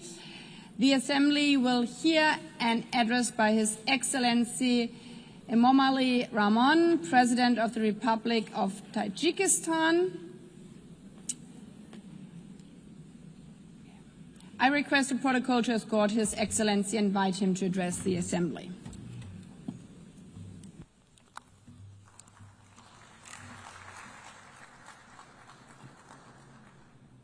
محترم رئیس، محترم دبیر کل، خانم‌ها و جنابان، امروز که ما از 80مین سالگرد قبول آیین‌نامه سازمان ملل متحد تسجیل می‌نماییم، همه کشورهای عضو را به این مناسبت صمیمانه تبریک و تهنیت میگویم.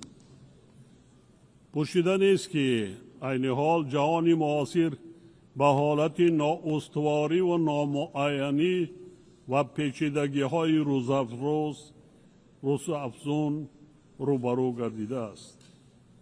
اختلافات گیوسیاسی، تلاش های از نوسازی نظامی، مناسبت های بین المللی، مخالفت و نزاعها در منطقه های گوناگون عالم و دیگر خف و خطرهای امنیتی برای صلح و آسایش پایدار تهدیدهای جدی ایجاد کردند.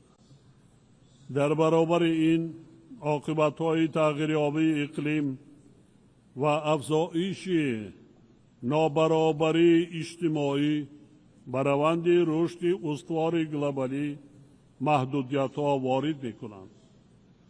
در چنین شرایط مرکب و تغییریابنده نقش سازمان ملل متحد همچون منبر مکالمه، همکاری و تحکیم صلح و امنیت در جهان بیش از پیش اهمیت پیدا می‌کند.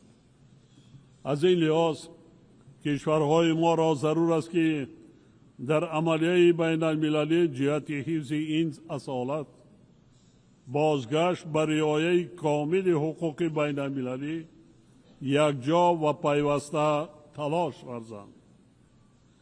در این روند اینچنین تحکیم همکاری برابر حقوق میان دولت‌های خرد و بزرگ همچون اقدام مهم و سری وقتی ارزیابی می‌گردد.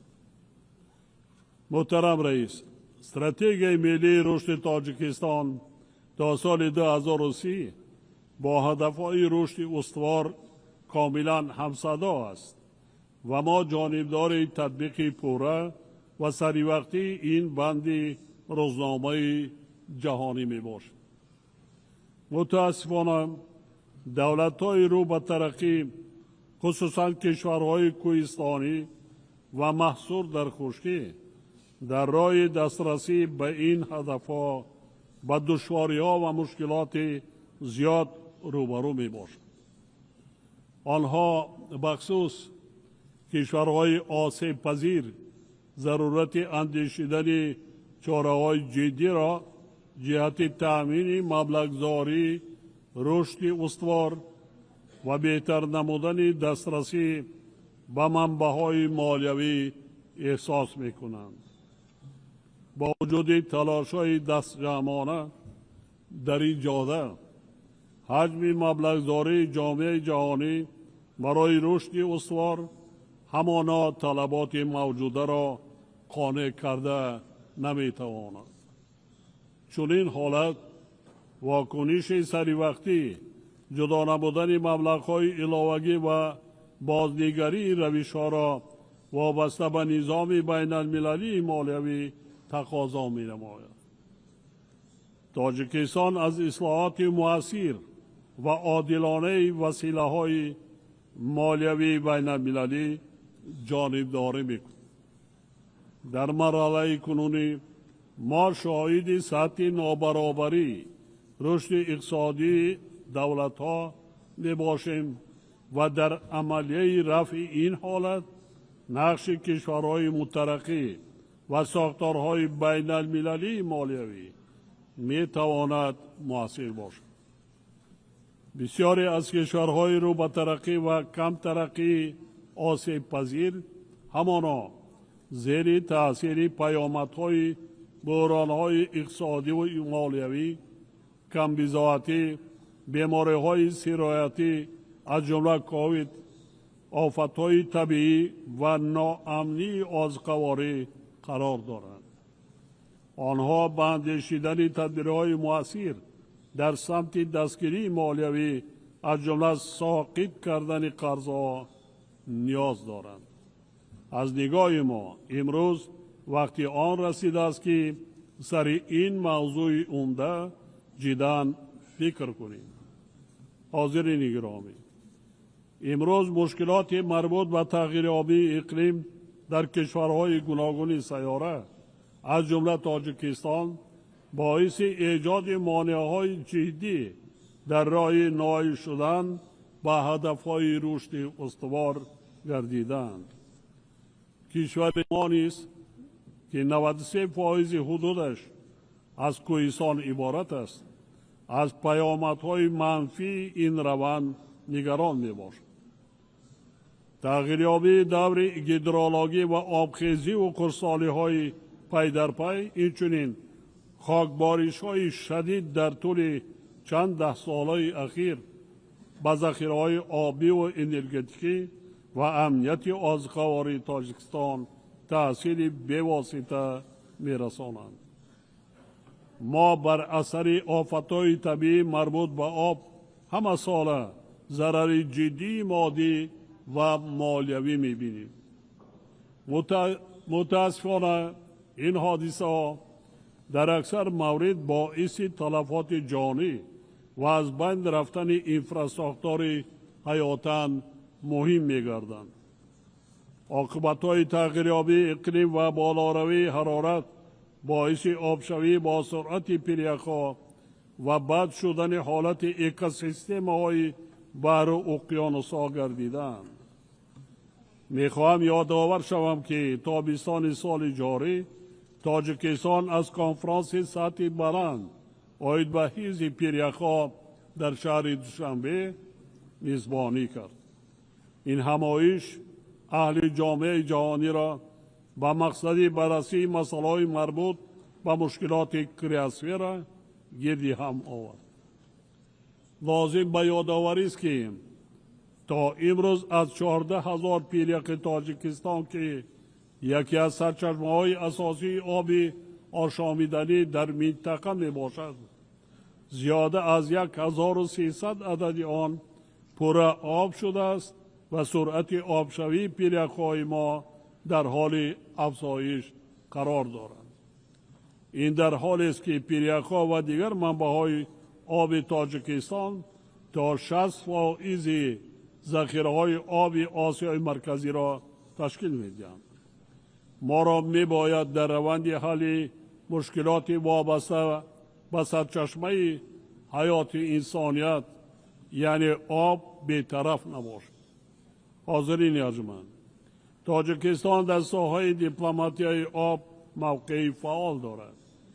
کشور ما در دایره ابتکار نوبتی خود در ساحه آب در چارچوب تطبیق 10 ساله بین المللی عمل آب برای رشد استوار سالهای 2018 2028 در همکاری با شریکان بین المللی خویش تدبیرهای عملی می‌اندیشد. من از کشورهای عضو و جانبهای منفعتدار دعوت می‌نمایم تا در کار چهاربینی نوبتی روند آب دوشنبه کنفرانس بین المللی سطح بلند که سال آینده در تاجیکستان برگزار می‌گردد شرکت فعال داشته باشد.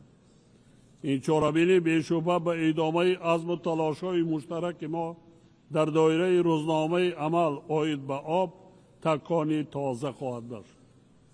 ما باور داریم که آن همچنین برای آمادگی به کنفرانس آبی سال 2028 سازمان ملل در شهر دوشنبه زمینه استوار خواهد شد.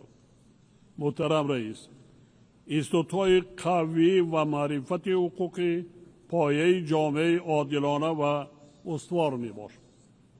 امروزها جامعه جهانی شاهد نادیده گرفتن و پایمال شدن معیارهای حقوق بین المللی گردیده است که پایدیوار نظم و نظام و صلح و ثبات در جهان به حساب می روند. ما به ضرورت رعایت قطعی قانون‌های بین المللی و در چارچوب قانون حل و فصل نمودن همه گونه نزاع و اختلاف تاکید می‌نماییم. با درک عمیق این واقعیت تاجیکستان پیشنهاد می‌نماید که مجمع عمومی سازمان ملل متحد امکانیت اعلان نمودن سال بین المللی معرفت حقوقی را مورد بررسی قرار دهد. ما از همه دولت‌های عضو دعوت می‌نماییم که به این تشبث همراه شوند و فرهنگ جهانی شفافیت و عدالت را تقویت بخشند.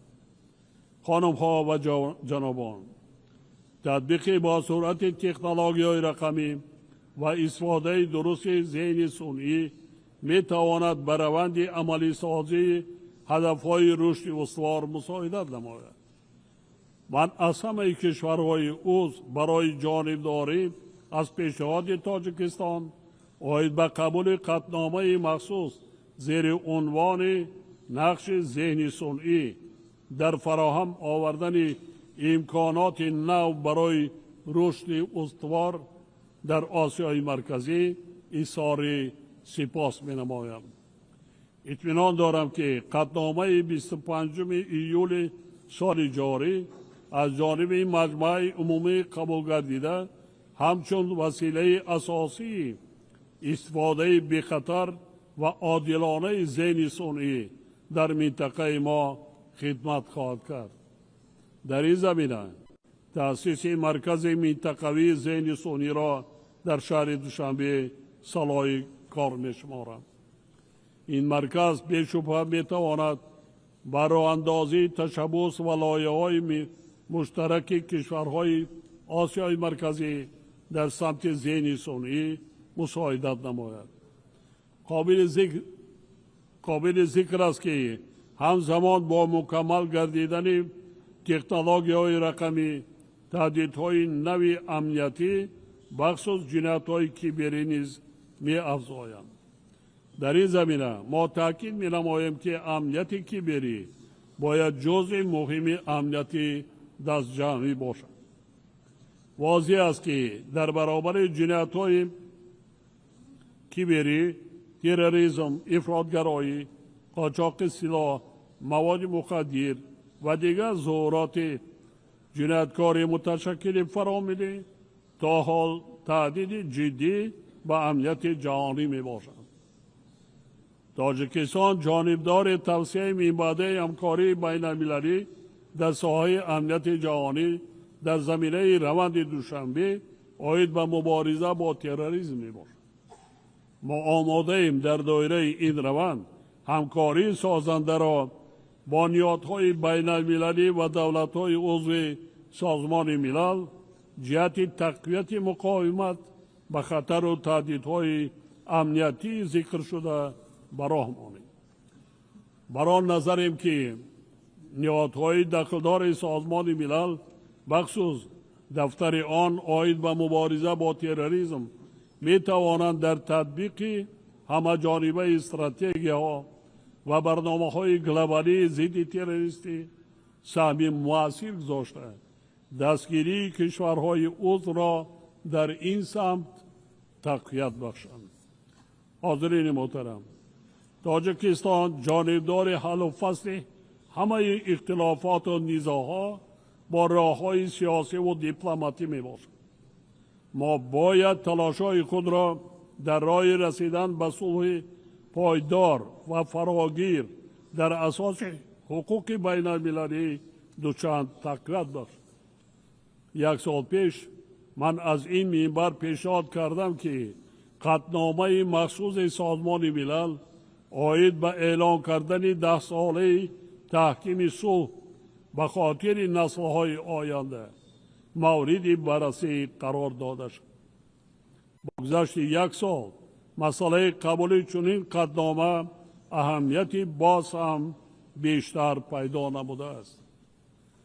در شرایط پرتضاد دنیای امروزه تشبث مذکور برای برآمدن همکاری در سطح بین المللی به خاطر رسیدن به صلح استوار شرایط فراهم خواهد آورد.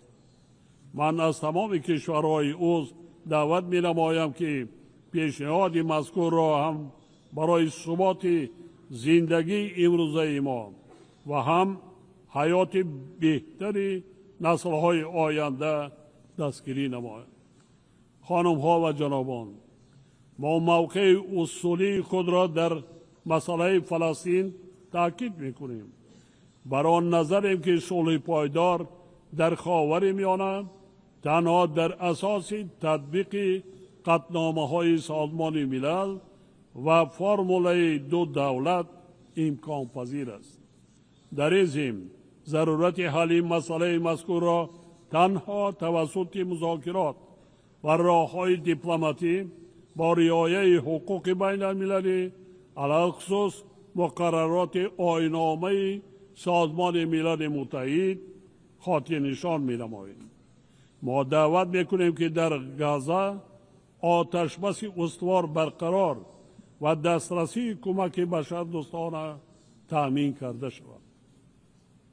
تاجیکستان همچنین جانبدار تأمین صلح و ثبات، امنیت کامل و رشد اجتماعی و اقتصادی در افغانستان همسایه می باشد. ما آماده ایم به این روند مساعدت نماییم و در این جهت جامعه بین المللی را به رسانیدن کمک بشردوستانه خصوصا به منطقه های از خشکسالی و زمین لرزه شدید آسیب دیده دعوت می نماییم. حاضرین محترم، تاجیکستان از اصلاحات فراگیر نظام سازمان ملل متحد ضمن تشبث برنامه سازمان ملل متحد 80 سازمان ملل متحد 20 و دیدی دبیرکل آید به نظام معاصر سازمان ملل جانبداری می نماید. در برابر این ما از پیمان به خاطر آینده همچون اقدام مهمی دستجمعانه در راه پیشبرد صلح و رشد استوار استقبال می نماییم. این اقدامات آرمان‌های مشترک و اراده عمومی جامعه جهانی را در امر واکنش به تهدیدهای معاصر و بنیاد زمینه استوار برای نسل‌های آینده تجسم می نمایند. ما بار دیگر ضرورت تقویت نقش کلیدی و هم آهنگساز سازمان ملل متحد را در تأمین صلح و آسایش فراگیر تأکید می نماییم. تنها با اعتماد، همکاری و اراده استوار ما می توانیم آینده عادلانه، صلح‌آمیز و استوار را برای کل انسانیت بنیاد نماییم. تاجیکستان در امر دسترسی به این هدفها و حل دیگر مسائل حل طلبی روزنامه جهانی آماده همکاری‌های مشترک با کشورهای شریک و تمام کشورهای عضو سازمان ملل متحد می باشد. از توجهتان سپاسگزارم.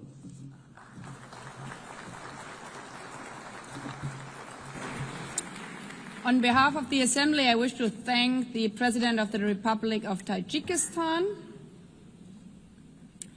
The Assembly will hear an address by His Excellency Joseph Aoun, President of the Lebanese Republic.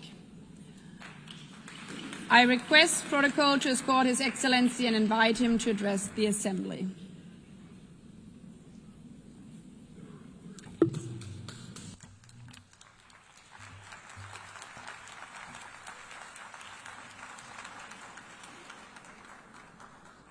السيدة الرئيسة، السيد الأمين العام، زملائي السيدات والسادة رؤساء الدول والوفود، أقف الآن أمامكم متحدثا عن السلام والتنمية وحقوق الإنسان، فيما بعض أهلي يقتلون ومناطق من أرضي محتلة ووطني وشعبي معلقان بين الحياة والموت.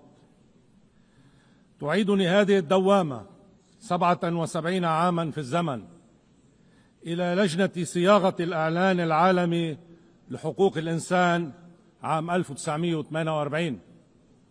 في ذات نقاش تدخلت الراحلة الكبيرة إليانور روزفلت مؤيدة لرأي أحد الأعضاء كي لا يظل وحيدا كما قالت للحاضرين. أجابها صاحب الرأي المخالف باحترام: سيدتي الجليلة، صدقيني إن ما يهمني ليس أن يكون رأيي متوافقا مع أكثرية أو أقلية، بل أن يكون متطابقا مع الحقيقة. صاحب هذا القول لم يكن غير شار المالك، الفيلسوف اللبناني الذي ساهم مع كبار الفكر الحقوقي الإنساني يومها في إعطاء البشرية ذلك الإعلان الخالد، والذي أعطي شرف رئاسة هذه الجمعية الموقرة بين عامي 1958 و 1959 ممثلا لبلاد لبنان. السيدة الرئيسة، السيد الأمين العام، زملائي السيدات والسادة، أستذكر هذه الواقعة اليوم أولا لأعبر عن إحساسي بالشرف الكبير وبالمسؤولية الأكبر، وأنا أقف أمامكم للمرة الأولى رئيسا للبنان وفي السنة 80 من تاريخ هذه المنظمة العظيمة. وثانيا لأن دورتنا هذه مخصصة للبحث في العلاقات المتلازمة بين ثلاث فضائل بشرية: السلام والتنمية وحقوق الإنسان، وبينها كلها وطني لبنان.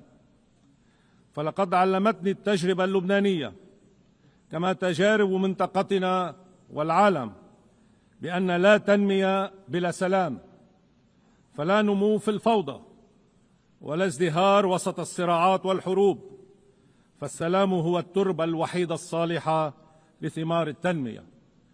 وعلمتنا التجارب نفسها بأنه كما لا تنمية بلا سلام، أيضا لا سلام بلا عدالة، ولا عدالة بلا حقوق الإنسان، وفي طليعتها الحق في الحياة بكرامة.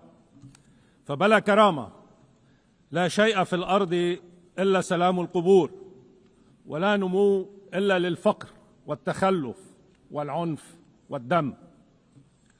فمنذ قيام هذه المنظمة العظيمة نسى ميثاقها، والذي كان لبنان من موقعيه الأوائل سنة 1945 على ضرورة أن ننقذ الأجيال المقبلة من ويلات الحرب، وأن نعيش معا في سلام وحسن جوار، وأن نستخدم الأداة الدولية في ترقية الشؤون الاقتصادية والاجتماعية للشعوب جميعها.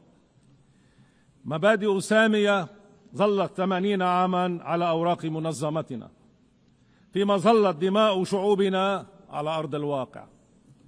وقد تكون أسباب ذلك كثيرة: طبيعة الإنسان السلطوية، وطبيعة العلاقات بين الدول القائمة على صراعات النفوذ والهيمنة ومراكمة عناصر القوة في كل مجال.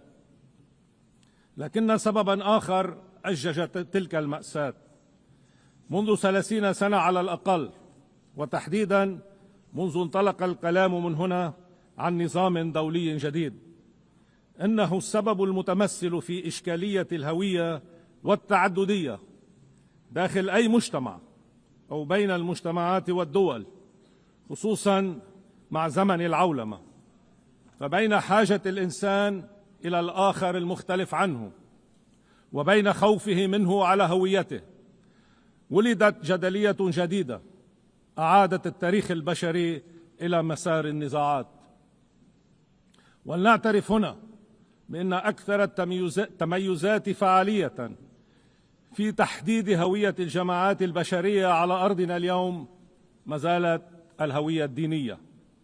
باسمها شهدت دولا عدة انفجارات مع جوارها، وعانت دول أخرى من انهيارات في داخلها، وباسمها ارتسم عالم جديد قاتم بين غرب مهجوس بالإسلاموفوبيا ورهاب الآخر، وبين شرق مسكون بذاكرة الاستعمار ورواسب الحروب الدينية البائدة، حتى بدا كوكبنا وكأنه يعيش الآن بالذات مع كل تطوره العلمي في زمن سحيق بائد.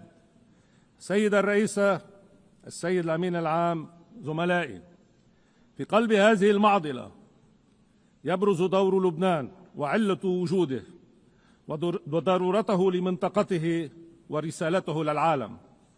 فوسط صراعات الهويات الدينية العالمية هناك بلد واحد اسمه لبنان، يعيش فيه مسيحيون ومسلمون مختلفين لكن متساوين في نظام دستوري يضمن إعطاء نصف عدد النواب والوزراء للمسيحيين ونصفه الآخر للمسلمين تحت سقف المواطنة الكاملة لكل شخص إنساني، مواطنة منفتحة على كل تطور مستقبلي لهذا النظام بالذات.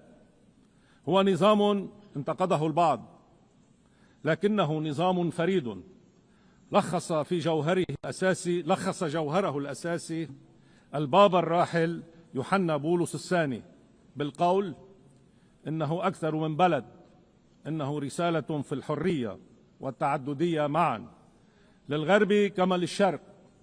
انتهى اقتباس البابا القديس. وأنا أكرر وأشدد: في الحرية والتعددية معا. ففي منطقة يقتل فيها الناس أو يقتلون بسبب معتقدهم الديني أو حتى بسبب رمز إيماني يحملونه أو يرتدونه، وفي عالم عالق بين من يريد الفرض هذا المظهر الديني وبين من يريد حظره، يظهر لبنان نموذجا فريدا لا مثيل له ولا بديل عنه، نموذج يستحق الحياة، لا بل هو واجب الوجود من أجل منطقته ومن أجل العالم كله.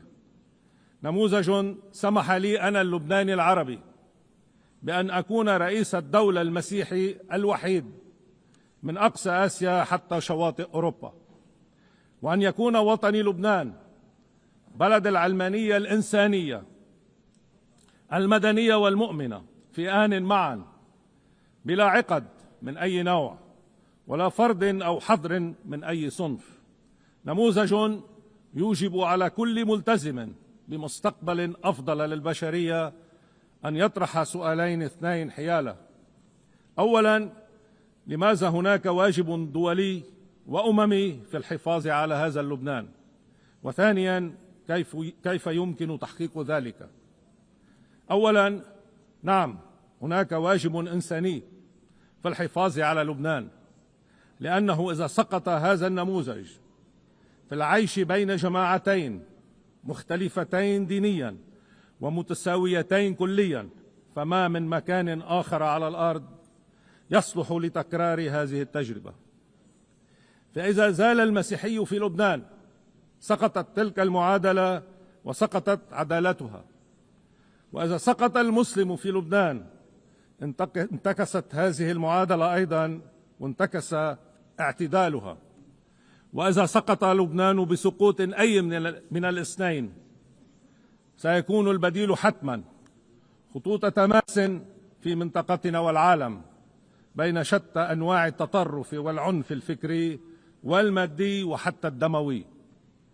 لا بل يمكنني الجزم الآن بأن الكثير من أسباب الحروب المخفية على وطن لبنان والكثير من أغراضها الخبيثة كانت لضرب هذا النموذج ولتبرير شرق مفروز الهويات مزروع بالعنصريات ومندلع الحروب أبدا. وإذا كانت للبعض مصلحة في ذلك، فإن مصلحة العالم والبشرية في سلام دولي تكمن في العكس تماما.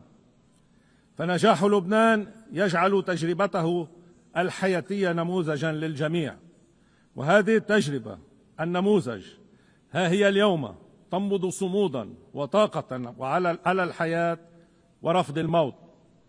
أما المطلوب لإنقاذه فهو بكل بساطة موقف واضح داعم عمليا وميدانيا لتحرير أرضه ولفرض سيادة دولته وحدها فوقها بقواه الشرعية حصرا ودون سواها. وهذا ما أجمع عليه اللبنانيون منذ إعلان 27 تشرين الثاني 2024، والذي أقر برعاية مشكورة من الولايات المتحدة الأمريكية وفرنسا وهذه المنظمة بالذات كآلية تنفيذية لتطبيق قرار مجلس الأمن 1701، وهو ما أكدنا عليه في خطاب قسم الدستوري عند انتخاب رئيسا في كانون الثاني الماضي، ثم في البيان الوزاري للحكومة اللبنانية في شباط الفائت، وصولا إلى مفاوضاتنا مع موفد الرئيس الأمريكي دونالد ترامب السفير توم باراك، والتي انتهت إلى وضع ورقة لضمان الاستقرار الكامل على أرضنا.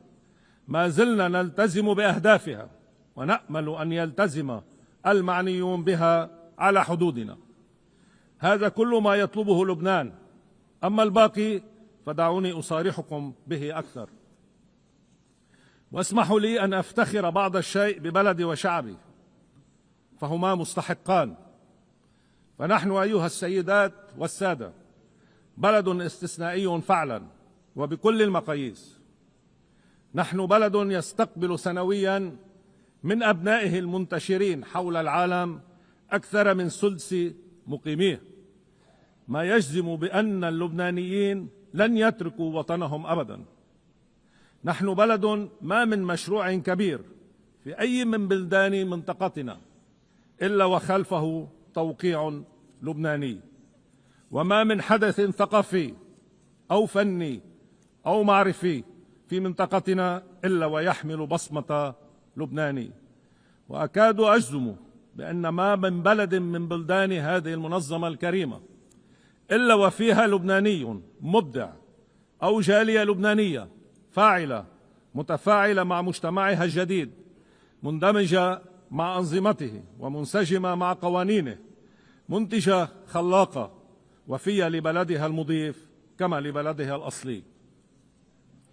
ونحن سيداتي سادتي بلد قادر على مواكبة العصر، وقد انطلقنا في ذلك فعليا، فبدأنا تنفيذ برنامج متدرج للتعافي النقدي والاقتصادي يشمل تدقيقا ماليا شفافا وإعادة هيكلة مصرفية عادلة وتحديث الإدارة ومحاربة الفساد والجريمة المنظمة على أنواعها، بما يعيد ثقة اللبنانيين بدولتهم وثقة العالم بلبنان.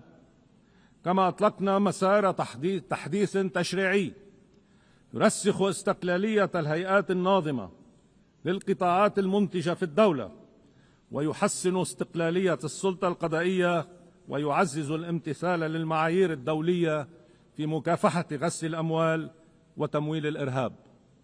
وقد أقرت حكومتنا أخيرا انضمام لبنان إلى اتفاقية الأمم المتحدة للتنوع البيولوجي أو معاهدة المحيطات، ضمن تقليد تاريخي من انسجام لبنان مع منظومة الشرعية الدولية. كما نعمل بالتزامن على تعزيز الحريات العامة كافة ومكافحة خطاب الكراهية وتمكين الشباب والنساء في صنع القرار، فأوطاننا لا تزدهر إلا بقدر ما تتسع لكرامة مواطنيها جميعا.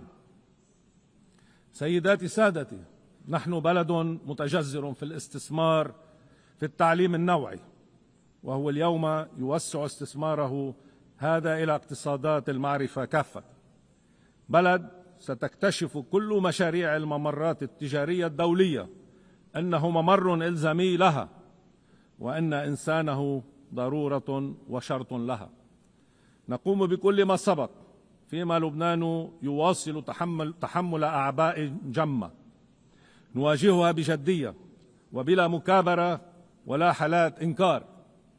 أولها استمرار وضع غير مستقر على حدودنا الجنوبية، حيث نطلب وقف الاعتداءات الإسرائيلية فورا وانسحاب الاحتلال من كامل أرضنا وإطلاق سراح أسرانا الذين لن ننساهم ولن نتركهم، وتطبيق القرار 1701 كاملا، وذلك باستمرار تفويض قوات اليونيفيل في إطار شراكتها مع الجيش اللبناني لفرض الأمن والاستقرار لمرحلة انتقالية.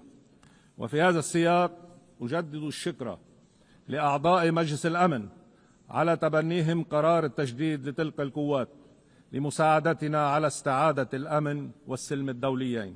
لكن الأسباب العميقة لأزمتنا تتخطى تلك الحدود. لذلك أقول إن واجبنا الإنساني والأخلاقي والسياسي يوجب الدعوة إلى وقف فوري للمآسي المرتكبة في غزة، وإحياء مسار سياسي جاد يفضي إلى حل دائم وعادل للقضية الفلسطينية على قاعدة قرارات الشرعية الدولية ومبدأ حل الدولتين وحق الدولتين في الوجود متزامن الأمن وكرامة الحياة، تماما كما أقرت جمعيتكم العمومية أخيرا بغالبية 142 دولة من أصل 164 عبر إعلان نيويورك. ثاني الأعباء التي يتحملها لبنان راهنا حالة نزوح على أرضه هي الأكبر في التاريخ نسبة إلى عدد السكان، ورهاننا لهنا على شراكتنا مع الأمم المتحدة ووكالاتها المختصة وعلى الإخوة في سوريا في مفاوضاتنا معهم مباشرة، كما برعاية مشكورة من المملكة العربية السعودية للتوصل إلى اتفاقات وتفاهمات في مختلف مجالات علاقاتنا الثنائية تؤدي إلى استعادة سوريا لمواطنيها أعزاء آمنين، واستعادة لبنان وسوريا لعلاقات مميزة وحسن جوار وتعاون متكامل في شتى المجالات بما يتخطى التباسات كل الماضي ويمحوها. يبقى عبء ثالث هو إعادة أعمار ما هدمه العدوان الإسرائيلي على لبنان من بنى تحتية ضرورية لعودة الدولة اللبنانية إلى المناطق الحدودية ومن منازل وقرى جرفها العدوان ولا استقرار بلا عودتها بهية أبية، إضافة إلى توفير المقدرات اللازمة لقواتنا المسلحة الشرعية للقيام بمهامها في الدفاع الحصري عن أرضنا، وهو ما نعول لتأمينه على المبادرات والتعهدات المعلنة لتنظيم مؤتمرات دولية مخصصة لذلك. سيداتي سادتي، في كل ما سبق أؤكد لكم أن لبنان لا يطلب امتيازا بل مسؤولية دولية عادلة منصفة تعيده إلى رسالته مستقرا للحرية والتعددية معا، وهو ما جعل جمعيتكم الموقرة تتبنى في 16 أيلول 2019 طلب لبنان إقامة أكاديمية الإنسان للتلاقي والحوار على أرضه، قرار غيبته سلسلة أزمات الأعوام الماضية، لكننا قررنا إعادة إحيائه كي نؤكد لأنفسنا وللعالم أجمع أن لبنان قد عاد إلى مكانه تحت شمس الأمم وإلى مكانته في الأمم المتحدة منبرا لقيم الإنسان والإنسانية. سيداتي سادتي، أعود ختاما إلى بداية كلمتي، فأنا أحدثكم الآن عن السلام فيما بعض أهلي يقتلون وبعض أرضي يدمر، فالصراع ما زال شرسا بين أن يكون لبنان أرض حياة وفرح ومنصة لهما إلى منطقته والعالم، وبين أن يكون بؤرة موت ومستنقع حروب ومنطلقا لتفشيهما في كل جواره. نحن حسمنا قرارنا وسنجسد الخيار الأول وننفذه. ندائي لكم من أجل السلام في منطقتنا، من أجل خير الإنسان، كونوا معنا، لا تتركوا لبنان، وشكرا.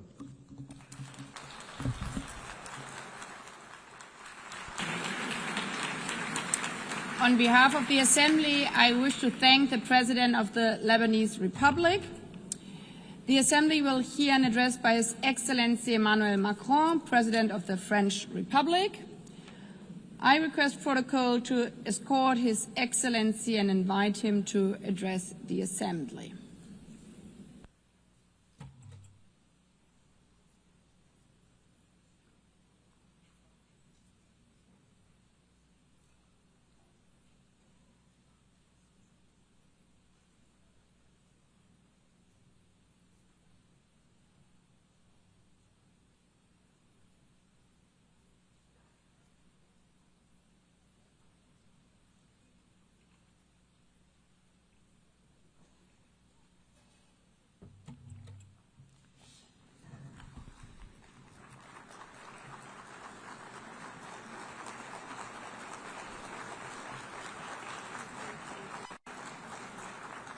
Madame la Présidente de l'Assemblée générale, Monsieur le Secrétaire général, Madame la Secrétaire générale adjointe, Monsieur le Secrétaire général adjoint, Mesdames et Messieurs les chefs d'État et de gouvernement, Mesdames, Messieurs les ministres, Mesdames, Messieurs les ambassadrices, ambassadeurs et délégués, je suis heureux de m'exprimer une nouvelle fois devant vous lors de cette 80e session de l'Assemblée générale des Nations unies. 8 décennies que nous avons voulu consacrer au service de la paix, du développement, des droits humains. 80 ans qui nous obligent à mesurer le chemin parcouru et à adapter notre pas à la marche du monde. Le 26 juin 1945, nous adoptions la Charte des Nations unies après 2 guerres mondiales, alors que les combats faisaient encore rage en Asie, que la décolonisation était à peine entamée, que l'Union soviétique étendait son empire et que nous comptions les morts par millions et découvrions l'horreur de la Shoah. Oui, cette étape du monde n'était pas terminée et pourtant nous étions en train de bâtir, à coup de résolution et de détermination, cette volonté de préserver les générations futures du fléau de la guerre et proclamions notre foi dans les droits fondamentaux de l'homme et nous nous engagions à créer les conditions de la justice, à favoriser le progrès social, à pratiquer la tolérance et à vivre en paix les uns avec les autres. Nous ne rêvions pas, et en convoquant ici notre passé, ce que nous étions il y a 80 ans, j'ai envie de vous dire ce soir, nous avons le droit de rêver. Parce que notre monde d'aujourd'hui mérite la même détermination à agir ensemble. Nous étions 51 à San Francisco et ce sont désormais 193 États membres qui siègent dans cette Assemblée. Les textes qui font notre organisation posent clairement les principes de l'action collective. Ils expriment des valeurs communes. Ils définissent des procédures robustes. Et je sais pourtant combien les frustrations sont là que nourrit la représentation inégale des États, en particulier au Conseil de sécurité. Et c'est pourquoi je soutiens avec force son élargissement, sa réforme, en particulier son élargissement pour le continent africain. Je sais aussi combien les équilibres politiques, économiques et sociaux ont évolué et que de nouveaux acteurs ont pris plus de responsabilités et qu'une multitude s'interroge sur la promesse des Nations unies, sa réalité et son bénéfice. Alors ne nous mentons pas, ce 80e anniversaire n'est pas une fête. Les conflits armés se multiplient, internes ou internationaux, étatiques ou provoqués par l'action criminelle et terroriste. Et les belligérants bafouent délibérément les conventions de Genève, comme si l'horreur servait la vengeance ou la terreur la victoire. Gaza, l'Ukraine, le Soudan, Haïti, la Birmanie, la République démocratique du Congo.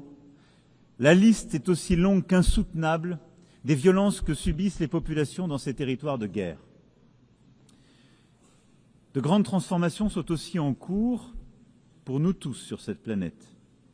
Le changement climatique n'est pas maîtrisé, l'effondrement de la biodiversité se poursuit, les efforts que la plupart d'entre nous sont prêts à faire se heurtent au cynisme de quelques-uns qui peuvent faire la différence mais s'y refusent encore. Et nous voyons l'accélération des technologies qui ouvrent d'immenses horizons, d'immenses opportunités, mais laissent aussi le champ libre à des forces d'autant plus dangereuses qu'elles ne sont pas régulées. Nous voyons le commerce mondial qui vit l'heure des guerres tarifaires, lesquelles s'ajoutent aux déséquilibres mondiaux. Cette alarme n'éteint pour autant pas l'espoir. Nos divisions n'empêchent pas que la Syrie s'est libérée de la dictature, que l'Ukraine tient bon et que la paix est possible dans la région des Grands Lacs. Nous avons aussi approuvé des traités et des accords ambitieux que certains pensaient impossibles. Un traité sur les pandémies, un traité pour protéger la haute mer, un autre pour financer le développement. C'est bien que la complexité du monde n'est pas une raison de renoncer à nos principes et nos ambitions. Et en quelque sorte, nous vivons un moment paradoxal où nous avons besoin, plus que jamais, de restaurer l'esprit de coopération qui a prévalu il y a 80 ans. Et où pour autant nous sommes en train de nous diviser, et où, il faut bien le dire, les divisions au sommet de l'ordre mondial. La fracturation du monde nous freine dans notre capacité collective à régler les grands conflits du moment ou à relever les défis qui supposent de nous entendre. La France est fière de compter parmi les peuples des Nations Unies et rend hommage à tous ceux qui les servent. Soldats sous casque bleu qui maintiennent la paix où personne ne va plus, travailleurs humanitaires et personnels de santé qui se portent au secours des plus fragiles, juristes, observateurs, rapporteurs qui témoignent de la réalité, imposent la force du droit et préviennent l'arbitraire. Et je voudrais ici aussi parler de tant et tant de nos ONG, de nos soignants, de nos journalistes, bien d'autres encore, qui témoignent que cette organisation est irremplaçable. C'est la raison pour laquelle ceux qui en sont les pires critiques sont aussi ceux qui veulent changer les règles du jeu, sûrs qu'ils sont de leur domination et plus intéressés à se partager le monde qu'à dégager les compromis nécessaires au bien commun. Au fond, le grand risque du moment que nous vivons, c'est le risque de voir l'état de fait l'emporter. C'est le risque de voir la loi du plus fort l'emporter. C'est le risque de voir l'égoïsme de quelques-uns l'emporter. C'est le risque de voir quelques-uns penser qu'à eux seuls, ils peuvent décider du cours du monde et d'oublier qu'il n'y a pas de communauté internationale sans un rapport respectueux entre pairs, sans une coopération entre pairs, qui seul rend possible la paix, qui seul rend possible de relever les défis du changement climatique, de la transformation technologique ou de la lutte contre les proliférations militaires. C'est pourquoi la priorité, 80 ans après, qui doit être la nôtre, est de savoir retrouver la sève de ce multilatéralisme efficace, d'une efficacité collective. Là où il faut bien le dire, l'anti-jeu, dirait-on ailleurs, de quelques-uns rend presque impossible l'efficacité de notre organisation collective. Il nous faut travailler ensemble pour retrouver ce multilatéralisme efficace. Et il est vain à cet égard de diviser le Nord du Sud, de penser qu'il y aurait un Occident uni face à un Sud global. Fantasme, récit du moment qui voudrait opposer bloc à bloc les uns aux autres. Ici, dans cette enceinte, il n'y a que des femmes et des hommes qui n'ont pas les mêmes religions, qui pensent différemment, dont les civilisations sont parfois différentes, mais qui ont décidé un beau jour que bâtir la paix, relever les défis, en particulier de l'inégalité ou des grandes transitions du monde, supposait qu'ils oublient ces différences pour coopérer tous ensemble. C'est pourquoi il nous faut consolider plutôt les règles existantes et les institutions qui garantissent notre autorité collective et cette efficacité. Les droits de l'homme restent le pilier central de l'édifice des Nations Unies et donnent leur cohérence à l'ensemble des mesures que nous prenons.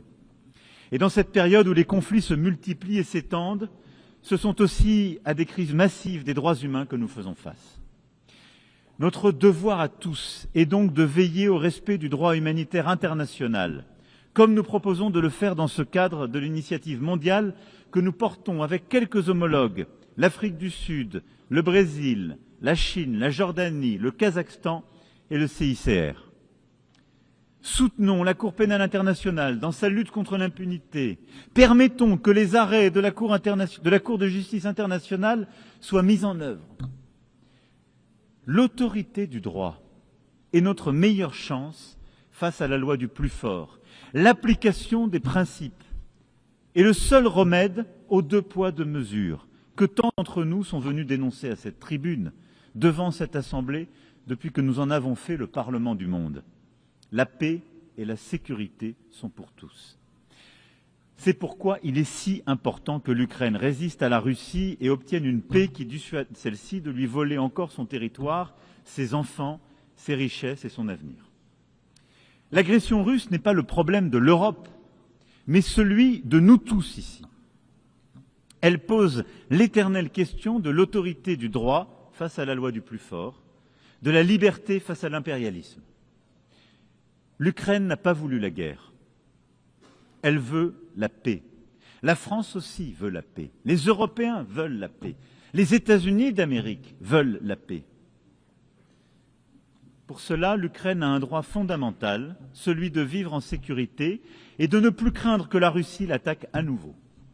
C'est pourquoi la France, avec le Royaume-Uni, a bâti une coalition des volontaires rassemblant 35 nations pour donner à l'Ukraine des garanties indispensables à sa sécurité dans la durée. Nous créons ainsi les conditions d'une paix solide et juste qui permettra aux Ukrainiens d'accomplir leur destin. Et ce qui s'est passé ces dernières semaines dans l'espace aérien de la Pologne, cher Président, de la Roumanie, les provocations vues en Estonie ou ailleurs, sont la preuve aussi que tous les Européens sont défiés aussi par des menaces et des volontés de déstabilisation russe qui supposent une telle unité. L'Ukraine l'a dit souvent, elle est prête au cessez-le-feu et accepte la négociation. Il revient désormais à la Russie de prouver qu'elle peut choisir la paix alors qu'elle multiplie aujourd'hui les attaques contre les civils en Ukraine et les provocations que je viens d'évoquer. Dans cette attente, la France se tiendra fermement aux côtés de l'Ukraine, avec ses partenaires européens et tous ceux qui comprennent l'importance de mettre la Russie en échec pour préserver l'ordre mondial. Et je me félicite des propos il y a quelques heures du président des États-Unis d'Amérique, rappelant l'affaiblissement progressif de l'économie russe, les échecs sur le terrain de la Russie qui, imaginez-le, en plus de 1000 jours, a à peine pris 1% du territoire ukrainien, malgré tant et tant de pertes, tant et tant de victimes civiles. Et je me félicite de voir que le président américain croit dans la capacité de l'Ukraine, pas simplement à tenir, mais à faire valoir ses droits avec nous. C'est parce qu'elle refuse le double standard, ce 2 poids, 2 mesures, que la France s'engage aussi aux côtés de l'Ukraine, comme je viens de l'évoquer, comme elle le fait pour la paix au Proche-Orient. Hier, nous avons adopté un plan crédible pour mettre fin à la guerre à Gaza, préserver une solution à 2 États, Israël et la Palestine, permettre la libération de tous les otages et sauver tant et tant de vies. Nous avons tracé un chemin vers la paix qui nécessite avant toute autre chose que les otages encore détenus par le Hamas soient libérés, que les frappes sur Gaza cessent. Et je suis heureux que l'Arabie saoudite et la France aient convaincu un grand nombre de membres de cette Assemblée de signer la déclaration de New York. Nous sommes 142 membres de cette Assemblée à tendre la main pour bâtir un chemin de paix. La paix immédiate, libération des otages, cessez-le-feu, la stabilisation de Gaza, la démilitarisation et le démantèlement du Hamas, et une reconnaissance réciproque de 2 États et un État de Palestine démilitarisé, reconnaissant Israël, et un État d'Israël reconnaissant un État de Palestine. Et tous les États de la région qui ne l'ont pas encore fait, reconnaissant ainsi l'État d'Israël. Par cette reconnaissance qui est en fait un chemin vers la paix, c'est aussi la stabilité de la région tout entière que nous cherchons à bâtir. Et il ne peut pas y avoir de sécurité, de stabilité pour Israël si c'est une guerre permanente avec tous les voisins qui est conduite. Paix avec la Palestine, en Cisjordanie et à Gaza, et à travers Jérusalem. Paix au Liban, où la lutte contre le terrorisme ne peut pas se faire au détriment de la souveraineté des Libanaises et des Libanais. Et c'est pourquoi je me félicite du travail que nous avons conduit main dans la main avec les États-Unis d'Amérique, avec les Nations Unies et la FINUL, pour bâtir ce chemin qui permet de restaurer la souveraineté du Liban, remettre les forces armées libanaises en situation, avec l'appui de la FINUL, de retrouver point à point cette souveraineté et évidemment de bâtir ce monopole des armes qui seules peuvent être détenues par les forces armées libanaises. Le Liban respire mieux quand le Hezbollah est moins fort. Le Liban respirera encore mieux quand l'ensemble des caches d'armes, quand l'ensemble des armes détenues par le Hezbollah seront reprises à la main des forces armées libanaises. Il n'y a pas d'autre choix. La France réunira à ce titre prochainement une conférence de soutien à la reconstruction du Liban et nous appuierons aussi la conférence que nos amis saoudiens tiendront en soutien aux forces armées libanaises. De la même manière, la Syrie doit retrouver son unité et sa souveraineté. La Syrie est plus libre depuis que le régime d'Assad est tombé.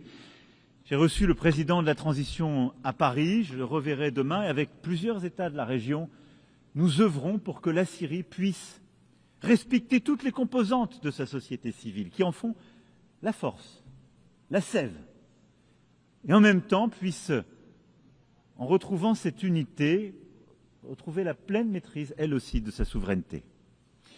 Et puis, la région ne pourra être en paix que si le programme nucléaire iranien, qui a été partiellement détruit,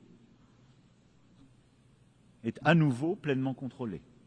C'est pourquoi la France, l'Allemagne et le Royaume-Uni ont déclenché d'un accord commun le processus menant au rétablissement de toutes les sanctions internationales prises précédemment contre l'Iran. Celui-ci porte seul la responsabilité de manquer à ses obligations, mais peut encore décider d'ouvrir les portes à l'AIEA, de faire la lumière sur son stock d'uranium enrichi et d'accepter de nouvelles négociations. Les prochaines heures seront déterminantes.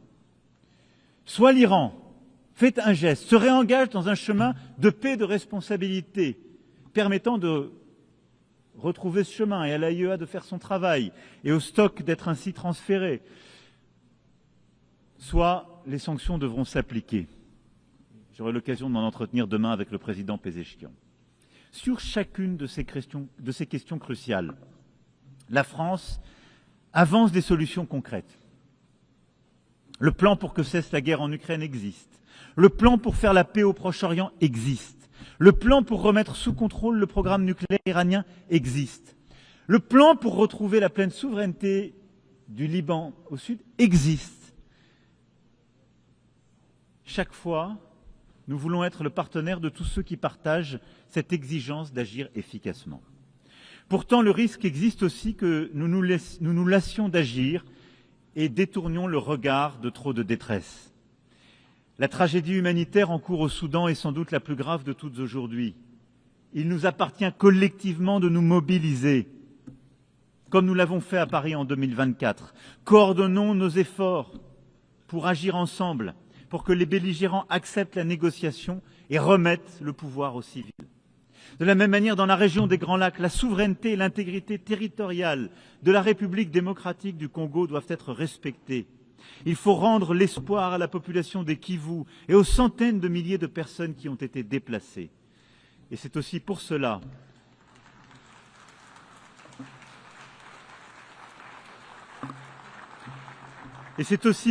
que nous réunirons le mois prochain à Paris tous ceux qui peuvent répondre à l'urgence humanitaire et faire converger les initiatives de paix. Et je me félicite de ce qui a été conduit par l'Union africaine, par tant de voisins, par le Qatar, par les États-Unis d'Amérique. Mais l'urgence humanitaire, là aussi, est indispensable. Nous ne devons oublier aucun de ces conflits. Nous n'avons pas le droit, à aucun moment, de nous décourager. Cette capacité de sursaut, c'est notre force, c'est ce qui nous a rassemblés il y a 8 décennies. Nous n'avons aucun droit à la fatigue dans ce moment que nous vivons. Et ayant égrené, et sans être pour autant complet, tant de crises, je regarde avec vous lucidement le monde dans lequel nous vivons. Nous voyons partout les risques de prolifération revenir et les nouvelles menaces sans cadre collectif réémerger. L'urgence est aussi à rebâtir un cadre crédible, vérifiable pour lutter contre toute prolifération nucléaire, de reconstruire un cadre crédible pour recontenir les menaces et les proliférations balistiques. Je n'oublie pas les menaces chimiques, bactériologiques, et je n'oublie pas les risques nouveaux, ceux qui impliquent l'intelligence artificielle, le quantique, le cyber ou le spatial. Autant de menaces sur lesquelles nos cadres existants communs ont été affaiblis ces dernières années. Parfois parce que certains les ont rendus caducs, d'autres fois parce que les règles de vérification n'ont pas été dûment observées, aussi parce que l'accélération technologique fait que celle-ci et ses capacités d'innovation vont plus vite que nos cadres existants. Sur tous ces points, nous n'avons pas le droit de céder. Et notre responsabilité est d'avancer et de bâtir ce cadre de paix indispensable. C'est la même exigence d'efficacité, ce même multilatéralisme efficace qu'il nous faut avoir sur les grands défis globaux qui sont les nôtres. Je sais l'attention que le secrétaire général y accorde et je veux le remercier de l'ambition qu'il affiche pour notre organisation au travers de l'initiative ONU 80. Et je partage cette préoccupation. Oui, il nous faut, dans ce moment de désordre que j'évoquais pour les grandes questions de paix et de guerre, ne pas oublier que nous avons tant de défis globaux qui supposent le même esprit de coopération. Regardons en face nos grands déséquilibres mondiaux. Ils touchent toutes les économies, certes les plus riches, et je parle au nom de l'une d'entre elles, mais encore plus les pays à revenus intermédiaires, les pays développement et évidemment les plus pauvres. Si nous n'arrivons pas à avoir une conversation internationale organisée sur les grands déséquilibres de la planète, si nous y répondons de manière dispersée et non coopérative, nous les aggraverons. Aujourd'hui, notre défi, c'est de voir comment aider la Chine à développer la demande intérieure dont elle a tant besoin. Comment essayer de faire que les capacités de production remarquables qu'elle a su développer ces dernières années, ces capacités technologiques, font l'objet parfois de transferts de technologie, mais aussi s'accompagnent d'un développement harmonieux de son marché intérieur. Comment faire face aujourd'hui aux déséquilibres commerciaux américains de manière coopérative et pas par des tarifs qui viendront fracturer notre commerce international? Et comment faire que nous ayons une Europe qui arrive à répondre aux besoins d'investissement collectifs qui sont aujourd'hui les nôtres? Ces défis supposent que nous ayons des coopérations entre grandes économies, mais que nous n'opposions pas aussi le G7 avec les BRICS, et c'est tout l'agenda que nous nous fixions pour le G7 français de 2026, en lien évidemment avec la présidence canadienne aujourd'hui du G7 et les présidences successives du G20. Il nous faut retrouver cet esprit de coopération qui est indispensable, parce que c'est ce qui nous permettra aussi d'avoir un agenda commun pour financer les défis mondiaux qui sont les nôtres. Regardons-nous aujourd'hui. Nous sommes partout en train de réduire nos ambitions communes pour financer les grands défis du monde. Baisse des financements collectifs pour la santé, baisse des financements collectifs pour la sécurité alimentaire, baisse des financements collectifs pour l'éducation. Ces défis sont pourtant les nôtres, autant et encore plus qu'ils l'étaient avant la pandémie de Covid-19. Et donc il est absolument indispensable que collectivement, nous sachions bâtir des solutions concrètes, des financements nouveaux pour le faire. Les Européens ont décidé de se mobiliser et je remercie la présidente de la Commission qui a eu un discours fort en la matière et mobilise les instruments de financement européens nous avons mis ensemble pour répondre à ces grands défis.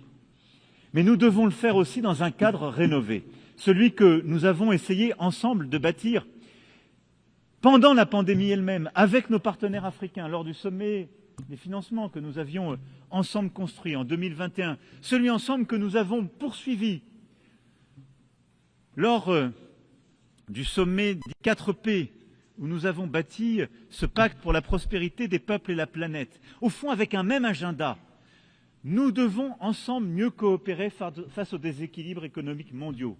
Nous devons bâtir un agenda de croissance partout. Mais nous devons le faire pour aussi aider les pays à financer les efforts d'éducation, de santé, de stabilisation et de sécurité alimentaire et pour relever les défis de la biodiversité et du climat. Sortons de ce dilemme où il faudrait choisir entre la croissance et le climat et la biodiversité. Nous pouvons le faire si nous savons mobiliser ces financements, publics et privés, dans un cadre qui réunit l'Est, l'Ouest, le Sud et le Nord. C'est ce cadre que nous avons bâti. Il suppose de maintenant accélérer la transition qui a commencé à être conduite, et je veux les en remercier, par les dirigeants de la Banque mondiale et du Fonds monétaire international. Mais il nous faut aller plus loin. Ces cadres sont encore devenus obsolètes. Nous avons besoin de mobiliser davantage de financements privés pour accompagner ces transitions, dans les pays à revenus intermédiaires, dans les pays en développement, dans les pays les plus pauvres. Il nous faut construire des mécanismes de garantie, de prise en charge des premières pertes. Il nous faut mobiliser plus de financements privés pour venir dans ces pays et les aider à la croissance. C'est indispensable si nous voulons éviter les crises, les déstabilisations de demain. Cet agenda est un agenda qui nous réunit et qui sort en quelque sorte quelques-uns de leur égoïsme et évite que quelques autres soient en quelque sorte confrontés seuls aux défis qui sont les leurs.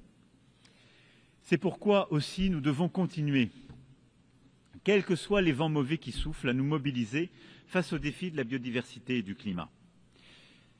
Je le disais, nous avons su ensemble bâtir des victoires ces derniers mois. Le traité de Nice, qui a pu rentrer en vigueur par une mobilisation collective, va enfin donner un cadre de régulation à nos océans. C'était attendu depuis des décennies.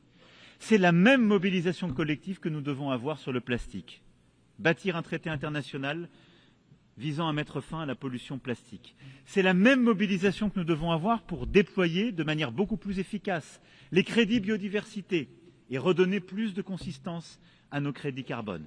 Et c'est la même mobilisation qu'il nous faut avoir en vue de la COP de Belém. Je le dis ici, l'Europe et la France seront au rendez-vous. Elles seront au rendez-vous des objectifs de 2035 qui nous sont assignés, seront au rendez-vous aussi de la mobilisation de tous les financements pour mener cette transition, qu'ils soient publics ou privés. Nous n'avons pas le droit, là aussi, de nous détourner des objectifs que nous sommes assignés à nous-mêmes. Nous n'avons pas le droit, en quelque sorte, de nous replier. Comme vous l'avez compris, tous ces défis globaux, l'éducation, la santé, l'agriculture, la sécurité alimentaire, la biodiversité, le climat, la lutte en fond contre toutes les inégalités qui déstabilisent notre ordre mondial, supposent le même esprit de coopération que celui que j'évoquais face aux guerres ou aux déstabilisations. Le défi qui est le nôtre, c'est que les crises sont multiples, s'accumulent, et que mon discours, déjà trop long, est pour autant très incomplet. Mais je vous rassure, je vais l'arrêter là. Mais je vais vous le dire avec beaucoup de force. Malgré tout cela, la liste longue qui parfois donne le sentiment que nous pourrions être accablés, notre devoir est de rester debout et de continuer à agir ensemble. Il y a 80 ans, ceux qui nous ont précédés étaient face à l'effondrement. La guerre n'était pas terminée. Le pire venait de se produire. Un monde déjà divisé était en train de se composer. Et ils ont décidé de construire ce trésor que sont les Nations Unies. On pourrait accabler notre Assemblée de plein de reproches, y compris des reproches qui ne sont pas tout à fait justes. Cette Assemblée, c'est nous. Si elle est inefficace, c'est que quelques-uns la bloquent, et souvent les plus puissants. Si elle ne va pas assez vite, c'est que nous ne sommes pas assez déterminés pour la faire avancer. Les Nations Unies, c'est nous tous. Il y a une chose, c'est que nous n'avons pas le droit au cynisme. Nous n'avons pas droit à la fatigue. Nous n'avons pas droit à l'esprit de défaite. Parce que notre monde est là devant nous. Et le risque qui court, c'est celui de la fragmentation, de la loi du plus fort, de l'état de fait, du cynisme et en quelque sorte de la perte de contrôle. Oui, c'est bien ça, la perte de contrôle. C'est ce que vivent partout nos peuples. La peur devant un futur qu'ils ne contrôlent plus, la peur devant des migrations subies chez les uns, la peur devant un climat qu'on n'arrive plus à contrôler, la peur devant des inégalités qu'on n'arrive plus à stabiliser, la peur devant une guerre qu'on n'arrive pas à arrêter. Cette peur n'a qu'un ami, le plus fort qui en a créé les conditions, le cynique qui pense qu'on peut se débrouiller à l'abri, à quelques-uns qui réussissent. Nous n'avons qu'une responsabilité, agir ensemble, bâtir ce multilatéralisme efficace à nouveau, avec la même foi, la même détermination que les pères fondateurs de cette Assemblée. Le faire avec encore plus d'efficacité, mais avec la même volonté. Ne rien céder aux injustices, ne rien céder à la fatalité.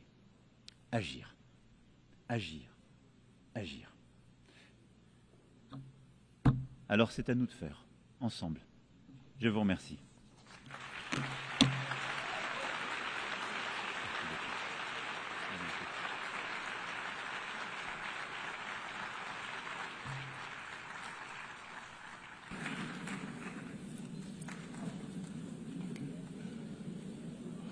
On behalf of the Assembly, I wish to thank the President of the French Republic.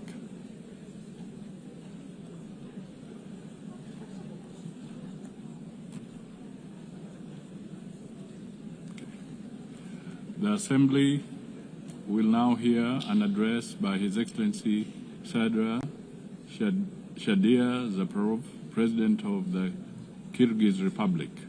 I request protocol to escort His Excellency and invite him to address the Assembly.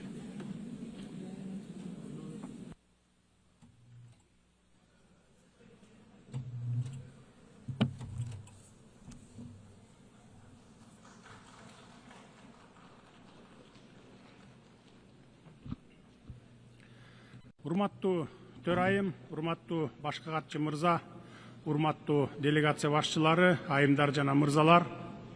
Алды менен Анна Лена Бербок айымды Бириккен Улуттар Уюмунун башкы ассамблеясынын 80-чы сессиясынын президенти болуп шайланышы менен чын жүрөктөн куттуктап, ишине ийгиликтерди каалаймын.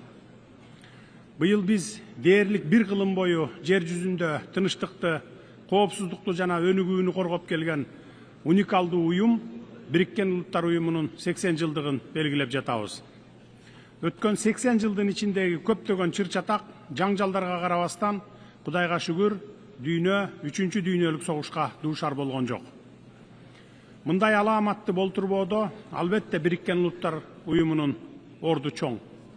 Уюм эл аралык баарлашуунун аянтчасы гана болуп кала бербестен, глобалдык кагылышуулардын алдын алууда өзгөчө ролду ойноду.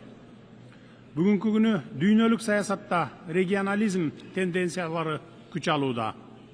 Баалар өсүүдө, ликвиддүүлүк жетишсиз, экономикада санкциялар согушу уланууда. Терроризм жана экстремизм коркунучу бардык өлкөлөрдү тооруп турат. Учурдагы сыноолорго карабастан, Бириккен Улуттар Уюму моралдык бийлиги жана институттук потенциалы бар бирден бир универсалдуу уюм бойдон калууда. Урматтуу айымдар жана мырзалар, бүгүн Кыргызстан саясий туруктуулук жана жүрүп жаткан социалдык экономикалык өсүштөр менен сыймыктанабыз. Бул жетишкендиктер бизге оңой келген жок. Биз үчүн эркиндикке жана көз карандысыздыкка жетишүүнүн куну кымбатка турду. Бирок мен бир нерсени ишенимдүү айта аламын, Кыргызстан өзүн мамлекет катары түптөй алдык. Бул жетишкендигибиз бизге келечекке карай чоң максаттарды коюуга мүмкүнчүлүк берди. Эл аралык уюмдар, анын ичинде Бириккен Улуттар Уюму да Кыргызстанды Евразия континентиндеги эң эркин жана туруктуу, күчтүү жарандык коомго ээ болгон мамлекеттердин бири катары тааныйт. Коррупцияга жана кылмыштуулукка каршы масштабтуу жана келишкис күрөш Кыргызстанда мамлекеттик саясаттын артыкчылыктуу багыты болуп калды. Бүгүн биздин алдыбызда эртеңки күндүн талабына ылайык саясий жаңылануунун жана экономиканы өнүктүрүүнүн милдети турат. Биз инвестициялык климатты жакшыртуу милдетин койдук, маалыматтык коомду, адилет жана ачык мамлекеттик башкарууну кура баштадык. Айымдар жана мырзалар, дүйнөнүн бардык мамлекеттеринин лидерлери өздөрүнө жана бири-бирине уюм эмне үчүн түзүлгөндүгүнүн улуу миссиясын эске салып, эскерүү үчүн жыл сайын Нью-Йоркко чогулушат. Мен дагы ушул миссия менен Нью-Йоркко келип отурам. Бүгүн менин дипломат кызматкерлерим эл аралык дипломатиялык абалды эске алган СПА текст даярдашыптыр. Бирок быйыл мен бул бийик трибунага чыгып, дипломат болбой эле коеюнчу деп чечтим.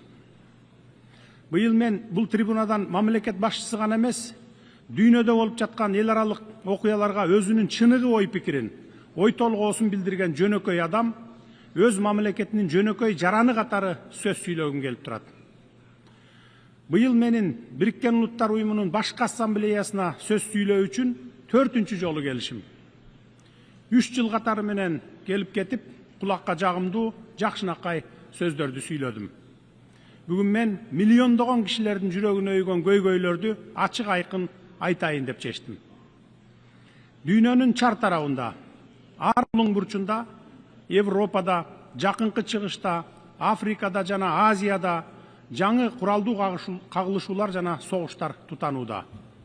Миллиондогон адамдар үй жайынан ажырап, өз жерин, өлөң төшөгүн таштап кетүүгө аргасыз болууда. Миллиондогон адамдар курман болууда. Жапа чеккен адамдар кимдер? Негизинен карапайым эл. Алардын өлүмүнөн акча жасаган бул дүйнөлүк саясатчылар. Биз көптөгөн элдердин, Палестинанын, Украинанын, Судандын, Сириянын жана башкалардын азап чегип жатканына көз жумуп олтурбашыбыз керек. Ал жерлерде согуштук аракеттер уланып, карапайым адамдар кырылып, адам укуктары бузулууда. Дүйнө коомчулугу өзүнүн өзүмчүл геосаясий кызыкчылыктарына таянып, аталган чыр-чатактарга мунусу көбүрөөк, ал эми тигиниси азыраак маанилүү деген принцип менен мамиле кылып, кош стандарттуу ыкманы колдонууда. Украинада дээрлик 4 жылдан бери жаңжал уланып, адамдар өлүп, жарандары өлкөдөн качып чыгууда. Биз АКШ президенти Дональд Трамп менен Россия президенти Владимир Путиндин Украинадагы жаңжалды жөнгө салууга багытталган аракеттерин жана чечимдерин колдойбуз. Биз буга кызыктарбыз. Анткени Россия Украина жаңжалынан улам биз дагы жапа чегип жатабыз. Бир тараптуу санкциялар бизге жаңыдан бутуна туруп келе жаткан өлкөгө да кесепетин тийгизүүдө. Кыргызстан экономикасын өз алдынча чыңдоого күчүрөп аракеттенип келебиз. Андыктан негизсиз санкцияларды өлкөнүн ички иштерине кийлигишүү катары жана жаңыдан бутуна туруп келе жаткан экономикабызды төбөсүнөн ылдый басуу деп баалайбыз. Мен дайыма айтып келгем жана дагы бир жолу кайталаймын. Кыргызстан өзүнүн эл аралык милдеттенмелерин ар дайым так аткарып келген жана аткара беребиз. Бирок биз жарандарыбыздын кызыкчылыгын, өлкөнүн экономикалык өнүгүүсүн курмандыкка чала албайбыз. Кыргызстанга карата жарыяланган санкциялар айрым бейөкмөт уюмдар жана кара ниет жарандарыбыз тарабынан жайылтылган жалган маалыматтарга негизделген. Кыргызстан банктардын ишмердүүлүгүн кылдат текшертирүү үчүн көз карандысыз эл аралык аудиттерди кабыл алууга даярбыз.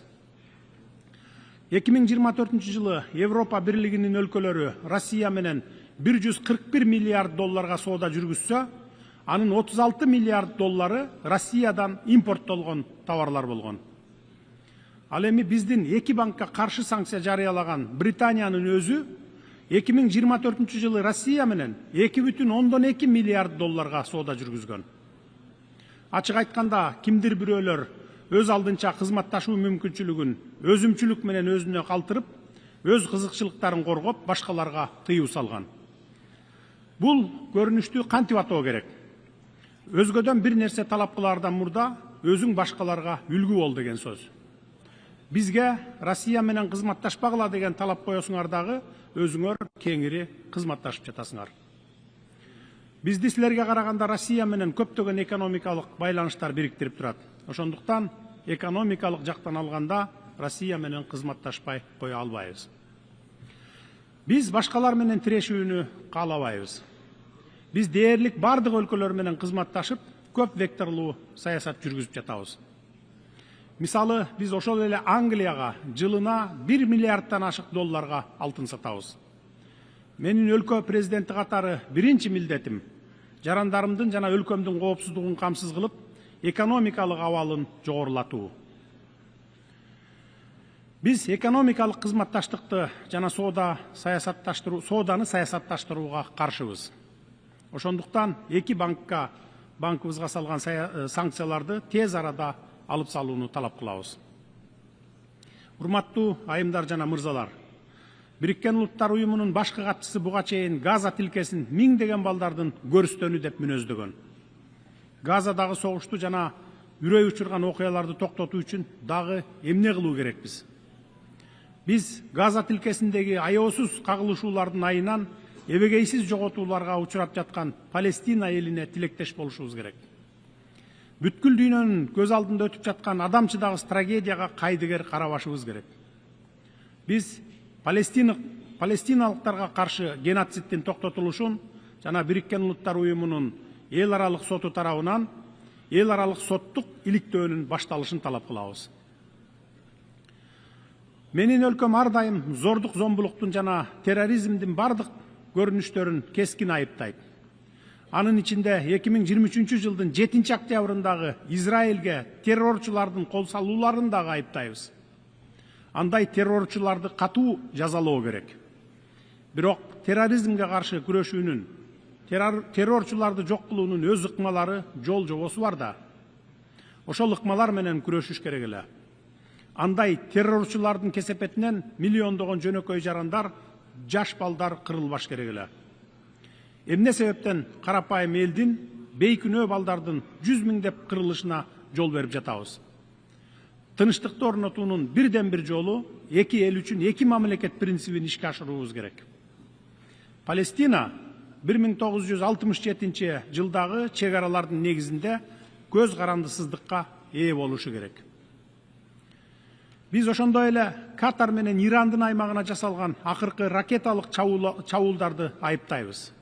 Анткени бул чабуулдар көз карандысыз өлкөнүн эгемендүүлүгүнө кол салуу болуп саналат, аймактагы туруктуулукка жана коопсуздукка коркунуч келтирет жана эл аралык укуктун ченемдерине каршы келет.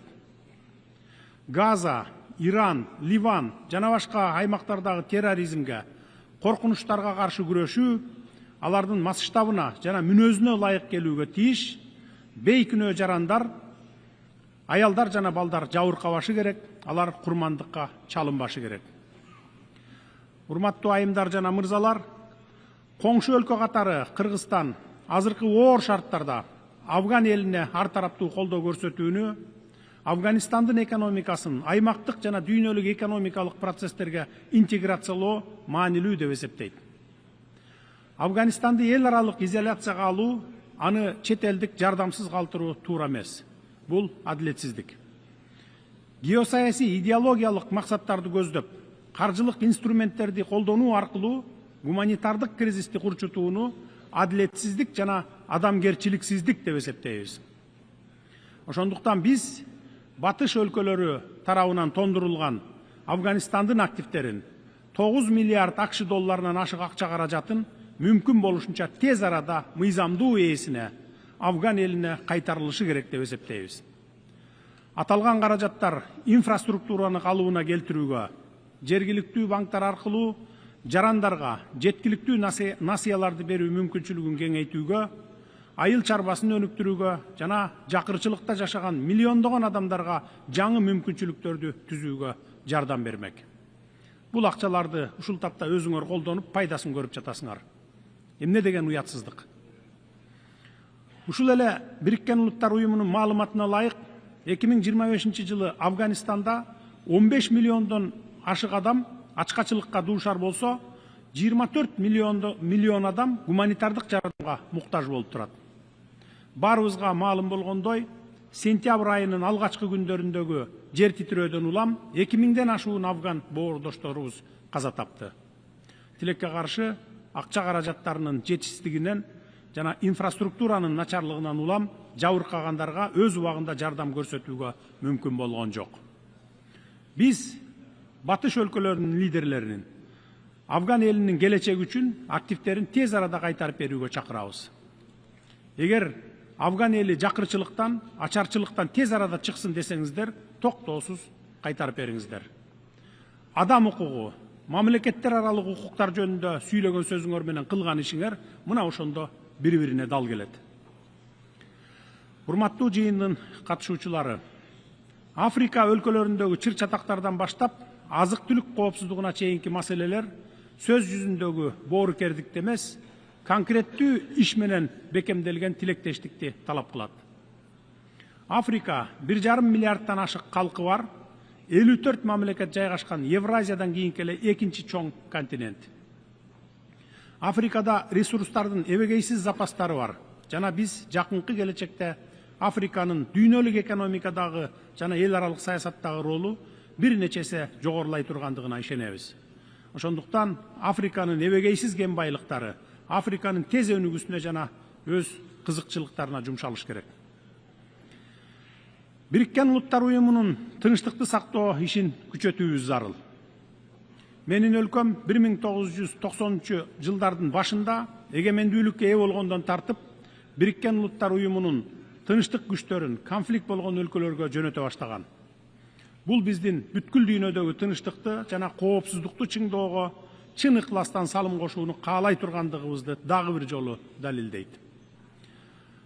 Мамлекеттердин салымы алардын өлчөмү менен эмес, алардын тынчтыкка жана тилектештикке чын ыкластуу каалоосу менен аныкталууга тийиш.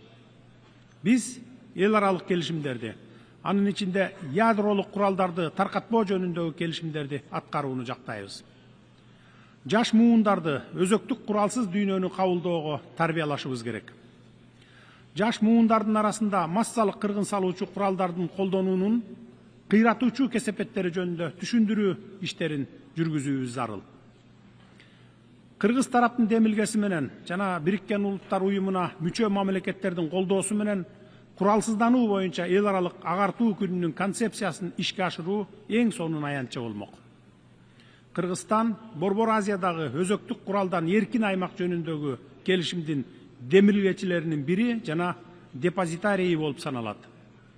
Биз куралсыздануу жана аны жайылтпоо боюнча бардык фундаменталдуу эл аралык документтерге, анын ичинде ядролук куралды жайылтпоо боюнча келишимге жана ядролук сыноолорго толук тыюу салуу жөнүндө келишимге кошулдук. Ырааттуулук принцибине ылайык Кыргыз Республикасы өзөктүк куралга тыюу салуу жөнүндө келишимге кол коюу жөнүндө саясий чечим кабыл алып кол койдук. Биз планетабыздын ядролук куралсыз жашоого тийиш экендигине бекем ишенебиз. Адамзаттын бул ойлоп табуусу жалаң гана тынычтык максаттарга колдонууга тийиш. Урматтуу айымдар жана мырзалар, туруктуу өнүгүү жана аймактык интеграция үчүн Борбордук Азия өлкөлөрү тең укуктуу диалогко жана активдүү өз ара аракеттенүүгө муктаж. Кыргызстан татаал тарыхый географиялык шарттарга карабастан коңшу мамлекеттер менен, атап айтканда Tajikistan жана Uzbekistan менен чек ара маселелерин тынычтык жолу менен чечип алдык. Бул процесс жогорку деңгээлде жана эксперттик деңгээлдерде узакка созулган сүйлөшүүлөр менен коштолуп, бардык тараптардын кызыкчылыгын эске алуу менен чечилди. Бүгүнкү күндө Кыргызстандын, Тажикстандын жана Өзбекстандын чек аралары достуктун, сооданын жана кызматташтыктын чек арасы экенин ишенимдүү түрдө айта аламын. Бул тажрыйба саясий эрк, урматсый жана диалог бар жерде тынычтык болушу мүмкүн экендигин ырастап турат. Бул бизге бардык карама каршылыктарды чечүүгө жана өнүгүү жолуна түшүүгө мүмкүндүк берди.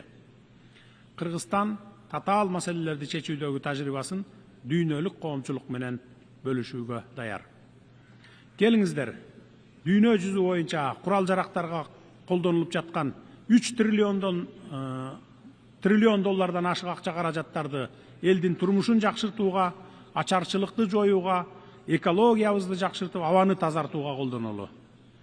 Абадан дем алууда дүйнөнүн кайсы бурчунда жашаба, чек жок эмеспи? Баарыбыз бир аба менен дем алабыз.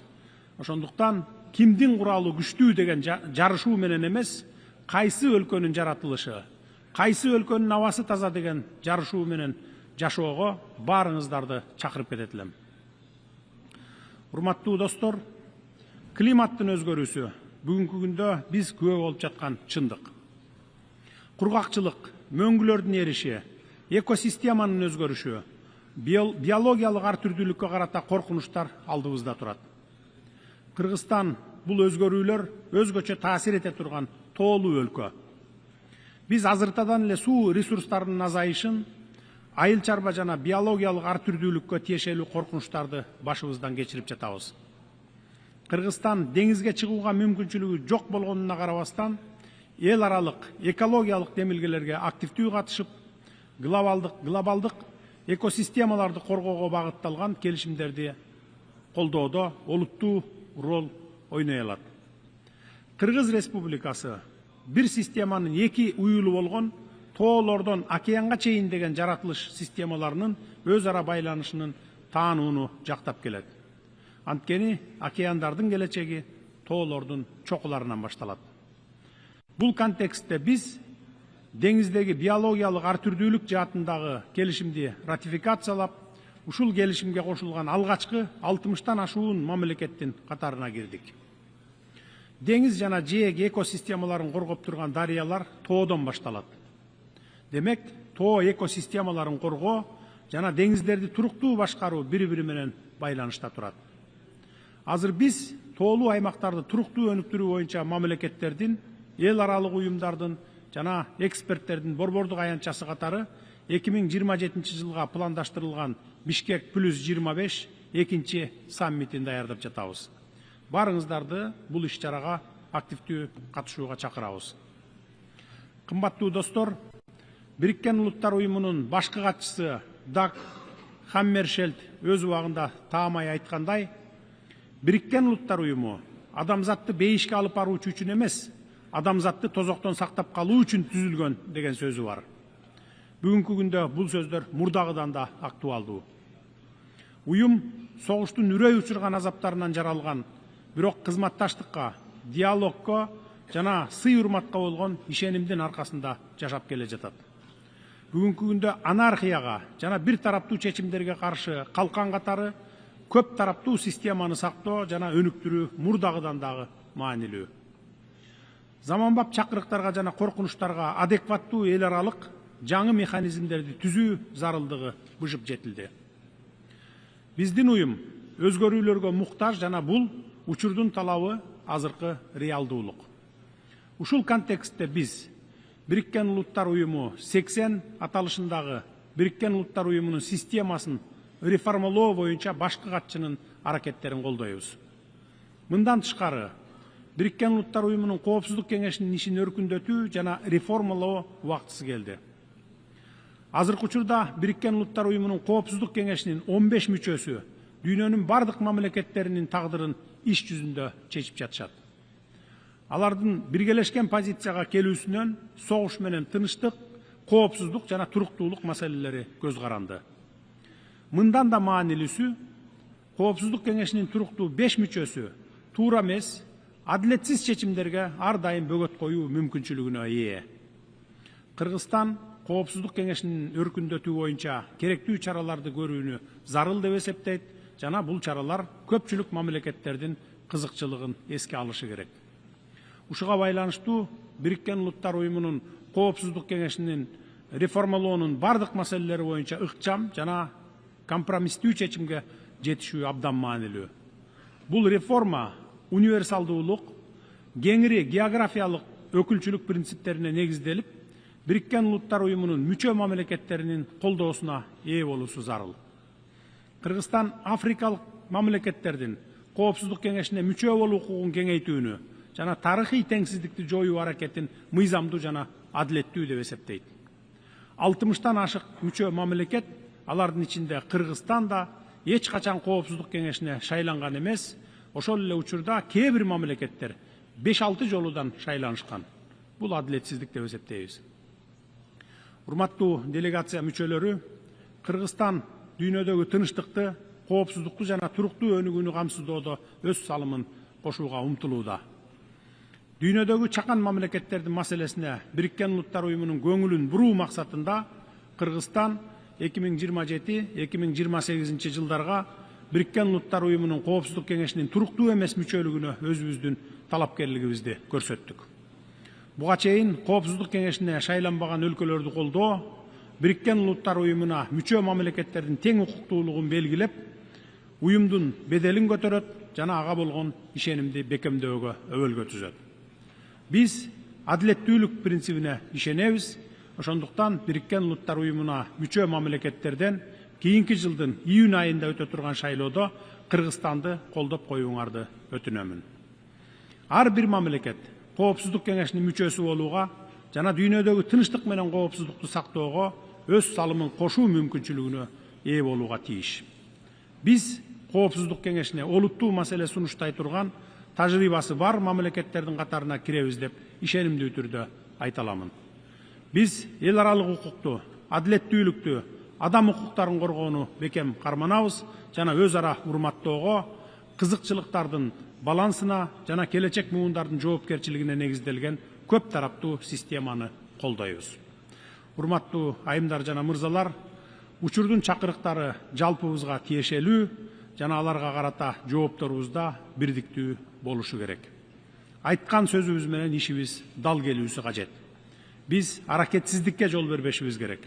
Дүйнө аракетти талап кылат. Планетабыздын келечеги баарыбыздын жалпы жоопкерчилигибиз. Көңүл бурганыңыздарга рахмат.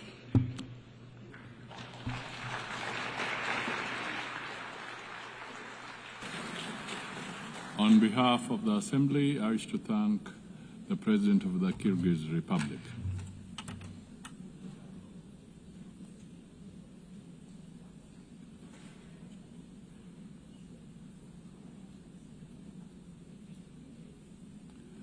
The Assembly will hear an address by His Excellency Gustavo Petro Urrego, President of the Republic of Colombia. I request protocol to escort His Excellency and invite him to address the Assembly.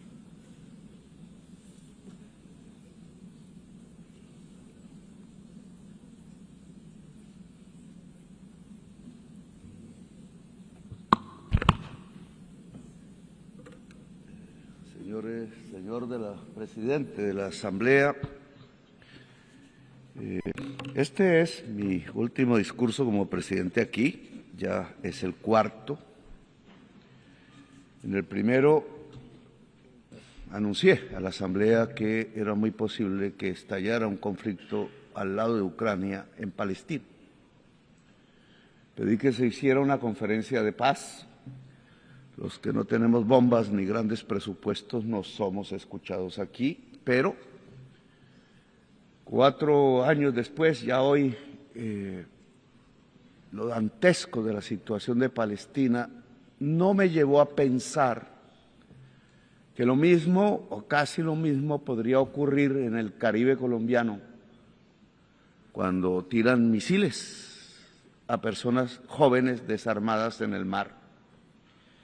Y entonces ahora estamos ante una situación diferente, quizás más global. La barbarie hoy es del planeta, hoy cae sobre la humanidad entera.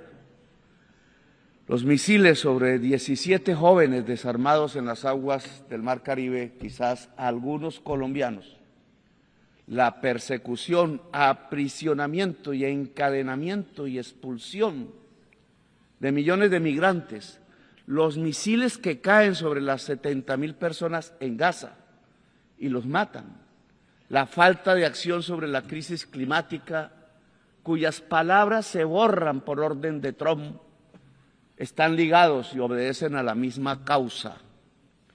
La migración es una excusa para que una sociedad rica, blanca y racista se crea la raza superior y no mire que sus dirigentes la llevan con toda la humanidad al abismo de su propia extinción.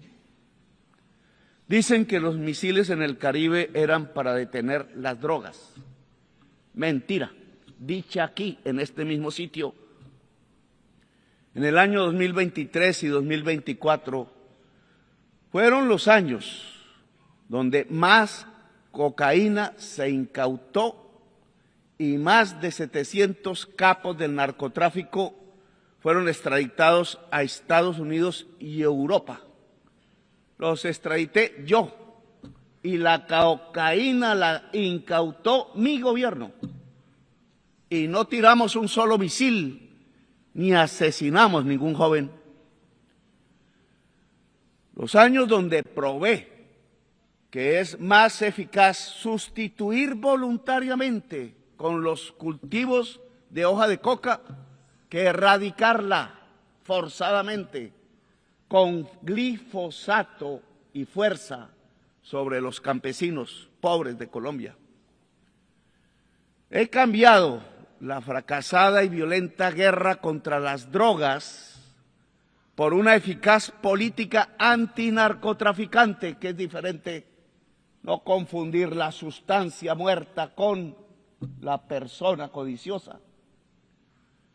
Pero necesitan violencia para dominar a Colombia y América Latina.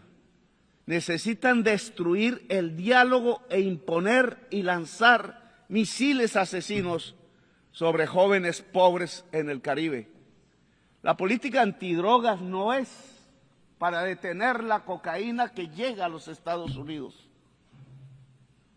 La política antidrogas es para dominar los pueblos del sur en general. No mira la droga, mira el poder y la dominación. Por eso hablo ante ustedes como un presidente desertificado por el mismo presidente Trump, sin que él tuviera ningún derecho a hacerlo, ni humano, ni divino y sin razón mental. Quieren violentar y forzar a decenas de miles de campesinos desde el gobierno de Estados Unidos, que está influenciado por políticos de poder colombianos mafiosos. A centenares de miles de campesinos colombianos los han masacrado como masacran a los niños en Gaza. Las masacres fueron hechas en Colombia por políticos que eran senadores, presidentes, ministros, ligados y sobornados por la mafia colombiana del narcotráfico, aliados al mismo tiempo a la extrema derecha de la Florida en Estados Unidos y ahora aliados al gobierno de Trump, aliados desde hace décadas a los capos del narcotráfico de la cocaína en Colombia, verdaderos esquifos, como dicen los italianos. Aliados a esquifos, hacen la política antidrogas desde Washington, Estados Unidos. No sé si Trump sepa que su política exterior hacia Colombia, Venezuela y el Caribe es asesorada por colombianos que son aliados políticos de la mafia de la cocaína. Yo mismo denuncié con nombre propio a estos políticos del paramilitarismo narcotraficante. Con nombre propio por una década en el Congreso de la República siendo senador, y me quisieron matar muchas veces por ello, y quisieran que no fuera presidente y me callara y me silenciara, y ahora quieren que no continúe un nuevo gobierno progresista, y por eso me desertifican casi que personalmente y calumnian a Colombia. En Colombia se ha incautado la más alta cantidad de cocaína de toda la historia del mundo y lo hizo este gobierno y me desertifican. En Colombia hemos logrado detener el crecimiento de la tasa de crecimiento de los cultivos de hoja de coca que venía de 43% anual en el gobierno de Duque y lo he bajado en este año a 3%. Y no desertificaron a Duque, que tenía un financiador narcotraficante en su campaña, y sí a Petro, porque dice cosas y verdades. Luego, la política antidrogas no es para la salud pública de la sociedad, sino para la política del poder. No quieren que se haga luz en la América Latina y llegue de nuevo la hora de los pueblos. Los jóvenes asesinados con misiles en el Caribe no eran del Tren de Aragua, que nadie quizás conozca aquí su nombre, ni de Hamas. Eran caribeños, posiblemente colombianos, y si fueron colombianos, con el perdón de quienes dominan las Naciones Unidas, debe abrirse proceso penal contra esos funcionarios que son de los Estados Unidos. Así se incluye el funcionario mayor que dio la orden, el presidente Trump, que permitió los disparos de los misiles contra los jóvenes que simplemente querían escapar de la pobreza. Jóvenes en una lancha, si tuvieran un cargamento ilícito, no eran narcotraficantes, eran simples jóvenes pobres de la América Latina que no tienen otra opción. Los narcotraficantes viven en otra parte y no es en la América Latina.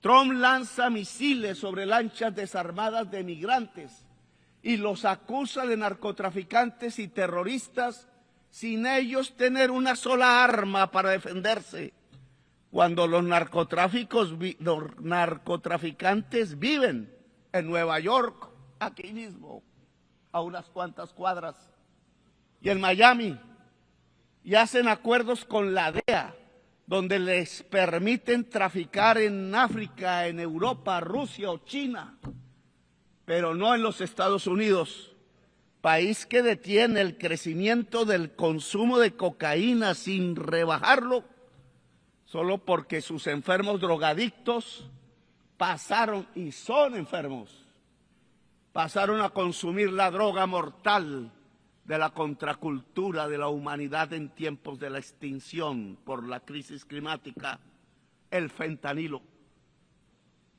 Este fentanilo se produce en el aparato industrial de los Estados Unidos, aquí, cerca de aquí, y aquí están los consumidores. Es un autoconsumo estadounidense que deriva lo peor de lo que se ha podido entender de drogas en la historia de la humanidad desde que supimos del vino, del alcohol o de la cerveza. Adictos al fentanilo y a la gasolina, venenos totales de la vida en el mundo. Peor la gasolina que el fentanilo. Solo los pueblos negros de aquí, ancestrales de aquí, de más de 20.000 años de antigüedad, las juventudes, las mujeres que no quieren ver morir en masa a sus hijos, blancas, negras, de todos los colores, que aún piensan, gentes, que aún piensan, no duermen bajo el fentanilo o bajo la televisión mentirosa y que pueden detener la tiranía dentro de Estados Unidos mismo y en el mundo. Los ciudadanos que salen a las calles en California, en Nueva York, en Filadelfia, donde se tocó la campana de la libertad, a pesar de los ejércitos que manda Trump contra su propio pueblo para amedrentarlo, a los estados de las ciudadanías libres, en los mismos estados que dejan de estar unidos hoy ante la tiranía. De mal en peor, el presidente de los Estados Unidos no ve que han caído asesinados 1 millón de latinoamericanos entre sí mismos, el mayor porcentaje de ellos compuesto por colombianos, y otro 1 millón morirá de norteamericanos por el fentanilo en 10 años. La cocaína mataba por venenos que le mezclaban 3.000 personas al año en este país. Hoy el fentanilo mata 100.000, 33 veces más. ¿Mejoró Estados Unidos con 50 años de una política absurda? ¿O empeoró y está conduciendo a su sociedad a la muerte dantesca de la droga que mata el cerebro y el pulmón? En esa mortandad de la humanidad, Trump no solo deja que caigan misiles contra los jóvenes en el Caribe, no solo encarcela y encadena migrantes, sino que permite que lancen misiles contra niños, jóvenes, mujeres y viejos en Gaza.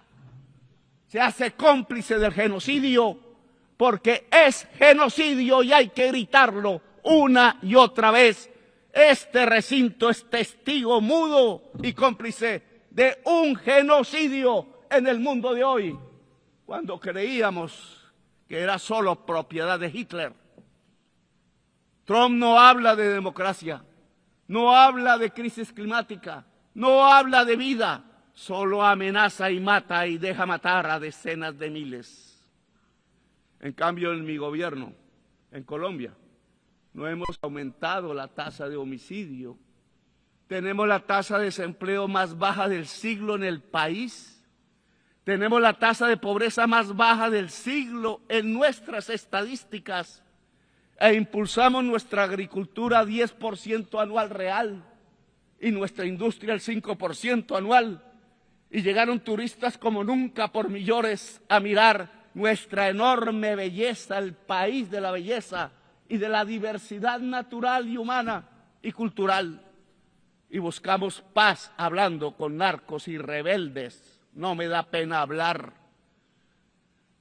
siempre para salvar vidas, poniendo por principio la erradicación total de las economías ilícitas y la erradicación de los cultivos de hoja de coca por voluntad misma de los campesinos que están cansados de la violencia.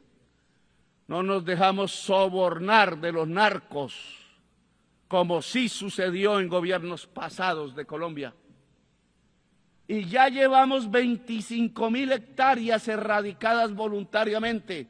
Tenemos éxito en nuestra política nueva, que no es de drogas, es antinarcotraficante, que es diferente. Le agradecemos a los países que nos han ayudado a sembrar paz Qatar, Cuba, México, el Estado del Vaticano, Noruega, Brasil y Venezuela. No le agradecemos a los que nos quieren llevar a la guerra entre nosotros mismos. Escuchen, señoras y señores del mundo, América Latina no es solo coca o terroristas o narcotraficantes. América Latina tiene potencialmente 1.400 gigas de capacidad anual de energía eléctrica limpia, basada en el agua, el viento y el sol. Y Estados Unidos en el norte, aquí, demanda todos los años 1.200 gigas de energía, que hoy son en un 70% fósiles, es decir, basadas en carbón, gas y petróleo. América Latina, si desarrolla su potencial de energía limpia, podrá limpiar toda la matriz de energía fósil de los Estados Unidos. Oigan eso. Solo falta el dinero y se produciría el mayor aporte a la superación de la crisis climática, hoy casi sin pasos adelante. Entre el potencial de energía limpia y la enorme esponja absorbente de la selva amazónica, América Latina sería la vanguardia humana que podría dar el primer paso cierto y contundente para salvar la vida del planeta y a la humanidad toda. Solo se necesitan 600.000 millones de dólares para desarrollar su potencial. Lo mismo puede hacer África con Europa. La suma de este aspecto de descarbonización fundamental nos daría 1.200.000 millones de dólares o 1.200 billones, como se habla en inglés. Estos dineros ya están en las arcas guardados en Estados Unidos, Europa y China, pero no se mueve ni un dólar. No es rentable. O peor aún, puede ser muy rentable en términos de vida humana, incluida la vida en Estados Unidos, Europa y China.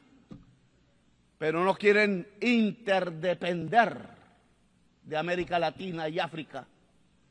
Saben que unir la energía limpia de América Latina y África a las economías fósiles del norte no solo descarboniza el planeta, salva del colapso climático, sino que también cambia el poder mundial, el que aquí a veces habla, pero habla todos los días es con bombas y no con palabras.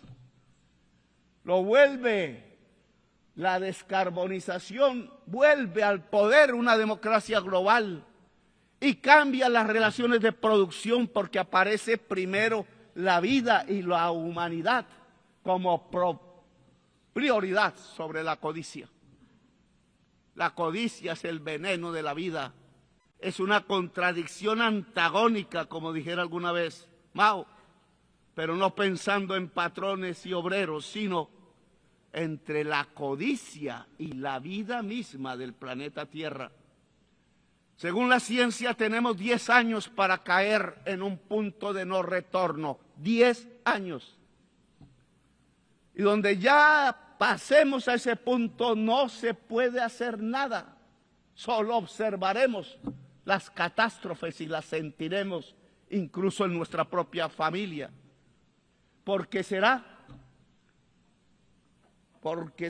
si me pueden, irreversible la extinción de la vida, incluida la humana. Irreversibilidad del proceso. Ya ninguna tecnología, ninguna fuerza política o social, ninguna mente humana podrá hacer nada para detener el colapso y nos quedan 10 años, dice la ciencia. Pero aquí no creen en la ciencia, dijo uno. El más poderoso del mundo no cree en la ciencia. Y eso se llama irracionalismo. Y de irracionalismo se llenó filosóficamente Alemania, el país de los grandes filósofos, de Feuerbach, de Hegel, de Kant.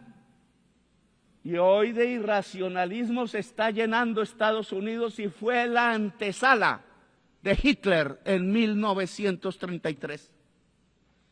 La solución es dejar de consumir carbón, petróleo, gas, hidrocarburos y pasar rápido al agua, el sol, el hidrógeno verde, los vientos.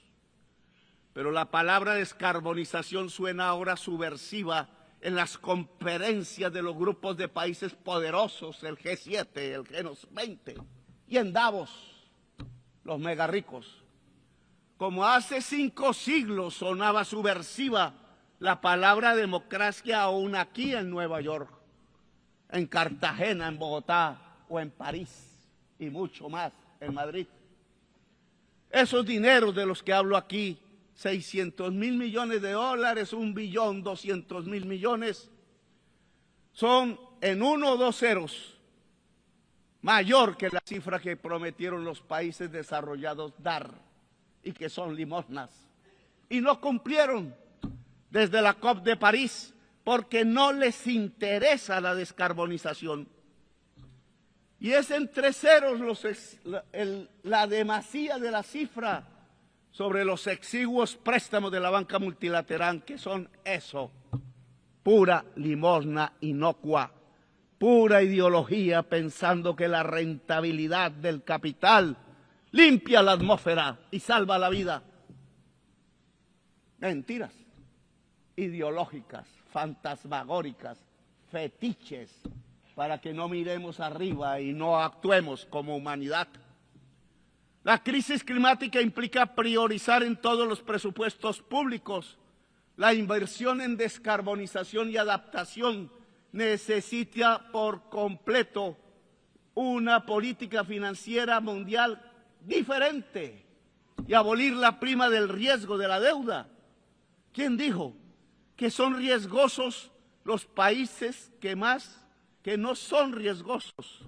Los países que emitan más gases de efecto invernadero como este, el segundo primero de la Tierra. Y que sí son riesgosos los países que absorbemos el CO2 y tenemos selvas y muchos agua y absorbemos en el sur el CO2 del norte. Porque el mercado dice lo contrario, si no es porque está equivocado y va camino al abismo de la vida. Se necesita condonar deuda en los países más pobres y cambiar pagos de deuda externa por inversión en la adaptación y mitigación de la crisis climática. Sí, señores de la China y Alemania y Estados Unidos y Wall Street y París y la Bolsa de Londres. Si ustedes quieren recoger los intereses de la deuda externa en nuestros países, encontrarán cementerios y muertos, y cuando vayan a recogerlo, ustedes también serán cementerio y muertos. No sirve ese dinero en medio de los cadáveres. He aquí otra palabra subversiva: planificar. Plan global. Se olvidó la palabra por el mercado. No se necesitaba planificar, dijeron, cuando planificar es de los seres humanos. Es anatema, tanta creencia religiosa y falsa se desató sobre el mercado. Creencia fundamentalista, pensando que llevaba el mercado a la felicidad. Dijo Balras, el suizo, economista, y el abismo, lo que lleva el mercado es no a la felicidad, sino a la muerte y el abismo, como ya lo vemos hoy. Balras estaba equivocado, el neoliberalismo estaba equivocado desde el principio y llevamos 50 años guiando a nuestros países bajo fórmulas completamente erráticas y acientíficas y no las cambiamos. El plan debe ser vinculante a los estados nacionales, realizado en una democracia global, supervisado en su cumplimiento por el Consejo de Seguridad sin veto. Pues sepámoslo, El mercado no soluciona la crisis climática, sepámoslo de una vez, porque él mismo la produjo.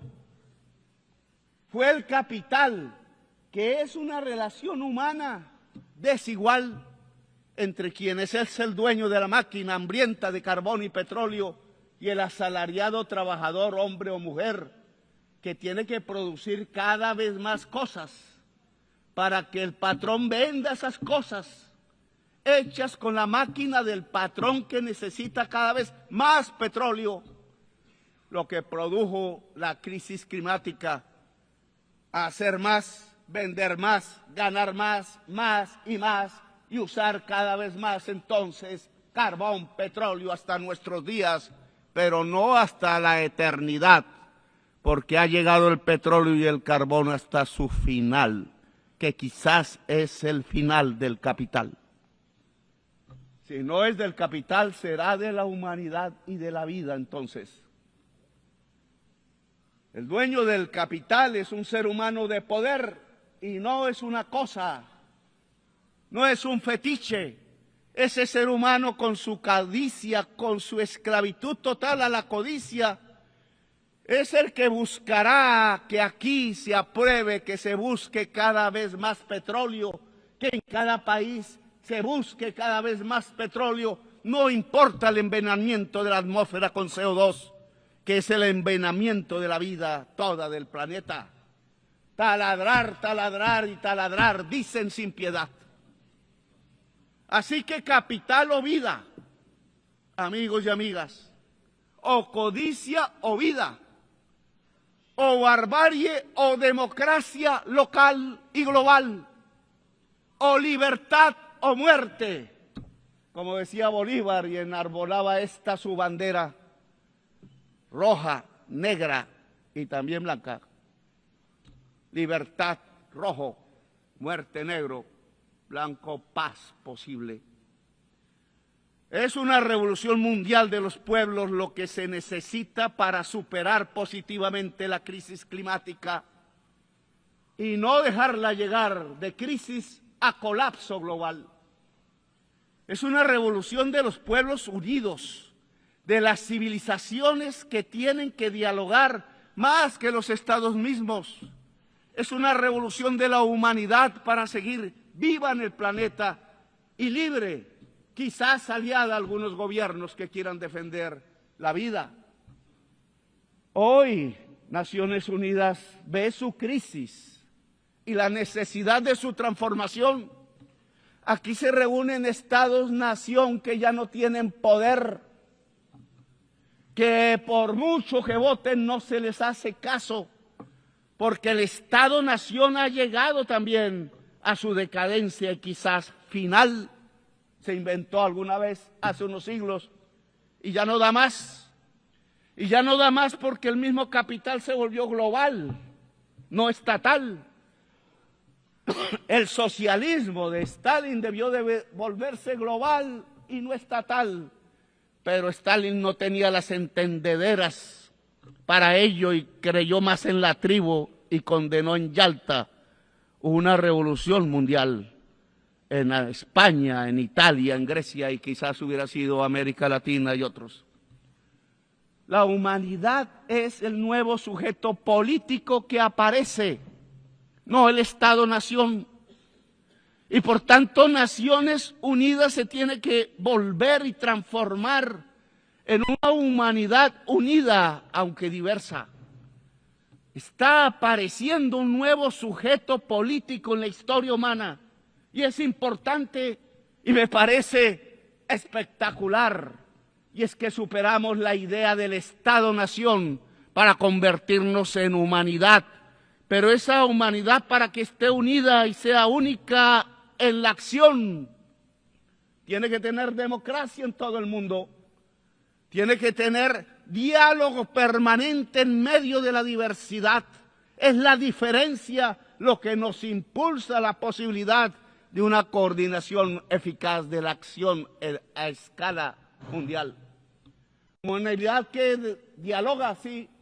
Humanidad civil, sí. Humanidad profundamente democrática, sí. Ojalá una humanidad de personas libres, que es su definición, su sinónimo, porque no puede haber humanidad esclava. La humanidad esclava no es humanidad, es bestia el que esclaviza, pone cadenas a migrantes, lanza misiles sobre jóvenes, acribilla con misiles niños y niñas en un poblado muy cerca donde nació Jesús. Esto ya no se resuelve con estados que hablan y no se resuelve con gobernantes sobornados por el petróleo y dispuestos a lanzar misiles a los pueblos del sur.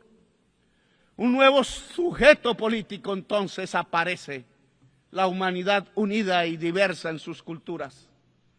Mientras el colapso se acerca y mientras las sociedades viejas y blancas de Europa y Estados Unidos siguen aplaudiendo a sus nuevos Hitlers de moda, no escuchan ni a sus jóvenes, ni a sus niños, ni a la humanidad, ni a las estrellas, ni a sus abuelos que murieron como héroes en los campos de Europa luchando de verdad contra Hitler y su idea criminal de una raza superior. Hoy hacen lo mismo que Hitler.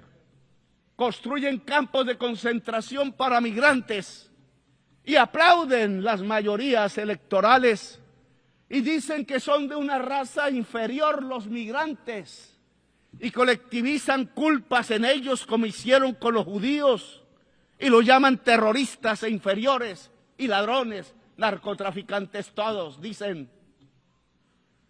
Cuando la mayoría de los narcotraficantes son rubios y de ojos azules y guardan sus enormes fortunas en los bancos más grandes del mundo y no viven en Bogotá, ni en Caracas, ni en el Caribe, ni en Gaza, sino que viven en Miami y son vecinos del presidente de los Estados Unidos y viven en Nueva York y en París y Madrid y en Dubái. Viven donde hay lujo, no pobreza. Pero los misiles los tiran donde hay pobreza y no donde hay lujo. Mentira que el Tren de Aragua es terrorista. Solo son delincuentes comunes en forma de banda, agrandados por la estúpida idea de bloquear a Venezuela y quedarse con su petróleo pesado y ya venenoso. Los migrantes no son delincuentes, no tienen que llevarlos a campos de concentración ni expulsarlos encadenados. La migración no es sino el producto del bloqueo a los países más pobres como Irak o Irán o Cuba o Venezuela. El bloqueo económico no es más que un genocidio. La migración no es sino el producto del empobrecimiento de los países más pobres por una deuda impagable y codiciosa. La migración no es más sino la consecuencia de las guerras y las invasiones por el petróleo desatadas por Estados Unidos y la Europa de la OTAN. La migración no es más sino la consecuencia de la crisis climática que transita a colapso y que deja sin agua las tierras del trópico, porque al aumentar el calor se evapora el líquido vital.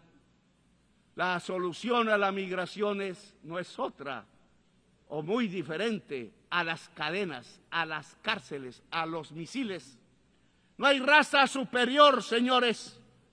No hay pueblo elegido de Dios. No lo es ni Estados Unidos ni Israel. Ignorantes fundamentalistas de extrema derecha piensan así.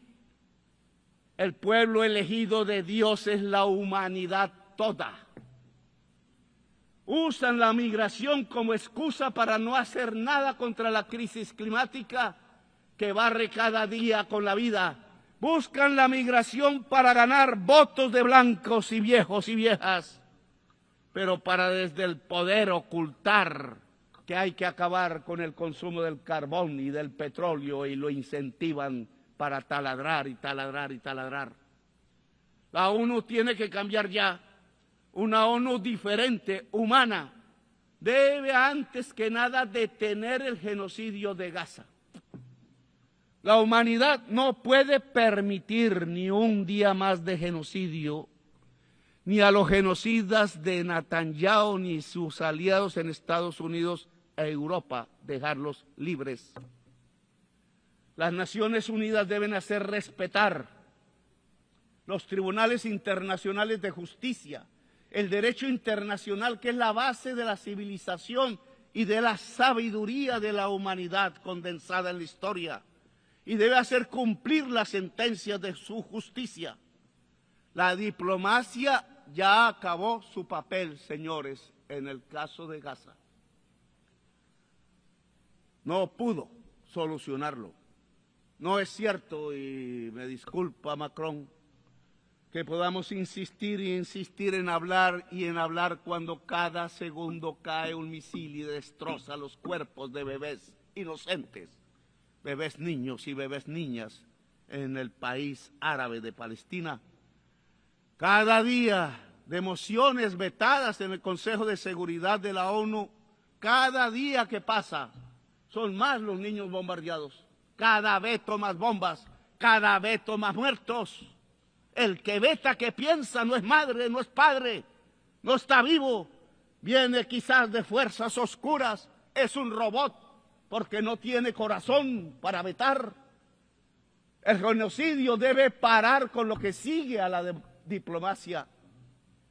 Es con una votación de la Asamblea de las Naciones Unidas, ¿sí? Y no con una votación del Consejo de Seguridad, que vetan. Es con una Uniting for Peace para Palestina, conformando una fuerza armada para defender la vida del pueblo palestino. Palabras y armas toca hoy. No son cascos azules, no entrenados y a veces indispuestos para lo que toca. Es un ejército poderoso de los países que no aceptan el genocidio. Por eso invito a las naciones del mundo y a sus pueblos sobre todo, como parte de la humanidad, a unir ejércitos y armas. Hay que liberar a Palestina. Invito a los ejércitos del Asia, de los pueblos eslavos que derrotaron con tanto heroísmo a Hitler, los ejércitos latinoamericanos de Bolívar, de Garibaldi, que también tuvo uno en Italia, de Martí, de Artigas, de Santa Cruz. Ya sobran las palabras. Es la hora de la espada de la libertad o muerte de Bolívar, porque no solo van a bombardear a Gaza, no solo al Caribe como ya lo hacen, sino a la humanidad que clama libertad, porque desde Washington y la OTAN matan la democracia y hacen renacer la tiranía y el totalitarismo a nivel global.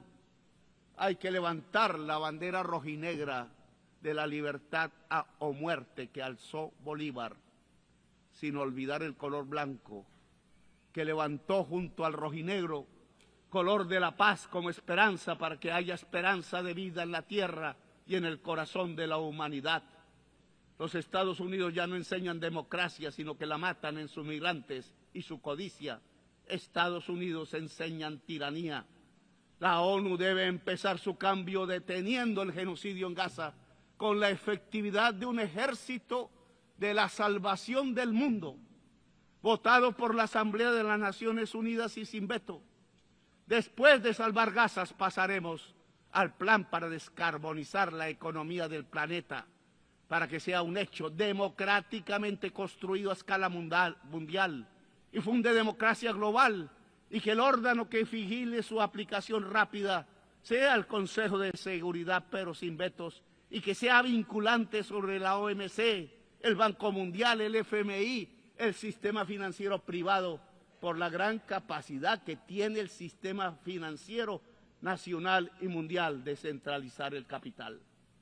Es desde allí donde la humanidad puede regular el capital para subordinarlo a la vida y a la humanidad, un capital regulado y subordinado a la vida y a la gente. Por este camino las Naciones Unidas transitarán desde una alianza de estados a una alianza de pueblos y culturas diversas que son el componente de la humanidad. Si superamos la crisis climática, y solo lo haremos unidos como humanidad, lograremos también que las Naciones Unidas den el paso hacia una asamblea de los pueblos, buscando que cada persona sea libre en el planeta, buscando que los cerebros de cada persona alcancen su máximo potencial y se interconecten en el planeta, porque ese gran cerebro de la humanidad, como inteligencia poderosa, alumbrado por la ciencia cada vez más profunda, podrá no solo salvar la vida en el planeta, sino cumplir la misión de la humanidad, expandiendo la vida en las estrellas. Una humanidad unida y libre puede mirar las estrellas y alcanzarlas, tal como los romanos legionarios pensaron algún día antiguo, allí cuando se inventaron las palabras en latín ad astra. Ad astra, hasta las estrellas, siempre es la hora de la libertad o la muerte, y es real la muerte en misiles, pero también es real la libertad en el corazón humano y su capacidad de unión, de rebelión y de existencia. Gracias, muy amables.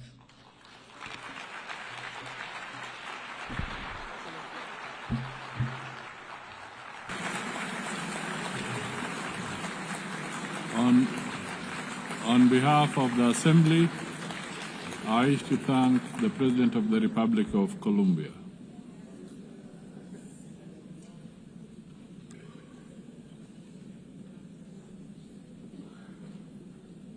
The Assembly will now hear an address by His Excellency Karol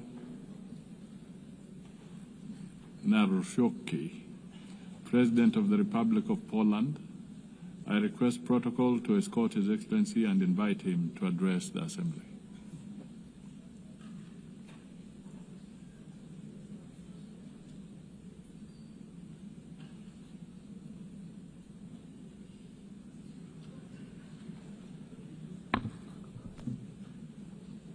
Ladies and gentlemen, excellencies, I like and appreciate a lot English language, but I love Polish language, which epitomizes more than 1,000 years of Polish heritage, Polish culture and Polish history, so I would like to share with you Polish language. Szanowny Panie Przewodniczący, Ekscelencje, dostojni delegaci, staję w tym miejscu po raz pierwszy jako prezydent Rzeczpospolitej Polskiej i czuję oczywiście z tego powodu wielką dumę, ale jednocześnie mam świadomość, przed jak poważnymi wyzwaniami stoimy dziś jako narodowa, międzynarodowa wspólnota. Tak w istocie jest, bowiem świat zmienił się całkowicie w ostatnich kilku latach od czasu rosyjskiej inwazji na Ukrainę. 24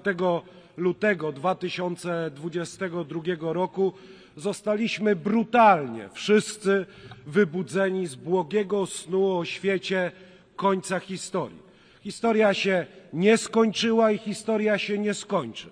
Musimy mieć tego świadomość. Zostaliśmy wybudzeni z błogiego snu, w którym dążymy do powszechnego pokoju, do przestrzegania zasad prawa międzynarodowego. To są chyba słowa, które powtarzane są najczęściej w tym gremium. Ten sen, drodzy Państwo, już nie istnieje i często powtarzamy słowa, które nie oddają rzeczywistości, jaka nas otacza i w Europie Środkowej, i w Europie Wschodniej, i w wielu innych regionach świata, z którego Państwo przyjechaliście. Granice państwowe przestały być w istocie nietykalne, a międzynarodowe prawo, dotąd uważane za kompas ładu światowego, zaczęło być traktowane raczej jak sugestia, a nie jak reguła.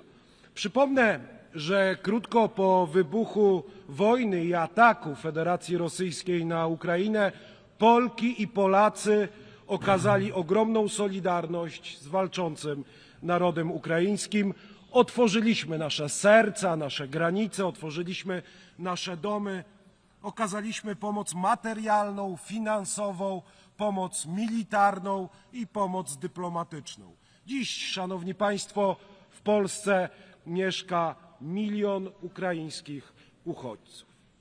Szanowni państwo, rosyjska inwazja na Ukrainę to nie tylko najpoważniejszy konflikt w Europie od czasów II wojny światowej, ale to także punkt zwrotny. Dotychczasowy ład międzynarodowy kruszeje na naszych oczach.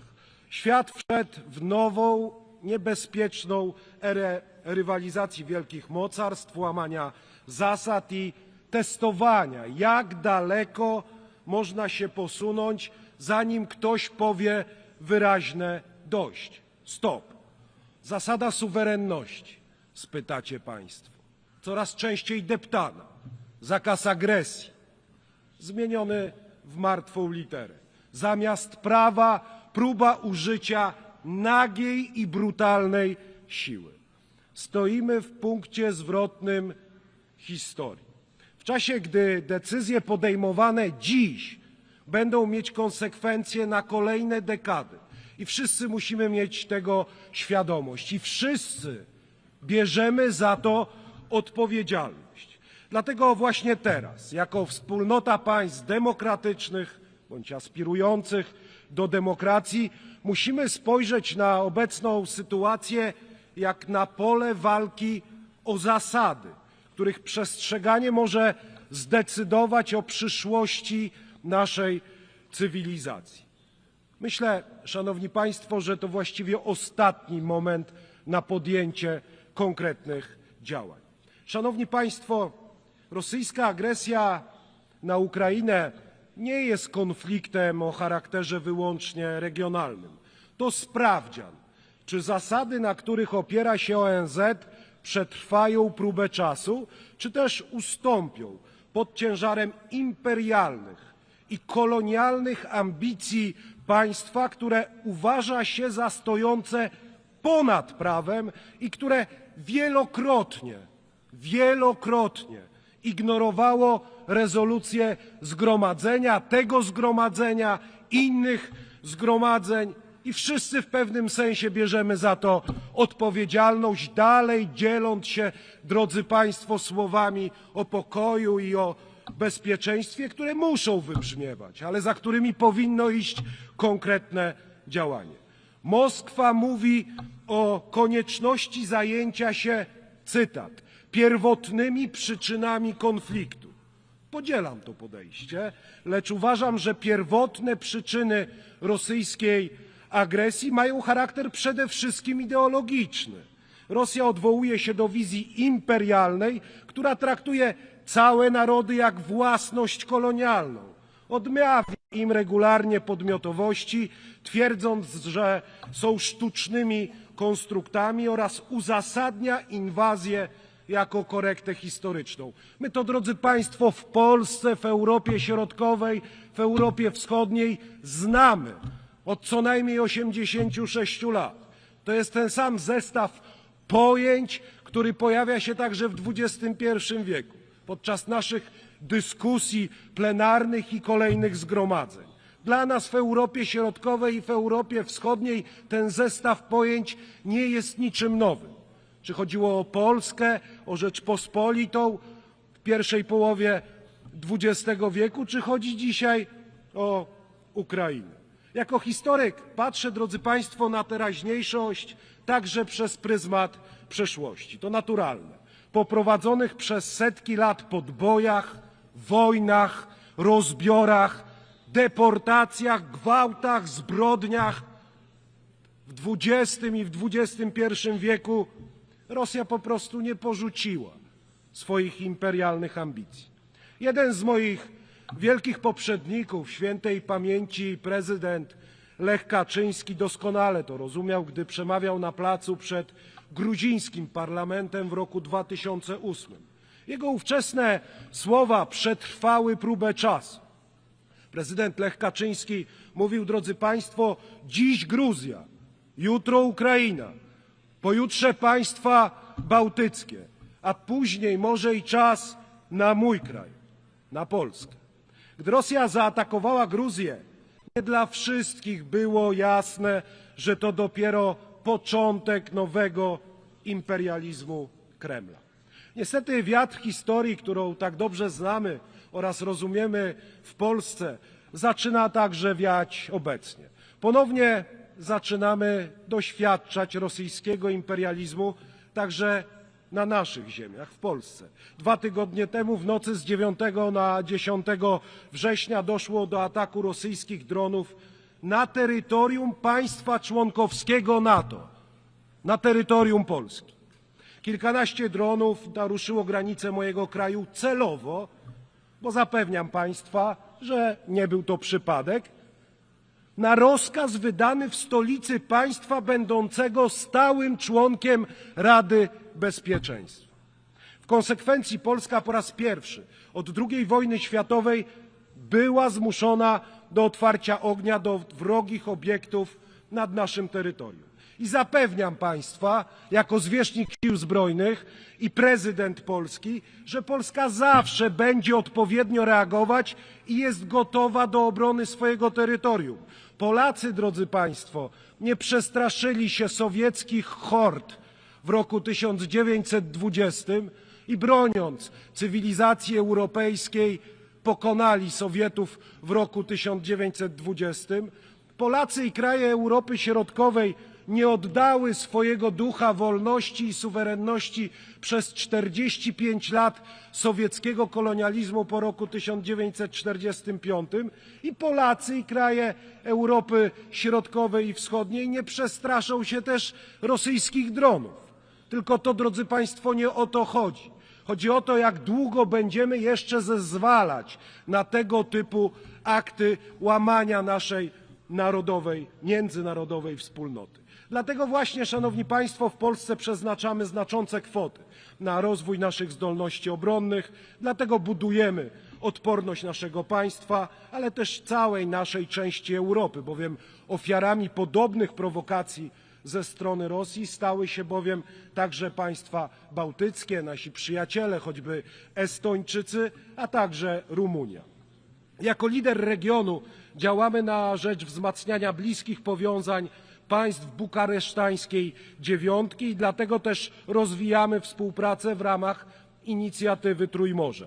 Jako głos regionu podkreślamy, nie ma naszej zgody na to, by Moskwa tak bezpardonowo dokonywała wobec nas i innych narodów Europy aktów prowokacji, testując nasze reakcje i zastraszając nasze społeczeństwa. Nie ma na to naszej zgody. Szanowni delegaci, neoimperialna i neokolonialna Rosja na naszych oczach stara się burzyć architekturę bezpieczeństwa międzynarodowego. Łamie prawo międzynarodowe, wzmacnia podziały, dąży do odrodzenia się koncertu mocarstw. Wiele państw obecnych na tej sali doskonale zna tragedię granic wyznaczanych siłą i decyzji podejmowanych ponad głowami narodów. Doświadczenie historyczne, nieraz tak trudne dla mojego kraju, wskazuje, że trwały pokój nie może być budowany na nagradzaniu agresji.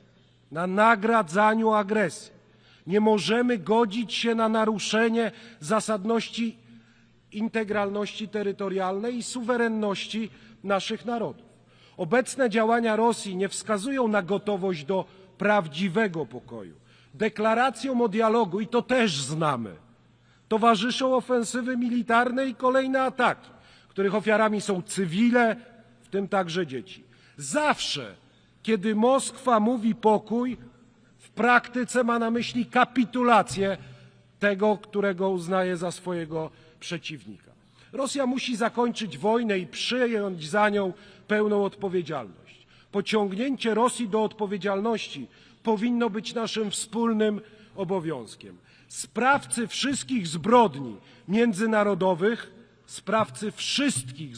międzynarodowych, muszą być sądzeni przed właściwymi sądami. Mam nadzieję, że tak się, drodzy Państwo, w najbliższym czasie stanie, a nie będziemy spotykać się w kolejnych latach także mojej prezydentury i dyskutować rzeczy, które powinny być dla nas wszystkich oczywiste. Dlatego też Polska wspiera pracę Międzynarodowego Trybunału Sprawiedliwości oraz Międzynarodowego Trybunału Karnego i popiera ideę ustanowienia specjalnego Trybunału ad hoc, który osądziłby sprawców agresji. Żadne wojny nie mogą się bowiem agresorom opłacać. Wojny nie mogą opłacać się agresorom także pod względem ekonomicznym.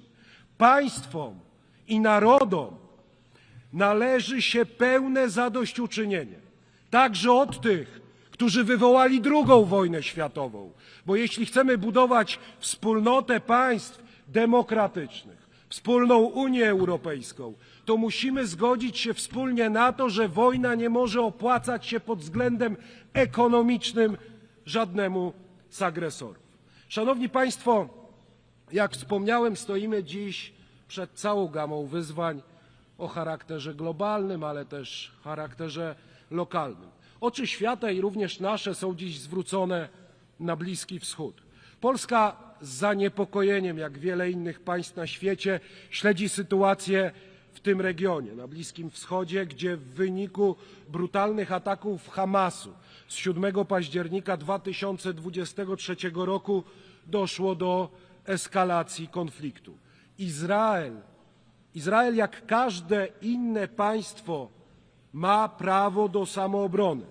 Działania, które podejmuje Izrael, muszą jednak być zgodne z międzynarodowym prawem, w tym z międzynarodowym prawem humanitarnym.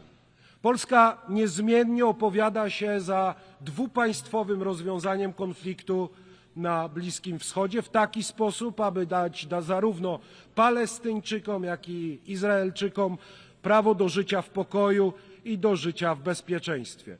Polska konsekwentnie wspiera międzynarodowe wysiłki na rzecz poprawy sytuacji na Bliskim Wschodzie i wzywa tym samym ONZ do działania. Szanowni Państwo, Polska nie ma przeszłości kolonialnej. Dlatego jesteśmy dla państw azjatyckich i dla państw afrykańskich partnerem pewnym i partnerem wiarygodnym. Powiem więcej, sami, drodzy Państwo, w przeszłości my, Polacy, byliśmy ofiarą kolonialnej polityki mocarstw, więc doskonale rozumiemy instrumenty stosowane przez neoimperialne mocarstwa i nie ma naszej zgody na to, by destabilizowały one niektóre regiony świata. Jako prezydent Rzeczypospolitej Polskiej będę przykładał szczególną uwagę do rozwoju naszej współpracy z różnymi regionami świata. Myślę tu o kontynencie afrykańskim. Wszyscy widzimy, jak trwające wojny, konflikty i ataki terrorystyczne podważają wysiłki dumnych afrykańskich narodów, by żyć i rozwijać się w bezpiecznych oraz sprawiedliwych warunkach. Świat musi stanąć po stronie wszystkich dotkniętych brakiem bezpieczeństwa i pomóc im w przywróceniu pokoju. Nie ma naszej zgody na to, by neoimperialne mocarstwa destabilizowały na przykład Sahel w celu arbitralnego zarządzania globalnymi przepływami migracyjnymi czy stosowania presji migracyjnej. Nie ma też naszej zgody na to, by międzynarodowe grupy przestępcze czerpały zyski z handlu ludźmi i z ich niewolniczej pracy. Chcemy także oczywiście jako Polska, drodzy Państwo, rozwoju relacji z państwami Azji i Pacyfiku. Rola tego regionu w kształtowaniu porządku międzynarodowego w XXI wieku znacząco wzrosła.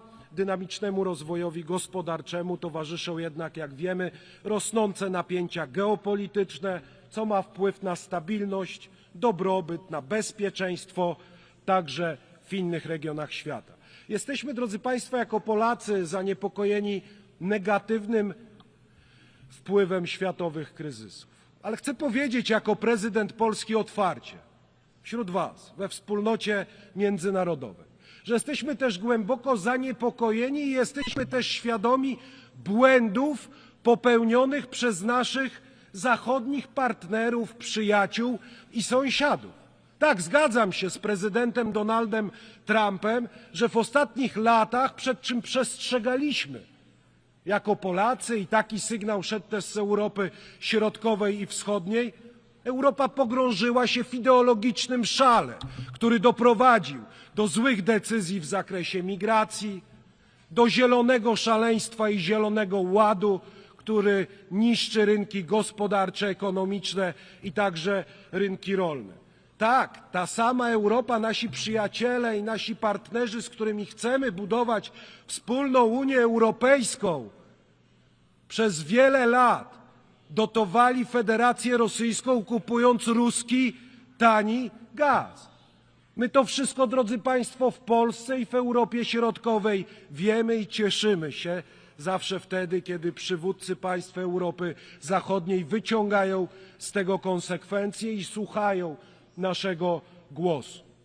Drodzy Państwo, pomoc rozwojowa i pomoc humanitarna stanowią integralną część polityki zagranicznej naszego państwa w aspekcie budowania globalnego pokoju, bezpieczeństwa i rozwoju. Postrzegamy ją jako wspólną inwestycję w naszą przyszłość, bezpieczeństwo, stabilność i dobrobyt.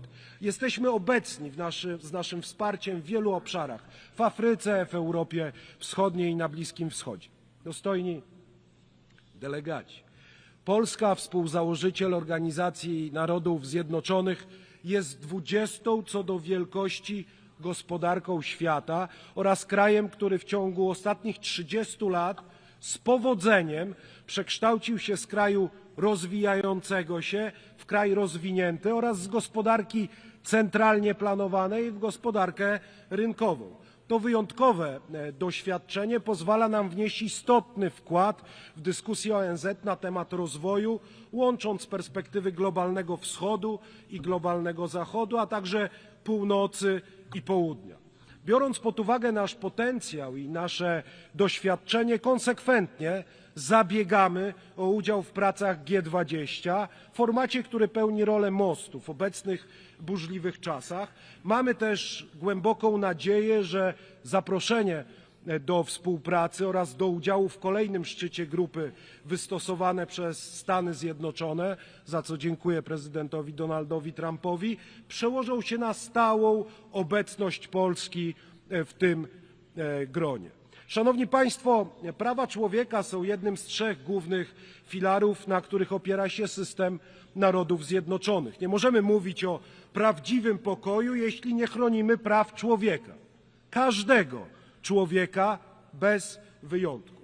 Pokój to nie tylko brak konfliktów zbrojnych, to także sprawiedliwość, równość i szacunek dla ludzkiej godności.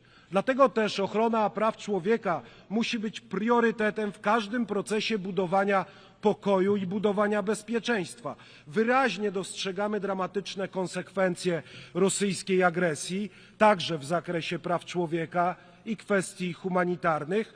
Priorytetem dla nas, dla Polaków, dla Polski pozostaje także sytuacja praw człowieka na Białorusi. Musimy bronić stanowczo także praw człowieka w tym najbardziej podstawowym wymiarze prawa do życia bezbronnych, od poczęcia do naturalnej śmierci. Chronimy nasze rodziny jako miejsce szczęścia, miłości i wychowywania dzieci. Upominamy się jako Polska głośno o los jednej z najbardziej prześladowanych na świecie grup chrześcijan. Uważamy Radę Praw Człowieka za główny organ praw człowieka w systemie Narodów Zjednoczonych, który odgrywa kluczową rolę w przestrzeganiu standardów ochrony praw człowieka. Dlatego też Polska przedstawiła swoją kandydaturę do członkostwa w Radzie Praw Człowieka na lata 2029-31. Nasza kandydatura odzwierciedla nasze zaangażowanie w promowanie i ochronę praw człowieka na całym świecie. Szanowny Panie Przewodniczący, Ekscelencje, dostojni delegaci. 80 lat temu powołano ONZ. Ta rocznica pokazuje, jak daleko zaszliśmy, ale też ile jeszcze jest wyzwań przed nami. Dziś wiemy, że międzynarodowa współpraca nie jest opcją, a jest koniecznością dla nas wszystkich. Nie może być tak, że agresorzy zaczynają maszerować bezkarnie przez cudze terytoria, a sprawcy zbrodni wojennych zasypiają sobie spokojnie każdego dnia bez odpowiedzialności. Przypomnę Państwu, że po II wojnie światowej nie było miejsca na relatywizowanie zbrodni, przynajmniej dla najważniejszych dowódców wydających rozkazy. Była Norymberga, był sąd, było imię, było nazwisko, zarzut, wyrok, bo nie chodziło tylko o zemstę. Chodziło o zasady i dziś także chodzi o zasady. O to, by zbrodnia nie została wynagrodzona, a prawo nie zostało nigdy zastąpione siłą. Dziś musimy wrócić do tego ducha, zbudować międzynarodowy system odpowiedzialności, który nie zawaha się nazwać zła po imieniu, niezależnie od flagi, jaką nosi to zło na ramieniu. Musimy powiedzieć jasno, istnieją granice, istnieją prawa człowieka, istnieje prawo międzynarodowe, a każdy, kto je łamie, powinien ponieść surowe konsekwencje. Ale to nie stanie się oczywiście, szanowni państwo, samo, bo porządek świata nie jest dany raz na zawsze. On zależy właśnie od nas, od rządów, od instytucji, ale przede wszystkim od społeczeństw. Jak powiedział kiedyś jeden z laureatów pokojowej Nagrody Nobla, neutralność zawsze pomaga oprawcy, nigdy ofierze. Milczenie zachęca prześladowcę, nigdy prześladowanego. Niech te słowa będą nie tylko, drodzy państwo, przestrogą, ale i wezwaniem do działania tu i teraz. Dziękuję państwu za uwagę.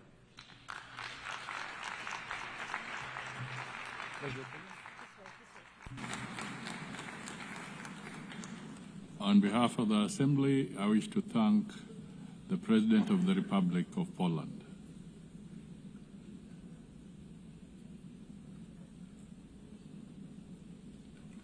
The Assembly will now hear an address by His Excellency Daniel Francisco Chapo, President of the Republic of Mozambique.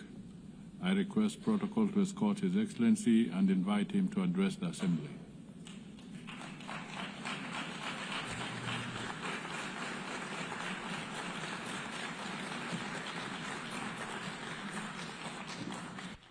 Muito obrigado. Sua Excelência, Senhora Presidente da 80ª Sessão da Assembleia Geral das Nações Unidas, Sua Excelência, Senhora Secretário-Geral das Nações Unidas, Sua Excelência, Chefe de Estado e de Governo aqui presentes, ilustres chefes das delegações, minhas senhoras, meus senhores, constitui para nós uma honra profunda dirigirmos pela primeira vez como Presidente da República de Moçambique a esta augusta Assembleia num momento de significados múltiplos para Moçambique como para a Organização das Nações Unidas. Digo isto porque celebramos 50 anos da nossa independência nacional, 50 anos da nossa admissão como membro do pleno direito das Nações Unidas e os 80 anos desta grande organização. Assim, gostaríamos de saudar e felicitar a Senhora Presidente, Sua Excelência Annalena Baerbock, pela presidência da 80ª Sessão, bem como enaltecer o trabalho do Presidente cessante, Sua Excelência Philemon Yang, que fez um excelente trabalho. Não poderíamos deixar de render homenagem ao Secretário-Geral das Nações Unidas, o engenheiro António Guterres, pela sua incansável advocacia em defesa do multilateralismo, pela atenção dedicada às prioridades de África e pela visão de lançar a iniciativa UN80.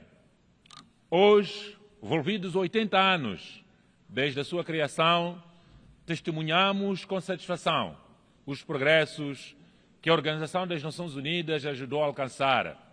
A independência da República de Moçambique, assim como a de muitos países africanos e de outros continentes deste planeta Terra, é apenas uma das muitas evidências deste legado das Nações Unidas. Apesar dos múltiplos desafios que a ONU enfrenta, ela mantém-se firme na liderança de processos globais, por isso sublinhamos qualquer esforço de reforma que vise torná-la mais ajustada e com maior capacidade para dar resposta às realidades contemporâneas, só será completo quando incluir de forma inequívoca a reforma do Conselho de Segurança das Nações Unidas. Excelências, o ano 2025 tem posto à prova limites do multilateralismo, com as Nações Unidas no seu epicentro. Assistimos à intensificação à escala de conflitos, escalada um pouco por todo o mundo, e a um crescente sentimento de impunidade. Os conflitos em curso em vários cantos do mundo e crises prolongadas que nos recordam que a promessa de salvar as gerações vindouras do flagelo da guerra, inscrita na Carta de 1945 das Nações Unidas, continua por cumprir. 80 anos de construção de instituições multilaterais e salvaguardas de princípios que têm regido os assuntos globais estão agora em risco. O resultado é evidente. As guerras multiplicam-se, a crise climática agrava-se, as dívidas aumentam, as tarifas crescem, a desilusão alastra-se e, acima de tudo, regressa o espectro nuclear. A estas ameaças somam-se as consequências econômicas de crises sucessivas no mundo. A pandemia da Covid-19, a guerra na Europa, no Médio Oriente e as guerras em África. Do aumento do preço das matérias-primas à volatilidade financeira global. Tudo isto gera dívidas insustentáveis e desigualdades cada vez mais profundas na sociedade. Assistimos também a um preocupante retrocesso dos compromissos internacionalmente acordados. Faltando apenas 5 anos para 2030, a Agenda para o Desenvolvimento Sustentável encontra-se em risco, pois as metas ainda não foram cumpridas e falta muito por cumprir. E a crise climática acelera e intensifica todas as outras que nós conhecemos. Secas transformam-se em fome, ciclones em catástrofes humanitárias, deslocações em desespero, e este é explorado por atores sem escrúpulos. Foi neste contexto que o parecer histórico do Tribunal Internacional de Justiça, de 23 de julho de 2025, reafirmou de forma inequívoca que os Estados têm obrigações jurídicas vinculativas de proteger o clima e o ambiente contra emissões de gases de efeito de estufa. Trata-se de um marco de alcance universal. Para países como Moçambique, que não têm responsabilidades históricas pela crise climática, mas estão entre os mais atingidos pelas suas consequências. Secas, ciclones, cheias, inundações. Esta decisão é mais do que um princípio legal para nós. É um apelo à justiça climática, é um apelo à solidariedade global e à ação imediata por parte de todos nós. A crise ambiental soma-se à decisão tecnológica. A inteligência artificial e as tecnologias emergentes oferecem oportunidades extraordinárias, mas também riscos sérios de exclusão, manipulação da sociedade e até da militarização através de armas autónomas. Estes avanços colocam novos desafios à defesa da dignidade humana da Justiça e do Trabalho.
se converta em assembleia de acionistas dominada pelos mais ricos.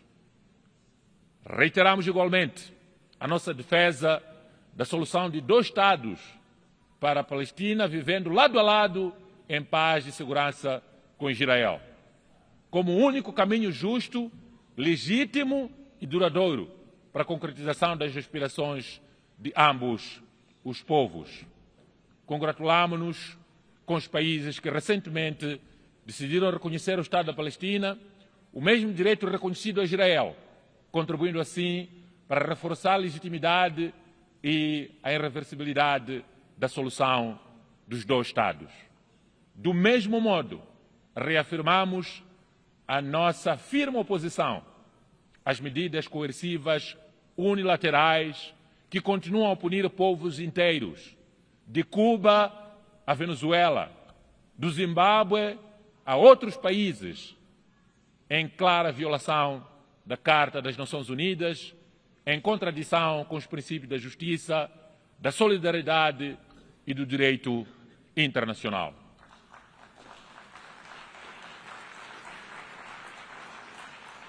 Minhas senhoras e meus senhores, o tema escolhido para esta 80ª sessão, Melhor Juntos, 80 anos e mais pela paz, desenvolvimento e direitos humanos, não poderia ser, ou melhor, não poderia ser mais oportuno. Está intrinsecamente ligado aos eventos desta semana de alto nível aqui nas Nações Unidas. A celebração da Conferência de Beijing sobre mulheres, a Cimeira do Clima, a primeira Cimeira Bienal para uma economia global sustentável, inclusive e resiliente, mandatada pelo Pacto do Futuro, a celebração da juventude, a eliminação de armas nucleares, a reunião sobre saúde global e bem-estar. Todos estes encontros reafirmam a vitalidade e a centralidade das Nações Unidas e transmitem uma mesma verdade. O que nos une como humanidade é muito maior do que aquilo que nos divide. Somos povos distintos, mas partilhamos a mesma terra. Professamos credos diferentes, mas todos esperamos a mesma dignidade. Falamos diversas línguas, mas partilhamos um só destino. Aliás, aqui onde nós nos encontramos, todos nós conhecemos a data de nascimento, mas não há ninguém que conhece a data da sua morte. Isso é um sinal claro de que todos somos iguais como humanos. Hoje, o credo de que necessitamos e nós todos necessitamos, não é de exclusão, mas de inclusão. Não é de isolamento, mas de cooperação. Não é de unilateralismo, mas de multilateralismo solidário. Precisamos hoje, todos nós, de uma fé renovada na capacidade coletiva da humanidade de enfrentar os desafios comuns da Gaia, a nossa casa comum. O mundo encontra-se num verdadeiro ponto de inflexão. Todos nós sentimos. Ou concretizamos a Agenda 2030, feita por nós, ou aceitaremos vê-la relegada a uma promessa falhada, e nisto não basta a boa vontade. Honrar o princípio de responsabilidade comum, mas diferenciada, é sacrossanto. Precisamos de recursos à escala necessária, de trabalhar de forma mais inteligente, de alinhar mandatos com prioridades nacionais por parte de cada um de nós, de investir em dados, tecnologia e capacidades institucionais e, sobretudo, de assegurar que a África tenha assento pleno nas decisões que moldam o seu futuro. A mensagem de Moçambique é clara. Queremos parcerias baseadas no respeito mútuo e no valor partilhado. Parafraseando o malogrado presidente Samora Moisés Machel, presidente da República Popular de Moçambique na altura, hoje República de Moçambique. A solidariedade internacional não é um ato de caridade, é um ato de unidade entre aliados. O 80º aniversário das Nações Unidas convida-nos a todos nós a renovar este espírito de solidariedade internacional e humana. Os desafios diante de nós são enormes, mas somos de facto melhor juntos, como diz o lema das Nações Unidas. E se é verdade que cada geração herda o mundo do anterior, também é verdade que cada geração tem o dever de legar um mundo melhor à geração seguinte. Este é o fio condutor da Agenda 2030. É o espírito do Pacto do Futuro e é a razão de ser desta organização, as Nações Unidas. Transformar a esperança do povo no mundo em ação. A solidariedade em resultados concretos para os povos. Que tenhamos a coragem, todos nós, no planeta Terra, de reformar com sabedoria, aprender com os nossos erros e a determinação de oferecer a paz, o desenvolvimento e direitos humanos a todos os seres humanos no planeta Terra. Para terminar, digo que Moçambique conta com a ONU e a ONU pode contar com Moçambique. Muito obrigado a todos e sucessos.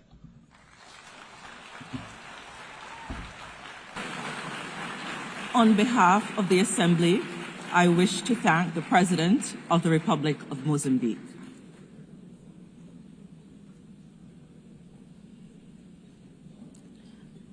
The Assembly will hear an address by His Excellency Luong Kong, State President of the Socialist Republic of Vietnam. I request protocol to escort His Excellency and invite him to address the Assembly.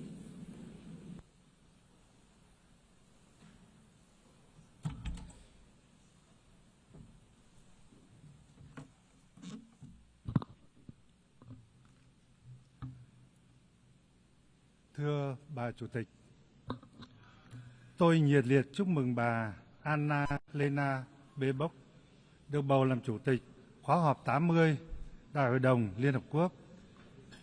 Tôi tin tưởng rằng với kinh nghiệm và năng lực của mình, bà sẽ dẫn dắt khóa họp thành công tốt đẹp. Tôi cũng đánh giá cao những đóng góp của ngài Piramon Iang, Chủ tịch khóa 79, và ngài Tổng thư ký Liên Hợp Quốc António Guterres. Thưa bà Chủ tịch, trong suốt 80 năm qua, dẫu phải đối mặt với nhiều khó khăn trở ngại, Liên Hợp Quốc luôn hiện thân cho khát vọng và cam kết của toàn nhân loại vì hòa bình, hợp tác và phát triển. Dựa trên những giá trị phổ quát về quyền con người, về độc lập dân tộc, bình đẳng, dân chủ và tiến bộ xã hội. Hợp tác đa phương đã và đang mang lại những thành quả to lớn, nhất là ngăn ngừa chiến tranh, vun đắp hòa bình, hợp tác và hữu nghị, đẩy lùi đói nghèo và bệnh tật, nâng cao chất lượng cuộc sống của người dân, thúc đẩy những bước tiến mạnh mẽ của khoa học, công nghệ.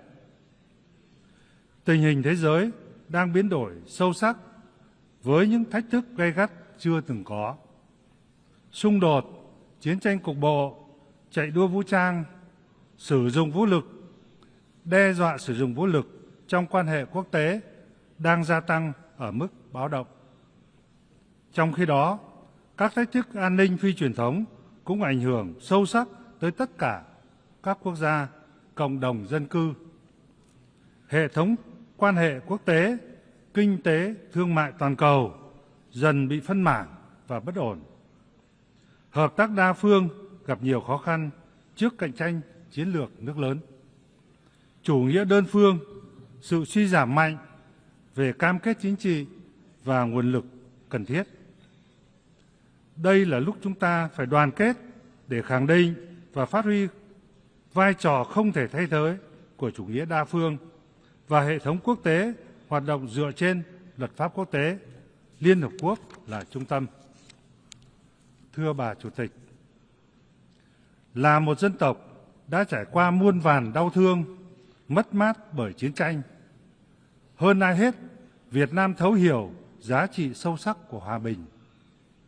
Tư tưởng hòa bình, hòa hiếu, lòng nhân ái, đức vị tha thấm đẫm trong bản sắc của dân tộc Việt Nam đã giúp chúng tôi vượt qua nỗi đau, hàn gắn vết thương, gác lại quá khứ, hướng tới tương lai, mong muốn là bạn, là đối tác tin cậy của các quốc gia, dân tộc trên toàn thế giới. Hòa bình vừa là mục tiêu, vừa là điều kiện tiên quyết cho hành trình xây dựng tương lai ổn định, công bằng, dân chủ và phát triển thịnh vượng. Tôn vinh giá trị của hòa bình, chuyển đổi mạnh mẽ để kiến tạo tương lai bền vững là thông điệp chân thành mà Việt Nam mong muốn gửi tới cộng đồng quốc tế nhân dịp kỷ niệm 80 năm thành lập Liên Hợp Quốc. Trên tinh thần đó, tôi xin chia sẻ một số vấn đề sau đây. Trước hết, chúng ta cần tôn vinh giá trị của hòa bình không chỉ bằng lời nói mà phải bằng những hành động cụ thể. Chúng ta cần tái khẳng định